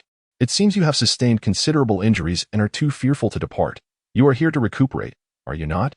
Ning Yi spoke with unwavering certainty, devoid of any hesitation. The increase in the system's storytelling skill experience attested to the high martial arts realm of this white horse. However, after engaging with her previously, he found her strength did not correspond with her realm, which could only indicate that she had sustained injuries, and quite serious ones at that. Ao Ling's pupils slightly contracted. Upon witnessing this, Ning Yi smiled and remarked, it seems I was correct in my assertion. You are indeed a creature of the supernatural. Nevertheless, I prefer to avoid unnecessary conflict. If you choose to depart now, I shall pretend I was unaware of your presence. Ao Ling had already begun to contemplate retreat. Ning Yi straightforwardly identified her status, realizing that she could no longer remain in the Dao Sect. Faced with the sect's challenges, she would rather confront the 2 serpentine dragons pursuing her. However, the thought of Ning Yi's persistent advances over the past few days, even daring to gaze upon her most private areas, ignited a fury within Ao Ling. As a dignified princess of the Dragon Palace, it would be utterly disgraceful to be trifled with by a being of inferior realm without retaliating. With this in mind, the white horse spoke in human tongue, its voice melodious and enchanting. Young man, I intend to depart, but before I do, I shall teach you a lesson for your audacity. As soon as the words left its mouth, Ao Ling struck fiercely. The white horse's hooves stomped forward, unleashing a torrent of formidable power directed at Ning Yi. Accompanied by the faint echo of a dragon's roar, Ao Ling had no desire to kill Ning Yi. She was aware that such an act could provoke the sect into pursuing her relentlessly. Yet, for the sake of her dignity, she felt compelled to teach him a lesson, to make him understand that there are always greater forces beyond oneself. I have invited you for drinks these past few days, yet you repay kindness with malice. Truly, you are a creature devoid of shame. Ning Yi's lips curled into a semblance of a smile as he confronted the oncoming kick of a horse's hoof. With a gradual motion, he raised the hand that was resting behind his back, clenched it into a fist, and struck out. A thunderous collision occurred as 2 immense forces collided, unleashing a tempest that surged in all directions. Nearby trees were uprooted by the ferocity of the storm, while small creatures, startled and alarmed, hastily scurried into the depths of the forest. Ning Yi felt a tingling sensation in his arm, a quiet fear creeping in. What sort of creature was this white horse, possessing an extraordinary strength, despite its severe injuries? The opponent's true power remained at the 3rd realm of intent, yet it managed to match his strength blow for blow, a clear testament to its innate talent. Ao Ling was even more astonished. As a true dragon, she could hardly believe that Ning Yi's sheer brute force equaled her own within the same realm, truly astonishing. How many meridians had this fellow opened? Realizing that brute force alone could not subdue the white horse, Ning Yi quickly shifted his strategy. A faint azure halo rotated behind him as he harmonized the hand seal, heart seal, and body seal into one, augmenting it with the control point. This was one of the 5 great seals of the Yin-Yang Dao Sect, the Eastern Woods sky-piercing technique, 9th level, Azure Dragon holding dew. In an instant, the heavens and earth seemed to turn. The colossal trees, nurtured for millennia within the Martial Peak, appeared to be bestowed with life. Several massive trees, thick enough for a person to embrace, spiraled together, transforming into a divine wooden form. Earth and dust swirled as the ground trembled, and a massive azure wooden dragon, measuring dozens of yards in length, took shape. The wooden dragon coiled upwards, emitting a fearsome roar as it rampaged through the mountains and forests. Its tail lashed out violently, ensnaring the white horse within its serpentine body, intent on squeezing the life from it. Ao Ling felt an overwhelming force enveloping her, her body and bones creaking under the strain. She struggled to break free, but the azure wooden dragon tightened its grip, even opening its massive jaws to bite down upon her. Furious, Ao Ling could not endure this indignity any longer. As a true dragon, she was being ensnared by a mere wooden imitation. In her rage, she disregarded everything and revealed her true form. A resounding roar echoed through the mountains and forests as a majestic white divine dragon, measuring dozens of yards long, materialized before Ning Yi. Could it truly be a real dragon?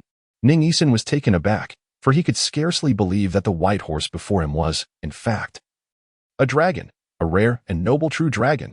Indeed, it was a white dragon steed. Chapter 44. The invincible powers of Ning Yi, the might of the celestial beings. Before Ning Yi stood a majestic true dragon. This magnificent creature stretched for dozens of zhang, its entire form adorned with lustrous white scales, the edges glimmering with a ghostly blue lightning, as if each scale contained the very essence of thunder, just as in Ning Yi's memories from his past life. The dragons of the 9 provinces possessed the true dragon characteristics. They could expand or contract, ascend or conceal themselves. When grand, they stirred clouds and exhaled mist. And when diminutive, they could hide their forms. They soared through the cosmos when elevated and lurked beneath the waves when hidden.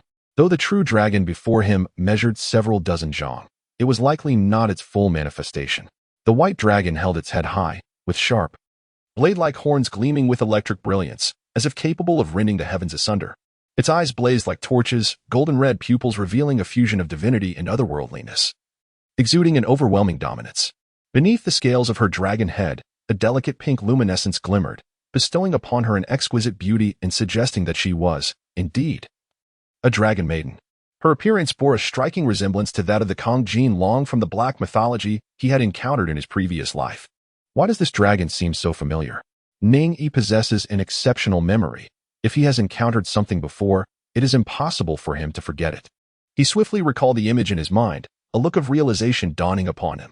This dragon was none other than the white dragon he had seen in the shadows during his time in Yong'an County. Although he had only just begun his martial arts journey at that time, and his vision was rather limited, the white dragon had been quite distant from him. Nevertheless, it was the first true dragon he had beheld after the awakening of his innate wisdom, and thus it remained etched in his memory, indelibly imprinted on his heart. Ning Yi had once slain Zhou Dynasty, under the pretense of assistance from the celestial destiny mysterious maiden, who brought him to the Yin-Yang Dao Sect, to prevent the elders of the sect from inquiring about the events that transpired at that time. Ning Yi had meticulously questioned the celestial destiny mysterious maiden regarding the specific details. The ancient relic of the Love Sect had emerged near Yong'an County, a fact well known among the great sects of the 9 provinces. This was why, at Yong'an County, Su Jinyu from the Ying Tian Academy could speak so freely about it in the tea house. The ancient relic of the Love Sect was located in Yongzhou, a territory shared by the Yin-Yang Dao Sect and the Ying Tian Academy, and the sacred sites of other provinces would not risk offending both factions for the sake of a single relic. However, when the relic appeared, the celestial destiny mysterious maiden encountered a true dragon that sought to seize the relic, leading to a fierce confrontation. Both the celestial destiny mysterious maiden and the true dragon were gravely wounded, and Zhou Shan, a master from the Ying Tian Academy, struck with a sword, further injuring the dragon. The celestial destiny mysterious maiden and Zhou Dynasty were the first to discover and enter the ancient relic of the Love Sect. And with the assistance of the system, Ning Yi also entered the relic, inadvertently forging a connection with the celestial destiny mysterious maiden. What transpired thereafter was a passionate entanglement between Ning Yi and the celestial destiny mysterious maiden. In this light, it seems that all the consequences of these events must rest upon the shoulders of this dragon maiden. Ning Yi pondered in silence. Had it not been for the fierce conflict between the dragon maiden and the celestial fate goddess, the latter would not have fallen prey to Su Peinan's schemes. Nor would she have been humiliated by Ning Yi. Yet, Ning Yi never anticipated encountering the dragon maiden within the hallowed halls of the Dao Sect. Was she here to seek vengeance against the celestial fate goddess? However, this was indeed the Dao Sect. For a dragon to venture in here seemed nothing short of suicidal. In a moment of contemplation, Ning Yi transformed into the majestic form of a true dragon, unleashing a resounding dragon roar. Dark clouds roiled in the sky, thunder reverberated, and arcs of lightning enveloped the dragon maiden as slender bolts of lightning erupted, incinerating the wooden dragon entwined around her. The spirit beasts on Wudao Mountain, already terrified, hastily fled the peak in utter disarray. Something is amiss. The state of this dragon is not right. Upon realizing that this dragon was the one from Yong'an County, Ning Yi initially felt a surge of retreating instinct. A creature capable of inflicting mutual devastation with the celestial destiny enchantress must be at least a master of the seventh immortal realm. No matter how much external assistance he might summon, it would be impossible for him to confront such a formidable opponent across so many realms. Yet, after some engagement, Ning Yi discerned that this true dragon's power was far from the seventh immortal realm. She was still injured.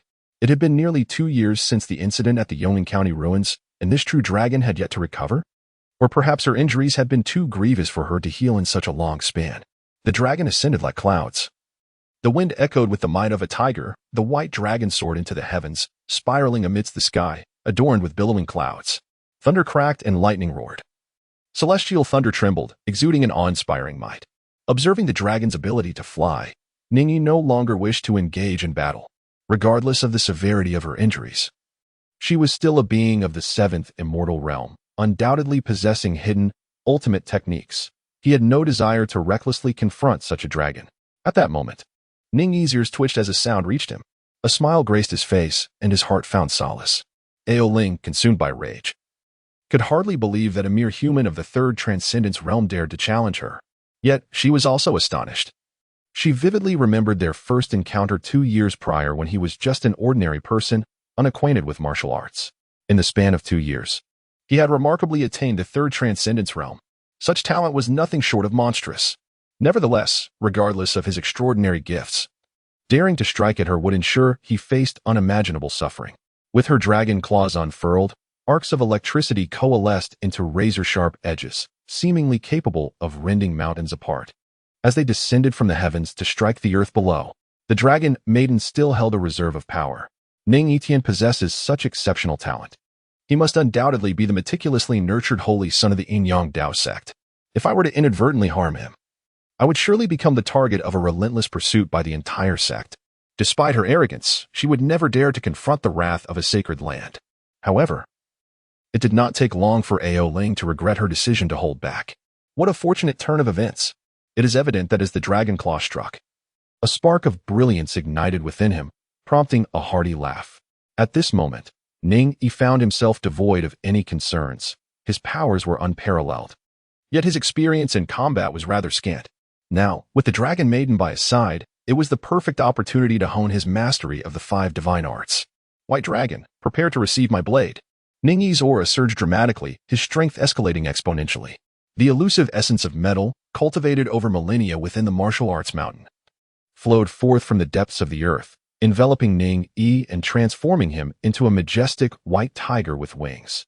Were Luo Qi-chan to witness this manifestation of the Western Gold Rift technique, she would likely be compelled to kneel in reverence, beseeching Ning Yi to impart this profound skill to her. The Western Gold Rift technique. The White Tiger's Rift. With deft precision, Ning Yi wielded his sword, cleaving through the air. The roar of the White Tiger reverberated, transforming into a formidable sword energy capable of rending the very depths of the abyss. It surged forth, colliding with the 5-clawed thunder blade of the descending white dragon. The clash resonated with a thunderous boom, shaking the heavens and the earth. Lightning erupted, tearing through the clouds, while the essence of metal rampaged through the mountains. Ao Ling emitted a pained gasp as Ning Yi's strike left a grievous wound on her dragon claw.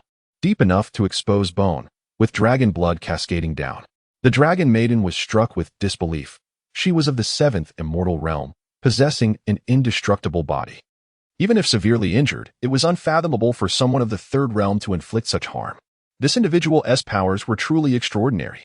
Without a moment's hesitation, she turned her dragon head to flee. She had already caused enough commotion, and it was likely that the formidable beings of the Yin-Yang Dao Sect had sensed her presence. If she did not escape now, she feared she might never be free again. The white dragon plunged into the largest river of the martial arts mountain.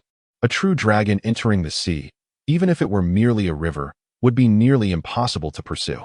However, as Ao Ling entered the river, she suddenly felt an unimaginable force materialize, solidifying the entire river and halting its flow. This aura, this momentum, heavenly being. The Dragon Maiden gasped in astonishment. Such might could only belong to a heavenly being of the 8th Unity realm. Chapter 45. Must she devour this dragon? Realizing the visitor's formidable presence and realm, Ao Ling was consumed by panic, a profound terror arising within her. The 9th Absolute Sage realm was exceedingly rare in the world, often inhabited by reclusive masters, and the common person might never behold an absolute sage in their lifetime. Although the 9 provinces were vast and filled with sacred lands, only 1 or 2 of those places housed beings of the 9th Absolute Sage. To the world, the 8th Unity realm represented the pinnacle of mastery. A sect's foundation could be gauged by the number of 8th Unity realm practitioners it possessed. Now, facing such an extraordinary figure, Ao Ling felt a surge of despair.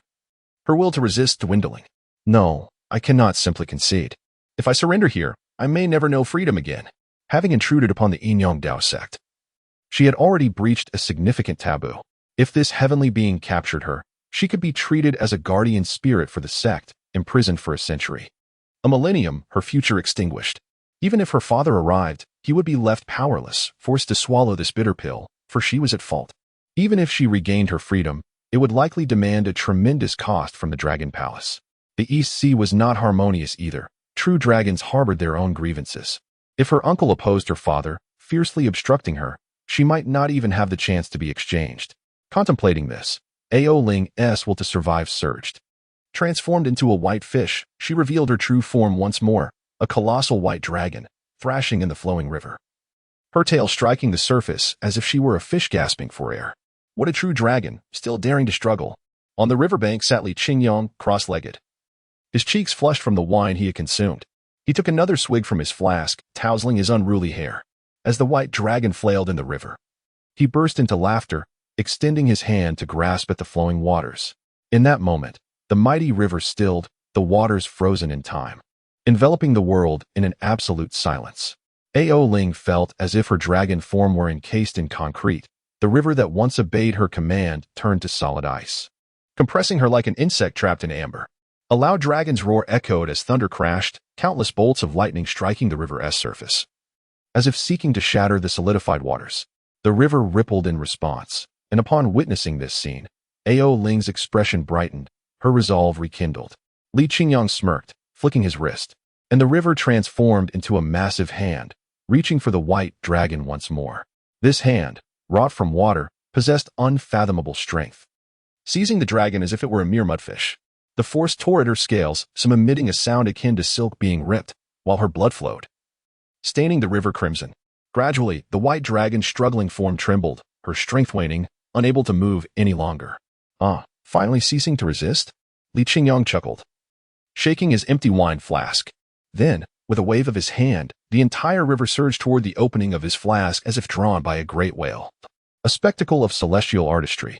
A significant portion of the river's waters poured into the narrow confines of Li Qingyong's flask. With another gesture, he sliced through the water, causing the solidified mountains to erupt once more, surging toward the distant river of heaven.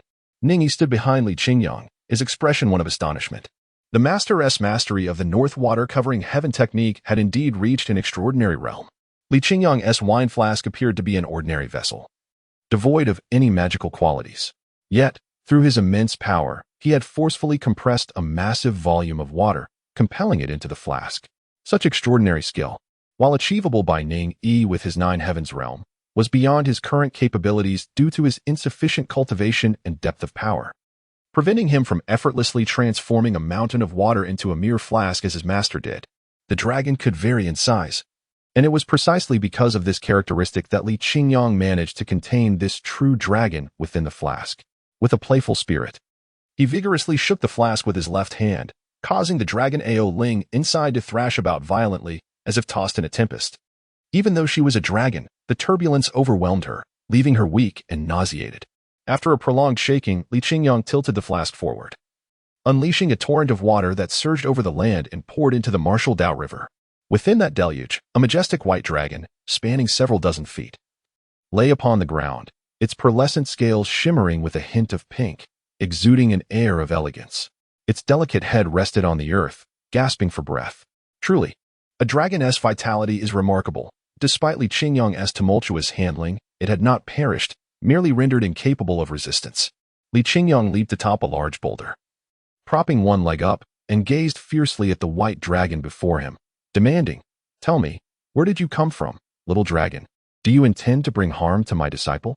Ao Ling, lying on the ground, was too exhausted to respond, and given her proud nature, she would not deign to lower herself in such a situation. She shifted her head slightly to the side, closing her dragon eyes, silent and unyielding. Ning Yi approached the white dragon, its current appearance evoking memories of her past life when she vanquished the Lord of the Golden Star, leaving the golden dragon in a pitiful and woeful state upon the ground. Ning Yi was immensely curious about the dragon. As he approached, he noticed that from a distance, the white dragon's scales appeared to be a delicate shade of pink interspersed with white. However, upon closer inspection, one could discern that her scales resembled a blend of serpentine and fish scales, radiating a subtle iridescence under the sun's rays. He reached out his hand and gently brushed against the dragon's scales before making his way towards her imposing dragon head. "Master," he pondered, "I bear no enmity with anyone. Surely this true dragon cannot have come seeking me. You ought to inquire whether she harbors any ill intentions towards my Yinyang Dao Sect." Ning Yi pondered carefully, recalling that aside from Qinshin, who had taken his ancestral blood and with whom he harbored deep-seated enmity, he also had a grievance with the sect leader. However, the sect leader was unaware that it was he who had slain Su Pain, and thus their relationship was devoid of animosity. Beyond these matters, Ning Yi had lived his life as an ordinary scholar, never having offended anyone. Could it be that before the awakening of my wisdom, there truly was someone with a dragon-like affection for me?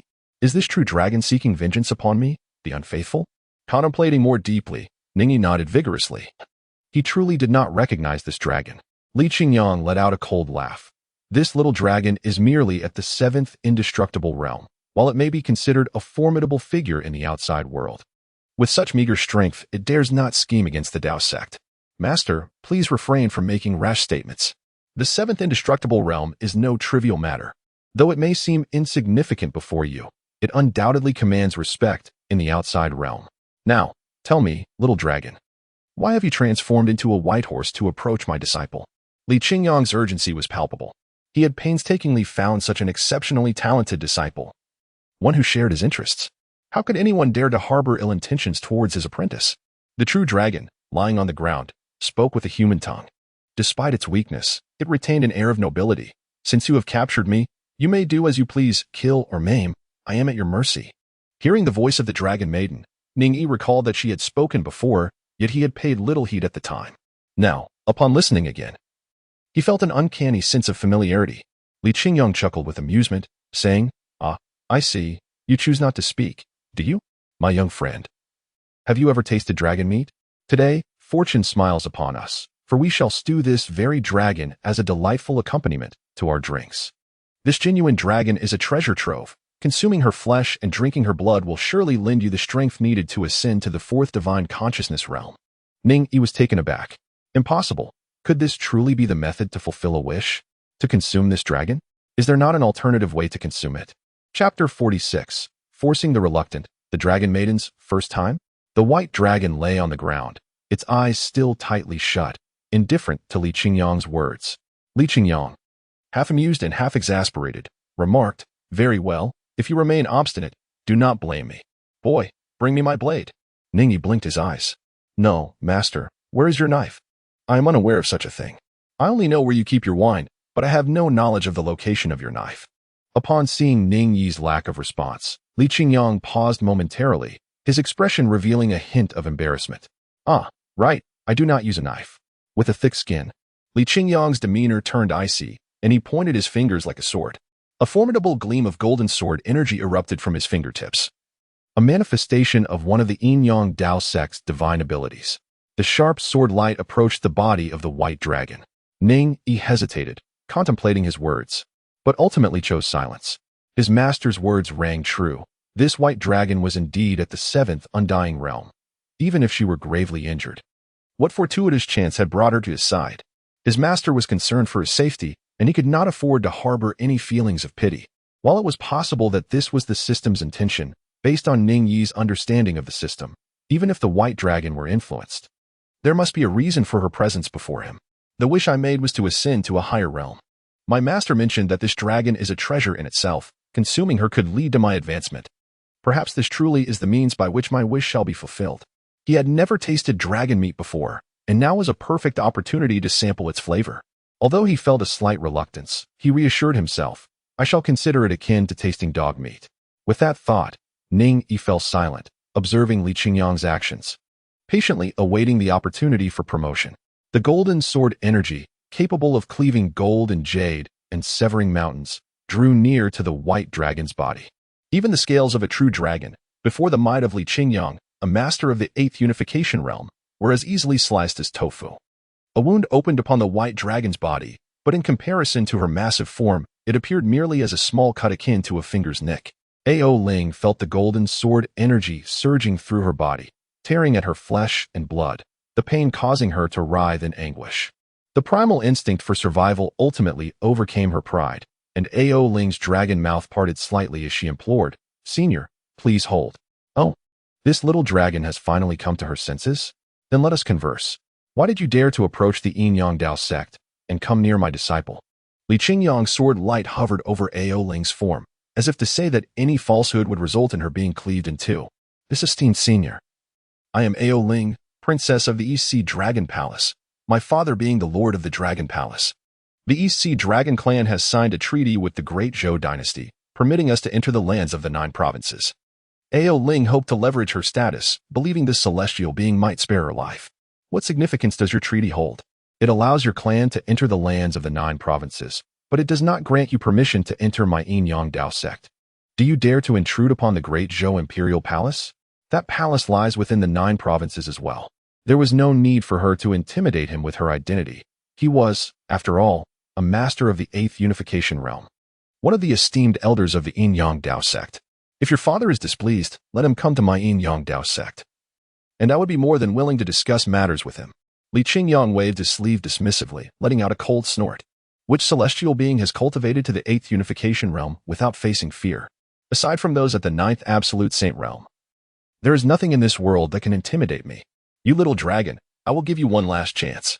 Cast aside your unwarranted pride and answer my questions honestly. This is the flaw of you true dragons. So many have met their demise due to their arrogance. He continued, do not attempt to evade my words. I will not entertain your nonsense. Answer me directly. Why did you come to the Yin-Yang Dao Sect? And why did you approach my disciple? In that moment, the usually drunken old man exuded an aura of murderous intent, emanating a killing pressure that nearly froze the blood of the white dragon. Ao Ling shuddered, silently lamenting her fate. She understood that this celestial being was genuinely intent on killing her. If she did not respond, he would indeed take her life. After a moment of silence, Ao Ling lowered her head and spoke softly, for the esteemed senior's understanding. I am being pursued by enemies and had no choice but to infiltrate Wudao Chuan, entering the domain of the Yin-Yang Dao Sect. I bear no ill intent towards your disciple. It was merely a coincidental encounter. I am gravely injured and happened to consume your disciple's wine, which possesses healing properties.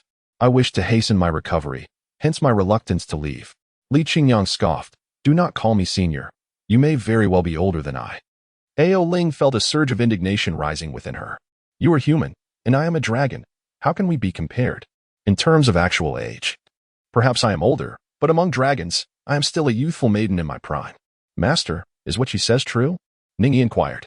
Based on my experience, this foolish dragon does not possess ulterior motives. She is likely speaking the truth, merely arriving at the Yin-Yang Dao Sect by chance. Ao Ling then recounted how her covetousness had led her to contend for the ancient relics of the Love Sect, resulting in a mutual downfall with the Celestial Maiden of Destiny, and how she had been injured by Zhou Shanren of the Ying Tian Academy. Severely wounded and relentlessly pursued by two flood dragons, she had no recourse but to boldly enter the domain of the Dao Sect in search of sanctuary. Ning Yi stood in astonishment, unable to suppress his words. For such a trivial matter, you could have simply stated it directly. Why the reluctance? He presumed that this dragon bore ill intentions towards him. Ao Ling felt a mix of embarrassment and indignation. State it directly? I am being pursued by two utterly incompetent flood dragons. How could I possibly articulate such a humiliating circumstance? Li Qingyang chuckled. Young one. Therein lies the dilemma of true dragons. They are excessively proud and inflexible. It is only natural that you fail to comprehend their mindset. After all, you are human. And they are dragons. After a moment of contemplation, he continued, I believe your words, yet your intrusion into my Dao Sect is an undeniable fact. Even if I were to end your life here, the Eastern Sea Dragon clan would have no justification to contest it, would they? Ao Ling remained silent, harboring discontent. When have true dragons ever adhered to reason? Strength alone dictates reason. If this were merely an ordinary human sect, she would undoubtedly disregard reason entirely. However, this is one of the sacred realms of martial arts, the Dao Sect. Even the Eastern Sea Dragon clan must submit to reason. Observing Ao Ling's silence, Li Qingyang added, I may spare your life, but it will come at a cost. What cost must the junior pay? Ao Ling's voice was as melodious as a bell. If it requires her to serve as a guardian beast for the Dao Sect, she would rather die than submit. What meaning is there in existence without freedom? If you surrender your dragon pearl to my disciple, I shall spare your life, Li Qingyang stated matter-of-factly. Absolutely not, Ao Ling exclaimed, her voice filled with indignation. Refusing without a moment's hesitation. It is evident that the white dragon's emotions are in turmoil, prompting her to curiously inquire, Master, what is the dragon pearl? Why does she care so deeply about it? Could it be related to her cultivation? Ning Yi is aware that the demon race possesses demon cores, which are the essence of their cultivation condensed into a singular form. If the dragon orb represents the culmination of the dragon race's prowess, her reluctance to relinquish it is entirely justifiable. Losing such profound power would be akin to experiencing death. Li Qingyang chuckled and remarked, the dragon orb of the dragon race is akin to a girl's first experience. Ning Yi was left utterly speechless, his mouth agape momentarily at a loss for words. Master, you possess no sense of morality whatsoever. How can you so bluntly articulate such a thing? Are you not compelling virtue into vice? Chapter 47. A man must have dignity and stand tall. No wonder this white dragon was so incensed, expressing her rejection with unwavering resolve, leaving no room for negotiation.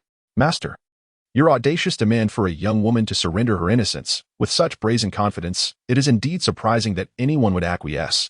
This white dragon, known as Ao Ling, claimed to be the princess of the East Sea Dragon Palace, and she was a formidable being of the seventh indestructible realm.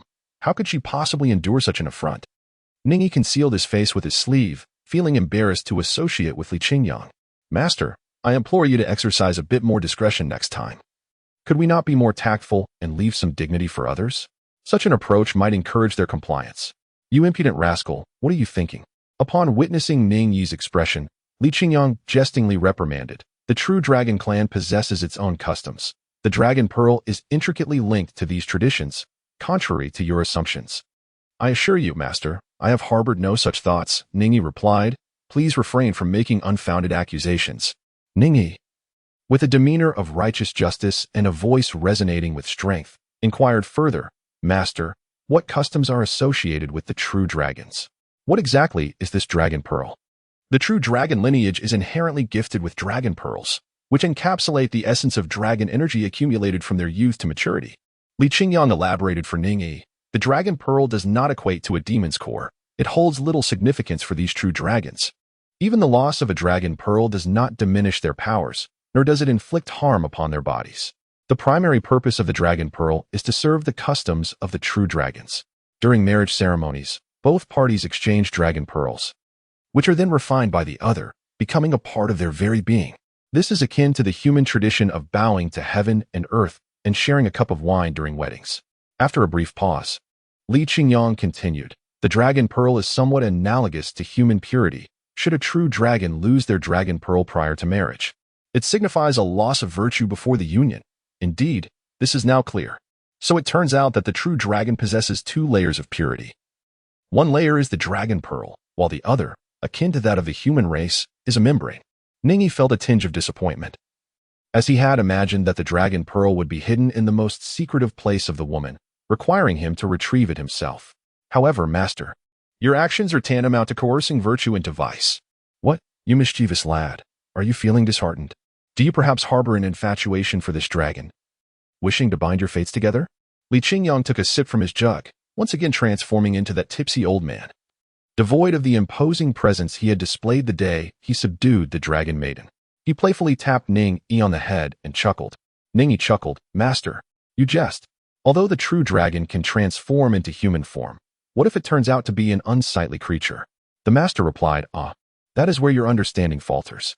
The true dragon, when assuming human shape, will always manifest as a strikingly handsome man or a beautiful woman, perfectly aligning with the aesthetic sensibilities of our human race.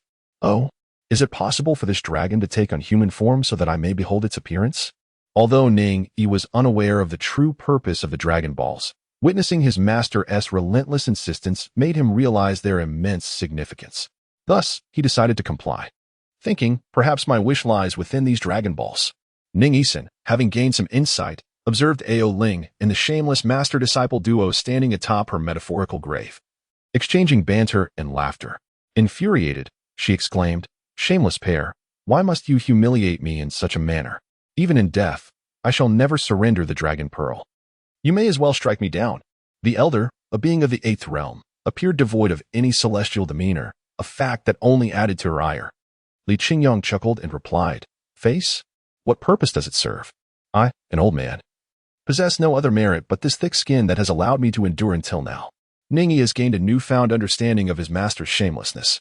However, reflecting on his master's profound passion for the art of wine, which has been the subject of much gossip for a long time, it becomes evident that he remains indifferent to the opinions of others, steadfast in his own ways. Thus, it appears that his master's audacity knows no bounds. Ao Ling's breath hitched, and she gasped, lamenting her misfortune in encountering such an 8th realm celestial being. At that moment, Li Qingyang remarked, Little dragon, is that dragon pearl truly so vital? Is it more important than your very life? Ao Ling scoffed softly. If you were to lose your precious virtue, would you be willing? Li Qingyang shrugged nonchalantly. What significance does my virtue hold? Life is far more important, you cheeky brat. Does your virtue truly matter more? Ning Yi had not considered the path. Of course, one's life holds paramount importance. He recalled the times he had been compelled by the celestial deity to undergo dual cultivation for the sake of survival, raising his head in despair and fury.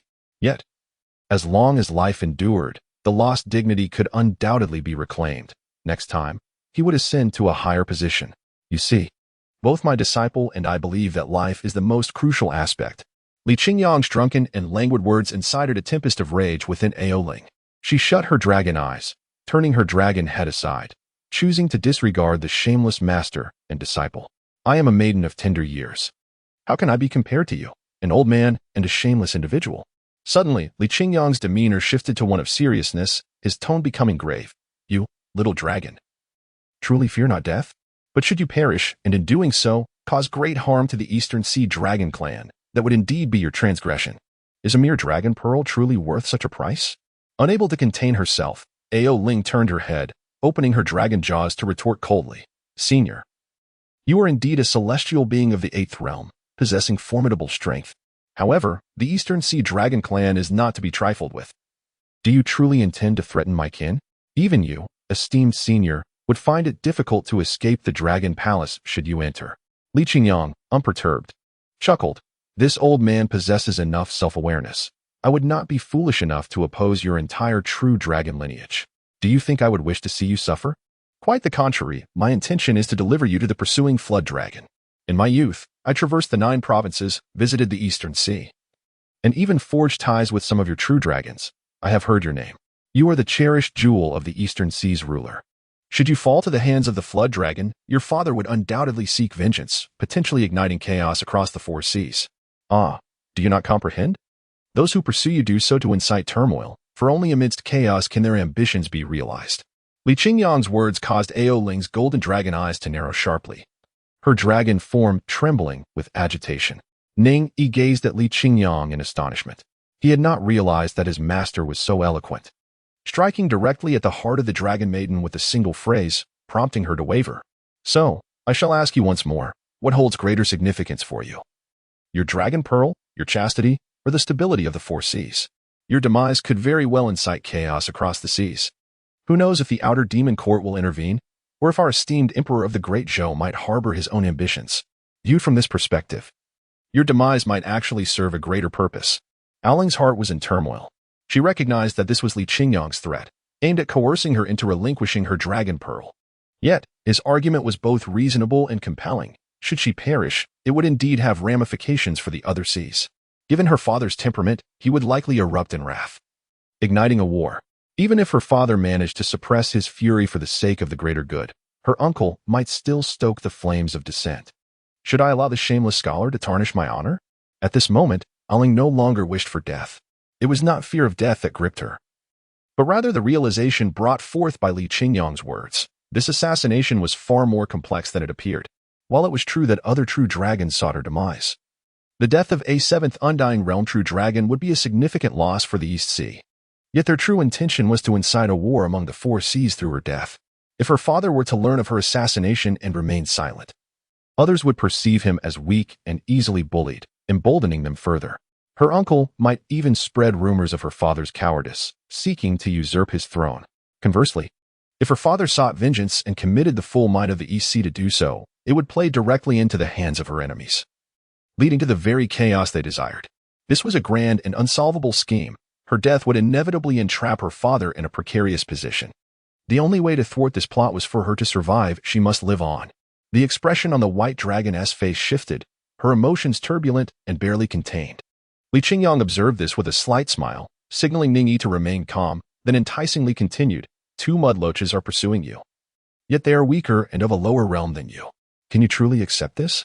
As he spoke, Li Qingyang produced a wine flask, gently shaking it, and opened the lid, releasing a fragrant aroma that enveloped the air, compelling the dragon maiden to inhale deeply. "I know you are gravely injured. The seventh Undying Realm is difficult to harm, and once injured, recovery becomes arduous. You cannot return to the East Sea, leaving you with no place to heal but to flee. My disciples' techniques still lack the finesse to mend your injuries. However, I have brewed this wine for over a century. Do you think it might aid in your recovery?" Li Qingyang brought the flask close to Owling's nose, causing her body to tremble with anticipation. This medicinal wine was akin to a miraculous elixir, if she could obtain it. Coupled with the temporary protection of the Dao Sect, her healing would be expedited. Owling felt a surge of desire. She lowered her dragon head, thoroughly swayed by Li Qingyang's words. After a moment's hesitation, she cast her eyes down and gritted her teeth, declaring, "This humble princess is willing to surrender the dragon pearl. And I implore you, esteemed elder, to grant me this wine and provide me with protection for a time." Li Qingyang did not acquiesce immediately. He laughed heartily. But it is too late. Had you agreed from the outset, I would have accepted that as the sole condition. Yet now, you are compelled to acquiesce. So I must present an additional stipulation. Esteemed elder, Owling seethed inwardly, feeling that this old man exhibited no dignity befitting his status, shamelessly pressing her further. However, considering the consequences of her demise, she forced herself to suppress her anger, gritting her teeth as she asked, "Pray, enlighten me on your additional demand." "Finally, you have shown some compliance," Li Qingyang remarked. He gestured toward Ning Yi, narrowing his eyes with a smile. "I will ensure your survival in exchange for the dragon pearl. So we shall owe each other nothing. However, if you desire this wine, you must serve as a protector for my disciple for 10 years. Given that your dragon lineage enjoys a lifespan of millennia, surely 10 years is a trivial commitment?" Owling felt a sense of relief wash over her. She had feared Li Qingyang would impose another heart-wrenching demand. If it was merely a matter of safeguarding this shameless scholar for 10 years, she could indeed manage it. As Li Qingyang had stated, 10 years was not a considerable duration for a true dragon. "I consent," Owling hastily replied, fearing that Li Qingyang might present yet another demand. Ning Yi observed his master's operation with admiration. Initially, he analyzed the situation, instilling uncertainty in the dragon maiden, suppressing her inner pride, to the extent that she forsook her purity merely to survive. Subsequently, he made demands that led her to believe he was asking for an exorbitant price. However, to his surprise, the master proposed a request that was not overly difficult. This exchange prompted the dragon maiden to take the matter seriously, acquiescing to all demands. Indeed, experience proves invaluable. Witnessing the dragon maiden's willingness to face death rather than surrender her purity was striking. Given her agreement, The time had come for her to relinquish the dragon pearl. What was she waiting for? Li Qingyang urged once more, his expression growing impatient, as if to say that further hesitation would compel him to escalate his demands.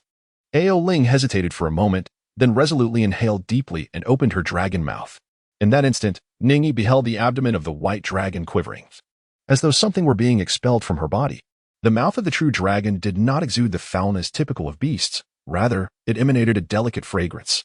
The aroma intensified, and a pearl, approximately 20 centimeters in diameter and shimmering with a platinum hue, was expelled from her maw. The dragon pearl floated in the air, and at a glance from Li Qingyang, Ning Yi gestured with his hand, causing the pearl to descend into his grasp. Ning Yi curiously pinched the dragon ball, which was soft to the touch, its exterior resembling metal, yet possessing the delicate smoothness akin to a woman's skin. The dragon maiden's face flushed with embarrassment as she shot Ning Yi a fierce glare, too bashful to meet his gaze. Burying her dragon head in a display reminiscent of an ostrich. "You little dragon have finally behaved," the old man remarked. "Since I have promised you, I shall not go back on my word.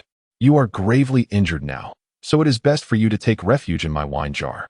As he spoke, Li Qingyang displayed a pained expression, lamenting, "I have never tasted this wine after brewing it. It seems it has become a boon for you." This time, the dragon maiden made no resistance. Her lengthy dragon form swiftly diminished, transforming into a diminutive dragon merely a few centimeters long, which promptly burrowed into the wine jar. Li Qingyang sealed the jar and tossed it towards Ning Yi, saying, "Now, proceed." Ning Yi took the wine jug, peering inside to find a small white dragon coiled within, absorbing the medicinal properties of the liquor. Could this be considered a veritable paradise of indulgence? "Master, what exactly is the purpose of this dragon pearl?" he inquired, raising the pearl only after the dragon maiden had been captured. "This dragon pearl is indeed a remarkable treasure, possessing astonishing effects on the soul, once digested. It could enable one to ascend to the fourth realm of divine thought. The dragon pearl is among the rarest of divine artifacts capable of facilitating such a significant leap from the third realm." Li Qingyang meandered his way towards the summit of the martial arts mountain, with Ning Yi closely trailing behind. The true dragon is a repository of treasures. And this is no mere jest. The flesh and blood of a true dragon, if consumed by martial practitioners, holds miraculous benefits for those in the first and second realms. However, dragon meat and blood would not be particularly advantageous for the two of us. I had initially intended to chop it up to enhance our meals. A sudden whim led me to probe the little dragon with words, and to my surprise, it actually regurgitated the dragon pearl. Li Qingyang took a swig of wine, a mischievous grin spreading across his face, reveling in his good fortune. Upon hearing of the dragon pearl's capability to facilitate a direct ascent from the third to the fourth realm, Ning Yi exclaimed, with such efficacy, "It is indeed fortunate that the true dragon lineage has not been entirely eradicated." "Nothing is ever that simple," Li Qingyang replied, shaking his head. "The dragon pearl cannot simply be obtained by slaying a true dragon. It is a sacred token of their union. Only through their volition can the dragon pearl be expelled. If a true dragon perishes, the pearl will also cease to exist. This is merely a transition from the third to the fourth realm, not from the sixth to the seventh. The true dragon lineage is formidable. No family would expend great effort to provoke them. Even if one were to offer it to a younger generation, the cost would outweigh the benefit. If the younger generation possesses high talent, ascending to the fourth realm would not be overly challenging. If their talent is lacking, then it would be even more unnecessary to offend the true dragons over such a triviality. Thus, I maintain that while the dragon pearl is somewhat superfluous, it is also a rare find, one of the most precious items in existence." After listening to Ning Yi, the Master's words resonate profoundly. The dragon ball is indeed a rare, yet ultimately insignificant object. However, for him, it is a divine artifact, with the host's wish fulfilled. Ning Yi perceives the panel S notification, understanding that consuming the dragon ball will undoubtedly lead to his ascension. Chapter 49. The Pursuit of Immortality? The Enigma of Lifespan. The illusionary pain of the dragon maiden's deflowering. Atop the martial arts mountain, within a uniquely charming courtyard, Ning Yi held Ao Ling's dragon pearl, delicately toying with it. This orb, cradled in his palm, was soft and exquisite, akin to the tender skin of a maiden, exuding a subtle fragrance that could ignite a fervent desire upon inhalation.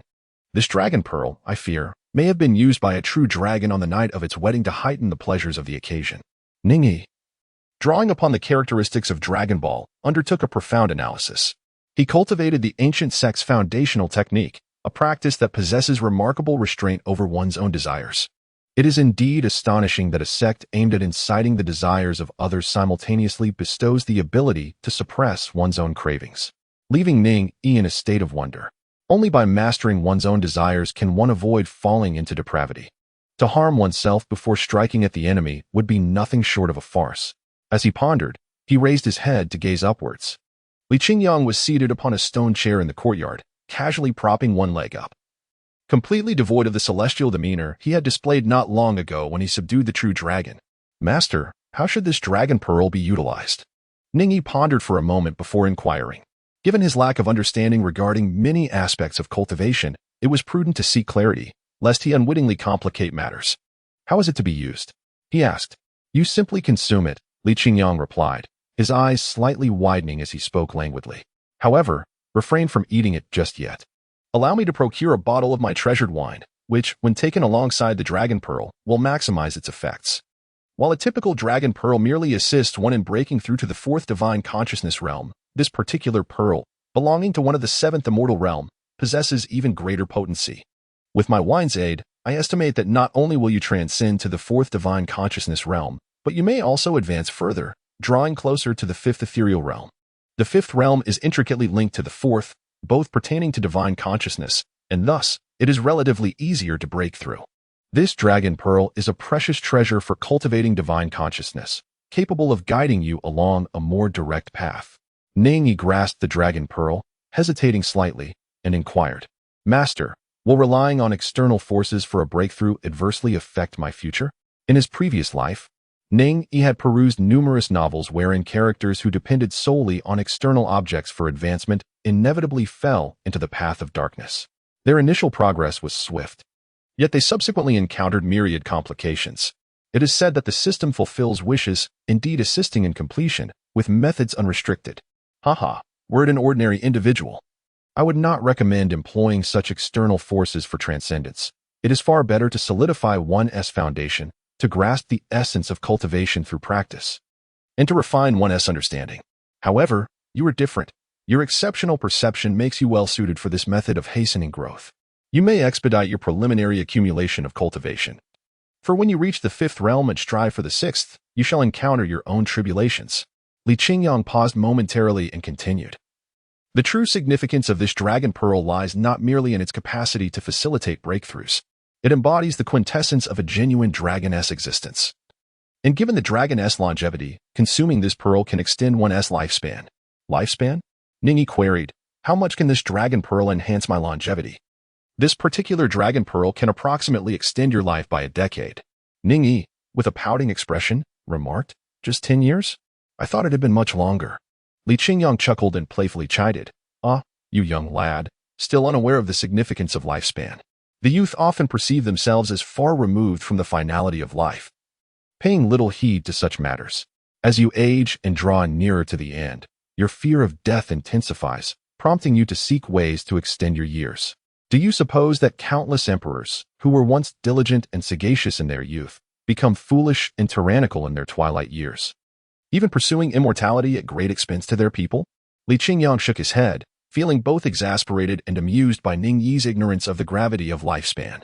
Master, Ning Yi interjected, I have long harbored a question I wish to pose to you. Speak, young one, replied Li Qingyang.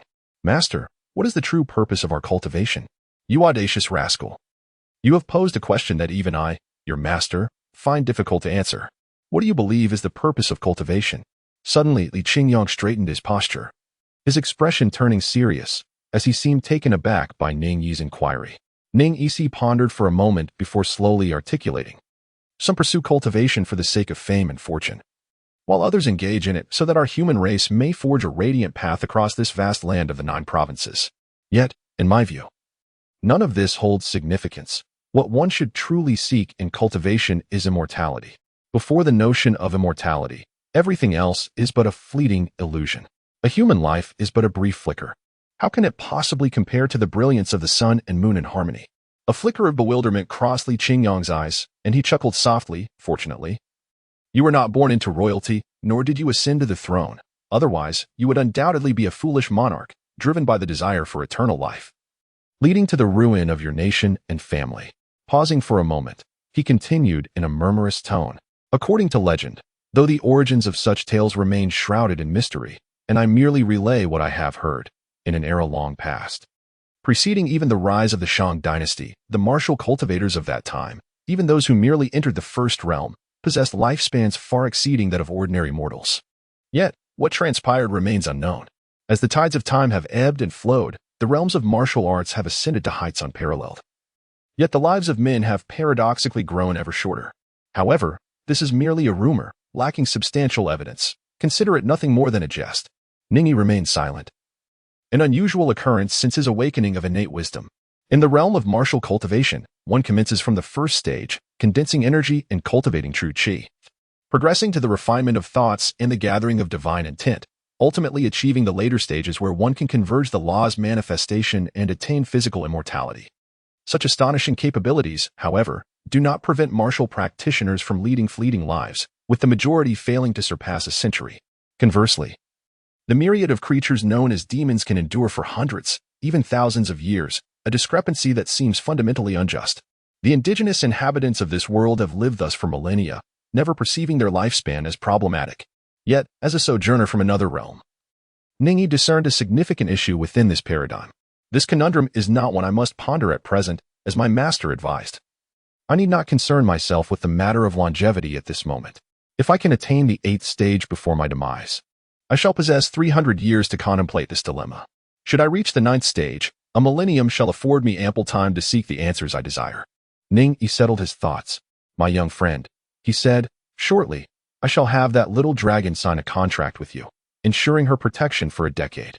I can assist you in the initial stages of martial arts, but as you progress, you must rely on your own strength to carve out a unique path. As Li Qingyong spoke, he swayed leisurely into the house. Wait here, I will fetch you some wine. That evening, within Ning Yi's abode, the flickering candlelight cast mottled shadows upon his face. In his right hand, he clutched the dragon pearl, while his left grasped a wine jug, preparing for the ascent ahead. Suspended in the air before him was a 1-meter-long white dragon, coiled like a serpent, enveloped in swirling mist. Its golden red eyes fixated intently on Ning Yi, brimming with a tumultuous blend of anger, helplessness, and resentment. Ning Yi smiled at her, and with a swift motion, he placed the gelatinous dragon pearl into his mouth. The dragon maiden experienced a fleeting sensation of pain, as if she were being violated by the shameless individual before her. Chapter 50, Ascension, 4th Divine Thought. The innate 5 divine meridians unveiled. The dragon pearl was larger in diameter than Ning Yi's gaping mouth. Yet, it melted upon entry, appearing solid but in truth resembling a liquid. A subtle fragrance wafted between his lips and teeth. Ning Yi savored it, finding the taste reminiscent of the aroma that enveloped the dragon maiden, evoking thoughts of something intimately close. However, this scent seems familiar to me from somewhere. Ning Yi did not ponder the matter further. He swiftly seized the wine presented by Li Qingyong and downed it in one gulp. This exquisite beverage, known as Veda wine, possesses the remarkable ability to enhance one's spiritual awareness. Crafted by the 8th-tier master Li Qingyong utilizing the ancient and esoteric technique of 9 steams and 9 brews, its effects are truly extraordinary due to the intricate combinations involved.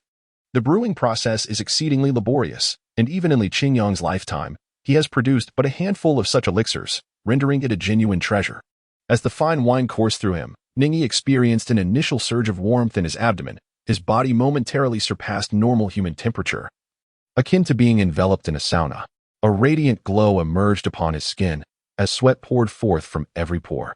His vital energy coalesced around this warmth, rising through every open meridian, concentrating within his mind. At that moment, Ning Yi's myriad thoughts began to simmer, merging with the vital energy in a harmonious union, creating a bridge between heaven and earth. He felt himself meld with the cosmos, indistinguishable from the world around him. In his mind's eye, something seemed to be stirring, reminiscent of a creature striving to break free from its shell and explore the vastness of existence. Yet, the mere warmth was insufficient to shatter the barrier between his being and the universe. Just then, a wave of icy energy surged within him. This chilling sensation, like the previous warmth, flowed through his meridians, enveloped by vital energy, and ascended to his cognitive realm. His thoughts once again became agitated. However, this time, rather than boiling, they turned utterly frigid. 320 thoughts of Ning Yi coalesced, akin to molten metal plunging into water, where ice and fire intertwined, creating a cacophony within the sea of consciousness. as if the very fabric of creation were being torn asunder. Ice and fire, yin and yang. Their convergence birthed a formidable force, an unparalleled awareness swirling within the depths of his mind. Suddenly, a sound erupted in his ear, audible only to Ning Yi. As the dual energies of yin and yang ruptured the bridge between heaven and earth, linking the sea of consciousness to the cosmos, allowing an inexhaustible flow of celestial energy to surge into his being. This cosmic power fused with his consciousness, forging his own divine meridians, tracing from head to toe. As if sketching the intricate network of the human body, the 5 cardinal meridians of yin, yang, metal, wood, water, fire, and earth successfully manifesting in an instant. At this juncture, Ning Yi had reached the zenith of earth-level cultivation. Above him, an ethereal image resembling his own visage materialized, embodying the divine soul he had just attained. When Supainon's physical form was vanquished by Ning Yi in the ancient love sect's ruins, he sought to escape with his divine soul. As long as the soul persists, one exists as a spectral entity, akin to a ghost. With the aid of rare celestial treasures, the soul could potentially reconstruct the physical form, granting another chance at life. However, even if reborn through such treasures, the individual would find it nearly impossible to reclaim their martial prowess, relegated to a life of ordinariness. In duels of mastery, it is customary to extinguish the opponent's soul upon their demise, denying them any opportunity for resurgence. Thus, the paramount significance of the divine soul lies not merely in survival, but in the possession of the soul itself, which grants the bearer the essence of consciousness. Ning Yi's formidable consciousness swept through the air in an instant, encompassing a radius of 7 kilometers. Within this expansive realm, everything became vividly apparent before Ning Yi, with every intricate detail elegantly revealed within the scope of his mind. Sudden enlightenment dawned upon Ning Yi. So this is what the master meant by foundation, the true power of the acupoints, the thoughts of comprehension, and the soul's intentions of the divine meridians, all intricately interwoven. The number of divine meridians corresponds to the extent of divine consciousness. The abundance of true power correlates with the intensity of that consciousness, and the multitude of thoughts corresponds to the mastery of details within the divine awareness. Currently, Ning Yi has mastered 88 acupoints, 320 thoughts, and the 3 divine meridians unified. Such formidable divine consciousness is virtually unparalleled, yet it is still insufficient. Still far from enough. The innate great yin-yang 5-element scripture emerged within Ning Yi's sea of consciousness. The spiritual force surging between heaven and earth, its residual power undiminished, sought 2 hidden divine meridians beneath his own 7 foundational divine meridians, tracing the threads of this celestial level technique. Tai Divine Meridian, activate. Taichu Divine Meridian, activate. With the awakening of these 2 divine meridians, Ning Yi's coverage of divine consciousness expanded, 7 kilometers, 14 kilometers, 21 kilometers. At this moment, his divine consciousness reached 3 times the limit of earthly level techniques. Yet, this remains insufficient. The ancient emotional sect scripture on the practice of divine consciousness, the Yin-Yang 5 Desires and 6 Dust Sutra, also surfaced in Ning Yi's mind. Under normal circumstances, one could never cultivate 2 distinct methods, as the conflict would lead to catastrophic demise. However, I possess a unique connection. The innate great Yin-Yang 5 Elements scripture and the Yin-Yang 5 Desires and 6 Dusts Sutra share a non-redundant divine meridian. Shall they merge? Indeed. The sea of consciousness reverberated once more. The divine meridian belonging to the ancient emotional sect manifested within Ning Yi's body. Taishu Divine Meridian, open to me. With the simultaneous activation of 3 divine meridians, Ning Yi's divine consciousness doubled, achieving an astonishing range of 28 kilometers. Centered on Ning Yi, a circular expanse of 28 kilometers lay enveloped in his divine awareness. At this moment, Ning Yi had unlocked a number of divine veins, reaching the pinnacle of Tai Su Xian Min, the foremost gateway in the realm. His formidable divine consciousness swept across the heavens and the earth, but he soon withdrew it. After all, he was in the Yin-Yang Dao Sect, one of the sacred lands, and he ought not to overstep his bounds. Such a grand sect undoubtedly possesses protective formations to restrain divine consciousness. Ning Yi opened his eyes, their brilliance illuminating the space around him. A serene radiance emerging from the depths of his gaze, imbued with profound wisdom. In an instant, this ethereal glow receded into the shadows, and his eyes returned to their usual state.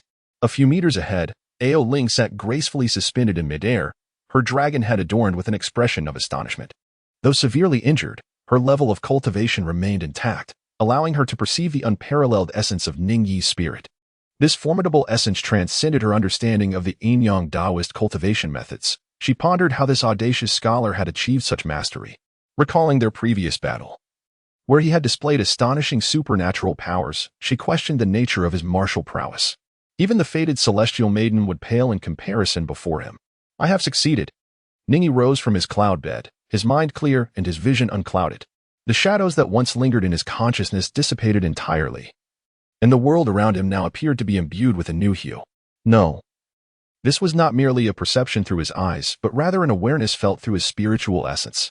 I have finally attained the fourth realm of spiritual thought. I can now return to the celestial pavilion and peruse all the techniques within, honing my acupoints, thoughts, and divine veins to the utmost limits of my capabilities. Previously, Ning Yi refrained from exploring all the lower-tier techniques in the celestial pavilion due to uncertainty regarding whether the system would allow him to study them a second time. Each technique comprises a comprehensive set of methods for unlocking acupoints, condensing thoughts, and opening divine veins. If he were to view a technique after unlocking acupoints but prior to condensing thoughts, he would only be able to unlock non-repetitive acupoints, thus rendering him incapable of cultivating non-repetitive thoughts, since he had not yet reached that stage. Conversely, if the system only permitted a single iteration of each technique, once he had perfected his thoughts and returned to review that particular technique, it might prove futile, as it would no longer provide him with new thoughts to condense. Ning Yi is an exceedingly cautious individual, determined to eradicate all potential flaws within the system.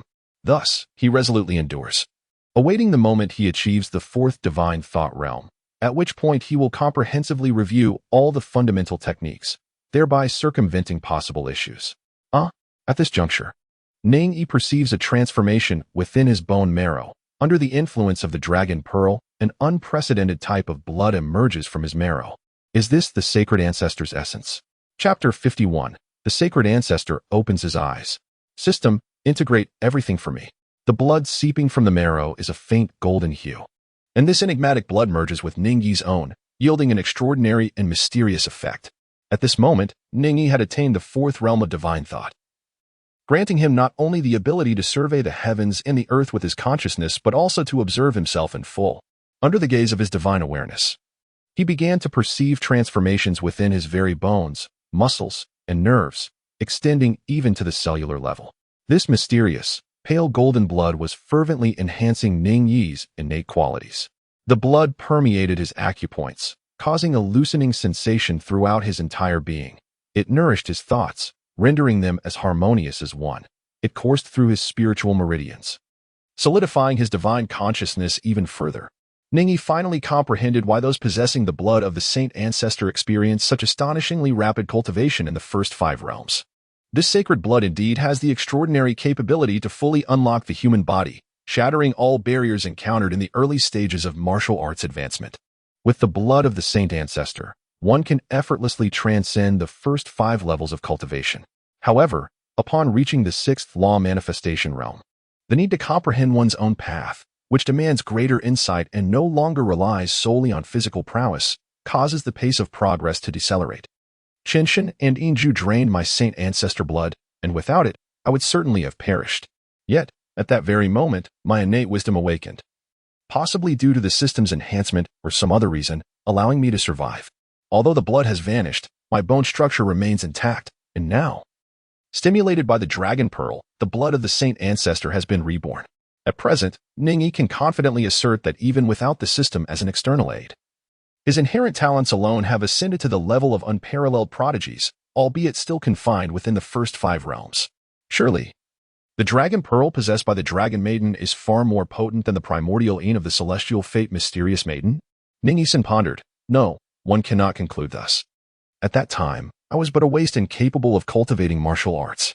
However, after receiving the primal yin of the celestial destiny mysterious maiden, I was granted the ability to embark upon the path of martial cultivation. The transition from nothing to something is invariably more arduous than progressing from one to beyond. The primal yin of the celestial destiny mysterious maiden illuminated my initial step, while the dragon pearl of the dragon maiden transformed decay into wonder, allowing my sacred blood to be reborn. Yet, having reached the 4th realm, the sacred ancestral blood has only just returned. Even if it augments my innate talents and elevates my prowess, does it not seem somewhat superfluous? Ning Yi, undeterred by superstition, harnessed his formidable spiritual consciousness to delve deep into the marrow, tracing the intricate pathways birthed from the sacred ancestor's essence in search of the origin of the sacred blood. Suddenly, a resounding boom echoed within his mind. Ning Yi sensed an overwhelming will descending from the source of the sacred ancestor's essence. This sovereign authority, imposing and awe-inspiring, was irresistible, resonating like the collective aspirations of countless souls across the vast expanse of the 9 provinces, filling Ning Yi's ears with an endless echo. In that fleeting moment, Ning Yi's consciousness was utterly shattered. Ning Yi's aura was languid, and he slowly opened his eyes, revealing a deep astonishment within their depths, while his head throbbed with a pain akin to being pierced by needles. After a considerable time, he managed to steady his breathing, and the pain in his mind dissipated. That formidable will must belong to the grand ancestor of the great Zhou. The spirit of Ning Yi surged within him, and he sensed that the blood of the holy ancestor was likely not merely a means to enhance one's innate potential, allowing those in the first 5 realms to transcend with ease. Surely, within the blood of the holy ancestor, other secrets lay hidden. Now, having attained the 4th realm, I am one step closer to avenging myself. Qinshin, if you seek to seize my blood to secure your son's future and to threaten my very life, then I shall take the life of your son, compelling you to endure even greater anguish. Ning Yi harbored a chilling intent to kill. He summoned his mental fortitude, forcefully binding this murderous intent within himself. He was not one to cower by nature. Rather, the external circumstances compelled him to bide his time, patiently awaiting the opportune moment. Once he achieved mastery in martial arts and secured his own safety, the world would inevitably witness what it truly meant to command the heavens with a mere gesture. Ning Yi cast a fleeting glance at the white dragon suspended in midair, only to swiftly retract his gaze. The martial arts mountain is fortified with a grand sect formation, complemented by various other protective arrays. Li Qingyang, having served as the master of Martial Peak for countless years, has transformed this mountain into an impregnable fortress. He imparted some of the techniques for manipulating these formations to Ning Yi, his sole disciple. Consequently, Ning Yi feels remarkably secure atop martial arts mountain. Even if formidable adversaries were to strike, the protective sect formation would suffice to ensure his safety. When he sensed the presence of the Dragon Maiden, he felt no trepidation. This was the source of his confidence. Moreover, under the veil of the Grand Formation, while the Dragon Maiden wreaked havoc on Martial Arts Mountain, the other 6 peaks remained utterly oblivious, under my master's duress. The Dragon Maiden and I have established a pact. She shall safeguard me for a decade. It is preferable that no one is aware of the Dragon Maiden's existence. I can utilize this 7th indestructible realm expert as one of my hidden trump cards. Ning Yi ceased to ponder further and began to solidify the newly attained realm he had just ascended to. At the break of dawn tomorrow, he would venture to the Tongtian Pavilion to study all the martial arts techniques contained within, in the vast expanse of the 9 provinces. Within the imperial capital, the majestic 9-fold floating jade steps supported the Xianjin Palace, its glazed tiles shimmering with a kaleidoscope of colors under the sun's radiant embrace. The grand hall, adorned with dragon columns soaring to the heavens, seemed poised to pierce the celestial dome above. This locale was none other than the illustrious Dazhou Imperial Palace, the epitome of nobility and grandeur across the 9 provinces.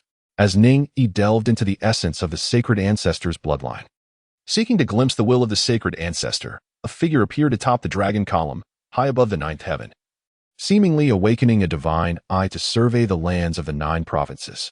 Soon, their gaze settled upon the distant Yongzhou, specifically the domain of the Yinyang Dao Sect. An intriguing junior, the figure mused, it would be wise for me to stir. At the Tongdian Pavilion, Ning Yi brandished the jade token of the Martial Peak Master, shaking it before the drowsy elder. The elder opened his murky eyes, casting a fleeting glance before returning to indifference. With the Martial Peak Master Jade token in hand, Ning Yi enjoyed privileges akin to those wielding the Holy Maiden S token, granting him access to all floors except the 9th. Initially, Ning Yi assumed this elderly guardian, with his exceedingly low martial prowess, was merely a menial laborer. However, upon inquiring with his master, he learned that the elder was indeed an ordinary person. Like Ning Yi in the past, his meager talents had barred him from joining any sect. Yet, unlike others who sought opportunities elsewhere, he chose to remain at the Yinyang Dao Sect, serving as a steward. It would be unjust to label him as lacking ambition. At least this elder lived a contented life, safeguarded by the Holy Land, free from the perils of the outside world. Ascending the pavilion, Ning Yi began his exploration from the 8th floor downward. He discovered Earth-level techniques, then Xian-level techniques, and finally Huang-level techniques. The Tongdian Pavilion housed an extensive collection of martial arts, with over 30 complete Earth-level techniques, each one capable of founding a prominent family. The Xian and Huang-level techniques were even more numerous, enough to incite frenzy among countless martial artists if released into the world. Leveraging the advantages of the system, Ning Yi was able to master each martial art merely by perusing it once. However, to avoid appearing overly exceptional, he commenced with the Earth-level techniques, diligently scrutinizing each one. It was only upon reaching the Xian level and Huang level that he began to skim through them swiftly. After 2 days, Ning Yi had thoroughly reviewed all the martial arts he could access within the Tongtian Pavilion. System, initiate complete integration. Chapter 52, The White-Haired Dragon Maiden, mastering all Earth-level techniques. During the integration process, success was achieved. The host has unlocked a total of 95 acupoints and 333 thoughts. Ning Yi gazed calmly at the prompts displayed on the panel. 95 acupoints and 333 thoughts. Was this truly the limit? There remained a considerable distance before all acupoints could be activated and all thoughts could be concentrated. The first 8 levels of the Tower of Heaven offered only Earth-level martial arts. Fortunately, I had anticipated this. It was evident that Earth-level techniques could not possibly unlock all acupoints or consolidate all thoughts. Otherwise, throughout the millennia of martial arts, only a select few have managed to fully cultivate the 3 foundational aspects and ascend to the transcendent sage realm. Among the acupoints and thoughts, there were several that remained concealed, extremely challenging to cultivate. The ability to practice those hidden acupoints and thoughts is precisely why such techniques are deemed heavenly in nature. It was only logical that none of the 5 hidden divine meridians had been unlocked, as my master had stated that Earth-level techniques could at most activate 7 common meridians. A technique that could unlock even a single hidden meridian would be classified as heavenly. Ning Yi stood before the staircase leading to the 9th floor. Hands clasped behind his back, his eyes ablaze with fervent anticipation as he gazed upon the ancient handrail. The 9th level of the Tongtian Pavilion not only housed the enigmatic and coveted Ziwei divination of the Yin-Yang Dao Sect, but also a collection of other celestial martial arts and fragments gathered since the inception of the sect. It was only by ascending to the 9th level that I could hope to advance my 3 fundamental foundations. However, to fully unlock all foundations through the techniques of the 9th level seemed an unattainable aspiration. According to Ning Yi's estimations, to truly perfect the 3 foundations, one must observe the martial arts of other sacred grounds. To do so would require an extravagant number of wish points, even if I could make such a request. Thus, this matter must be contemplated over time as a guiding principle for my future cultivation. What I must prioritize now is to complete the initial task, to ascend to the 9th level of the Tongtian Pavilion and master all the techniques and divine martial arts collected by the Yin-Yang Dao Sect. Only 3 individuals possess the privilege to ascend freely to the 9th level: the sect master, the Holy Son, and the Holy Maiden. Anyone else, including the esteemed elderly Qingyang, must obtain the sect master's permission to gain access to the 9th level. With this in mind, I am now clear on the path I must undertake. Ning Yi approaches tasks with meticulous planning, striving to guide their progression in accordance with his carefully crafted blueprint. He is resolutely determined to tread steadily towards the pinnacle of martial arts, advancing step by step. With a flick of his sleeve, Ning Yi departs from the Tongtian Pavilion. This place, for the time being, holds no further utility for him. The peak of martial arts stands under a moonlit sky, serene and ethereal. Ning Yi and Li Qingyang sat cross-legged on a verdant rock, gazing into the depths of the night-shrouded mountains. Between them lay an assortment of appetizers, as each held a wine flask, indulging in sips of the spirited beverage. "You rascal, just a few days ago you broke through to a new realm. Your mental prowess is truly astonishing. Even I, an old man, am left in awe. How many divine meridians have you unlocked?" Li Qingyang exclaimed, raising his cup, his face flushed with inebriation. "Aside from the 7 primary divine meridians, I have also unlocked 3 5-Tai divine meridians." 3. A glimmer of brilliance sparked in Li Qingyang's intoxicated eyes, and he instinctively straightened his posture. After a moment of silence, he couldn't help but burst into hearty laughter. "Excellent. Truly worthy of being my disciple. Young one, you must be a person of great fortune. The techniques of our Yin-Yang Dao Sect can unlock at most 2 divine meridians. That extra one you possess, does it stem from the ancient love sect's teachings?" Ning Yi nodded slightly, aware that his master had long known of his cultivation in the ancient sect of emotional techniques, and thus felt no need for concealment. Li Qingyang exclaimed in astonishment, "How peculiar it is to practice 2 schools of thought simultaneously. I have never heard of such a thing. Yet, Perhaps this is the essence of opportunity. Who can say whether those legendary figures achieved their mastery through fortuitous circumstances, thus perfecting their foundational skills? The path of martial cultivation is indeed one of navigating through thorns and brambles, transforming nothing into something. Many realms have been forged through the collective endeavors of martial practitioners. Although Ning Yi's practice of the two grand martial arts was unprecedented in the past, Li Qingyang was not particularly astonished. The realm of martial arts is inherently shrouded in mystery. No one can claim to possess complete understanding of its path. He cannot, nor can those exceptional saints. Master, during this promotion, the sacred blood of the ancestral sage has manifested within me once more, Ning Yi softly remarked. Li Qingyang held Ning Yi in high regard, treating him with utmost sincerity and openness. Ning Yi has long harbored gratitude and trust towards this master. Beyond the confines of the system, he no longer conceals other matters from this benevolent mentor. Ning Yi feels no sense of belonging to the Yinyang Taoist sect, yet for the sake of Li Qingyang, he is willing to embrace that sense of belonging. Once more, will the sacred ancestor's essence be gathered? A cold glint flashed in Li Qingyang's eyes as he spoke indifferently. Young man, will you partake in the competition for the Saint's Son 2 years hence? I shall certainly participate. With unwavering determination, his words resonated with a chilling intent. Since that individual has utilized my essence to forge his unparalleled reputation, I shall ensure his utter disgrace and demise. Yes, this is indeed my disciple, Li Qingyang. Possessing the capability, you shall seek your own vengeance.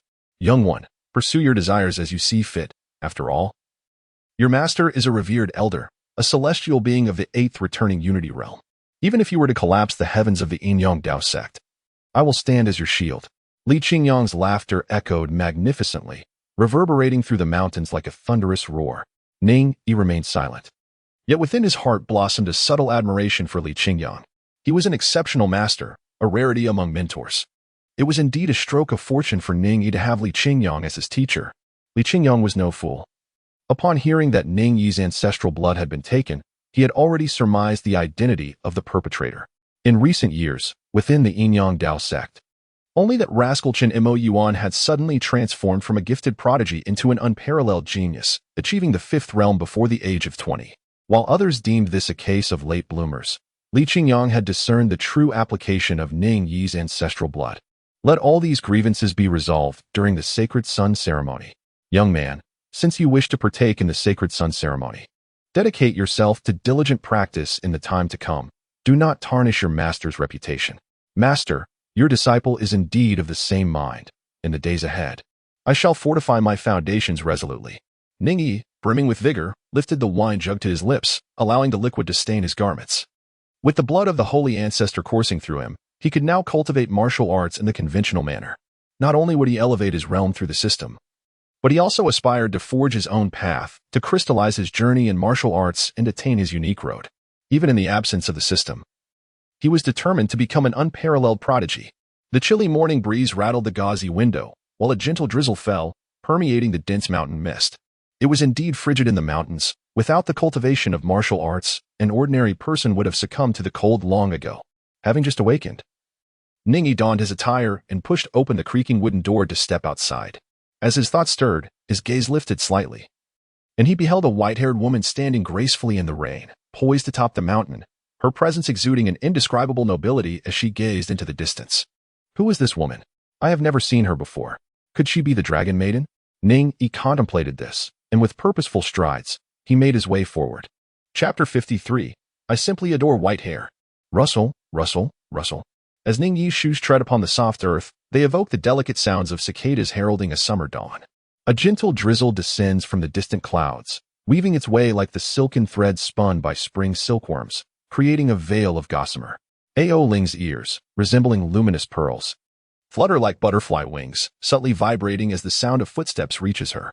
She remains still, presenting Ning Yi with an elegant and slender silhouette. Her snow-white hair cascades like ethereal silk, reminiscent of bioluminescent coral drifting in the deep sea, with a few playful strands occasionally brushing against her cheek. The sight of the woman's flowing white hair stirs something within Ning Yi, for such hair holds a particular allure for him. Ao Ling, indeed? Ning Yi pondered for a moment and tentatively inquired, since you are aware of my identity, I would appreciate it if you refrained from bothering me. The Dragon Maiden's tone was laced with impatience, her temper flaring. Do not presume that just because I have acquiesced to your shameless master, I shall extend you any semblance of courtesy. This woman certainly had a fiery disposition.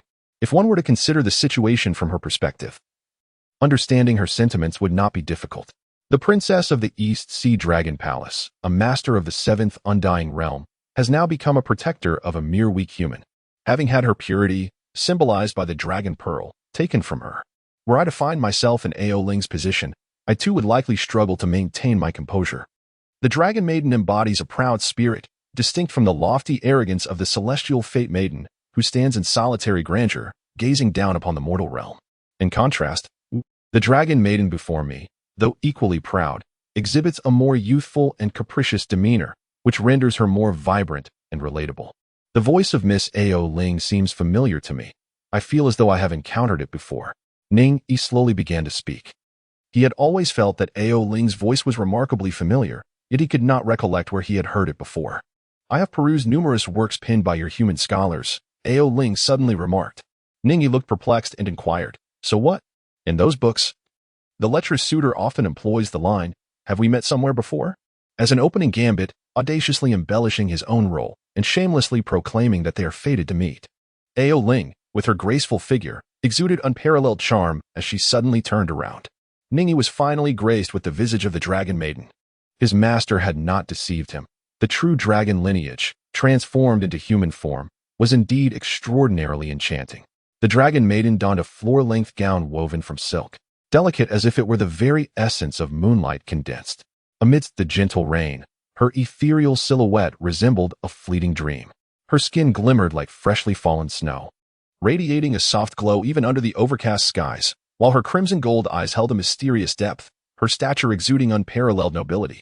The cold breeze caressed her resplendent white hair, while the persistent drizzle danced around her captivating form, pooling upon the sodden earth. It remained uncertain whether this was an innate ability of the true dragons or a special effect bestowed by a master from the seventh imperishable realm.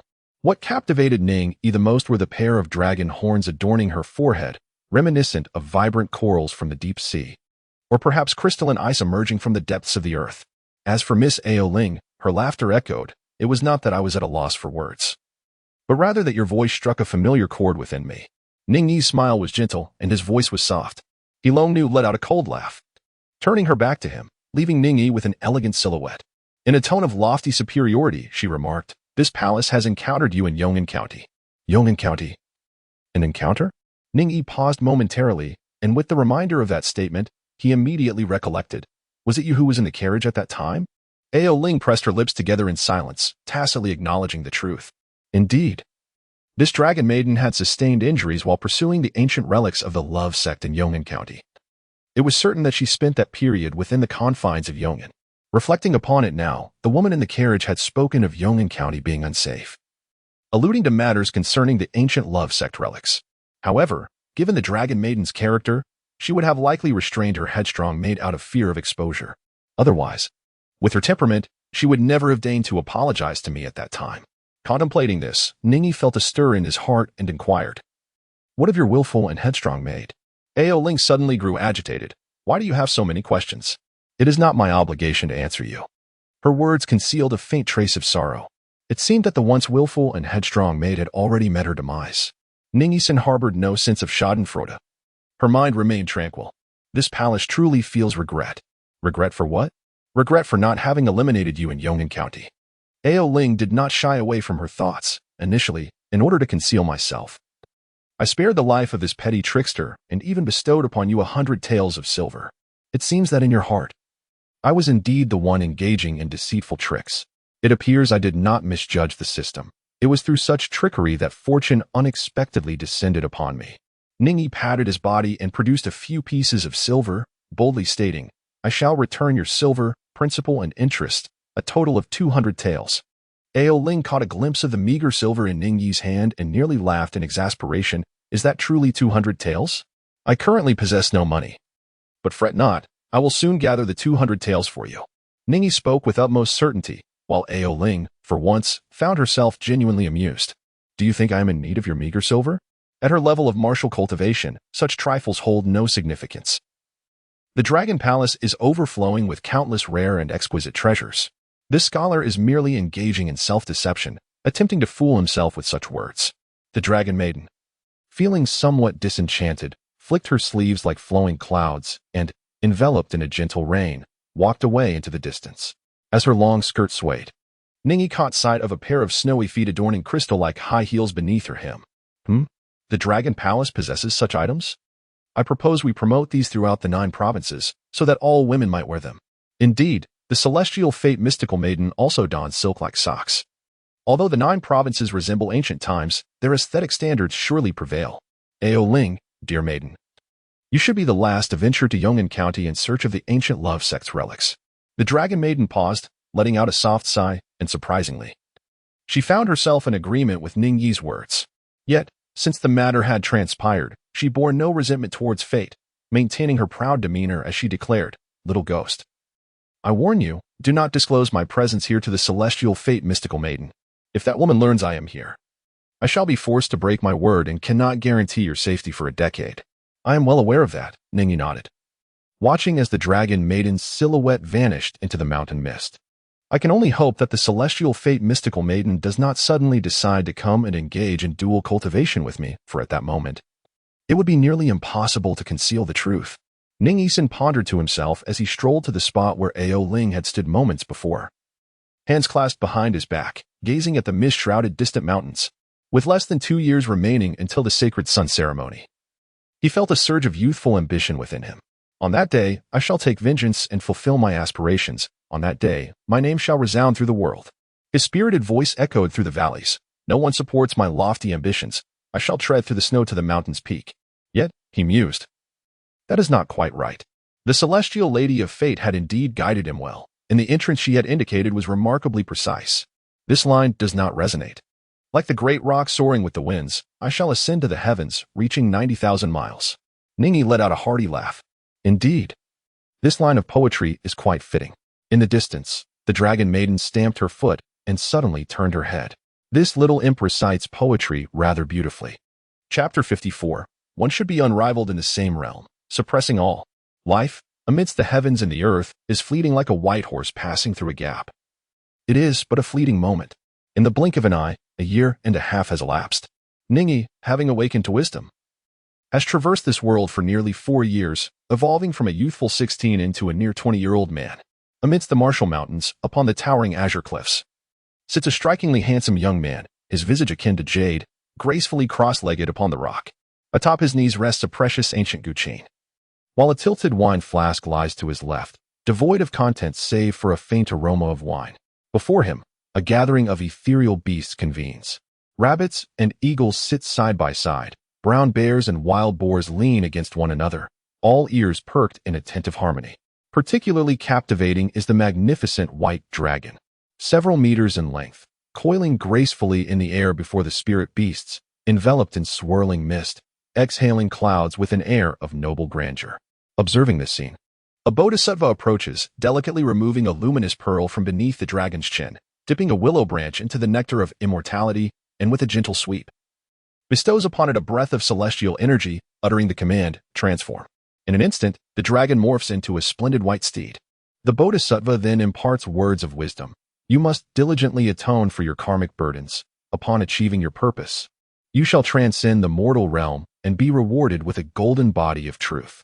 As Ning Yi's words faded, the white dragon before him emitted a melodious voice. Filled with fury, a group of bald donkeys dares to enlighten my true dragon lineage. It is truly laughable. And what of Tang Sanzang? Merely a foul muck. How dare he ride upon the back of a true dragon? And that monkey demon, how audacious to create havoc in the dragon palace and spout such nonsense.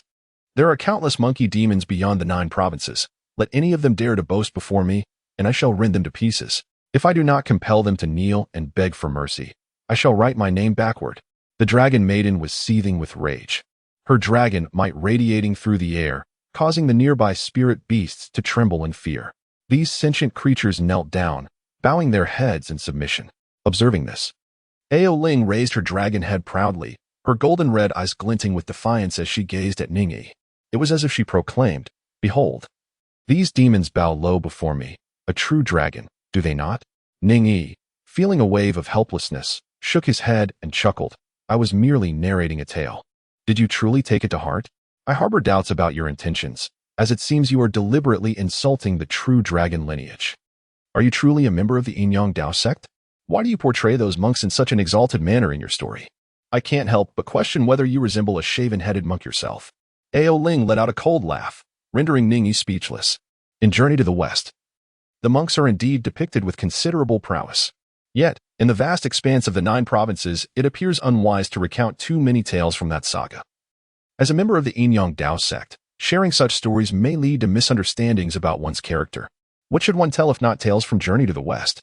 Perhaps one might delve into Jin Ping Mei, exploring the entanglement between Shimen Qing and Pangelian. Strangely enough, that might indeed hold greater appeal.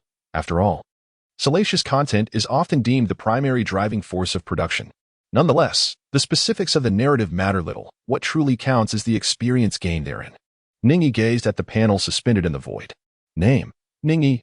Art: 4th Realm. Skills: Storytelling Level 4, 10, 800. Wine Level 4, 687, 800. Zither Level 4, 226, 800. Mystical Techniques: Sleight. Distributable Art Points: 2. Wish Points: 77. Unlike his master Li Qingyang, Ao Ling, this true dragon of the 7th Undying Realm, was willing to listen to his tales. Through the daily ritual of narrating stories to the dragoness, Ning Yi had finally elevated his storytelling skill to level 4, simultaneously advancing his art to the 4th realm. As the level of his art reached the 4th realm, the several divine techniques he mastered also ascended to the 4th celestial tier. With the enhancement of art points, he could elevate them further by 2 more tiers. Such a realm of divine techniques meant that even a being from the 8th unification realm would hesitate to claim superiority over Ning Yi in terms of mystical prowess. One aspect that caught him by surprise was the expectation that upon reaching the 4th realm in art, the distributable art points would correspondingly rise to 3. However, it now appeared that the allocation of art points did not increase in tandem with the advancement of artistic realms. It adhered to an entirely different algorithm. Ning Yi contemplated with a hint of regret. Over the span of a year and a half, comprising 18 months, the system generously granted him 1 wish point each month. Coupled with his daily practice of 3 artistic skills, this resulted in an additional 4 wish points accrued monthly. Furthermore, with 5 wish points previously saved, Ning Yi had amassed a total of 77 wish points in reserve. However, his storytelling skill had stagnated upon reaching level 4, indicating that the presence of only Ao Ling, the Dragon Maiden, was insufficient to fulfill the requirements for skill advancement. The Wine Path, under the tutelage of Master Li Qingyang, continued to witness the most rapid growth, nearing level 5. In contrast, his self-study of the Zither Path yielded decent progress, yet the pace remained frustratingly slow, leaving Ning Yi yearning for Luo Qi-chan. Had she been present? With her supreme Zither heart guiding him, his proficiency in the Zither Path would undoubtedly have accelerated. Just as Ning Yi was lost in thought, Ao Ling suddenly remarked, "Someone is approaching." No sooner had she spoken than her form shimmered and transformed into a magnificent white steed, as she wished to conceal her true identity from any onlookers. Ning Yi found the situation rather amusing. Just moments ago, he had been loudly cursing, and now he had transformed into a docile white horse, as if awaiting to be ridden. In the distance, a figure approached at a brisk pace. As the figure drew nearer, it became apparent that it was a disciple of the Dao Sect, of similar age to Ning Yi, clad in ceremonial attire. The disciple halted momentarily upon seeing Ning Yi seated atop the green rock. Noticing the array of spirit beasts attentively gathered, listening to Ning Yi's storytelling, he expressed his astonishment and stepped forward, clasping his hands in greeting. "I pay my respects, Uncle Master." It is evident that the young disciple harbors little genuine respect for himself, yet he adeptly maintains a facade of politeness, leaving no room for any discourtesy. With a beaming smile, he inquires, "Dear Junior, may I ask what brings you to the martial arts peak? Is our revered elder present?" The master is not within the Dao Sect. He has embarked on a distant journey. In truth, Li Qingyang resides at the martial arts peak, but he possesses little fondness for mundane matters, often choosing to remain secluded when visitors seek his audience. With his head bowed, the young disciple replies, "Since our esteemed elder is absent, I shall directly convey to you, esteemed uncle, that I have come to deliver an edict from the sect." "An edict from the sect? Has there been some significant event within the sect?" Ning Yi furrowed his brow. Within the sect's edict held the same weight as an imperial decree, and no disciple of the Dao Sect could contravene it. It was not that a significant event had transpired, but rather, according to the sect's regulations, Any newly admitted disciple, after 3 years of cultivation, must partake in the sect's trials. Although the senior uncle had taken the Grandmaster as his mentor and held a higher status, he was still a new disciple and was thus bound to adhere to the rules. The disciple elaborated on the sect's regulations in detail. Ning Yi suddenly recalled that there existed such regulations within the sect. However, having enjoyed his time at the martial arts mountain so much, he had almost forgotten. I understand now. Please return, junior apprentice. I shall participate in the trial on my own accord. Ning Yi nodded slightly, issuing the order to see off his guest. The young disciple, unwilling to linger in this place, felt a sense of awkwardness addressing someone of similar age and lesser strength as master uncle. With a respectful gesture, he departed. Once the young disciple had left, Ning Yi slowly rose from the azure rock. The time for the Son of Heaven's grand ceremony was drawing near. It was no longer necessary for him to remain in obscurity. It was time to showcase his unparalleled prowess and quell those who dared to oppose him. With deliberate steps, he advanced, traversing the azure stone and crossing the precipice as if treading upon a staircase of white jade. With his hands clasped behind him, he welcomed the mountain breeze. Standing above the void, this was indeed the fifth void realm. In the span of just over a year, Ning Yi had not relied on any wish points. Rather, he had awakened the Holy Ancestor-S bloodline within himself, enabling him to ascend to the fifth void realm, where he could now soar through the skies. The Holy Ancestor-S bloodline rightfully earned its reputation in this world, a rarity across the vast expanse of the 9 provinces. His rapid advancement from the first to the fifth realm was akin to an overwhelming force, enough to leave anyone in awe and astonishment. It is no wonder that Qinshan had once conspired with Yingju of the Skyward Temple to seize this Holy Ancestor-S bloodline for the sake of his own son. The capabilities of this Holy Ancestor-S bloodline were truly extraordinary. Now, Ning Yi could glide through the air, ascending step by step into the clouds, akin to a celestial being descending to the mortal realm as he climbed from the mountainside to the summit. Atop the mountain, in a floating pavilion, Li Qingyang sat in the courtyard, indulging in wine and merriment. Slightly inebriated, he lifted his gaze and beheld Ning Yi stepping forth from the void, prompting him to wave in greeting. Ning Yi swayed slightly and had already arrived beside Li Qingyang. He picked up a nearby wine jug and poured a cup for him, saying, "Master, a disciple from Tongtian Peak came by just now. Was there something amiss?" Li Qingyang took the wine cup handed to him by Ning Yi and casually inquired. Ning Yi replied, "It is the sect master who has instructed someone to inform the disciples about the upcoming sect trials." Li Qingyang slapped his forehead, exclaiming, "I'm getting on in age. I completely forgot about this matter." After a brief pause, he added, "That fellow Su Yudao has actually allowed you to participate in the trials. I had assumed he would feign ignorance of your existence." Ning Yi inquired, "Master, why do you say this?" "This matter dates back to the day I accepted you as my disciple." Li Qingyang reclined comfortably in his grand chair, legs crossed, sipping wine with great ease. "On that day, the sect master visited me, questioning why I had taken on such a disciple with seemingly poor aptitude. After Li Qingyang elucidated the circumstances, Ning Yi came to understand that even the sect master had approached him on the day he was accepted as a disciple. "You, young lad, show not a hint of emotional response."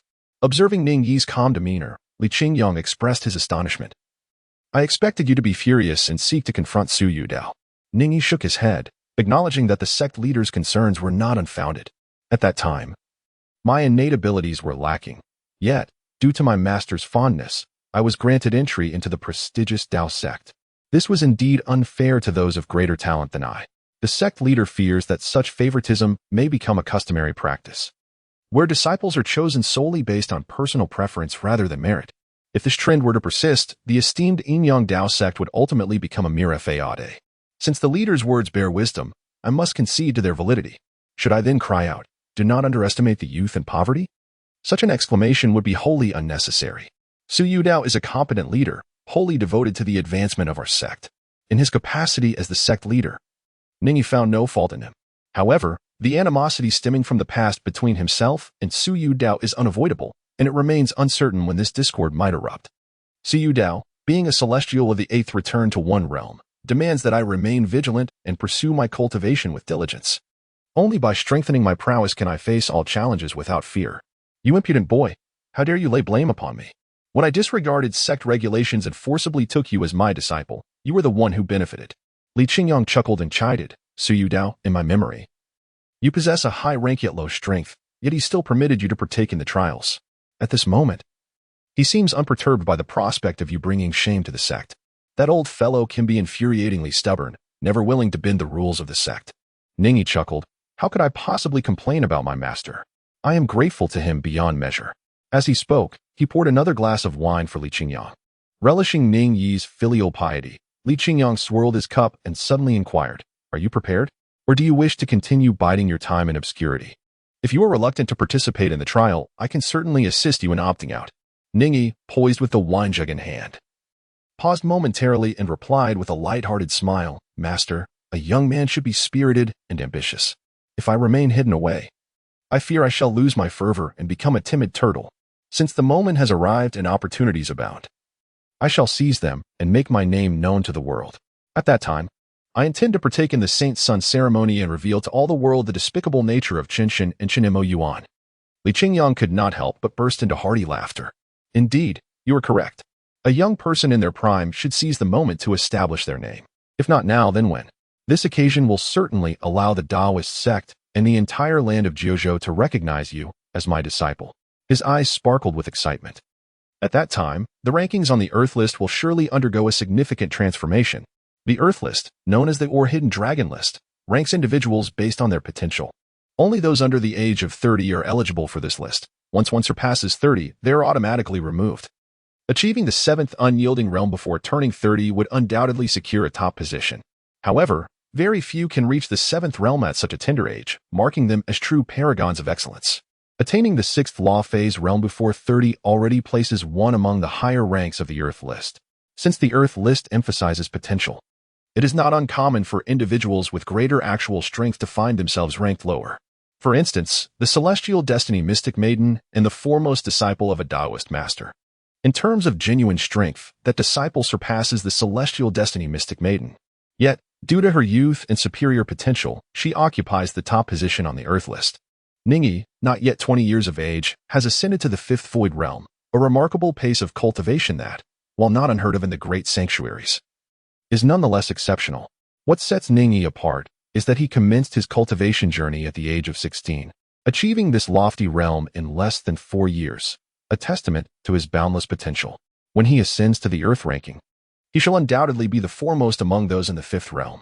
Even in terms of strength, I stand as the unrivaled champion of the 5th realm. Others of the same level are mere trifles before me. Ning Yi possesses such confidence, a confidence that springs from the number of acupoints he has activated, the thoughts he has concentrated, and the divine meridians he has opened. It is essential to understand that the number of acupoints that can be activated through cultivation techniques is merely theoretical. For instance, the pre-celestial great yin-yang and 5-element scripture of the yin-yang sect claims to unlock 81 acupoints in the human body, but this remains a theoretical notion. In reality, few have achieved this feat over the millennia. Disciples of the yin-yang sect can join the sect as long as they have activated more than 48 acupoints. Similarly, the cultivation of thoughts and divine meridians follows the same theoretical principle. Merely practicing a technique does not guarantee the activation of such quantities. Ning Yi has not only maximized all 3 fundamental bases but has even surpassed the celestial techniques of the yin-yang sect. Such a disparity could plunge anyone into despair. The combined enhancement of these 3 aspects grants him a strength that is 10-fold, 20-fold, or even more than that of his peers. Young man, I await your return right here. The poem you recited last time, I have borrowed from your master to present to you upon your return, which encapsulates the sentiment who in the world does not recognize you. Chapter 56. One must exchange merits for the future. The flame of humanity endures. At Kanwu Peak. The practice revolves around the 5 elements of wood path. Among the disciples, the most adept are skilled in the Eastern wood holding the sky technique of the yin-yang sect's 5 great seals. Kanwu Peak is lush with verdant trees, a continuous stretch of rare species that have thrived for centuries, appearing commonplace amidst the grandeur of Kanwu Mountain. At the summit, thousands of trees surround a magnificent complex of palatial structures, hidden within the forest. Father, I participated in the sect's trials a few years ago. Why must I engage again? I would be better off cultivating within the sect to prepare for the 6th law image realm and the Saint's Son ceremony. Qinemo Yuan, adorned in resplendent ceremonial robes, stood before his father. Qinshan, the master of Kanwu Peak, looking somewhat puzzled. His countenance was handsome, bedecked in gold and jade, and at a young age. He had already achieved the consummation of the 5th void realm, making him a favored candidate for the position of Saint Son of the Dao Sect. Many female disciples within the sect harbored affections for him, yet Chen Mo Yuan remained resolute in his martial pursuits, turning a blind eye to the subtle advances from his senior and junior sisters. For him, there existed only one person in his heart, a woman of ethereal grace, akin to a goddess. Compared to the celestial fate mysterious maiden, all other women seemed like fireflies against the bright moon, mere toads in a well juxtaposed with elegant swans, rendering any comparison futile. However, unlike the spirited youth he was 2 years prior, Chen Mo Yuan now bore a more somber demeanor, with traces of anxiety etched upon his face. This was due to his rapid ascent to the fifth void realm, facilitated by the elixirs provided by his father. Yet he found himself at a loss regarding how to break through to the sixth law image realm. He had languished too long in the fifth realm. The celestial fate mysterious maiden had reached the seventh eternal realm by the age of 23, and the proud Chen Mo Yuan believed he could achieve the same. Yet, upon confronting the most critical juncture in martial cultivation, he realized just how arduous the path to the sixth realm would be. Chen recognized his son's impatience but felt powerless to assist him. For the first 5 realms, he could procure saint ancestor blood from others to expedite his son's advancement. However, breaking through to the sixth realm could not be achieved through external means. Only profound comprehension and immense fortuity could facilitate such a leap. Chen was acutely aware of his son's talent. In other sects, his son would undoubtedly be regarded as a genius. However, within the Dao Sect, Chen Mo Yuan's aptitude could only be deemed satisfactory. His meteoric rise was chiefly attributed to the saint ancestor blood. Mo Yuan, do not be so hasty, Chen admonished.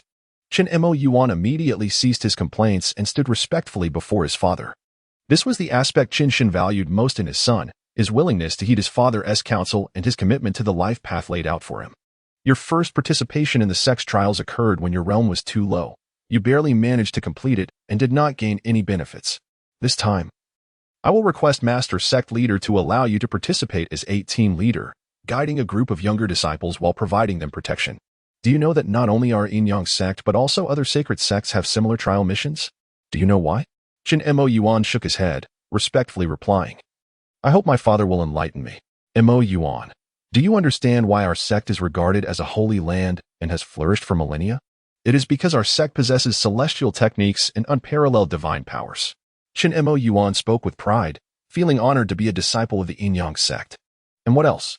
Additionally, our sect is home to numerous contemporary prodigies. Chen Mo Yuan pondered for a moment before hesitantly responding. Indeed, our sect possesses celestial techniques and unparalleled divine powers. Every few years, we open our gates, and countless prodigies flock to join us. But do you know how these prodigies come to be? Before Chen Mo Yuan could answer, Chen continued. This is because our human race occupies the vast lands of the 9 provinces, with billions of people, abundant resources, and a unique educational system. Given such a vast population and martial education, the probability of producing extraordinary prodigies is significantly higher. However, beyond the 9 provinces, myriad demons gather, harboring the intent to annihilate our race. If we wait until our lands are shattered and the populace suffers, do you think our sect can remain unscathed?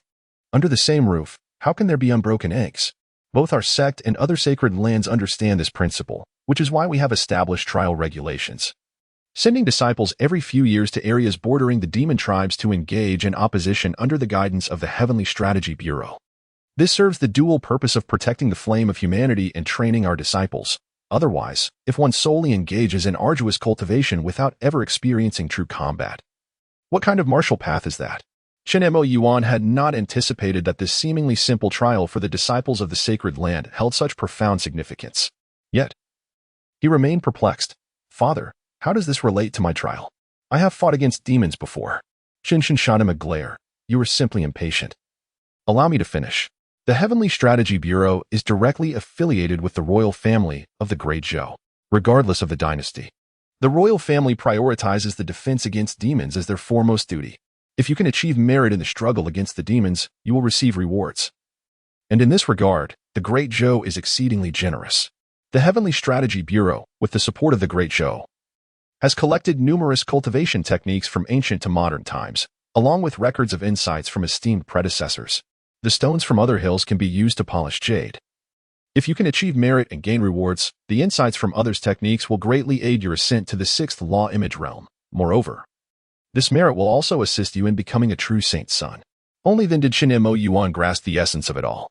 Excited, he declared, I understand, Father. This time, I will surely achieve merit, living up to the reputation of our sect and fulfilling your expectations. Seeing his son invigorated once more, Chen laughed heartily. Good. That is my son. Go forth, Mo Yuan, but do not be overly greedy. Your safety is paramount. The demons are cruel and vicious. It is not a simple matter. Remember, your life is more important than anything. Chen offered a few more words of advice. After Chen Mo Yuan departed, Chen pondered for a moment and summoned another individual. Shortly thereafter, a man, appearing to be in his 50s, entered. Upon seeing Chen, he clasped his hands in greeting and said, Greetings, senior brother of the peak. Junior brother, Mo Yuan is still a tad too young. I fear his impetuousness may lead him into peril. Therefore, I kindly ask you to discreetly follow him and ensure his safety, Chen instructed. The man nodded in acknowledgement. Mo Yuan has grown under my watchful eye. You need not worry, senior brother. I shall protect him diligently. With your assurance, I find solace, Chen replied. At the martial arts peak, Ning Yi reflected on the purpose of the sacred land trials as recounted by his master. His emotions were tumultuous, his mind flashing with images of countless human ancestors who had paved the way for civilization, their relentless pursuit and arduous journeys forming a magnificent epic. He steadied his thoughts and proceeded towards his destination, preparing to meet with his several disciples and embark on the trials together. Perhaps I might also leverage the Tianzi mansion to gain opportunities to observe other martial arts techniques, thereby perfecting all three foundational skills. I must exchange my merits for a brighter future. Ning Yi pondered this as he led the discontented white horse beside him, moving forward. Chapter 57. Journeying with Luo Qi-chan. Ning Yi strolled leisurely along the winding paths of the martial arts mountain, his pace unhurried as he descended towards the foot of the mountain. Beside him, a magnificent steed of purest white followed closely, creating a harmonious duo amidst the verdant forest trails. The dappled sunlight of the afternoon filtered through the lush foliage, casting gentle patterns upon them, reminiscent of an exquisite ink wash painting. This artwork could be aptly titled The Youth and the White Horse. What occupies your thoughts, little one? Ao Ling inquired, having noticed the boy beside her seemingly lost in contemplation. After a year and a half of companionship, the bond between the boy and the dragon had grown significantly closer than at their initial meeting. Nonetheless, the proud dragoness still often regarded Ning Yi with disdain. For in her heart, he remained that shameless little thief. Ning Yi regained his composure, gently shaking his head with a smile, remarking, I wasn't thinking of anything in particular. I was merely reflecting on how swiftly time passes. In the blink of an eye, a year and a half had already slipped by, approaching 2 years. In truth, Ning Yi's thoughts were consumed by the matter of the celestial fate mysterious maiden. Over the past nearly 2 years, he had not encountered her again. He had heard that she was in seclusion, diligently cultivating her skills in pursuit of advancing to the 8th unification realm. If she could achieve this before turning 30, she would undoubtedly be the true paragon of her generation. As for me, I feel as though time is dragging on. I wish a decade would pass by in an instant. Ao Ling let out a soft huff, turning her head away as if to express her disdain for Ning Yi. Is it truly the case that I am so unworthy of your regard, Miss Ao Ling? What do you think? Should I still be expected to present you with a smile? The dragon maiden's retort plunged Ning Yi into contemplation. Shortly thereafter, he smiled freely and nodded, saying, You are right, Miss Ao Ling. Your demeanor is quite justifiable.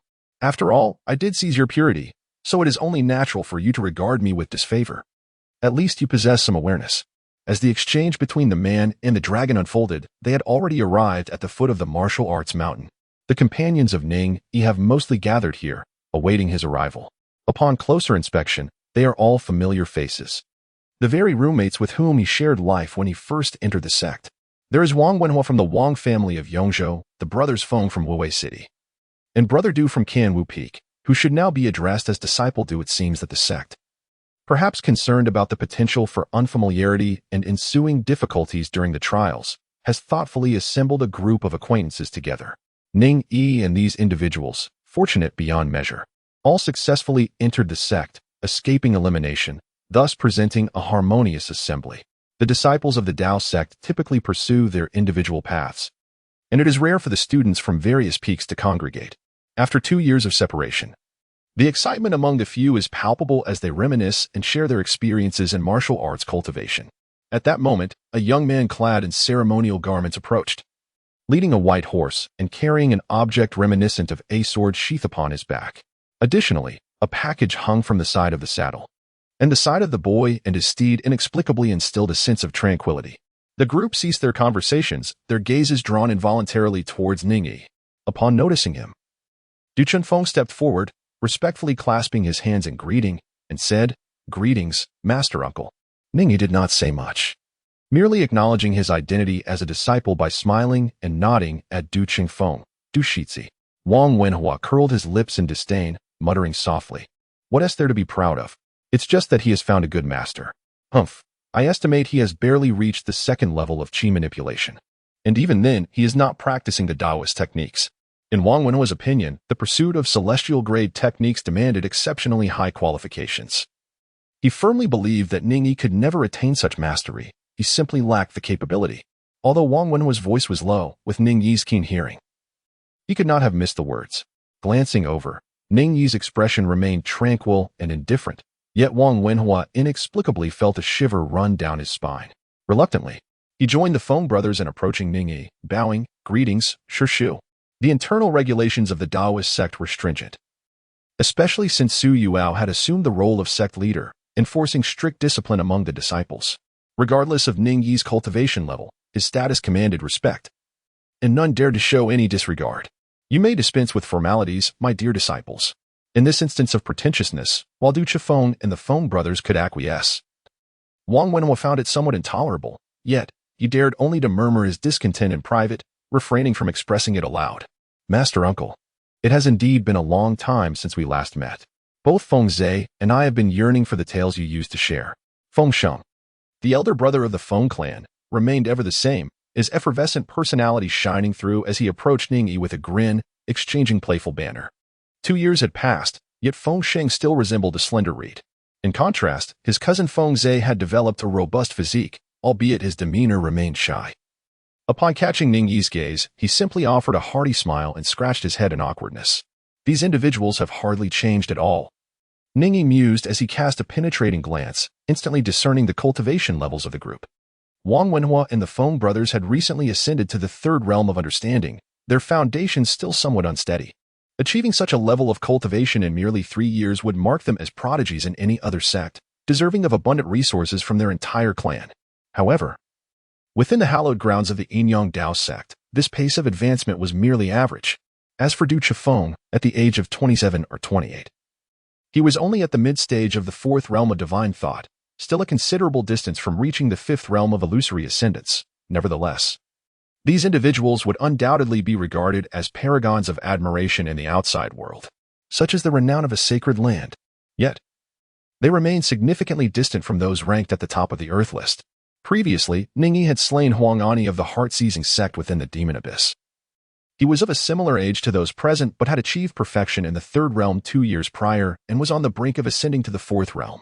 However, Huang Ani would never ascend again, for his severed head still dangled from a saddle. "Master Uncle, everyone is gathered. Shall we discuss the contents and destination of this trial as we journey forth?" As the team leader, it was Du Chunfeng's responsibility to make the decisions. Nevertheless, with Ning Yi, who held a higher status, present in the group, Du Chunfeng, being of a more conventional disposition, felt compelled to consult with Ning Yi regarding any matters that arose. Ning Yi raised an eyebrow and remarked, "Is everyone here? It seems we are still missing someone. Aren't we?" As soon as he finished speaking, Wang Wenhua pursed his lips and said, "Are you referring to junior sister Luo? She has become quite a renowned figure in our sect, a prodigious talent that our school is eager to cultivate. 2 years ago, she awakened the bloodline of the holy ancestor, and it is said that her cultivation has now reached the fourth realm. Who knows when she might transcend to the fifth realm? Given her current status, it is unlikely that she will join us for the trials." Ning Yi paid no heed to Wang Wenhua's ramblings. His gaze drifted into the distance, and as Wang Wenhua glanced over at him, he promptly fell silent. Under the watchful eyes of the crowd, a girl of unparalleled grace and beauty approached Ning Yi with a light and joyful step. In the 2 years since they last met, Luo Qichan had not changed significantly in appearance, though she appeared a touch more mature. Clad in a pure white ceremonial robe, she walked beneath the radiant sun, her unbound ebony hair cascading down to her waist like a flowing stream, its ends dancing in the breeze as if stirring the sunlight itself. Her skin, as radiant as frosted porcelain, exuded a lustrous sheen, and her features were strikingly beautiful, with eyes reminiscent of dark jade in a tranquil pool. Although it was summer, the girl stood proudly like a winter plum blossom, exuding a quiet dignity, yet her enchanting countenance always bore a trace of melancholic solitude. If there was any distinction in Luo Qingchuan from 2 years ago, it was the added opulence of her ceremonial attire, now complemented by a similarly white sheer garment draped over it. This ensemble bore a resemblance to that of a celestial oracle. Yet she lacked the ethereal grace of such a being, embodying instead the vivacity of youth. With a light-hearted step and a smile dancing at her lips, Luo Qingchuan approached Ning Yi. Bowing slightly, she greeted. Qingchuan pays her respects to the esteemed master uncle. Suddenly, the girl burst into laughter, her charm radiant. As if finding delight in this form of address, Ning Yi and Luo Qingchuan exchanged polite pleasantries, maintaining a respectful distance, their eyes only meeting briefly, allowing them to glimpse the warmth of shared amusement within each other's gaze. Particularly, when Luo Qingchuan noticed the sword box that Ning Yi carried, her lively eyes sparkled with delight. For she alone understood that it was not merely a sword box, but rather the guqin she had gifted him, identifiable by its size and shape. Realizing that Ning Yi had brought this cherished instrument to the trial indicated that his passion for music was not a fleeting whim, but a genuine ardor that mirrored her own interests, filling her with increasing joy. Luo Jr. sister, it has been a long time.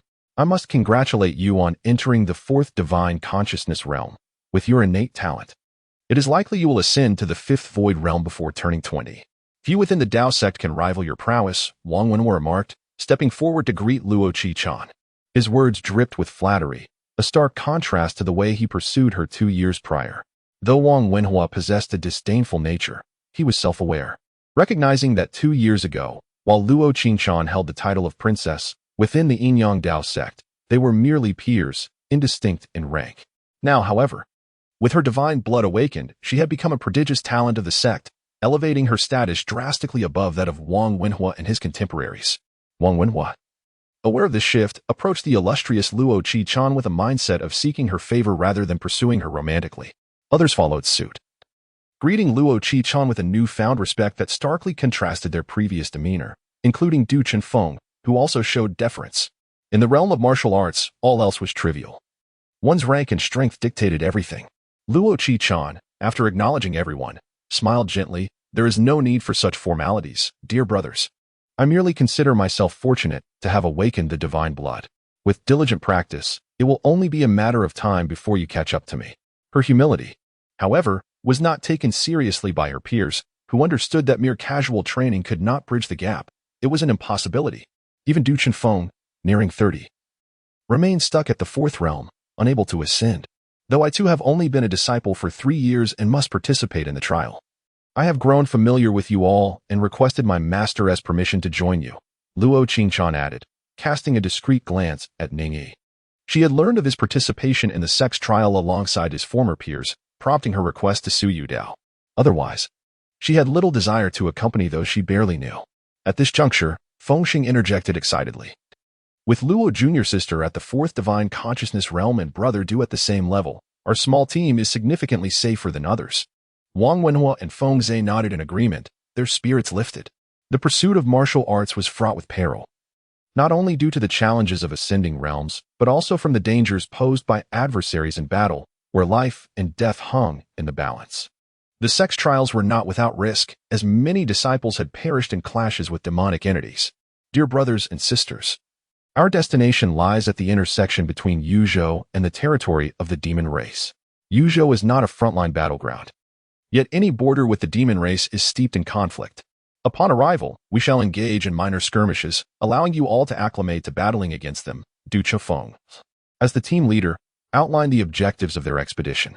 Renowned sects provided similar trials for their disciples, but the intention was never to send them to their demise. Thus, they would only be dispatched to areas of minor conflict, never directly into the jaws of death. After detailing the route of their journey, Du Chenfeng inquired, "What do you think, Master Uncle and Luo Jr. sister? Shall we set forth?" Luo Qingchuan, naturally reserved and disinclined to voice her opinions, merely turned her captivating gaze toward Ning Yi, her intent clear. She would defer to his judgment. After a moment of contemplation, Ning Yi remarked, "The route poses no issues. However, certain details require adjustment. I would appreciate your guidance, Master Uncle." Du Chifeng clasped his hands in acknowledgement. "Instead of taking the road through Yanqing, we shall veer in another direction, albeit a longer one. I need to return to Yong'an County to attend to some matters." He cast a glance at the severed head he had frozen for 2 years, intending to pay homage to the family of Zhang Yuanwei. The others had no objections. Although this deviation would prolong their journey, it would only consume half a day at most, and they were not particularly concerned. Wang Wenhua harbored some dissatisfaction, thinking, "Why should you receive special treatment? None of us have returned home, yet you wish to sneak a visit." However, upon noticing that Luo Qinchan had agreed, he refrained from voicing his discontent and likewise endorsed Ning Yi's decision. The Dragon Maiden, transformed into a white steed, felt quite displeased at being ridden by Ning Yi. Yet she restrained her frustration, enduring the discomfort as he mounted her back. The group galloped away from the territory of the Dao Sect, traveling several dozen miles along Wudao River until they reached the vicinity of Tongtian River. Beneath the waters of Tongtian River, 2 pitch-black flood dragons observed the surroundings with blood-red eyes. "Brother, the Dragon Maiden has finally departed from the territory of the Yinyang Dao Sect." The smaller dragon exclaimed with excitement and menace. The elder dragon remained composed, yet a palpable aura of malice emanated from him as he spoke. "I can detect it. The scent of a true dragon is unmistakable. It is impossible to be mistaken. That Dragon Maiden allows a human to ride her. Such a disgrace to true dragons. If she possesses no pride as a true dragon, we might as well claim her flesh and blood to transform ourselves into true dragons." After a brief pause, the elder dragon continued, "Her allowing a human to ride her indicates that her injuries have yet to heal, and she utilizes this means to conceal her true self. Nevertheless, we must remain vigilant. We are still within the influence of the Yinyang Dao Sect, making it ill-advised to act recklessly. Let us follow at a distance, and when the time is right, we shall strike swiftly to eliminate that Dragon Maiden. Brother, the opportunity to achieve true dragon form and shed our falsehoods is at hand. When the moment arrives, you will strike, and I shall provide support." The younger dragon eagerly nodded, unable to contain his anticipation. Chapter 59, Dragon Maiden. I do not consume horse feed. The waters of Tongtian River flowed endlessly, bustling with countless vessels. As merchant ships traversed back and forth in a continuous stream, Ning Yi and his companions stood by the riverbank, gazing at the surging waves. Apart from the eldest, Du Chifeng, who appeared somewhat composed, and the ever-calm Ning Yi, the rest of the group displayed flushed faces and eyes brimming with excitement. They were merely youths. Whether born into prestigious families or humble households, their pasts bore little distinction. It was only upon being sent to the Yinyang Dao Sect in their teenage years to pursue martial arts that their lives began to diverge. For nearly 2 decades, aside from the confines of their family estates, their world had been limited to the scenic mountains of the sect. Now, with the opportunity to ride into the rivers and lakes, embracing the joys of life, how could they not feel exhilarated? Luo Qinchan was no exception. Having spent her childhood within the palace and subsequently training at the sect, she had never set foot beyond the vast expanse of the 9 provinces. Her clear, beautiful eyes frequently wandered, filled with curiosity about the surroundings. It resembled the contemplations of a little squirrel, much like Ning Yi. In ancient times, the 9 provinces were charted with the Tongtian River as its axis, connecting both the river and the lands. If they simply followed the river northward, they would reach Yuzhou. Du Chifeng elucidated the geographical context to his younger disciples. "Our master said we must first visit Yong'an County. We shall take a detour before continuing north along the Tongtian River." This was the route previously discussed among them. Thus no one found it particularly noteworthy. At that moment, "I sensed someone watching us from the shadows." Ning Yi communicated with the dragoness through his spiritual consciousness. After attaining the 4th realm of divine thought, he acquired such an ability, akin to the transmission of thoughts. It seems those 2 pursuing him, the flood dragons, have displayed unexpected patience, lingering in wait. The melodious voice of the dragoness, Ao Ling, resonated within Ning Yi's sea of consciousness. "Do you intend to take action against them?" Under the medicinal wine treatment administered by Li Qingyang, Ao Ling's injuries had nearly healed over the past 2 years. She now stood as a true master of the 7th indestructible realm and was one of Ning Yi's current trump cards. Being within the territory of the Yinyang Dao Sect, it was not convenient for her to act. "Let us distance ourselves first. It will not be too late to strike later, as I believe they share the same sentiment." At that moment, she instructed, "You shall be the one to slay those 2 flood dragons." Ning Yi was somewhat taken aback by her words, thinking she desired to exact vengeance herself. The dragoness replied indifferently, I cannot ascertain whether others are lurking in the shadows alongside those two flood dragons. Should I reveal my restored strength, they may flee immediately.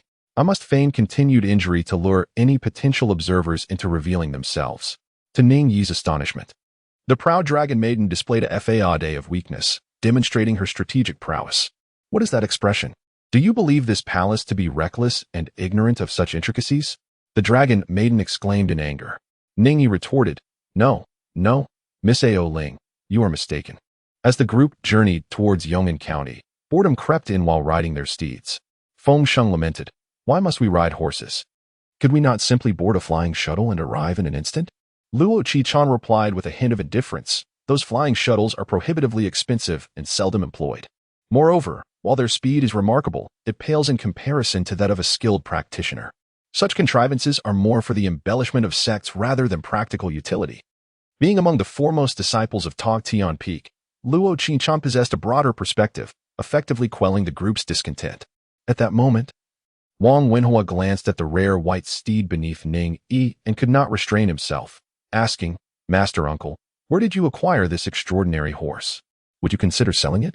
It appears to possess dragon blood, causing our mounts to shy away. The other horses kept their distance from the dragon maiden's transformed white steed, as Ao Ling would not permit such inferior creatures to approach her. Ning Yi gently caressed the mane of the white horse, a smile gracing his lips as he declared, This splendid steed is my treasure. She is not for sale. Observing Ning Yi's possessive demeanor, the dragon maiden felt a twinge of discontent. Yet, recalling the 10-year pact she had made with him, she begrudgingly suppressed her irritation. Unable to vent her frustrations on Ning Yi, she chose to direct her ire elsewhere. With a mere glance from her striking golden dragon eyes, Wang Wenhua was instantly engulfed by a paralyzing sense of dread, as if his very soul were being torn asunder. It was peculiar. How could a mere horse evoke such terror? He dared not look again, hastily turning away. Pondering that this magnificent creature might indeed be a precious gift from his esteemed master to Ning Yi, feeling a deep envy stir within him. Alas, why was fortune so elusive for him? Yong County, situated in Yongzhou, was not too distant. The group pressed onward, arriving the following day without pause. Ning Yi awakened with clarity, his memories from the past vividly intact. From his birth until the age of 16, he had resided in Yong'an County, where every blade of grass and every tree was familiar to him, evoking a profound sense of nostalgia for his homeland. Ao Ling shared a similar sentiment. She had lived in Yong'an County for a time in pursuit of the ancient Qinzhong ruins. It was here that she suffered grave injuries and was pursued, leading her to mistakenly believe that this place was the turning point of her dragon's fate. As noon approached, I proposed that before attending to my errands, I would treat you all to a meal. Ning Yi did not go directly to pay his respects to the Zhang family. He recalled the story he had shared about Liu Zai, who had a particular fondness for osmanthus cake from the finest restaurant in Yong'an County. As he intended to pay homage, he decided to bring along several portions of osmanthus cake. Under Ning Yi's guidance, the group arrived at the most esteemed restaurant in Yong'an County. Having acquired some wealth from his encounter with Long Nu, Ning Yi frequently indulged in the delights of this establishment over the past 2 months. Do you now possess the means to dine at such an exquisite venue? In Ning Yi's mind echoed Ao Ling's derisive words. Do you remember, Dragon Maiden? That Ning Yi has little silver left in his possession? He did not bring any money on this outing. Isn't it fortunate that you are here? Smiled cheerfully. The dragon lady immediately understood. Ah, so you have your eyes on my wealth, is it? Last time it was a scheme, and this time you resort to outright theft? Is this not Mr. Ning? Although Ning Yi had been away from Yong'an County for nearly 3 years, the young waiter at the tavern still recognized him. The waiter scrutinized Ning Yi as he approached with his horse, excitement evident in his demeanor as he stepped forward. Mr. Ning, it is truly wonderful to see you unharmed. Where have you been these past years? 3 years ago, following the tragic demise of the Zhang family, you vanished without a trace. The townsfolk had presumed, though he did not complete his thought. Ning Yi understood the implication. They likely believed him to be dead as well. At the time, he had been taken directly to the Yinyang Dao Sect by the celestial fate mysterious maiden, leaving him no chance to bid farewell to his neighbors. The tavern owner emerged, displaying far keener discernment than the waiter. With a single glance, he recognized that the garments worn by these young talents were indeed the disciple robes of the Yinyang Dao Sect. He slapped the waiter on the back of the head, scolding, You fool! Can't you see that these young gentlemen and ladies are disciples of the sacred land? Why are you just standing there? Go inside and wipe the tables. And prepare the finest seats upstairs. Mr. Ning, you have joined the Dao Sect, the sacred land. No wonder we have not heard from you in years. This truly brings honor to Yong'an County. The owner bowed and welcomed the guest with great deference. Ning Yi addressed another young shopkeeper who had hurried over. This steed of mine is of exceptional value. Do not confine her within the stable, but allow her to remain at the entrance. Were it anyone else making such a request, the shopkeeper would certainly object, as it would obstruct the way. However, upon observing the extraordinary white horse, which was evidently no ordinary creature, and recognizing that a disciple of the Dao was making the request, he promptly replied, quickly, "Bring forth the finest feed in the establishment. Let us not allow young Master Ning's noble steed to be disturbed." Ao Ling blinked in astonishment, nearly rendered speechless. "Wait. You all are going inside to dine while I stand out here? Furthermore, I am a true dragon and do not consume fodder." Chapter 60, Junior Sister. Do not tease me, for I am a fifth realm flood dragon. Under the guidance of the proprietor and the attentive waiter, Ning Yi and his companions settled into a window-side table on the third floor of the restaurant. The waiter diligently polished the table, bowing repeatedly as he graciously invited, "Esteemed gentlemen and ladies, please take your seats." As Ning Yi and the disciples of the Dao entered the tavern, the previously bustling establishment fell into an immediate hush. Merchants of varied experiences, having traversed many lands, exchanged hushed whispers upon observing the attire of the newcomers. The predominant gaze was fixated upon the enchanting and graceful Luo Qi-chan. Yet, with her penetrating gaze, she exuded an immense aura befitting her attainment of the fourth divine consciousness realm. Under her scrutinizing glance, the onlookers felt a chill run down their spines, compelling them to avert their eyes in deference. "Innkeeper, please serve me several portions of your osmanthus cake," she commanded. Ning Yi instructed the shopkeeper, pausing for a moment before adding, "Please prepare some packaged items for me. I intend to take them to honor the Zhang family." "Certainly, Mr. Ning," the shopkeeper replied. "Please hold on for a moment. Our osmanthus cake is renowned far and wide. If the Zhang family were to know that you, Mr. Ning, still remember them, it would surely bring them solace in the afterlife." The shopkeeper sighed, reflecting on the tragic demise of the Zhang family, and was filled with a deep sense of sorrow. Ning Yi shook his head, remarking, "How can one find peace in death when innocence is unjustly lost? No matter how much I remember them, it is far better to be alive." The shopkeeper offered an awkward smile, uncertain of how to respond, and then turned to assist with the bustling activities. Luo Qi-chan sat beside Ning Yi, a faint fragrance of youth enveloping her. With a gentle glance of her beautiful eyes, she softly inquired, "Master Uncle, who is that Zhang Yuanlai and his family? Are they your relatives?" Ning Yi mused, "Although we are not related by blood, the kindness shown to me by Master Zhang has rendered him no different from family in my heart." In a corner downstairs, a man and two women clad in fitted attire were dining. They took notice of Ning Yi and his companions, and the man whispered, "Junior sisters. Those individuals are disciples of the sacred land's Dao Sect." One of the women hesitated and replied, "Senior brother, we are certainly aware that they are disciples of the sacred land. Why do you bring them up? Judging by their appearance, they seem poised to participate in the sect's trials. We might as well make their acquaintance. In this world of martial arts, it is wise to cultivate more friendships." The man, his tone invigorated, stated, "If we could forge a friendship with these prodigies of the sacred land, it would undoubtedly benefit us greatly." The other woman remarked softly, "But they are indeed the elite of the sacred land. Would they truly wish to befriend us?" The man responded, "How can we know without attempting? Come, junior sisters, let us approach them." Unable to resist their senior brother's enthusiasm, the two women ascended the stairs with him. On the third floor, the innkeeper personally served dishes to Ning Yi and his companions, presenting them with osmanthus cakes, and with a flattering smile said, "Esteemed guests, this is our inn's most renowned osmanthus cake. I kindly invite you to savor it." Upon seeing the osmanthus cake placed on the table, Luo Qingchan's eyes sparkled. She picked up a piece with her chopsticks and brought it to her mouth, delicately covering her lips with one hand as she savored the taste. How delightful was the flavor of this osmanthus cake? Ning Yi chuckled and inquired, "The flavor is delightful. I find it quite appealing. Is it genuine?" Although this osmanthus cake is a renowned specialty of Yong'an County, I imagine it cannot possibly rival the exquisite pastries of the Imperial Palace. Ning Yi hesitated slightly, admitting that he had never tasted the pastries from the palace, making it difficult for him to judge their flavor.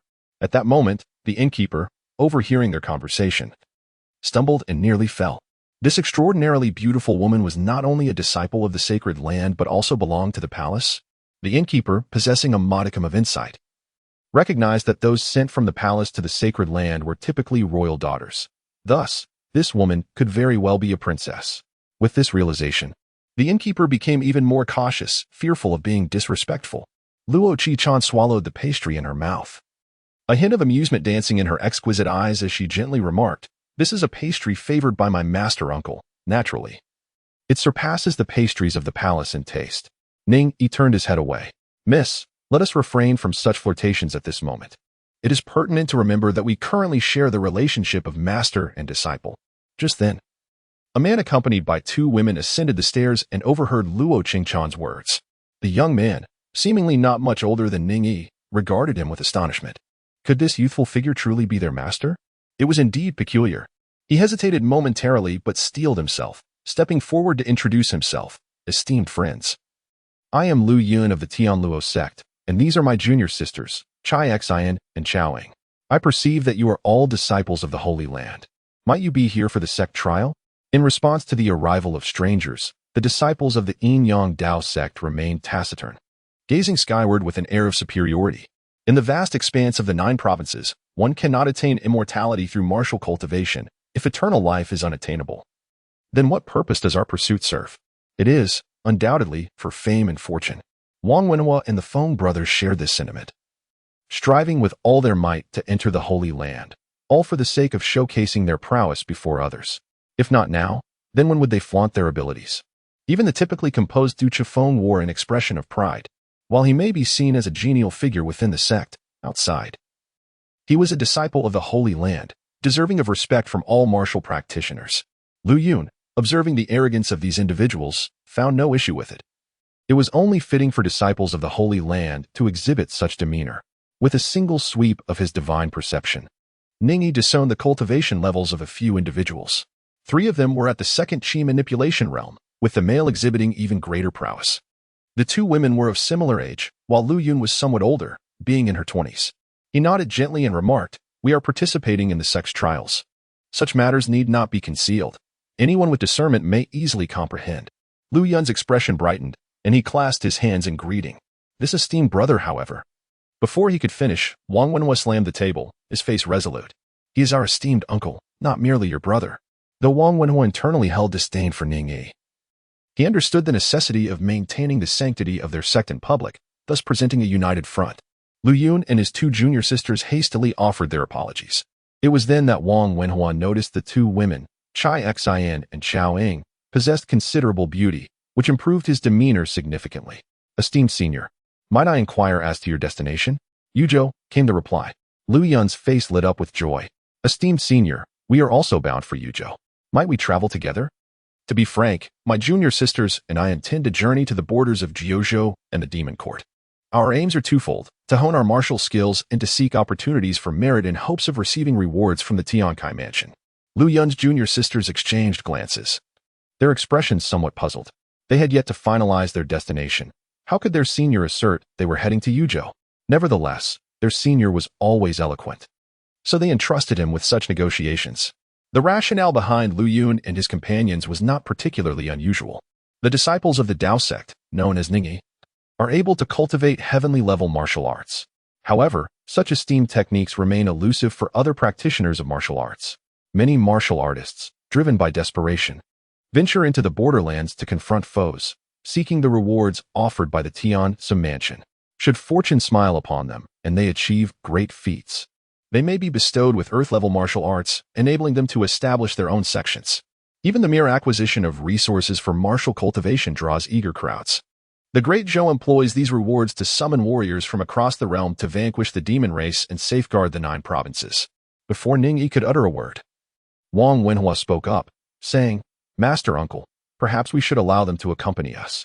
It would be beneficial to have someone to look after on the journey. We are all headed to the borders of Yuzhou to combat the enemy and safeguard our 9 provinces. There is no need to distinguish between us." Ning Yi cast a glance at him. Wang Wenhua, at this moment, appeared remarkably righteous. Did he not fear that these 3 might harbor ulterior motives? However, Ning Yi was certain that their intentions were benign. He had heard of the Tianluo sect, a well-known establishment in the prefecture of Yong'an County.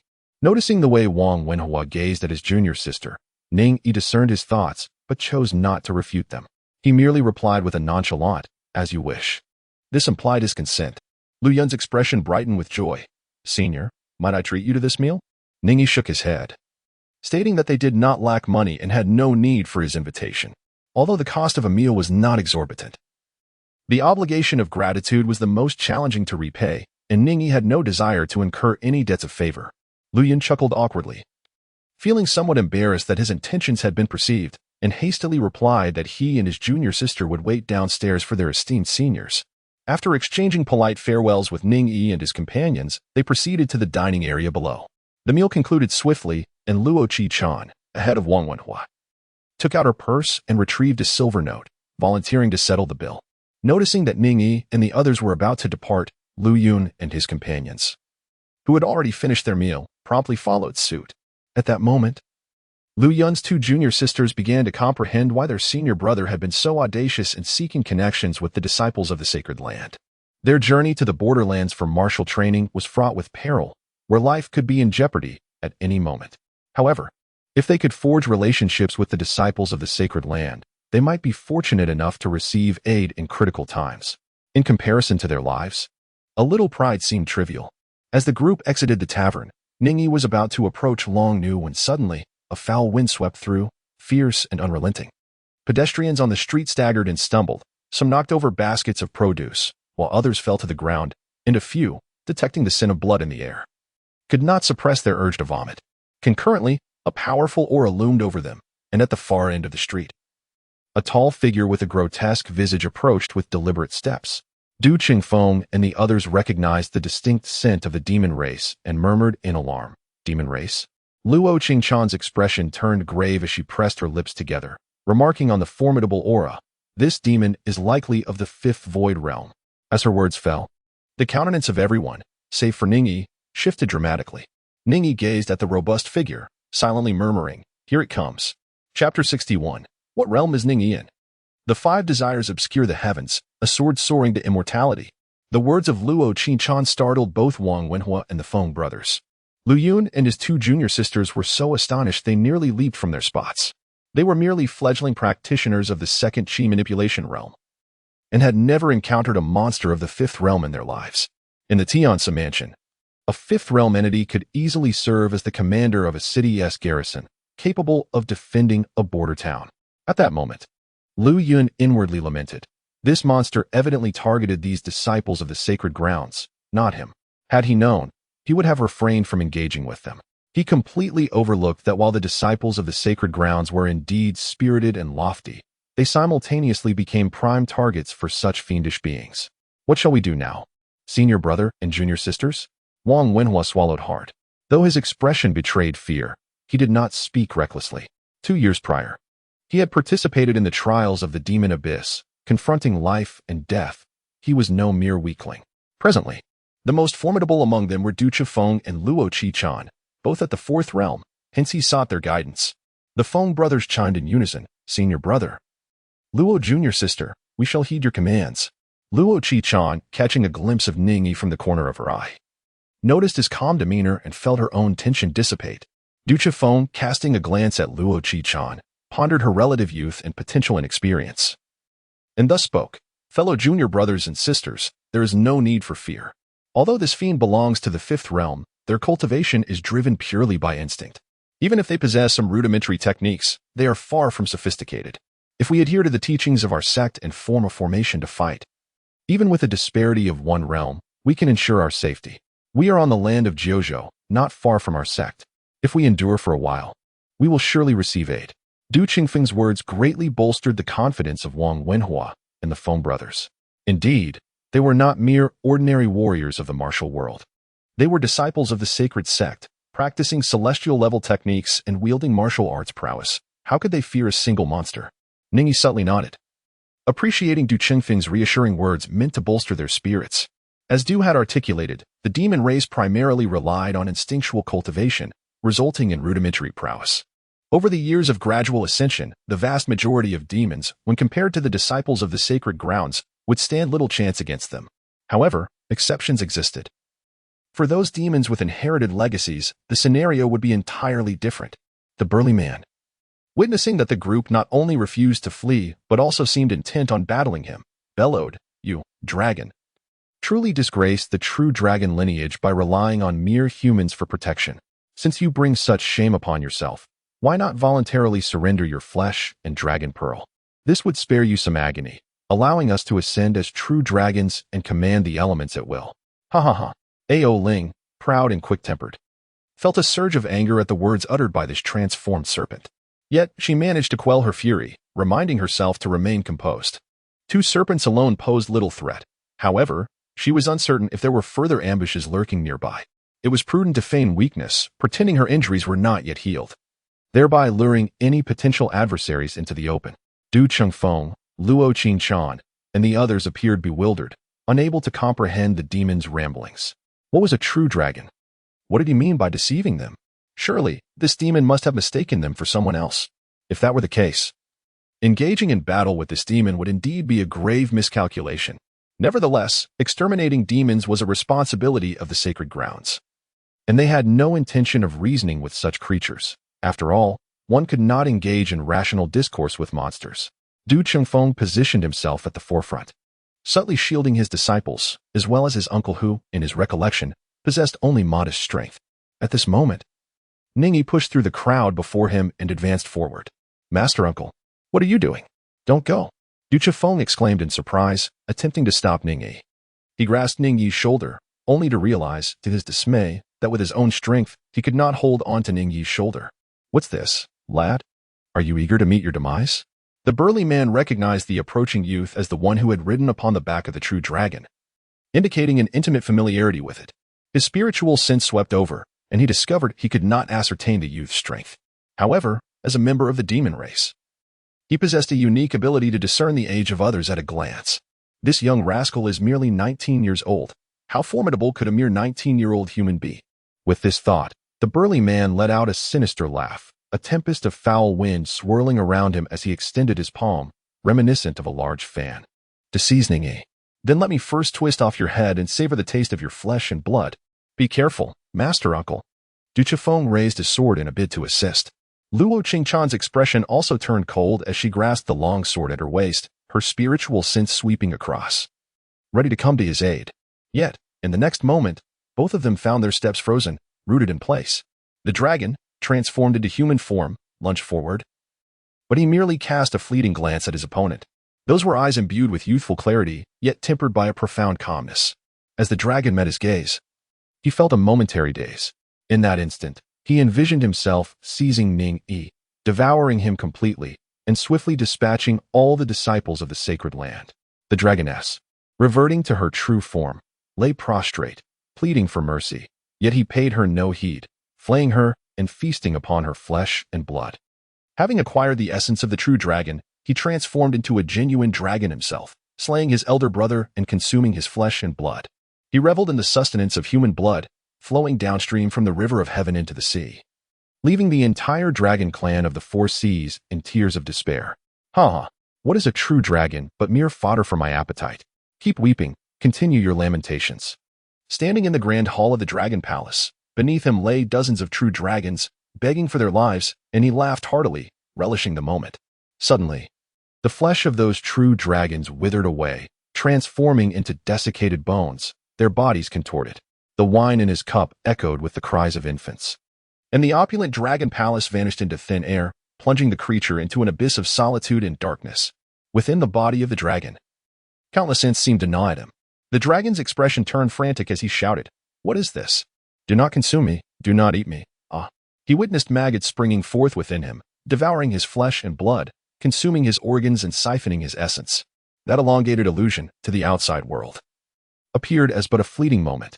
Du Chengfeng, Wang Wenqing, and others observed as Ning Yi merely regarded the dragon, who stood frozen in terror, gradually losing his vitality. In the blink of an eye, his flesh crumbled and desiccated, leaving behind only a dried carcass and a solitary demon core on the ground. The onlookers were aghast.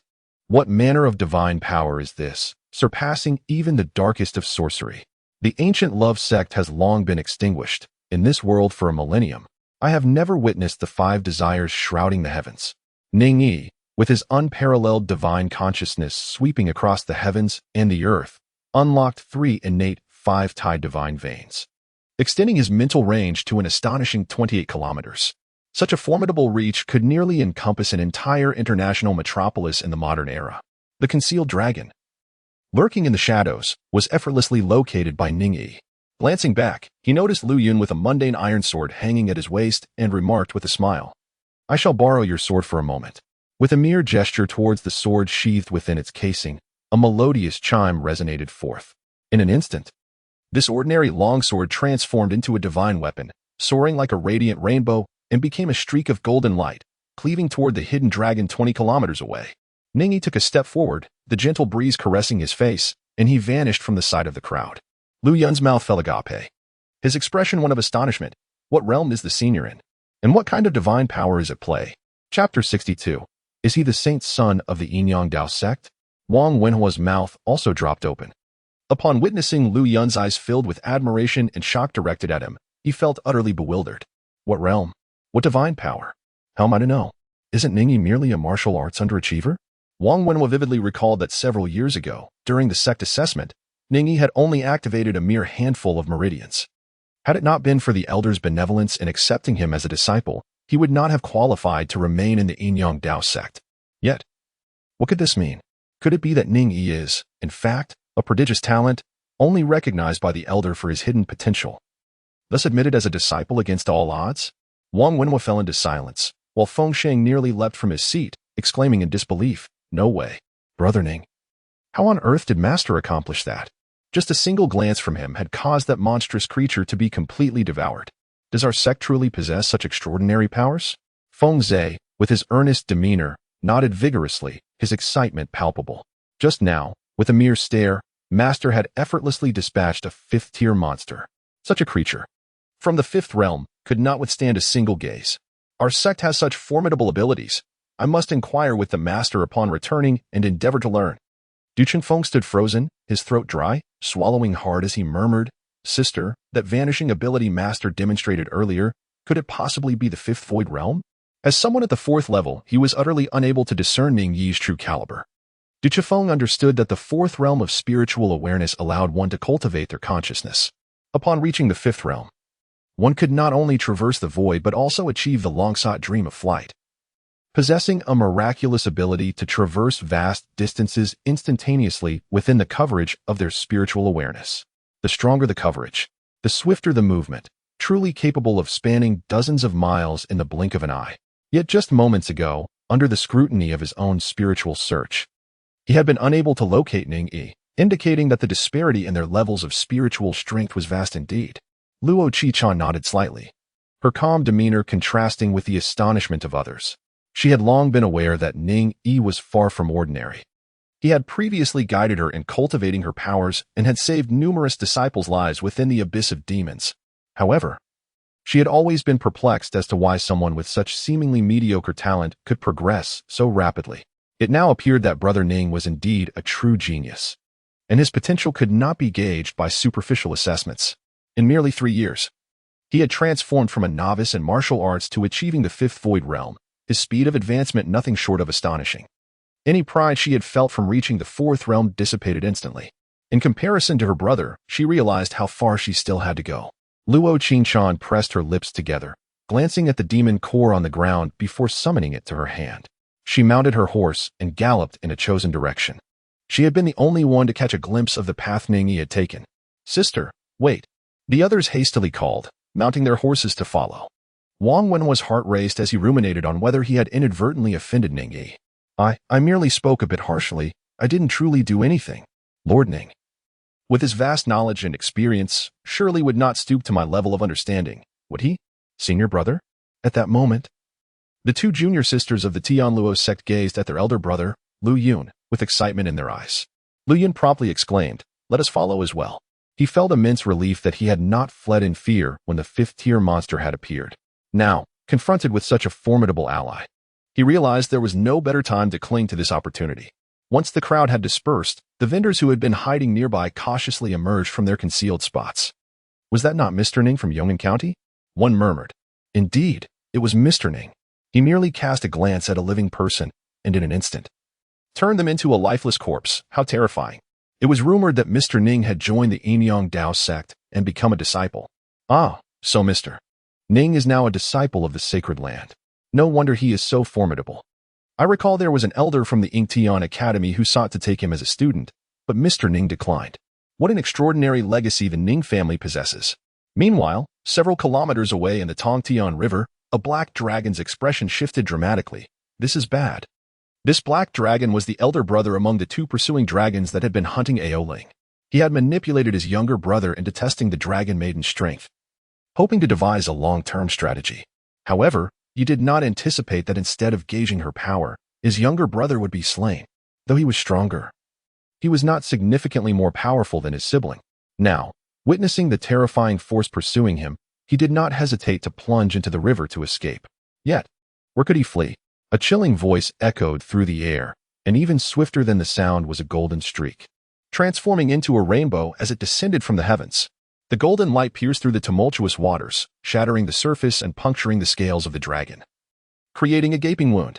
With a blood-curdling scream, the dragon thrashed its massive tail, splashing water dozens of meters into the air, cascading down like a magnificent waterfall. The foul-smelling blood stained the river's surface but was quickly swept away by the flowing current. The ferocious dragon emerged from the depths, its head breaking the surface as it gazed upward, spotting a figure clad in ceremonial attire, descending with deliberate steps from the sky. Though the dragon was ruthless and yearned to devour the person whole, the memory of the unmatched golden light instilled fear in its heart. It hastily declared, "O disciple of the Dao Sect, I understand you come for the Dragon Maiden. She is now under your protection, and I recognize that I cannot harm her further. I shall retreat, and you need not pursue me. Let us not interfere with one another." Ning Yi let out a cold laugh. "A mere fifth-tier flood dragon dares to negotiate with me?" The flood dragon, enraged, retorted fiercely, "Human, I am aware of your formidable strength. But my worthy brother was unfortunate enough to fall to your hand while on land.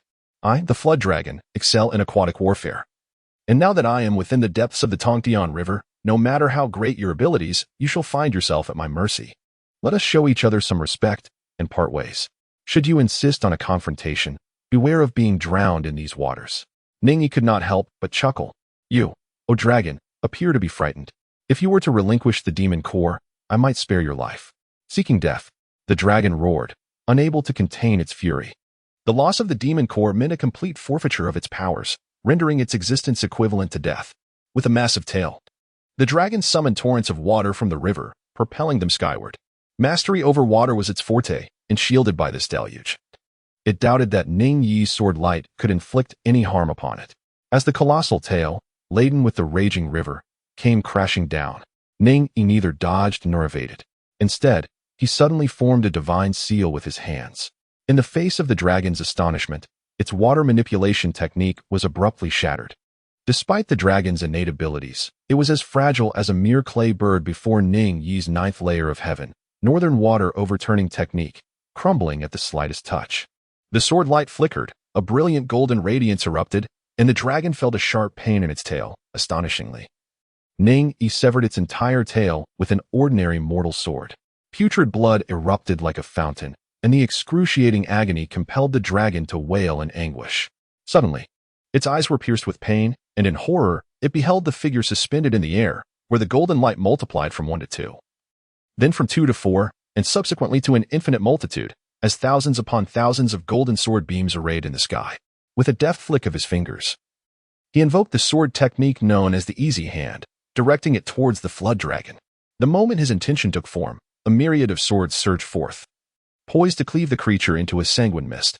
The flood dragon, taken aback, pleaded for mercy, exclaiming, "Spare me! Spare me! Holy Son! It is my folly for not recognizing your greatness."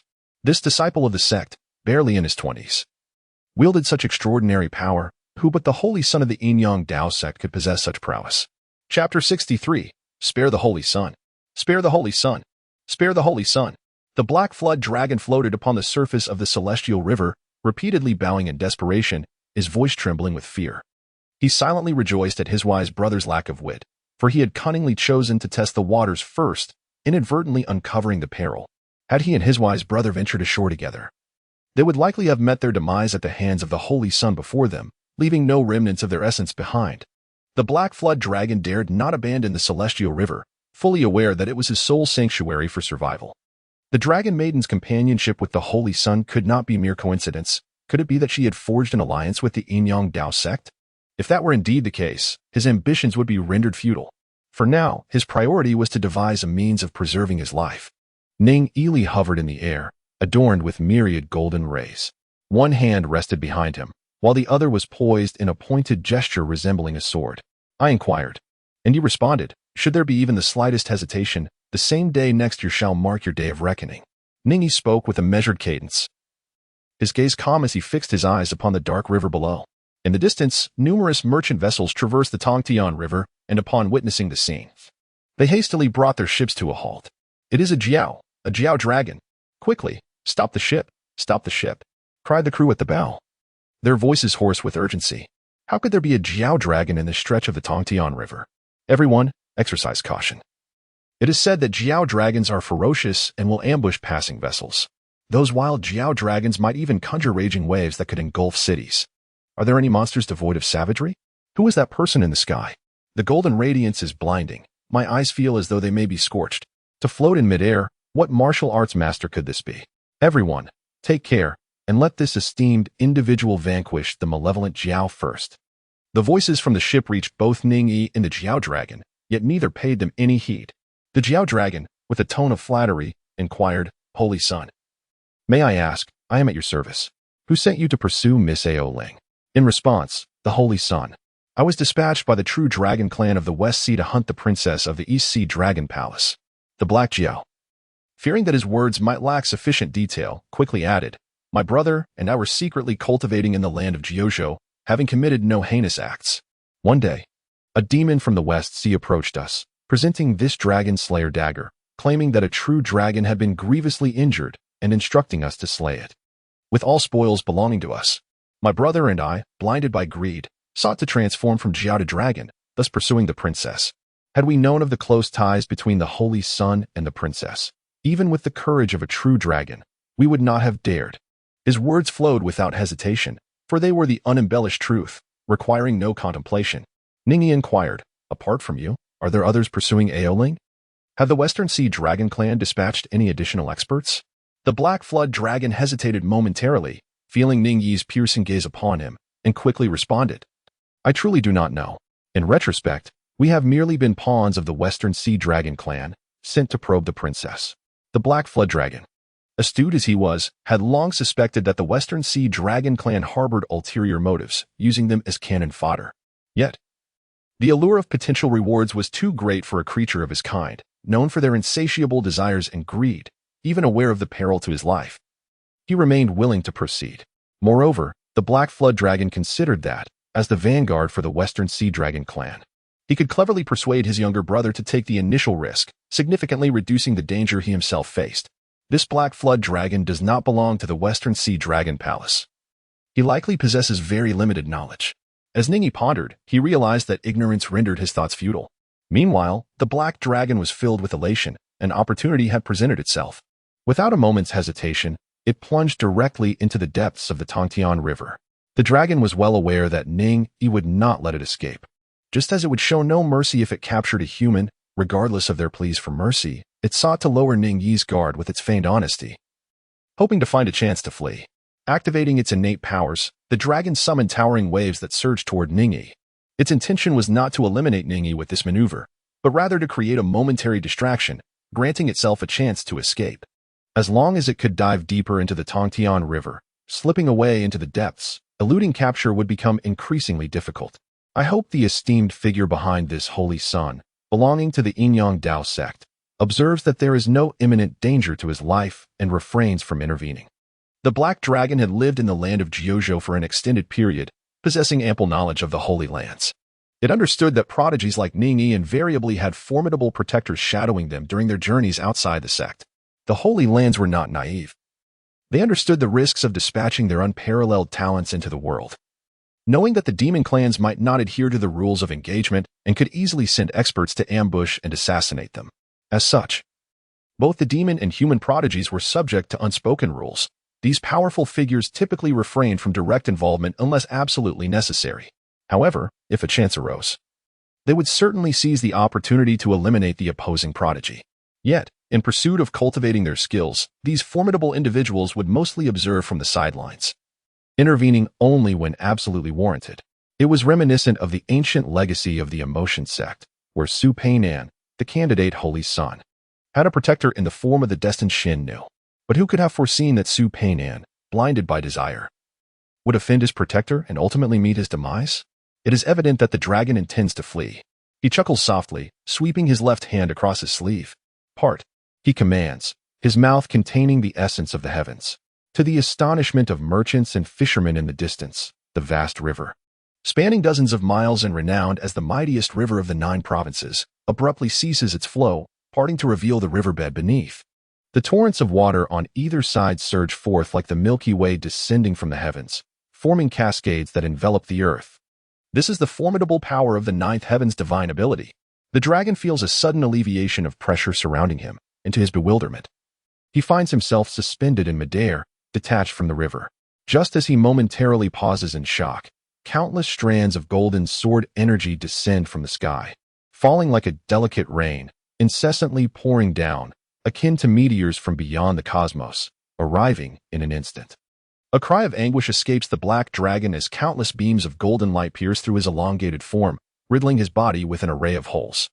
Flesh splatters and bones shatter. In the blink of an eye, this 5th-tier dragon, which had survived for countless centuries, is reduced to a mere heap of mangled remains. Ning Yi extended his hand once more, and the great river converged, the vital demon core of the flood dragon and the dragon-slaying dagger soaring forth. Landing in his grasp, the foul and putrid blood and flesh of the flood dragon mingled with the waters, nourishing the fish that thrived within. For the ensuing years, this place transformed into a sanctum for fishermen. The fish here were always robust and well-fed. Merely catching one could fetch a handsome price. He held the demon core and dagger in his hand, savoring their weight and significance. Ning Yi's mind stirred as his formidable consciousness swept forth, issuing a low command. Who dares to sneak about? Show yourself. He executed the West Gold Rift Divine Seal Sword technique, and the sword forged from ordinary iron emitted a piercing cry, launching forward like an arrow released from its bow. My lord, I have been sent to protect the 9th princess. Please do not harm me. A middle-aged beauty suddenly appeared on the precipice ahead. Beads of cold sweat cascading down her form, the sword's tip mere centimeters from her nose. In a fleeting moment, her head could have been pierced. The 9th princess? Is that you, Sister Luo? Chapter 64. Could it be that Ning Yi possesses extraordinary powers? Waves surged, transforming into steps that elevated Ning Yi's body. With his fingers poised, he directed his gaze towards the woman standing at the edge of the cliffs, her head bowed in reverence as she clasped her hands in greeting. Upon closer inspection, she appeared to be in her 40s, her charm still evident, adorned in a flowing gown of pale yellow, now respectfully saluting him with a courteous inquiry. Are you referring to Luo Qichan, the 9th princess? Ning Yi did not relent in the face of the other's words. The long sword exuded a radiant gleam of golden energy, mere centimeters from the woman's forehead. Should she make the slightest movement, the sword's aura would surge forth, rending her head asunder. The 9th princess referred to by the servant is none other than Her Highness, Luo Qichan. The woman, sensing the gravity of the situation, hastily responded. Ning Yi gazed at her for a moment, his thoughts probing. The other party possessed no techniques to conceal her abilities. Or perhaps she had practiced such skills, but dared not employ them at this moment, allowing Ning Yi's perception to see through her entirely. 5th Void Realm. Ning Yi pondered inwardly and inquired once more, you are not a member of my Yin-Yang sect. And given my junior sister's current status, she would not be afforded protection by the royal family. So, what reason do you have to accompany Sister Luo? Ning Yi observed the heavenly pivot of Yang, comprehending the profound principles of the pre-heavenly great Yin-Yang and the 5-element scripture. His mastery of this esoteric art is such that only a few celestial beings within the sect can rival it. Thus, Ning Yi discerned at a glance that the woman before him did not practice Yin-Yang or the 5 elements. It was reasonable for someone as renowned as Luo Qichan to have the sect leader Su Yudeo's disciple safeguarding her. But this woman was certainly not sent by the Yin-Yang sect. Luo Qichan was merely a princess dispatched by the royal family to the sacred grounds, not a legitimate heir. Hence, it was implausible for the royal family to assign protectors to her. I was sent by His Highness's grandmother, the woman promptly declared, speaking with candor. Ning Yi realized that he had never inquired about Luo Qichan's past and was unfamiliar with her family. The woman had stealthily followed earlier, intending to intervene against the dragon. yet she harbored no ill will toward him. The ancient emotion sect cultivates desire, possessing profound insight into human wants and emotions. Ning Yi sensed no malice emanating from her, and he believed her words to a significant extent. Since you are here to protect junior sister Luo, I shall not harm you. However, I am a person who lacks a sense of security. Even if you are to protect me, please do not stay too close, as it makes me anxious. I fear that my tension might inadvertently lead to your demise, which would be utterly regrettable. Ning Yi issued a subtle warning. If the individual truly were sent by Sister Luo's family to safeguard her, it would be unwise for him to act with hostility. However, the constant presence of someone at his side was akin to a bothersome fly buzzing incessantly, which inevitably grated on Ning Yi's nerves. Rest assured, my lord, I shall maintain a respectful distance and not intrude upon your sight. Moreover, with your esteemed presence beside His Highness, those nefarious individuals would hardly dare to pose a threat. The woman spoke with deference, subtly flattering Ning Yi in her words. This is the nature of martial practitioners. When one possesses a higher realm and greater strength, their status elevates, rendering all else inconsequential. Ning Yi, with an ambiguous nod, waved his hand, and the myriad golden rays in the sky converged into one. He turned, walking through the void, each step as if traversing inches, disappearing before the woman in the blink of an eye. Once Ning Yi had completely vanished, the woman dared to raise her head, wiping the cold sweat from her forehead. Who exactly is this young disciple? Why have I not heard his name within the Yin Dao Sect? At such a tender age, he has already attained the fifth void realm, and his strength is astonishingly formidable. Recalling the sharp sword light that had hovered before her brow moments ago, the woman still felt a chill of fear. Though she too was at the fifth void realm, she sensed that in the presence of this youth, she would not stand a chance and would be utterly vanquished. The disparity in strength, despite their shared realm, was simply astounding. Such young prodigies could not possibly remain inconspicuous, nor could they lack a name on the rankings, unless he had been sequestered within the Yin Dao Sect. Never revealing himself to the world, it would explain his obscurity. Truly, the Yin Dao Sect deserves its reputation as one of the sacred grounds, teeming with exceptional talents. Not only is there the fated Xian Nu, who has achieved the seventh realm in her early 20s and is on the verge of breaking into the eighth, but they also harbor such a remarkable candidate for their holy lineage. The awakening of the sacred ancestor's bloodline has granted His Highness unparalleled aptitude. Yet in comparison to these individuals, he seems rather ordinary. The woman reflected on this, feeling a profound sense of helplessness. At just over 40, having attained the fifth realm, she considered herself a master. However, the youth, being less than half her age, with such a vast chasm in strength, filled her with despair. Fortunately, this young man appeared to be familiar with His Highness, their relationship seeming somewhat ambiguous. Were he an enemy, she could scarcely fathom the consequences. Meanwhile, Ning Yi was slaying demons with his flying sword, as the disciples of the Yin Dao Sect, accompanied by the three siblings of the Tian Luo Sect, hastened on horseback. They had not yet reached the fifth void realm, lacking the extraordinary ability to traverse dozens of miles in a mere thought, as Ning Yi did. When they arrived near the banks of the Tongtian River, they beheld the astonishing sight of countless, obscuring sword lights in the distant sky.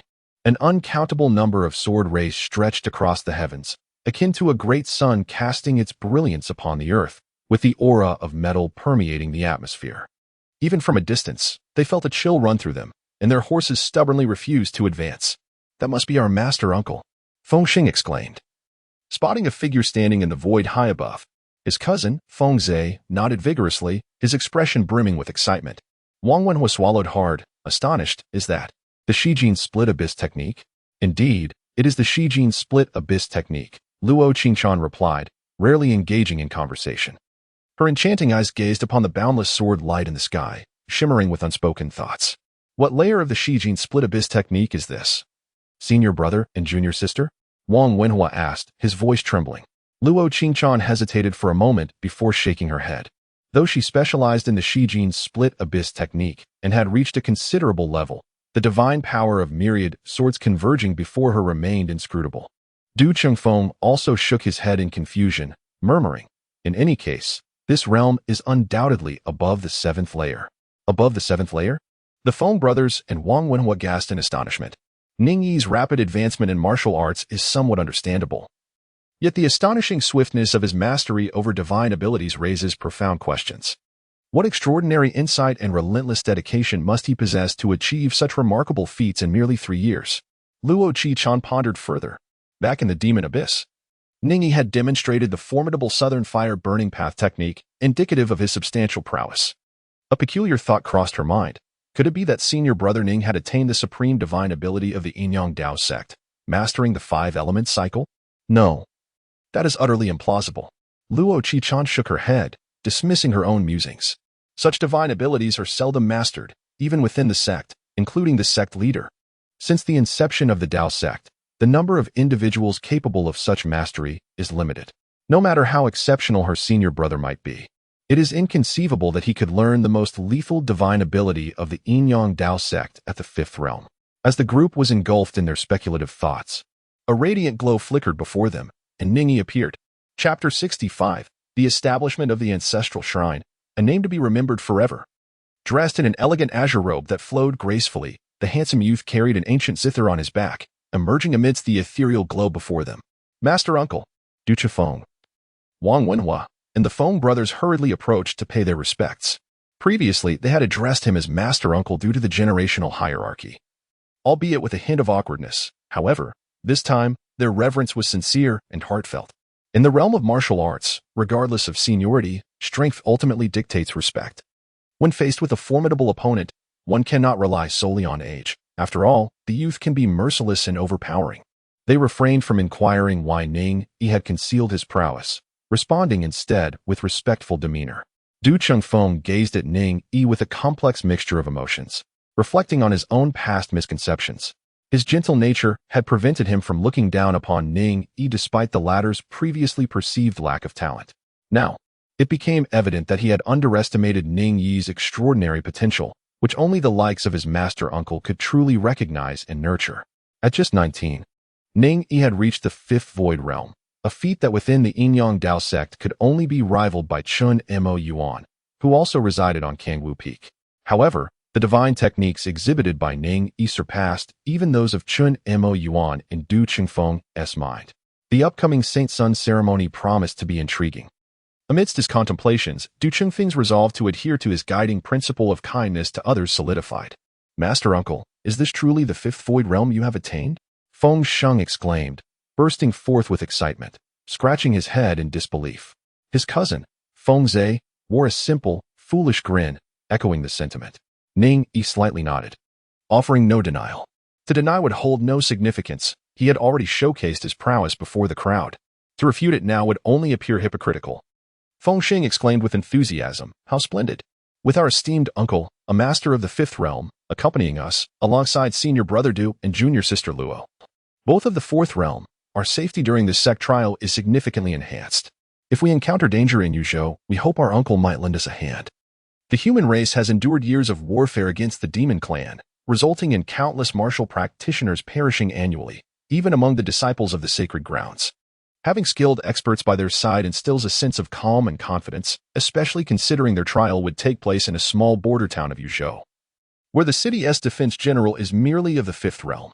With a master of the 5th realm at their side, what is there to fear?" Ning Yi cast a glance at Feng Sheng and smiled. "If I had any strength to spare, I would surely not allow you to come to harm." With this promise from Ning Yi, Feng Sheng felt a surge of spirit. Wang Wenhua, however, was filled with trepidation. Yet, Ning Yi chose not to pay him much heed. Simply expressing his discontent was sufficient to instill fear in Wang. To engage with him further would only serve to diminish his own stature. "Here is your sword." With a casual flick of his wrist, Ning Yi sent the ordinary iron sword with a swift clang into Lu Yun's sheath. Lu Yun immediately bowed deeply, a surge of excitement swelling within him. This unremarkable sword of his had managed to slay 2 5th-tier flood dragons throughout his entire life of cultivation. He might never attain such prowess, yet the sword in his grasp had accomplished it. "Master Uncle, this is the demon core of the flood dragon." Luo Qi-chan stepped forward, her eyes shimmering with clarity, softly offering a demon core as she spoke. Ning Yi received the demon core and remarked, "This demon core is of little use to me, yet it may serve as excellent material for brewing wine. You are indeed fortunate. Once I concoct a fine brew, it may prove invaluable on the battlefield of Yuzhou during critical moments." Du Feng and the others were puzzled, unable to comprehend the significance of the wine. However, since it was Ning Yi who spoke, they suppressed their curiosity. Only Luo Qichan understood the effects of the wine brewed by Ning Yi. Her eyes sparkled with delight as she said, "If it is the wine crafted by my esteemed master, then it seems we are truly blessed." Upon hearing Luo Qingchan's words, the others began to feel a sense of anticipation. Yongnan County is a land of prosperity, where the family of Zhang Yuanwei, comprising 100 souls, rest eternally. During his lifetime, Zhang Yuanwei was renowned for his benevolence, and countless individuals benefited from his generosity. After his passing, no one dared to disturb his estate, for it would be akin to provoking the wrath of the entire Yongnan County populace. Disputing Zhang Yuanwei's legacy would mean standing against the very community itself. Ning Yi stood before the gravestone, lighting incense with utmost reverence and bowing deeply. He carefully placed the osmanthus cake he had purchased as an offering to honor the deceased. "Master Yuan," he began, "you have bestowed upon me much kindness. In the face of calamity, I was but a frail scholar, powerless to rescue you from the brink of disaster. The only vow I could make was to seek vengeance for your family. By your grace from beyond, I have unexpectedly encountered the villain responsible for your demise. Now, I present his severed head as a tribute to your spirit in the heavens." With this declaration, Ning Yi laid a head, frozen in ice, before the grave of Zhang Yuanwei. Wang Wenhua, upon seeing the visage of the severed head, was struck with terror. "Isn't that Huang Nani?" he gasped, recalling the senior who had once rescued them from the abyss of demons, now revealed to be Master Ning. The memory of Ning Yi's astonishing southern fire-burning Dao technique in the abyss surged into his mind, prompting him to instinctively step back. He lamented inwardly, regretting how he had offended such an extraordinary prodigy. All he could do was hope that this great individual would show magnanimity and overlook the transgressions of a mere junior disciple. Ning Yi bowed deeply 3 times once more. He had nearly starved to death, and it was Zhang Yuanwei who provided him with food and water, thus saving his life. While one might attribute this act of kindness to system necessity, it was Zhang Yuanwei's continued benevolence that truly touched Ning Yi's heart. He not only cared for Ning Yi but also sought to assist him in publishing his writings, enabling him to earn more wealth and pursue further studies to attain scholarly distinction. This selfless kindness, devoid of any expectation of recompense, is what stirs the deepest emotions within one's soul. Behind Ning Yi, the magistrate of Yongnan County wore a smile. "Mr. Ning, the esteemed Zhang has long been honored with a temple within the county. The bridges and roads constructed in his name bear inscriptions that celebrate his legacy. Rest assured, Mr. Ning, the Zhang family will receive offerings, and during the Qiming festival, there will always be visitors to pay their respects." The location where Ning Yi vanquished the second dragon lies 20 kilometers outside of Yongnan County, and the news has long since spread within the county. Rumors abound, claiming Ning Yi to be a celestial being exiled to this mortal realm, with tales of his radiant sword light cleaving through the heavens and the dragon's head being severed, embellished to the point that they could easily be woven into a fantastical narrative. A malevolent dragon that stirred up chaos was effortlessly dispatched by Ning Yi. Such embellishments could indeed find their place in a supernatural tale. The county magistrate, possessing greater discernment than the average individual, was acutely aware of Ning Yi's formidable prowess, especially given the latter's status as a disciple of a sacred land, an association he eagerly sought to embrace. Moreover, he discreetly cast a glance at the extraordinary beauty standing beside Ning Yi. She was none other than the princess of the realm. Mr. Zhang, known for his kindness, devoted his wealth to enhancing the local infrastructure, constructing bridges and roads to elevate the quality of life for the community. It is likely that, were Mr. Zhang to witness the utilization of his fortune for such noble causes from the afterlife, he would wholeheartedly approve. The farmlands, now rendered ownerless, would be managed by the county, allowing impoverished families the opportunity to cultivate them, thereby securing sustenance and mitigating tragedies. Yongnan County is also my hometown, not far from the Dao Sect, and I often return to visit when time permits. Mr. Zhang's assets, presently without an heir, would serve a greater purpose in the development of roads rather than being appropriated by the authorities. After all, prosperity begins with the establishment of pathways. Furthermore, Ning Yi's concluding remarks underscored his identity, instilling a sense of caution in the magistrate against any temptation to misappropriate funds. In the realm of Yongzhou, the name of a sacred land can sometimes wield more influence than that of the emperor himself. I assure you, please rest easy, Mr. Ning. Should the people of this county come to know of your righteousness, they would undoubtedly erect a shrine in your honor, the magistrate humbly proclaimed. Ning Yi shook his head, saying, I am merely sharing the generosity of others. I cannot compare to Master Zhang. Although Ning Yi did not take it to heart, the county magistrate could not afford to be negligent. He contemplated spreading word of Ning Yi's benevolence to ensure that the residents of Yong'an County would extol his virtues. Returning in glory is indeed one of life's ultimate aspirations. Once these matters were arranged, Ning Yi felt increasingly enlightened. He turned to the group and declared, "Let us proceed to Yuzhou." At that moment, his words held undeniable weight. The group traveled tirelessly, and after 10 days, they reached the borders of Yuzhou. Another 7 days of journeying brought them closer to their destination, Jianzhong Pass. Chapter 66. The True Purpose of Artistic Skills, Unmatched Mastery. That night, the moon hung brightly amidst sparse stars. Flickering flames illuminated the path on either side, as Ning Yi and his companions set up camp to rest. The crackling of burning firewood filled the air, casting a warm, orange glow that danced across Ning Yi's face. Du Chifeng approached him and whispered, "Master, in about a day's time, we shall arrive at our destination, Jianzhong Pass. Are you familiar with it?" Ning Yi was stirred, discerning Du Chifeng's intentions, and replied with a smile, "I lack knowledge about Jianzhong Pass. Perhaps you could elucidate it for us." Master-nephew Du Chifeng cleared his throat and began, "Master-uncle. Jianzhong Pass, as its name suggests, serves as a border stronghold between Yuzhou and the territories of the demon clans beyond the 9 provinces." His voice resonated clearly, immediately capturing the attention of Wang Wenhua, the Feng brothers, and the 3 from Tianluo sect nearby. The group leaned in, their expressions serious. As they were on the verge of reaching Jianzhong Pass, a deeper understanding of the region would undoubtedly enhance their chances of survival in the impending conflict with the demons.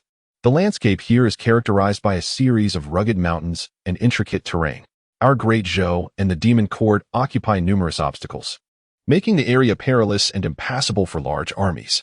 Consequently, the number of soldiers stationed at Jianzhong Pass is rather limited. It serves as a fortress that is easy to defend yet difficult to assault for both our human race and the demon clans, resulting in only minor skirmishes rather than large-scale battles. The commanding officer at Jianzhong Pass is named Xiang Yang, a disciple of the sacred land of Guishu Valley in Yuzhou. He is now over 60 years old, and, having attained the 5th Void Realm at nearly 40, has remained at this level ever since. As he spoke, Du Chifeng glanced at Ning Yi, while the others wore expressions of mixed emotions. To have reached over 60 years of age without breaking through to the 6th Law Manifestation Realm suggests that Xiang Yang may never have the opportunity to do so in this lifetime. The transition from the 5th to the 6th realm is fraught with challenges, and many spend their lives without ever achieving it. Xiang Yang, a fellow disciple of the sacred land, only reached the 5th realm in his 40s, while Ning Yi, not yet 20, has already attained the same level. The stark contrast left many in awe. The sacred land disciples fell silent, and Du Chifeng appeared lost in thought. Approaching 30 himself, he remained at the 4th realm, perhaps destined to follow in Xiang Yang's footsteps, achieving only the 5th realm and never realizing the law manifestation in his lifetime. This was particularly poignant considering they were all exceptionally gifted, being disciples of the sacred land. Lu Yun from Tianluo sect, on the other hand, bore a more bitter countenance. At just over 20, he had only attained the 2nd realm, leaving his prospects of reaching the 5th realm uncertain. Yet, despite these disparities, they martial practitioners were still leagues ahead of ordinary individuals. While common folk toiled daily for survival, these warriors had at least the assurance of sustenance. And as long as they were willing to strive, financial concerns were minimal. Even a single martial practitioner could provide for an entire family. Gathered around the campfire, the group engaged in lively conversation, creating a warm and convivial atmosphere. At this moment, Ning Yi abruptly rose to his feet and walked aside, with Luo Qichang closely following him, matching his stride. The onlookers had grown accustomed to this and paid it no mind. Every evening, Ning Yi would engage in 2 activities. The first was to dedicate half an hour to imparting his insights on martial arts cultivation to his disciples. Ning Yi discovered that the skill of storytelling does not necessarily require the narration of tales to garner experience points. Imparting insights on cultivation can equally enhance one's experience. By utilizing the system to learn the methods of practice, Ning Yi is able to comprehend the essence within, ensuring that his cultivation is not merely surface-level understanding, but a profound grasp of the underlying principles. Thus, sharing his teachings poses no challenge. The half-hour he dedicates daily has become the most anticipated moment for all, particularly for the 3 disciples of Tianluo sect, who fervently wish for this brief period to be extended severalfold. Ning Yi never concealed his cherished insights.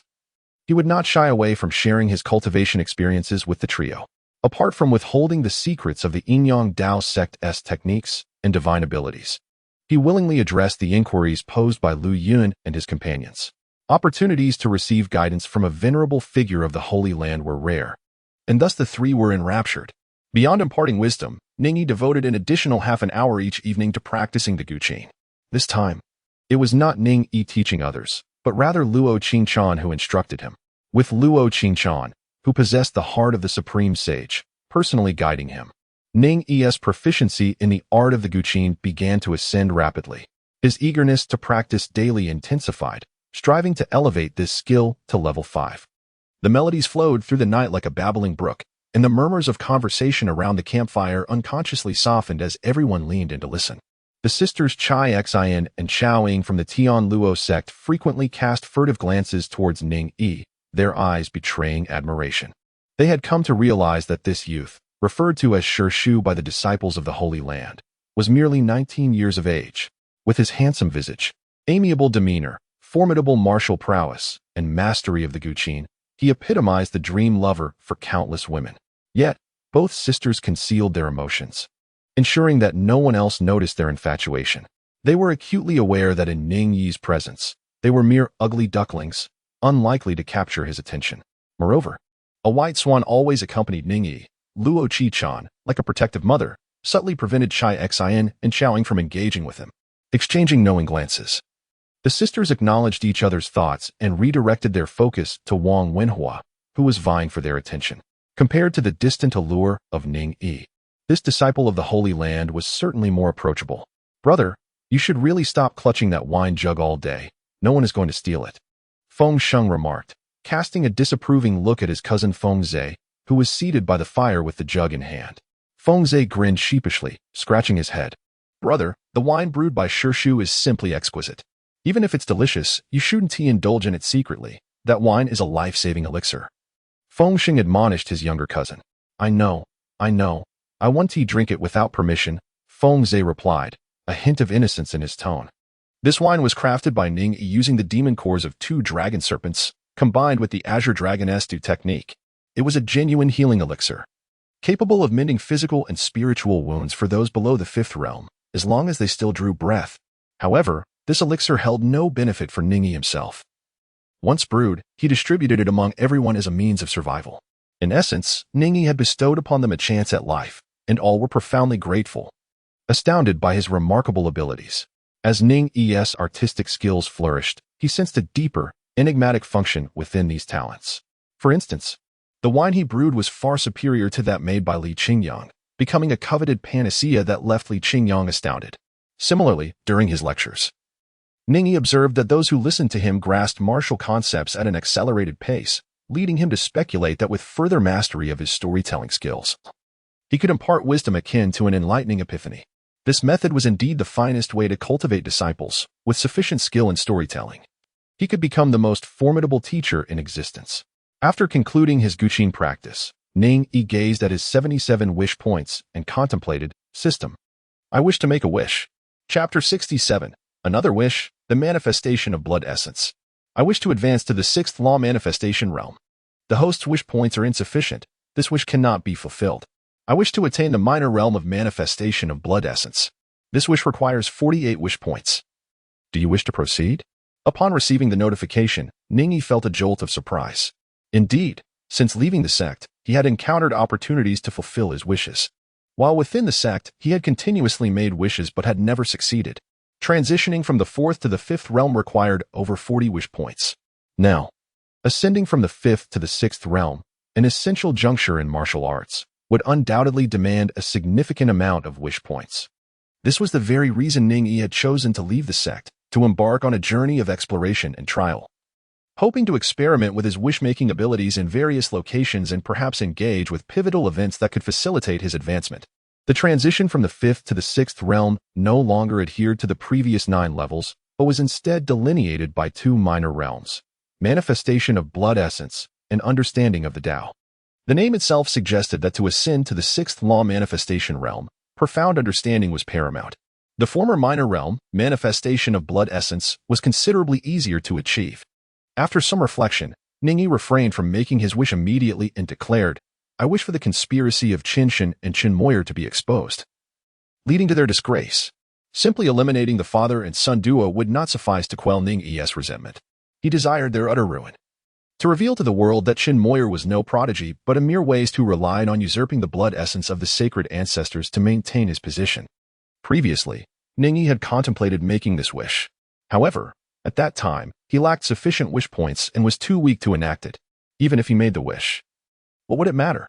It was uncertain whom the Yin-Yang Dao Sect would favor between a disciple of meager cultivation and a prodigy already demonstrating extraordinary capabilities. If the father and son fought desperately, he, as an ordinary person unversed in martial arts, would surely meet his demise. Perhaps even the divine fate mysterious maiden would not arrive in time to save him. But now, the situation was different. He had become a formidable expert at the Fifth Void Realm, capable of resistance. He intended to shatter Qin Moyer's obsession with being the Holy Son. And only then would he ensure the father and son's reputations were utterly destroyed, allowing him to find clarity. This wish would require 46 wish points. Do you wish to proceed? 46 points? Upon seeing this figure, Ning Yi hesitated. Accumulating wish points was no easy feat. Was it truly worth it to make this wish? Or should he continue amassing wish points and first ascend to the Sixth Realm? So, which should I choose first? At that moment, the panel revealed new content. This wish aligns with the host's previous wishes. Would you like to spend 50 wish points to merge the two wishes into one? Ning Yi's eyes widened in astonishment. Could wishes truly be combined? To his surprise, there was indeed a package deal, and it was offered at a remarkable 50% discount. Such an opportunity was not to be missed. This time, Ning Yi resolved to act without hesitation and declared, "I wish." The host's wishes were now being fulfilled. Ning Yi gazed painfully at the wish points, watching them dwindle from 77 to 27. Yet, if he could realize both wishes simultaneously, the expenditure of 50 wish points would be well worth it. After making his wish, Ning Yi's mood settled once more. At this moment, his artistic realm had reached the 4th level, mastering the skills of storytelling, the way of wine, and the art of the zither. To elevate his artistic realm to the 5th level, he needed to acquire a new artistic skill. However, he found himself at a loss for direction. Among the 4 arts of qin, chess, calligraphy, and painting, he had already attained skill in the zither, yet his attempts at the other 3 had yielded no results. Despite hours of effort, perhaps he needed to encounter someone like Luo Qichan, who possessed a similar talent akin to the heart of the supreme zither, to transform his abilities in those areas into artistic skills. Alternatively, he might need to devise a strategy to master a new artistic skill from a different perspective. The system's interpretation of art left Ning Yi unable to discern any overlapping points. The storytelling skill bestowed the divine ability of transmitting teachings and imparting knowledge. The way of wine seemed to grant powers akin to creating miraculous elixirs. As for the art of the zither, its divine ability remained a mystery, requiring further exploration. Taking stock of all he currently possessed and the tasks ahead, Ning Yi calmed his mind, sitting by the fire, closing his eyes and allowing himself to rest. The following day, as dawn broke, the group mounted their horses and continued onward. By noon, the towering peaks of Qianzhong Pass became visible. "Senior brother Ning, it appears there's a village ahead that has been raided," Luo Qingchan remarked softly, her clear eyes fixed on the distant billowing smoke. In moments when others could not hear, she preferred to call him Senior brother Ning, wishing to avoid any real distinction in their seniority. As for why she held such sentiments, Luo Qingchan refrained from pondering, fearing that the answer would only leave her in turmoil. Ning Yi gently nodded, having long noticed the plundered village ahead. "Let us proceed and take a look." At this moment, he issued a command that left no room for dissent, and all followed him toward the village. "The inhabitants of this village have been completely eliminated by me. Can your plan truly succeed?" A tall man clad in battle attire stepped into the room, exuding a palpable aura of bloodlust, his face devoid of emotion, resembling a relentless killing machine. Inside, a man of around 40 with a sharp, gaunt face smiled amiably, saying, "I must trouble you, Brother Zhou of the Heart-Snatching Sect. Rest assured, the 10,000 blood formation of my undying plague palace, while demanding in its conditions, is well known to our 3 sects for its efficacy, no deception involved." The man from the Heart-Snatching Sect nodded coldly. "If that is the case, I shall take my leave for now. Contact me when you are prepared to carry out the massacre." "Well said, well said. Safe travels, brother," the gaunt-faced man replied with a smile. Once the disciple of the Heart-Snatching Sect departed, he pursed his lips in disdain. Were it not for the 10,000 blood formation requiring the bloodlust of the Heart-Snatching Sect, I would not wish to converse with these fools who know nothing but kill, kill, kill. It is the brothers Wei Liang of the Thousand Mechanisms and sister Hai Yao who truly align with my sentiments. As his words fell, a man and a woman emerged from the inner room. The man, appearing to be in his 30s, donned scholarly attire and possessed a handsome visage, gracefully wielding a folding fan like a refined gentleman. The girl, on the other hand, looked merely 11 or 12, her patched clothing rendering her pitiful. Haha, Brother Ji Hao is right. Those disciples of the heart-snatching sect are indeed unable to engage in meaningful discourse, their minds consumed solely with thoughts of murder. Wei Liang laughed heartily and clasped his hands. Ji Hao of the Undying Plague Palace remarked, esteemed ones. To complete the 10,000 blood formation, we require someone to infiltrate the city and establish the formation's nodes. However, Qianzhong Pass, located at the border, is heavily fortified. It is exceedingly difficult for disciples of the demon sect to infiltrate without triggering the formation, even if one manages to do so. A credible identity is necessary to evade scrutiny. As he concluded, his gaze fell upon Hai Yao, who resembled a small girl. Hai Yu smiled sweetly, seniors. Leave this matter to me. I promise not to disappoint. However, I hope to receive some benefits upon the successful completion of my task. Wei Liang replied with a smile. That is agreeable. If Sister Hai Yao accomplishes the task, it will be a significant achievement, and surely there will be benefits for you. Nevertheless, sister, do you truly believe your plan can succeed? What if those martial practitioners arriving at Qianzhong Pass possess no compassion? Hai Yao dismissed the concern lightly, even without compassion. If one group fails, we can seek another. The flow of martial practitioners to this place is incessant. Success is inevitable. Wei Liang and Ji Hao exchanged glances. Speaking in unison, then we wish Sister Hai Yao great success. Chapter 68, Qianzhong Pass, an atmosphere of intrigue. As Ning Yi and his companions approached the entrance of the village, they were met with a scene of utter devastation. The structures lay in ruins, beams collapsed, and in the distance, flames soared skyward, accompanied by plumes of thick smoke. Despite being martial arts practitioners, and with Ning Yi, a master of the fifth void realm among them, they felt no fear. Instead, they advanced cautiously into the heart of the village. Scattered throughout the settlement were the lifeless bodies of the fallen. Each met with a tragic end, their faces etched with terror and the ground soaked in blood. The group, upon witnessing this harrowing sight, wore solemn expressions and proceeded with heightened vigilance. Ning Yi inhaled deeply, detecting a faint scent of decay in the air. He remarked, judging by the odor of the corpses, the time of death has surpassed a day, the murderer has likely fled far away.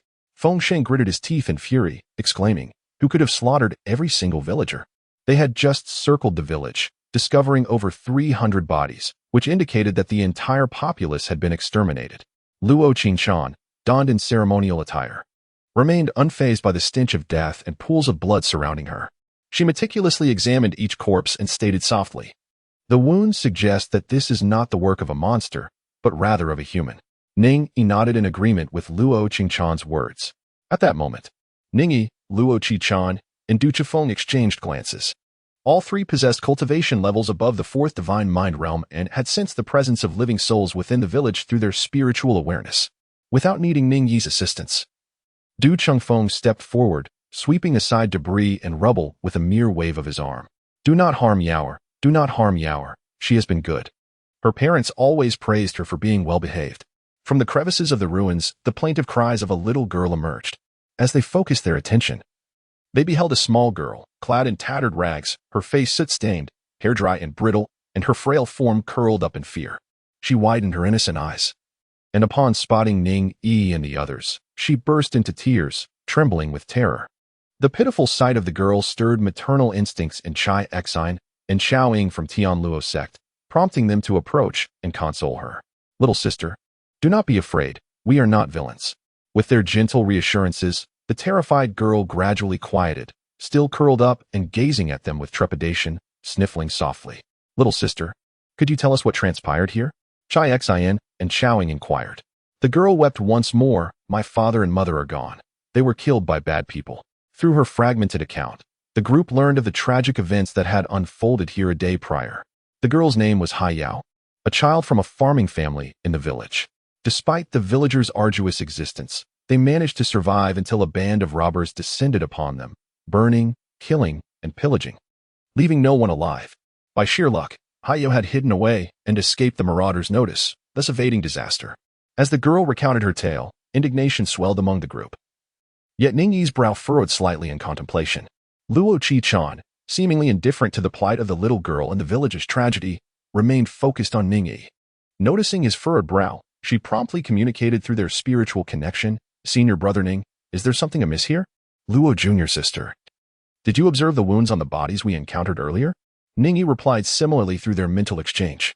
The villagers were all slain by blade-like weapons. Each met their end with a single strike.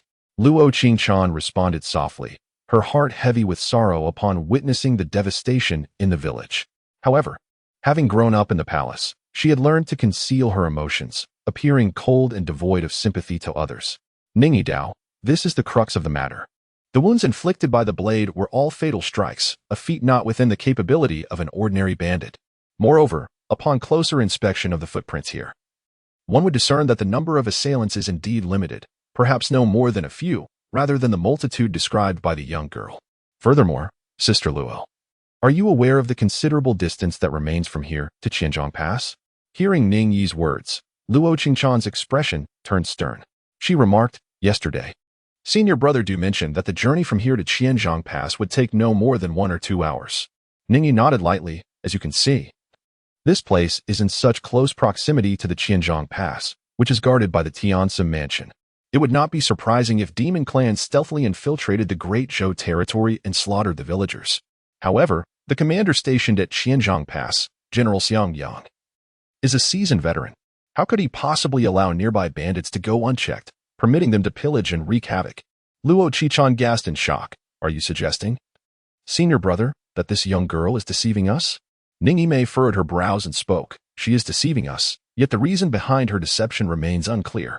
It is possible that she is traumatized, unwilling to recall the horrific massacre of her fellow villagers, thus triggering her mind's self-defense mechanism, leading her to unconsciously utter falsehoods. I recently probed with my spiritual awareness and discovered that this young girl lacks martial skills, and there are no discernible fluctuations in her emotions indicating deceit, which leaves me somewhat perplexed. Luo Qi-chan expressed her concern. Senior brother, what shall we do? Should we take her along with us? Just moments ago, the group had suggested escorting the girl to Qianzhong Pass, for she is now orphaned, with all her kin perished. If left unattended, she may not survive here for long.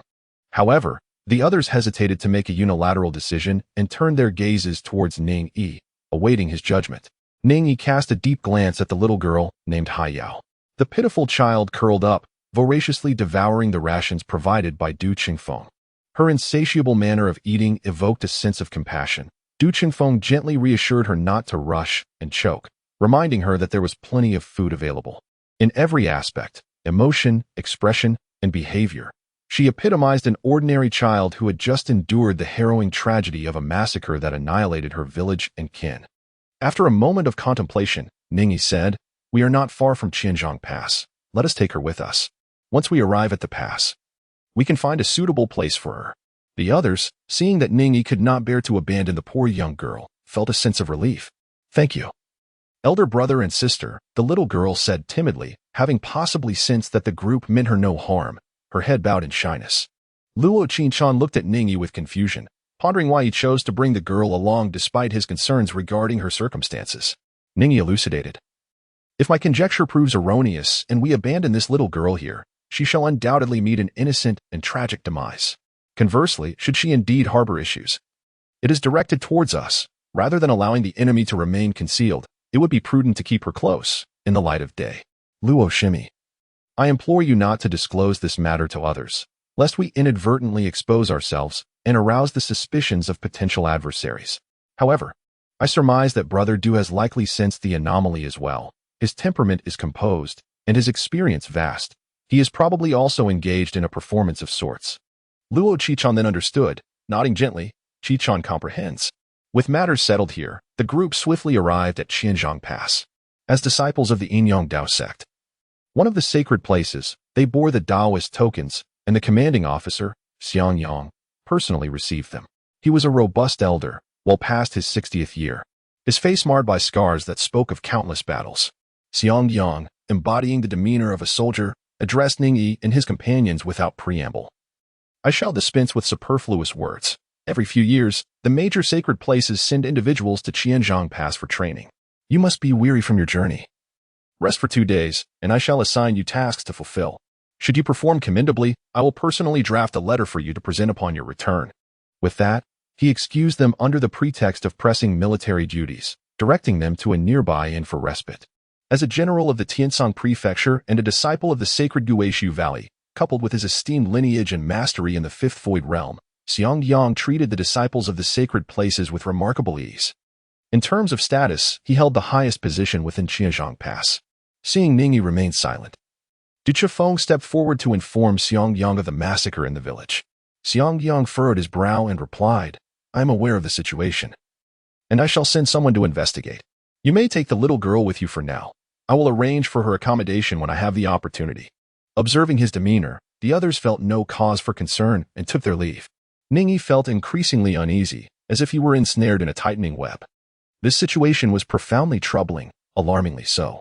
Within his jurisdiction, villages were being slaughtered, and with the proximity to Qianzhong Pass, his demeanor was unsettlingly calm, eerily so.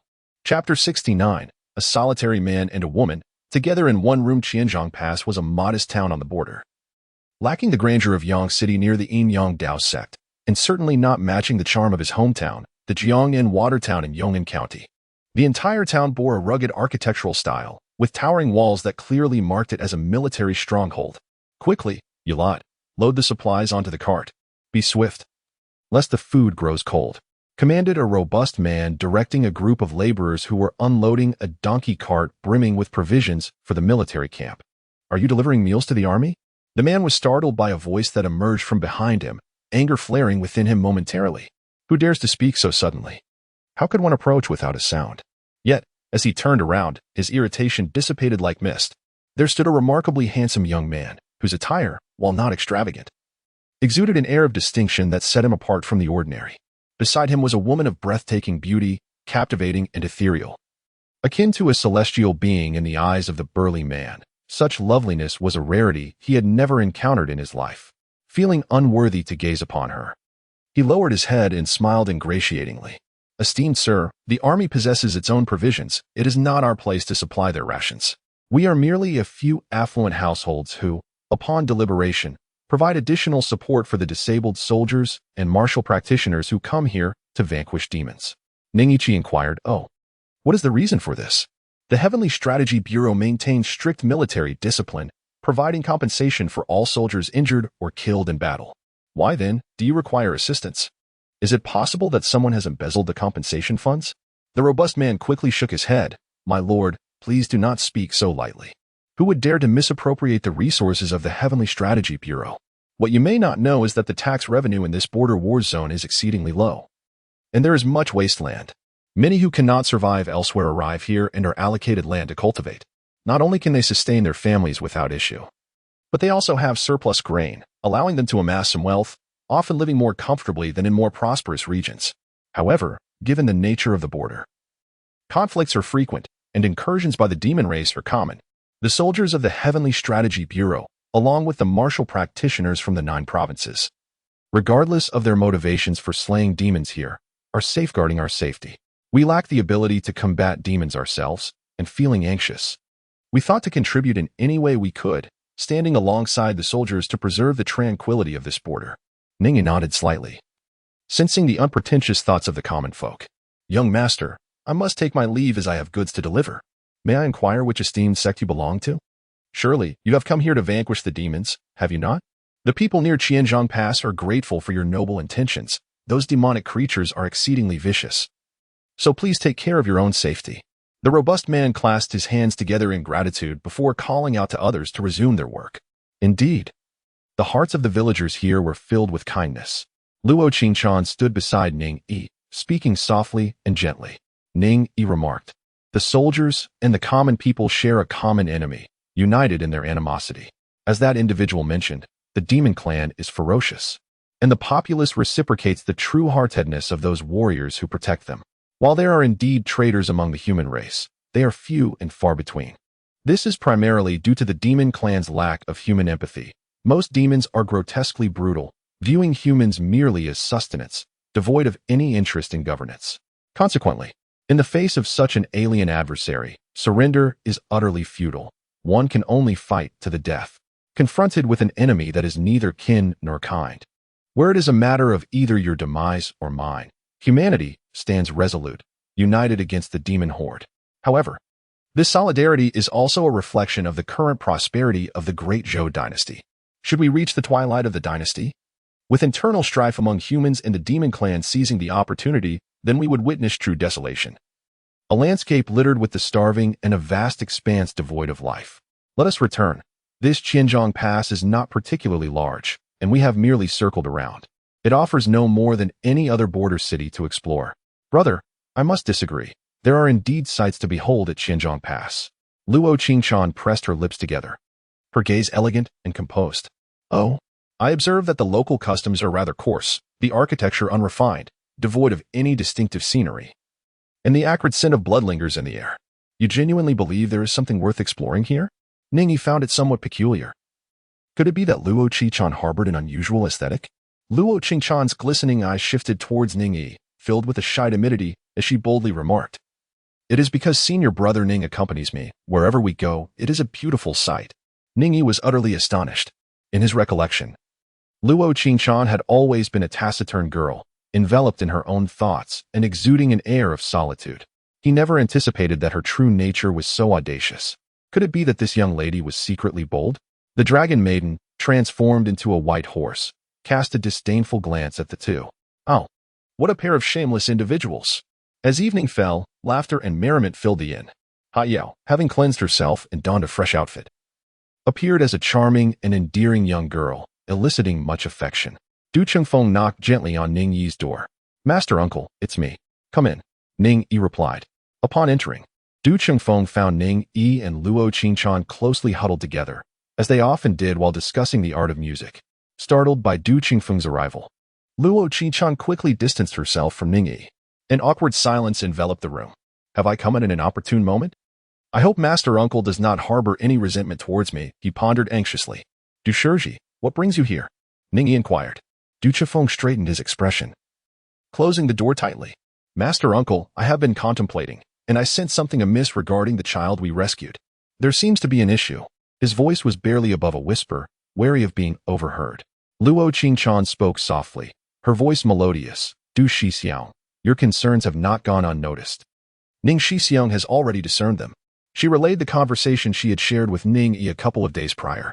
Du Chengfeng discreetly cast a sidelong glance at Luo Qingchan, choosing to ignore her reference to Ning Yi as Shixiao. So, Master Uncle was already aware. It seems I was being overly cautious.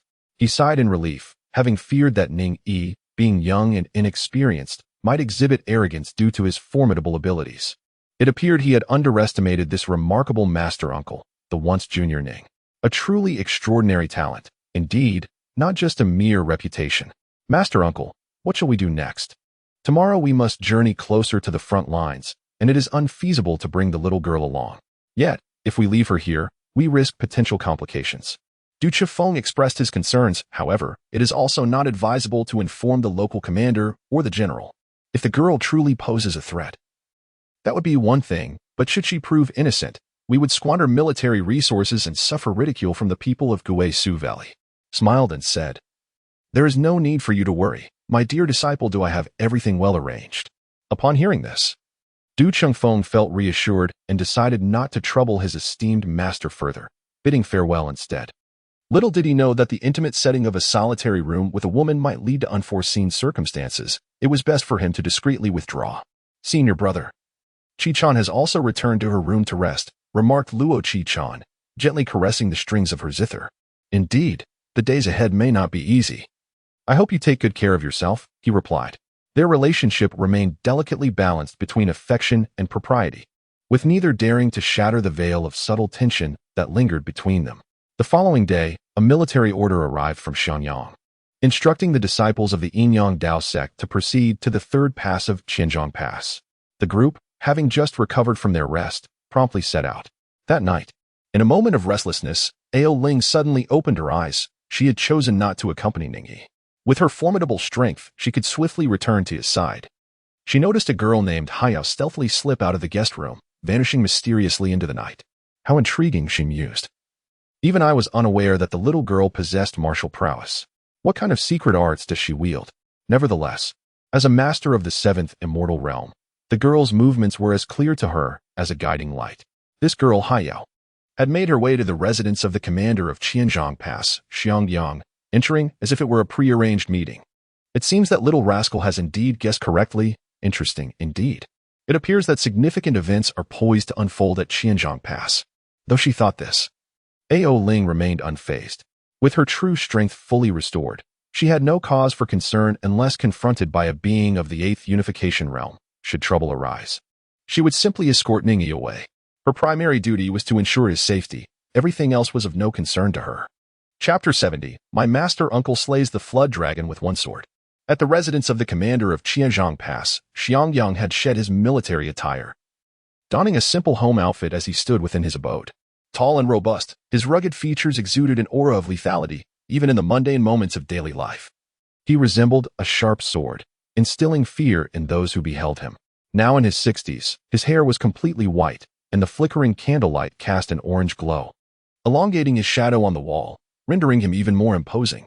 You have arrived, Xiangyang suddenly spoke, his voice gravelly and harsh like the grit of the desert sands. Behind him appeared a young girl adorned in a beautiful long dress, seemingly no more than 11 or 12 years old. This was none other than Haiyao, the little girl rescued by Ning Yi and his companions from the village outside Qianzhong Pass. With an innocent smile, she addressed him. Lord Xiangyang, are you prepared? You cannot trust anyone from the Thousand Mechanisms sect, Xiangyang replied, his back still turned to her, his tone low and somber. The little girl seemed somewhat distressed, scratching her head as she responded, we do enjoy a bit of deception, but as long as you can discern the truth from the falsehoods, you need not be fooled.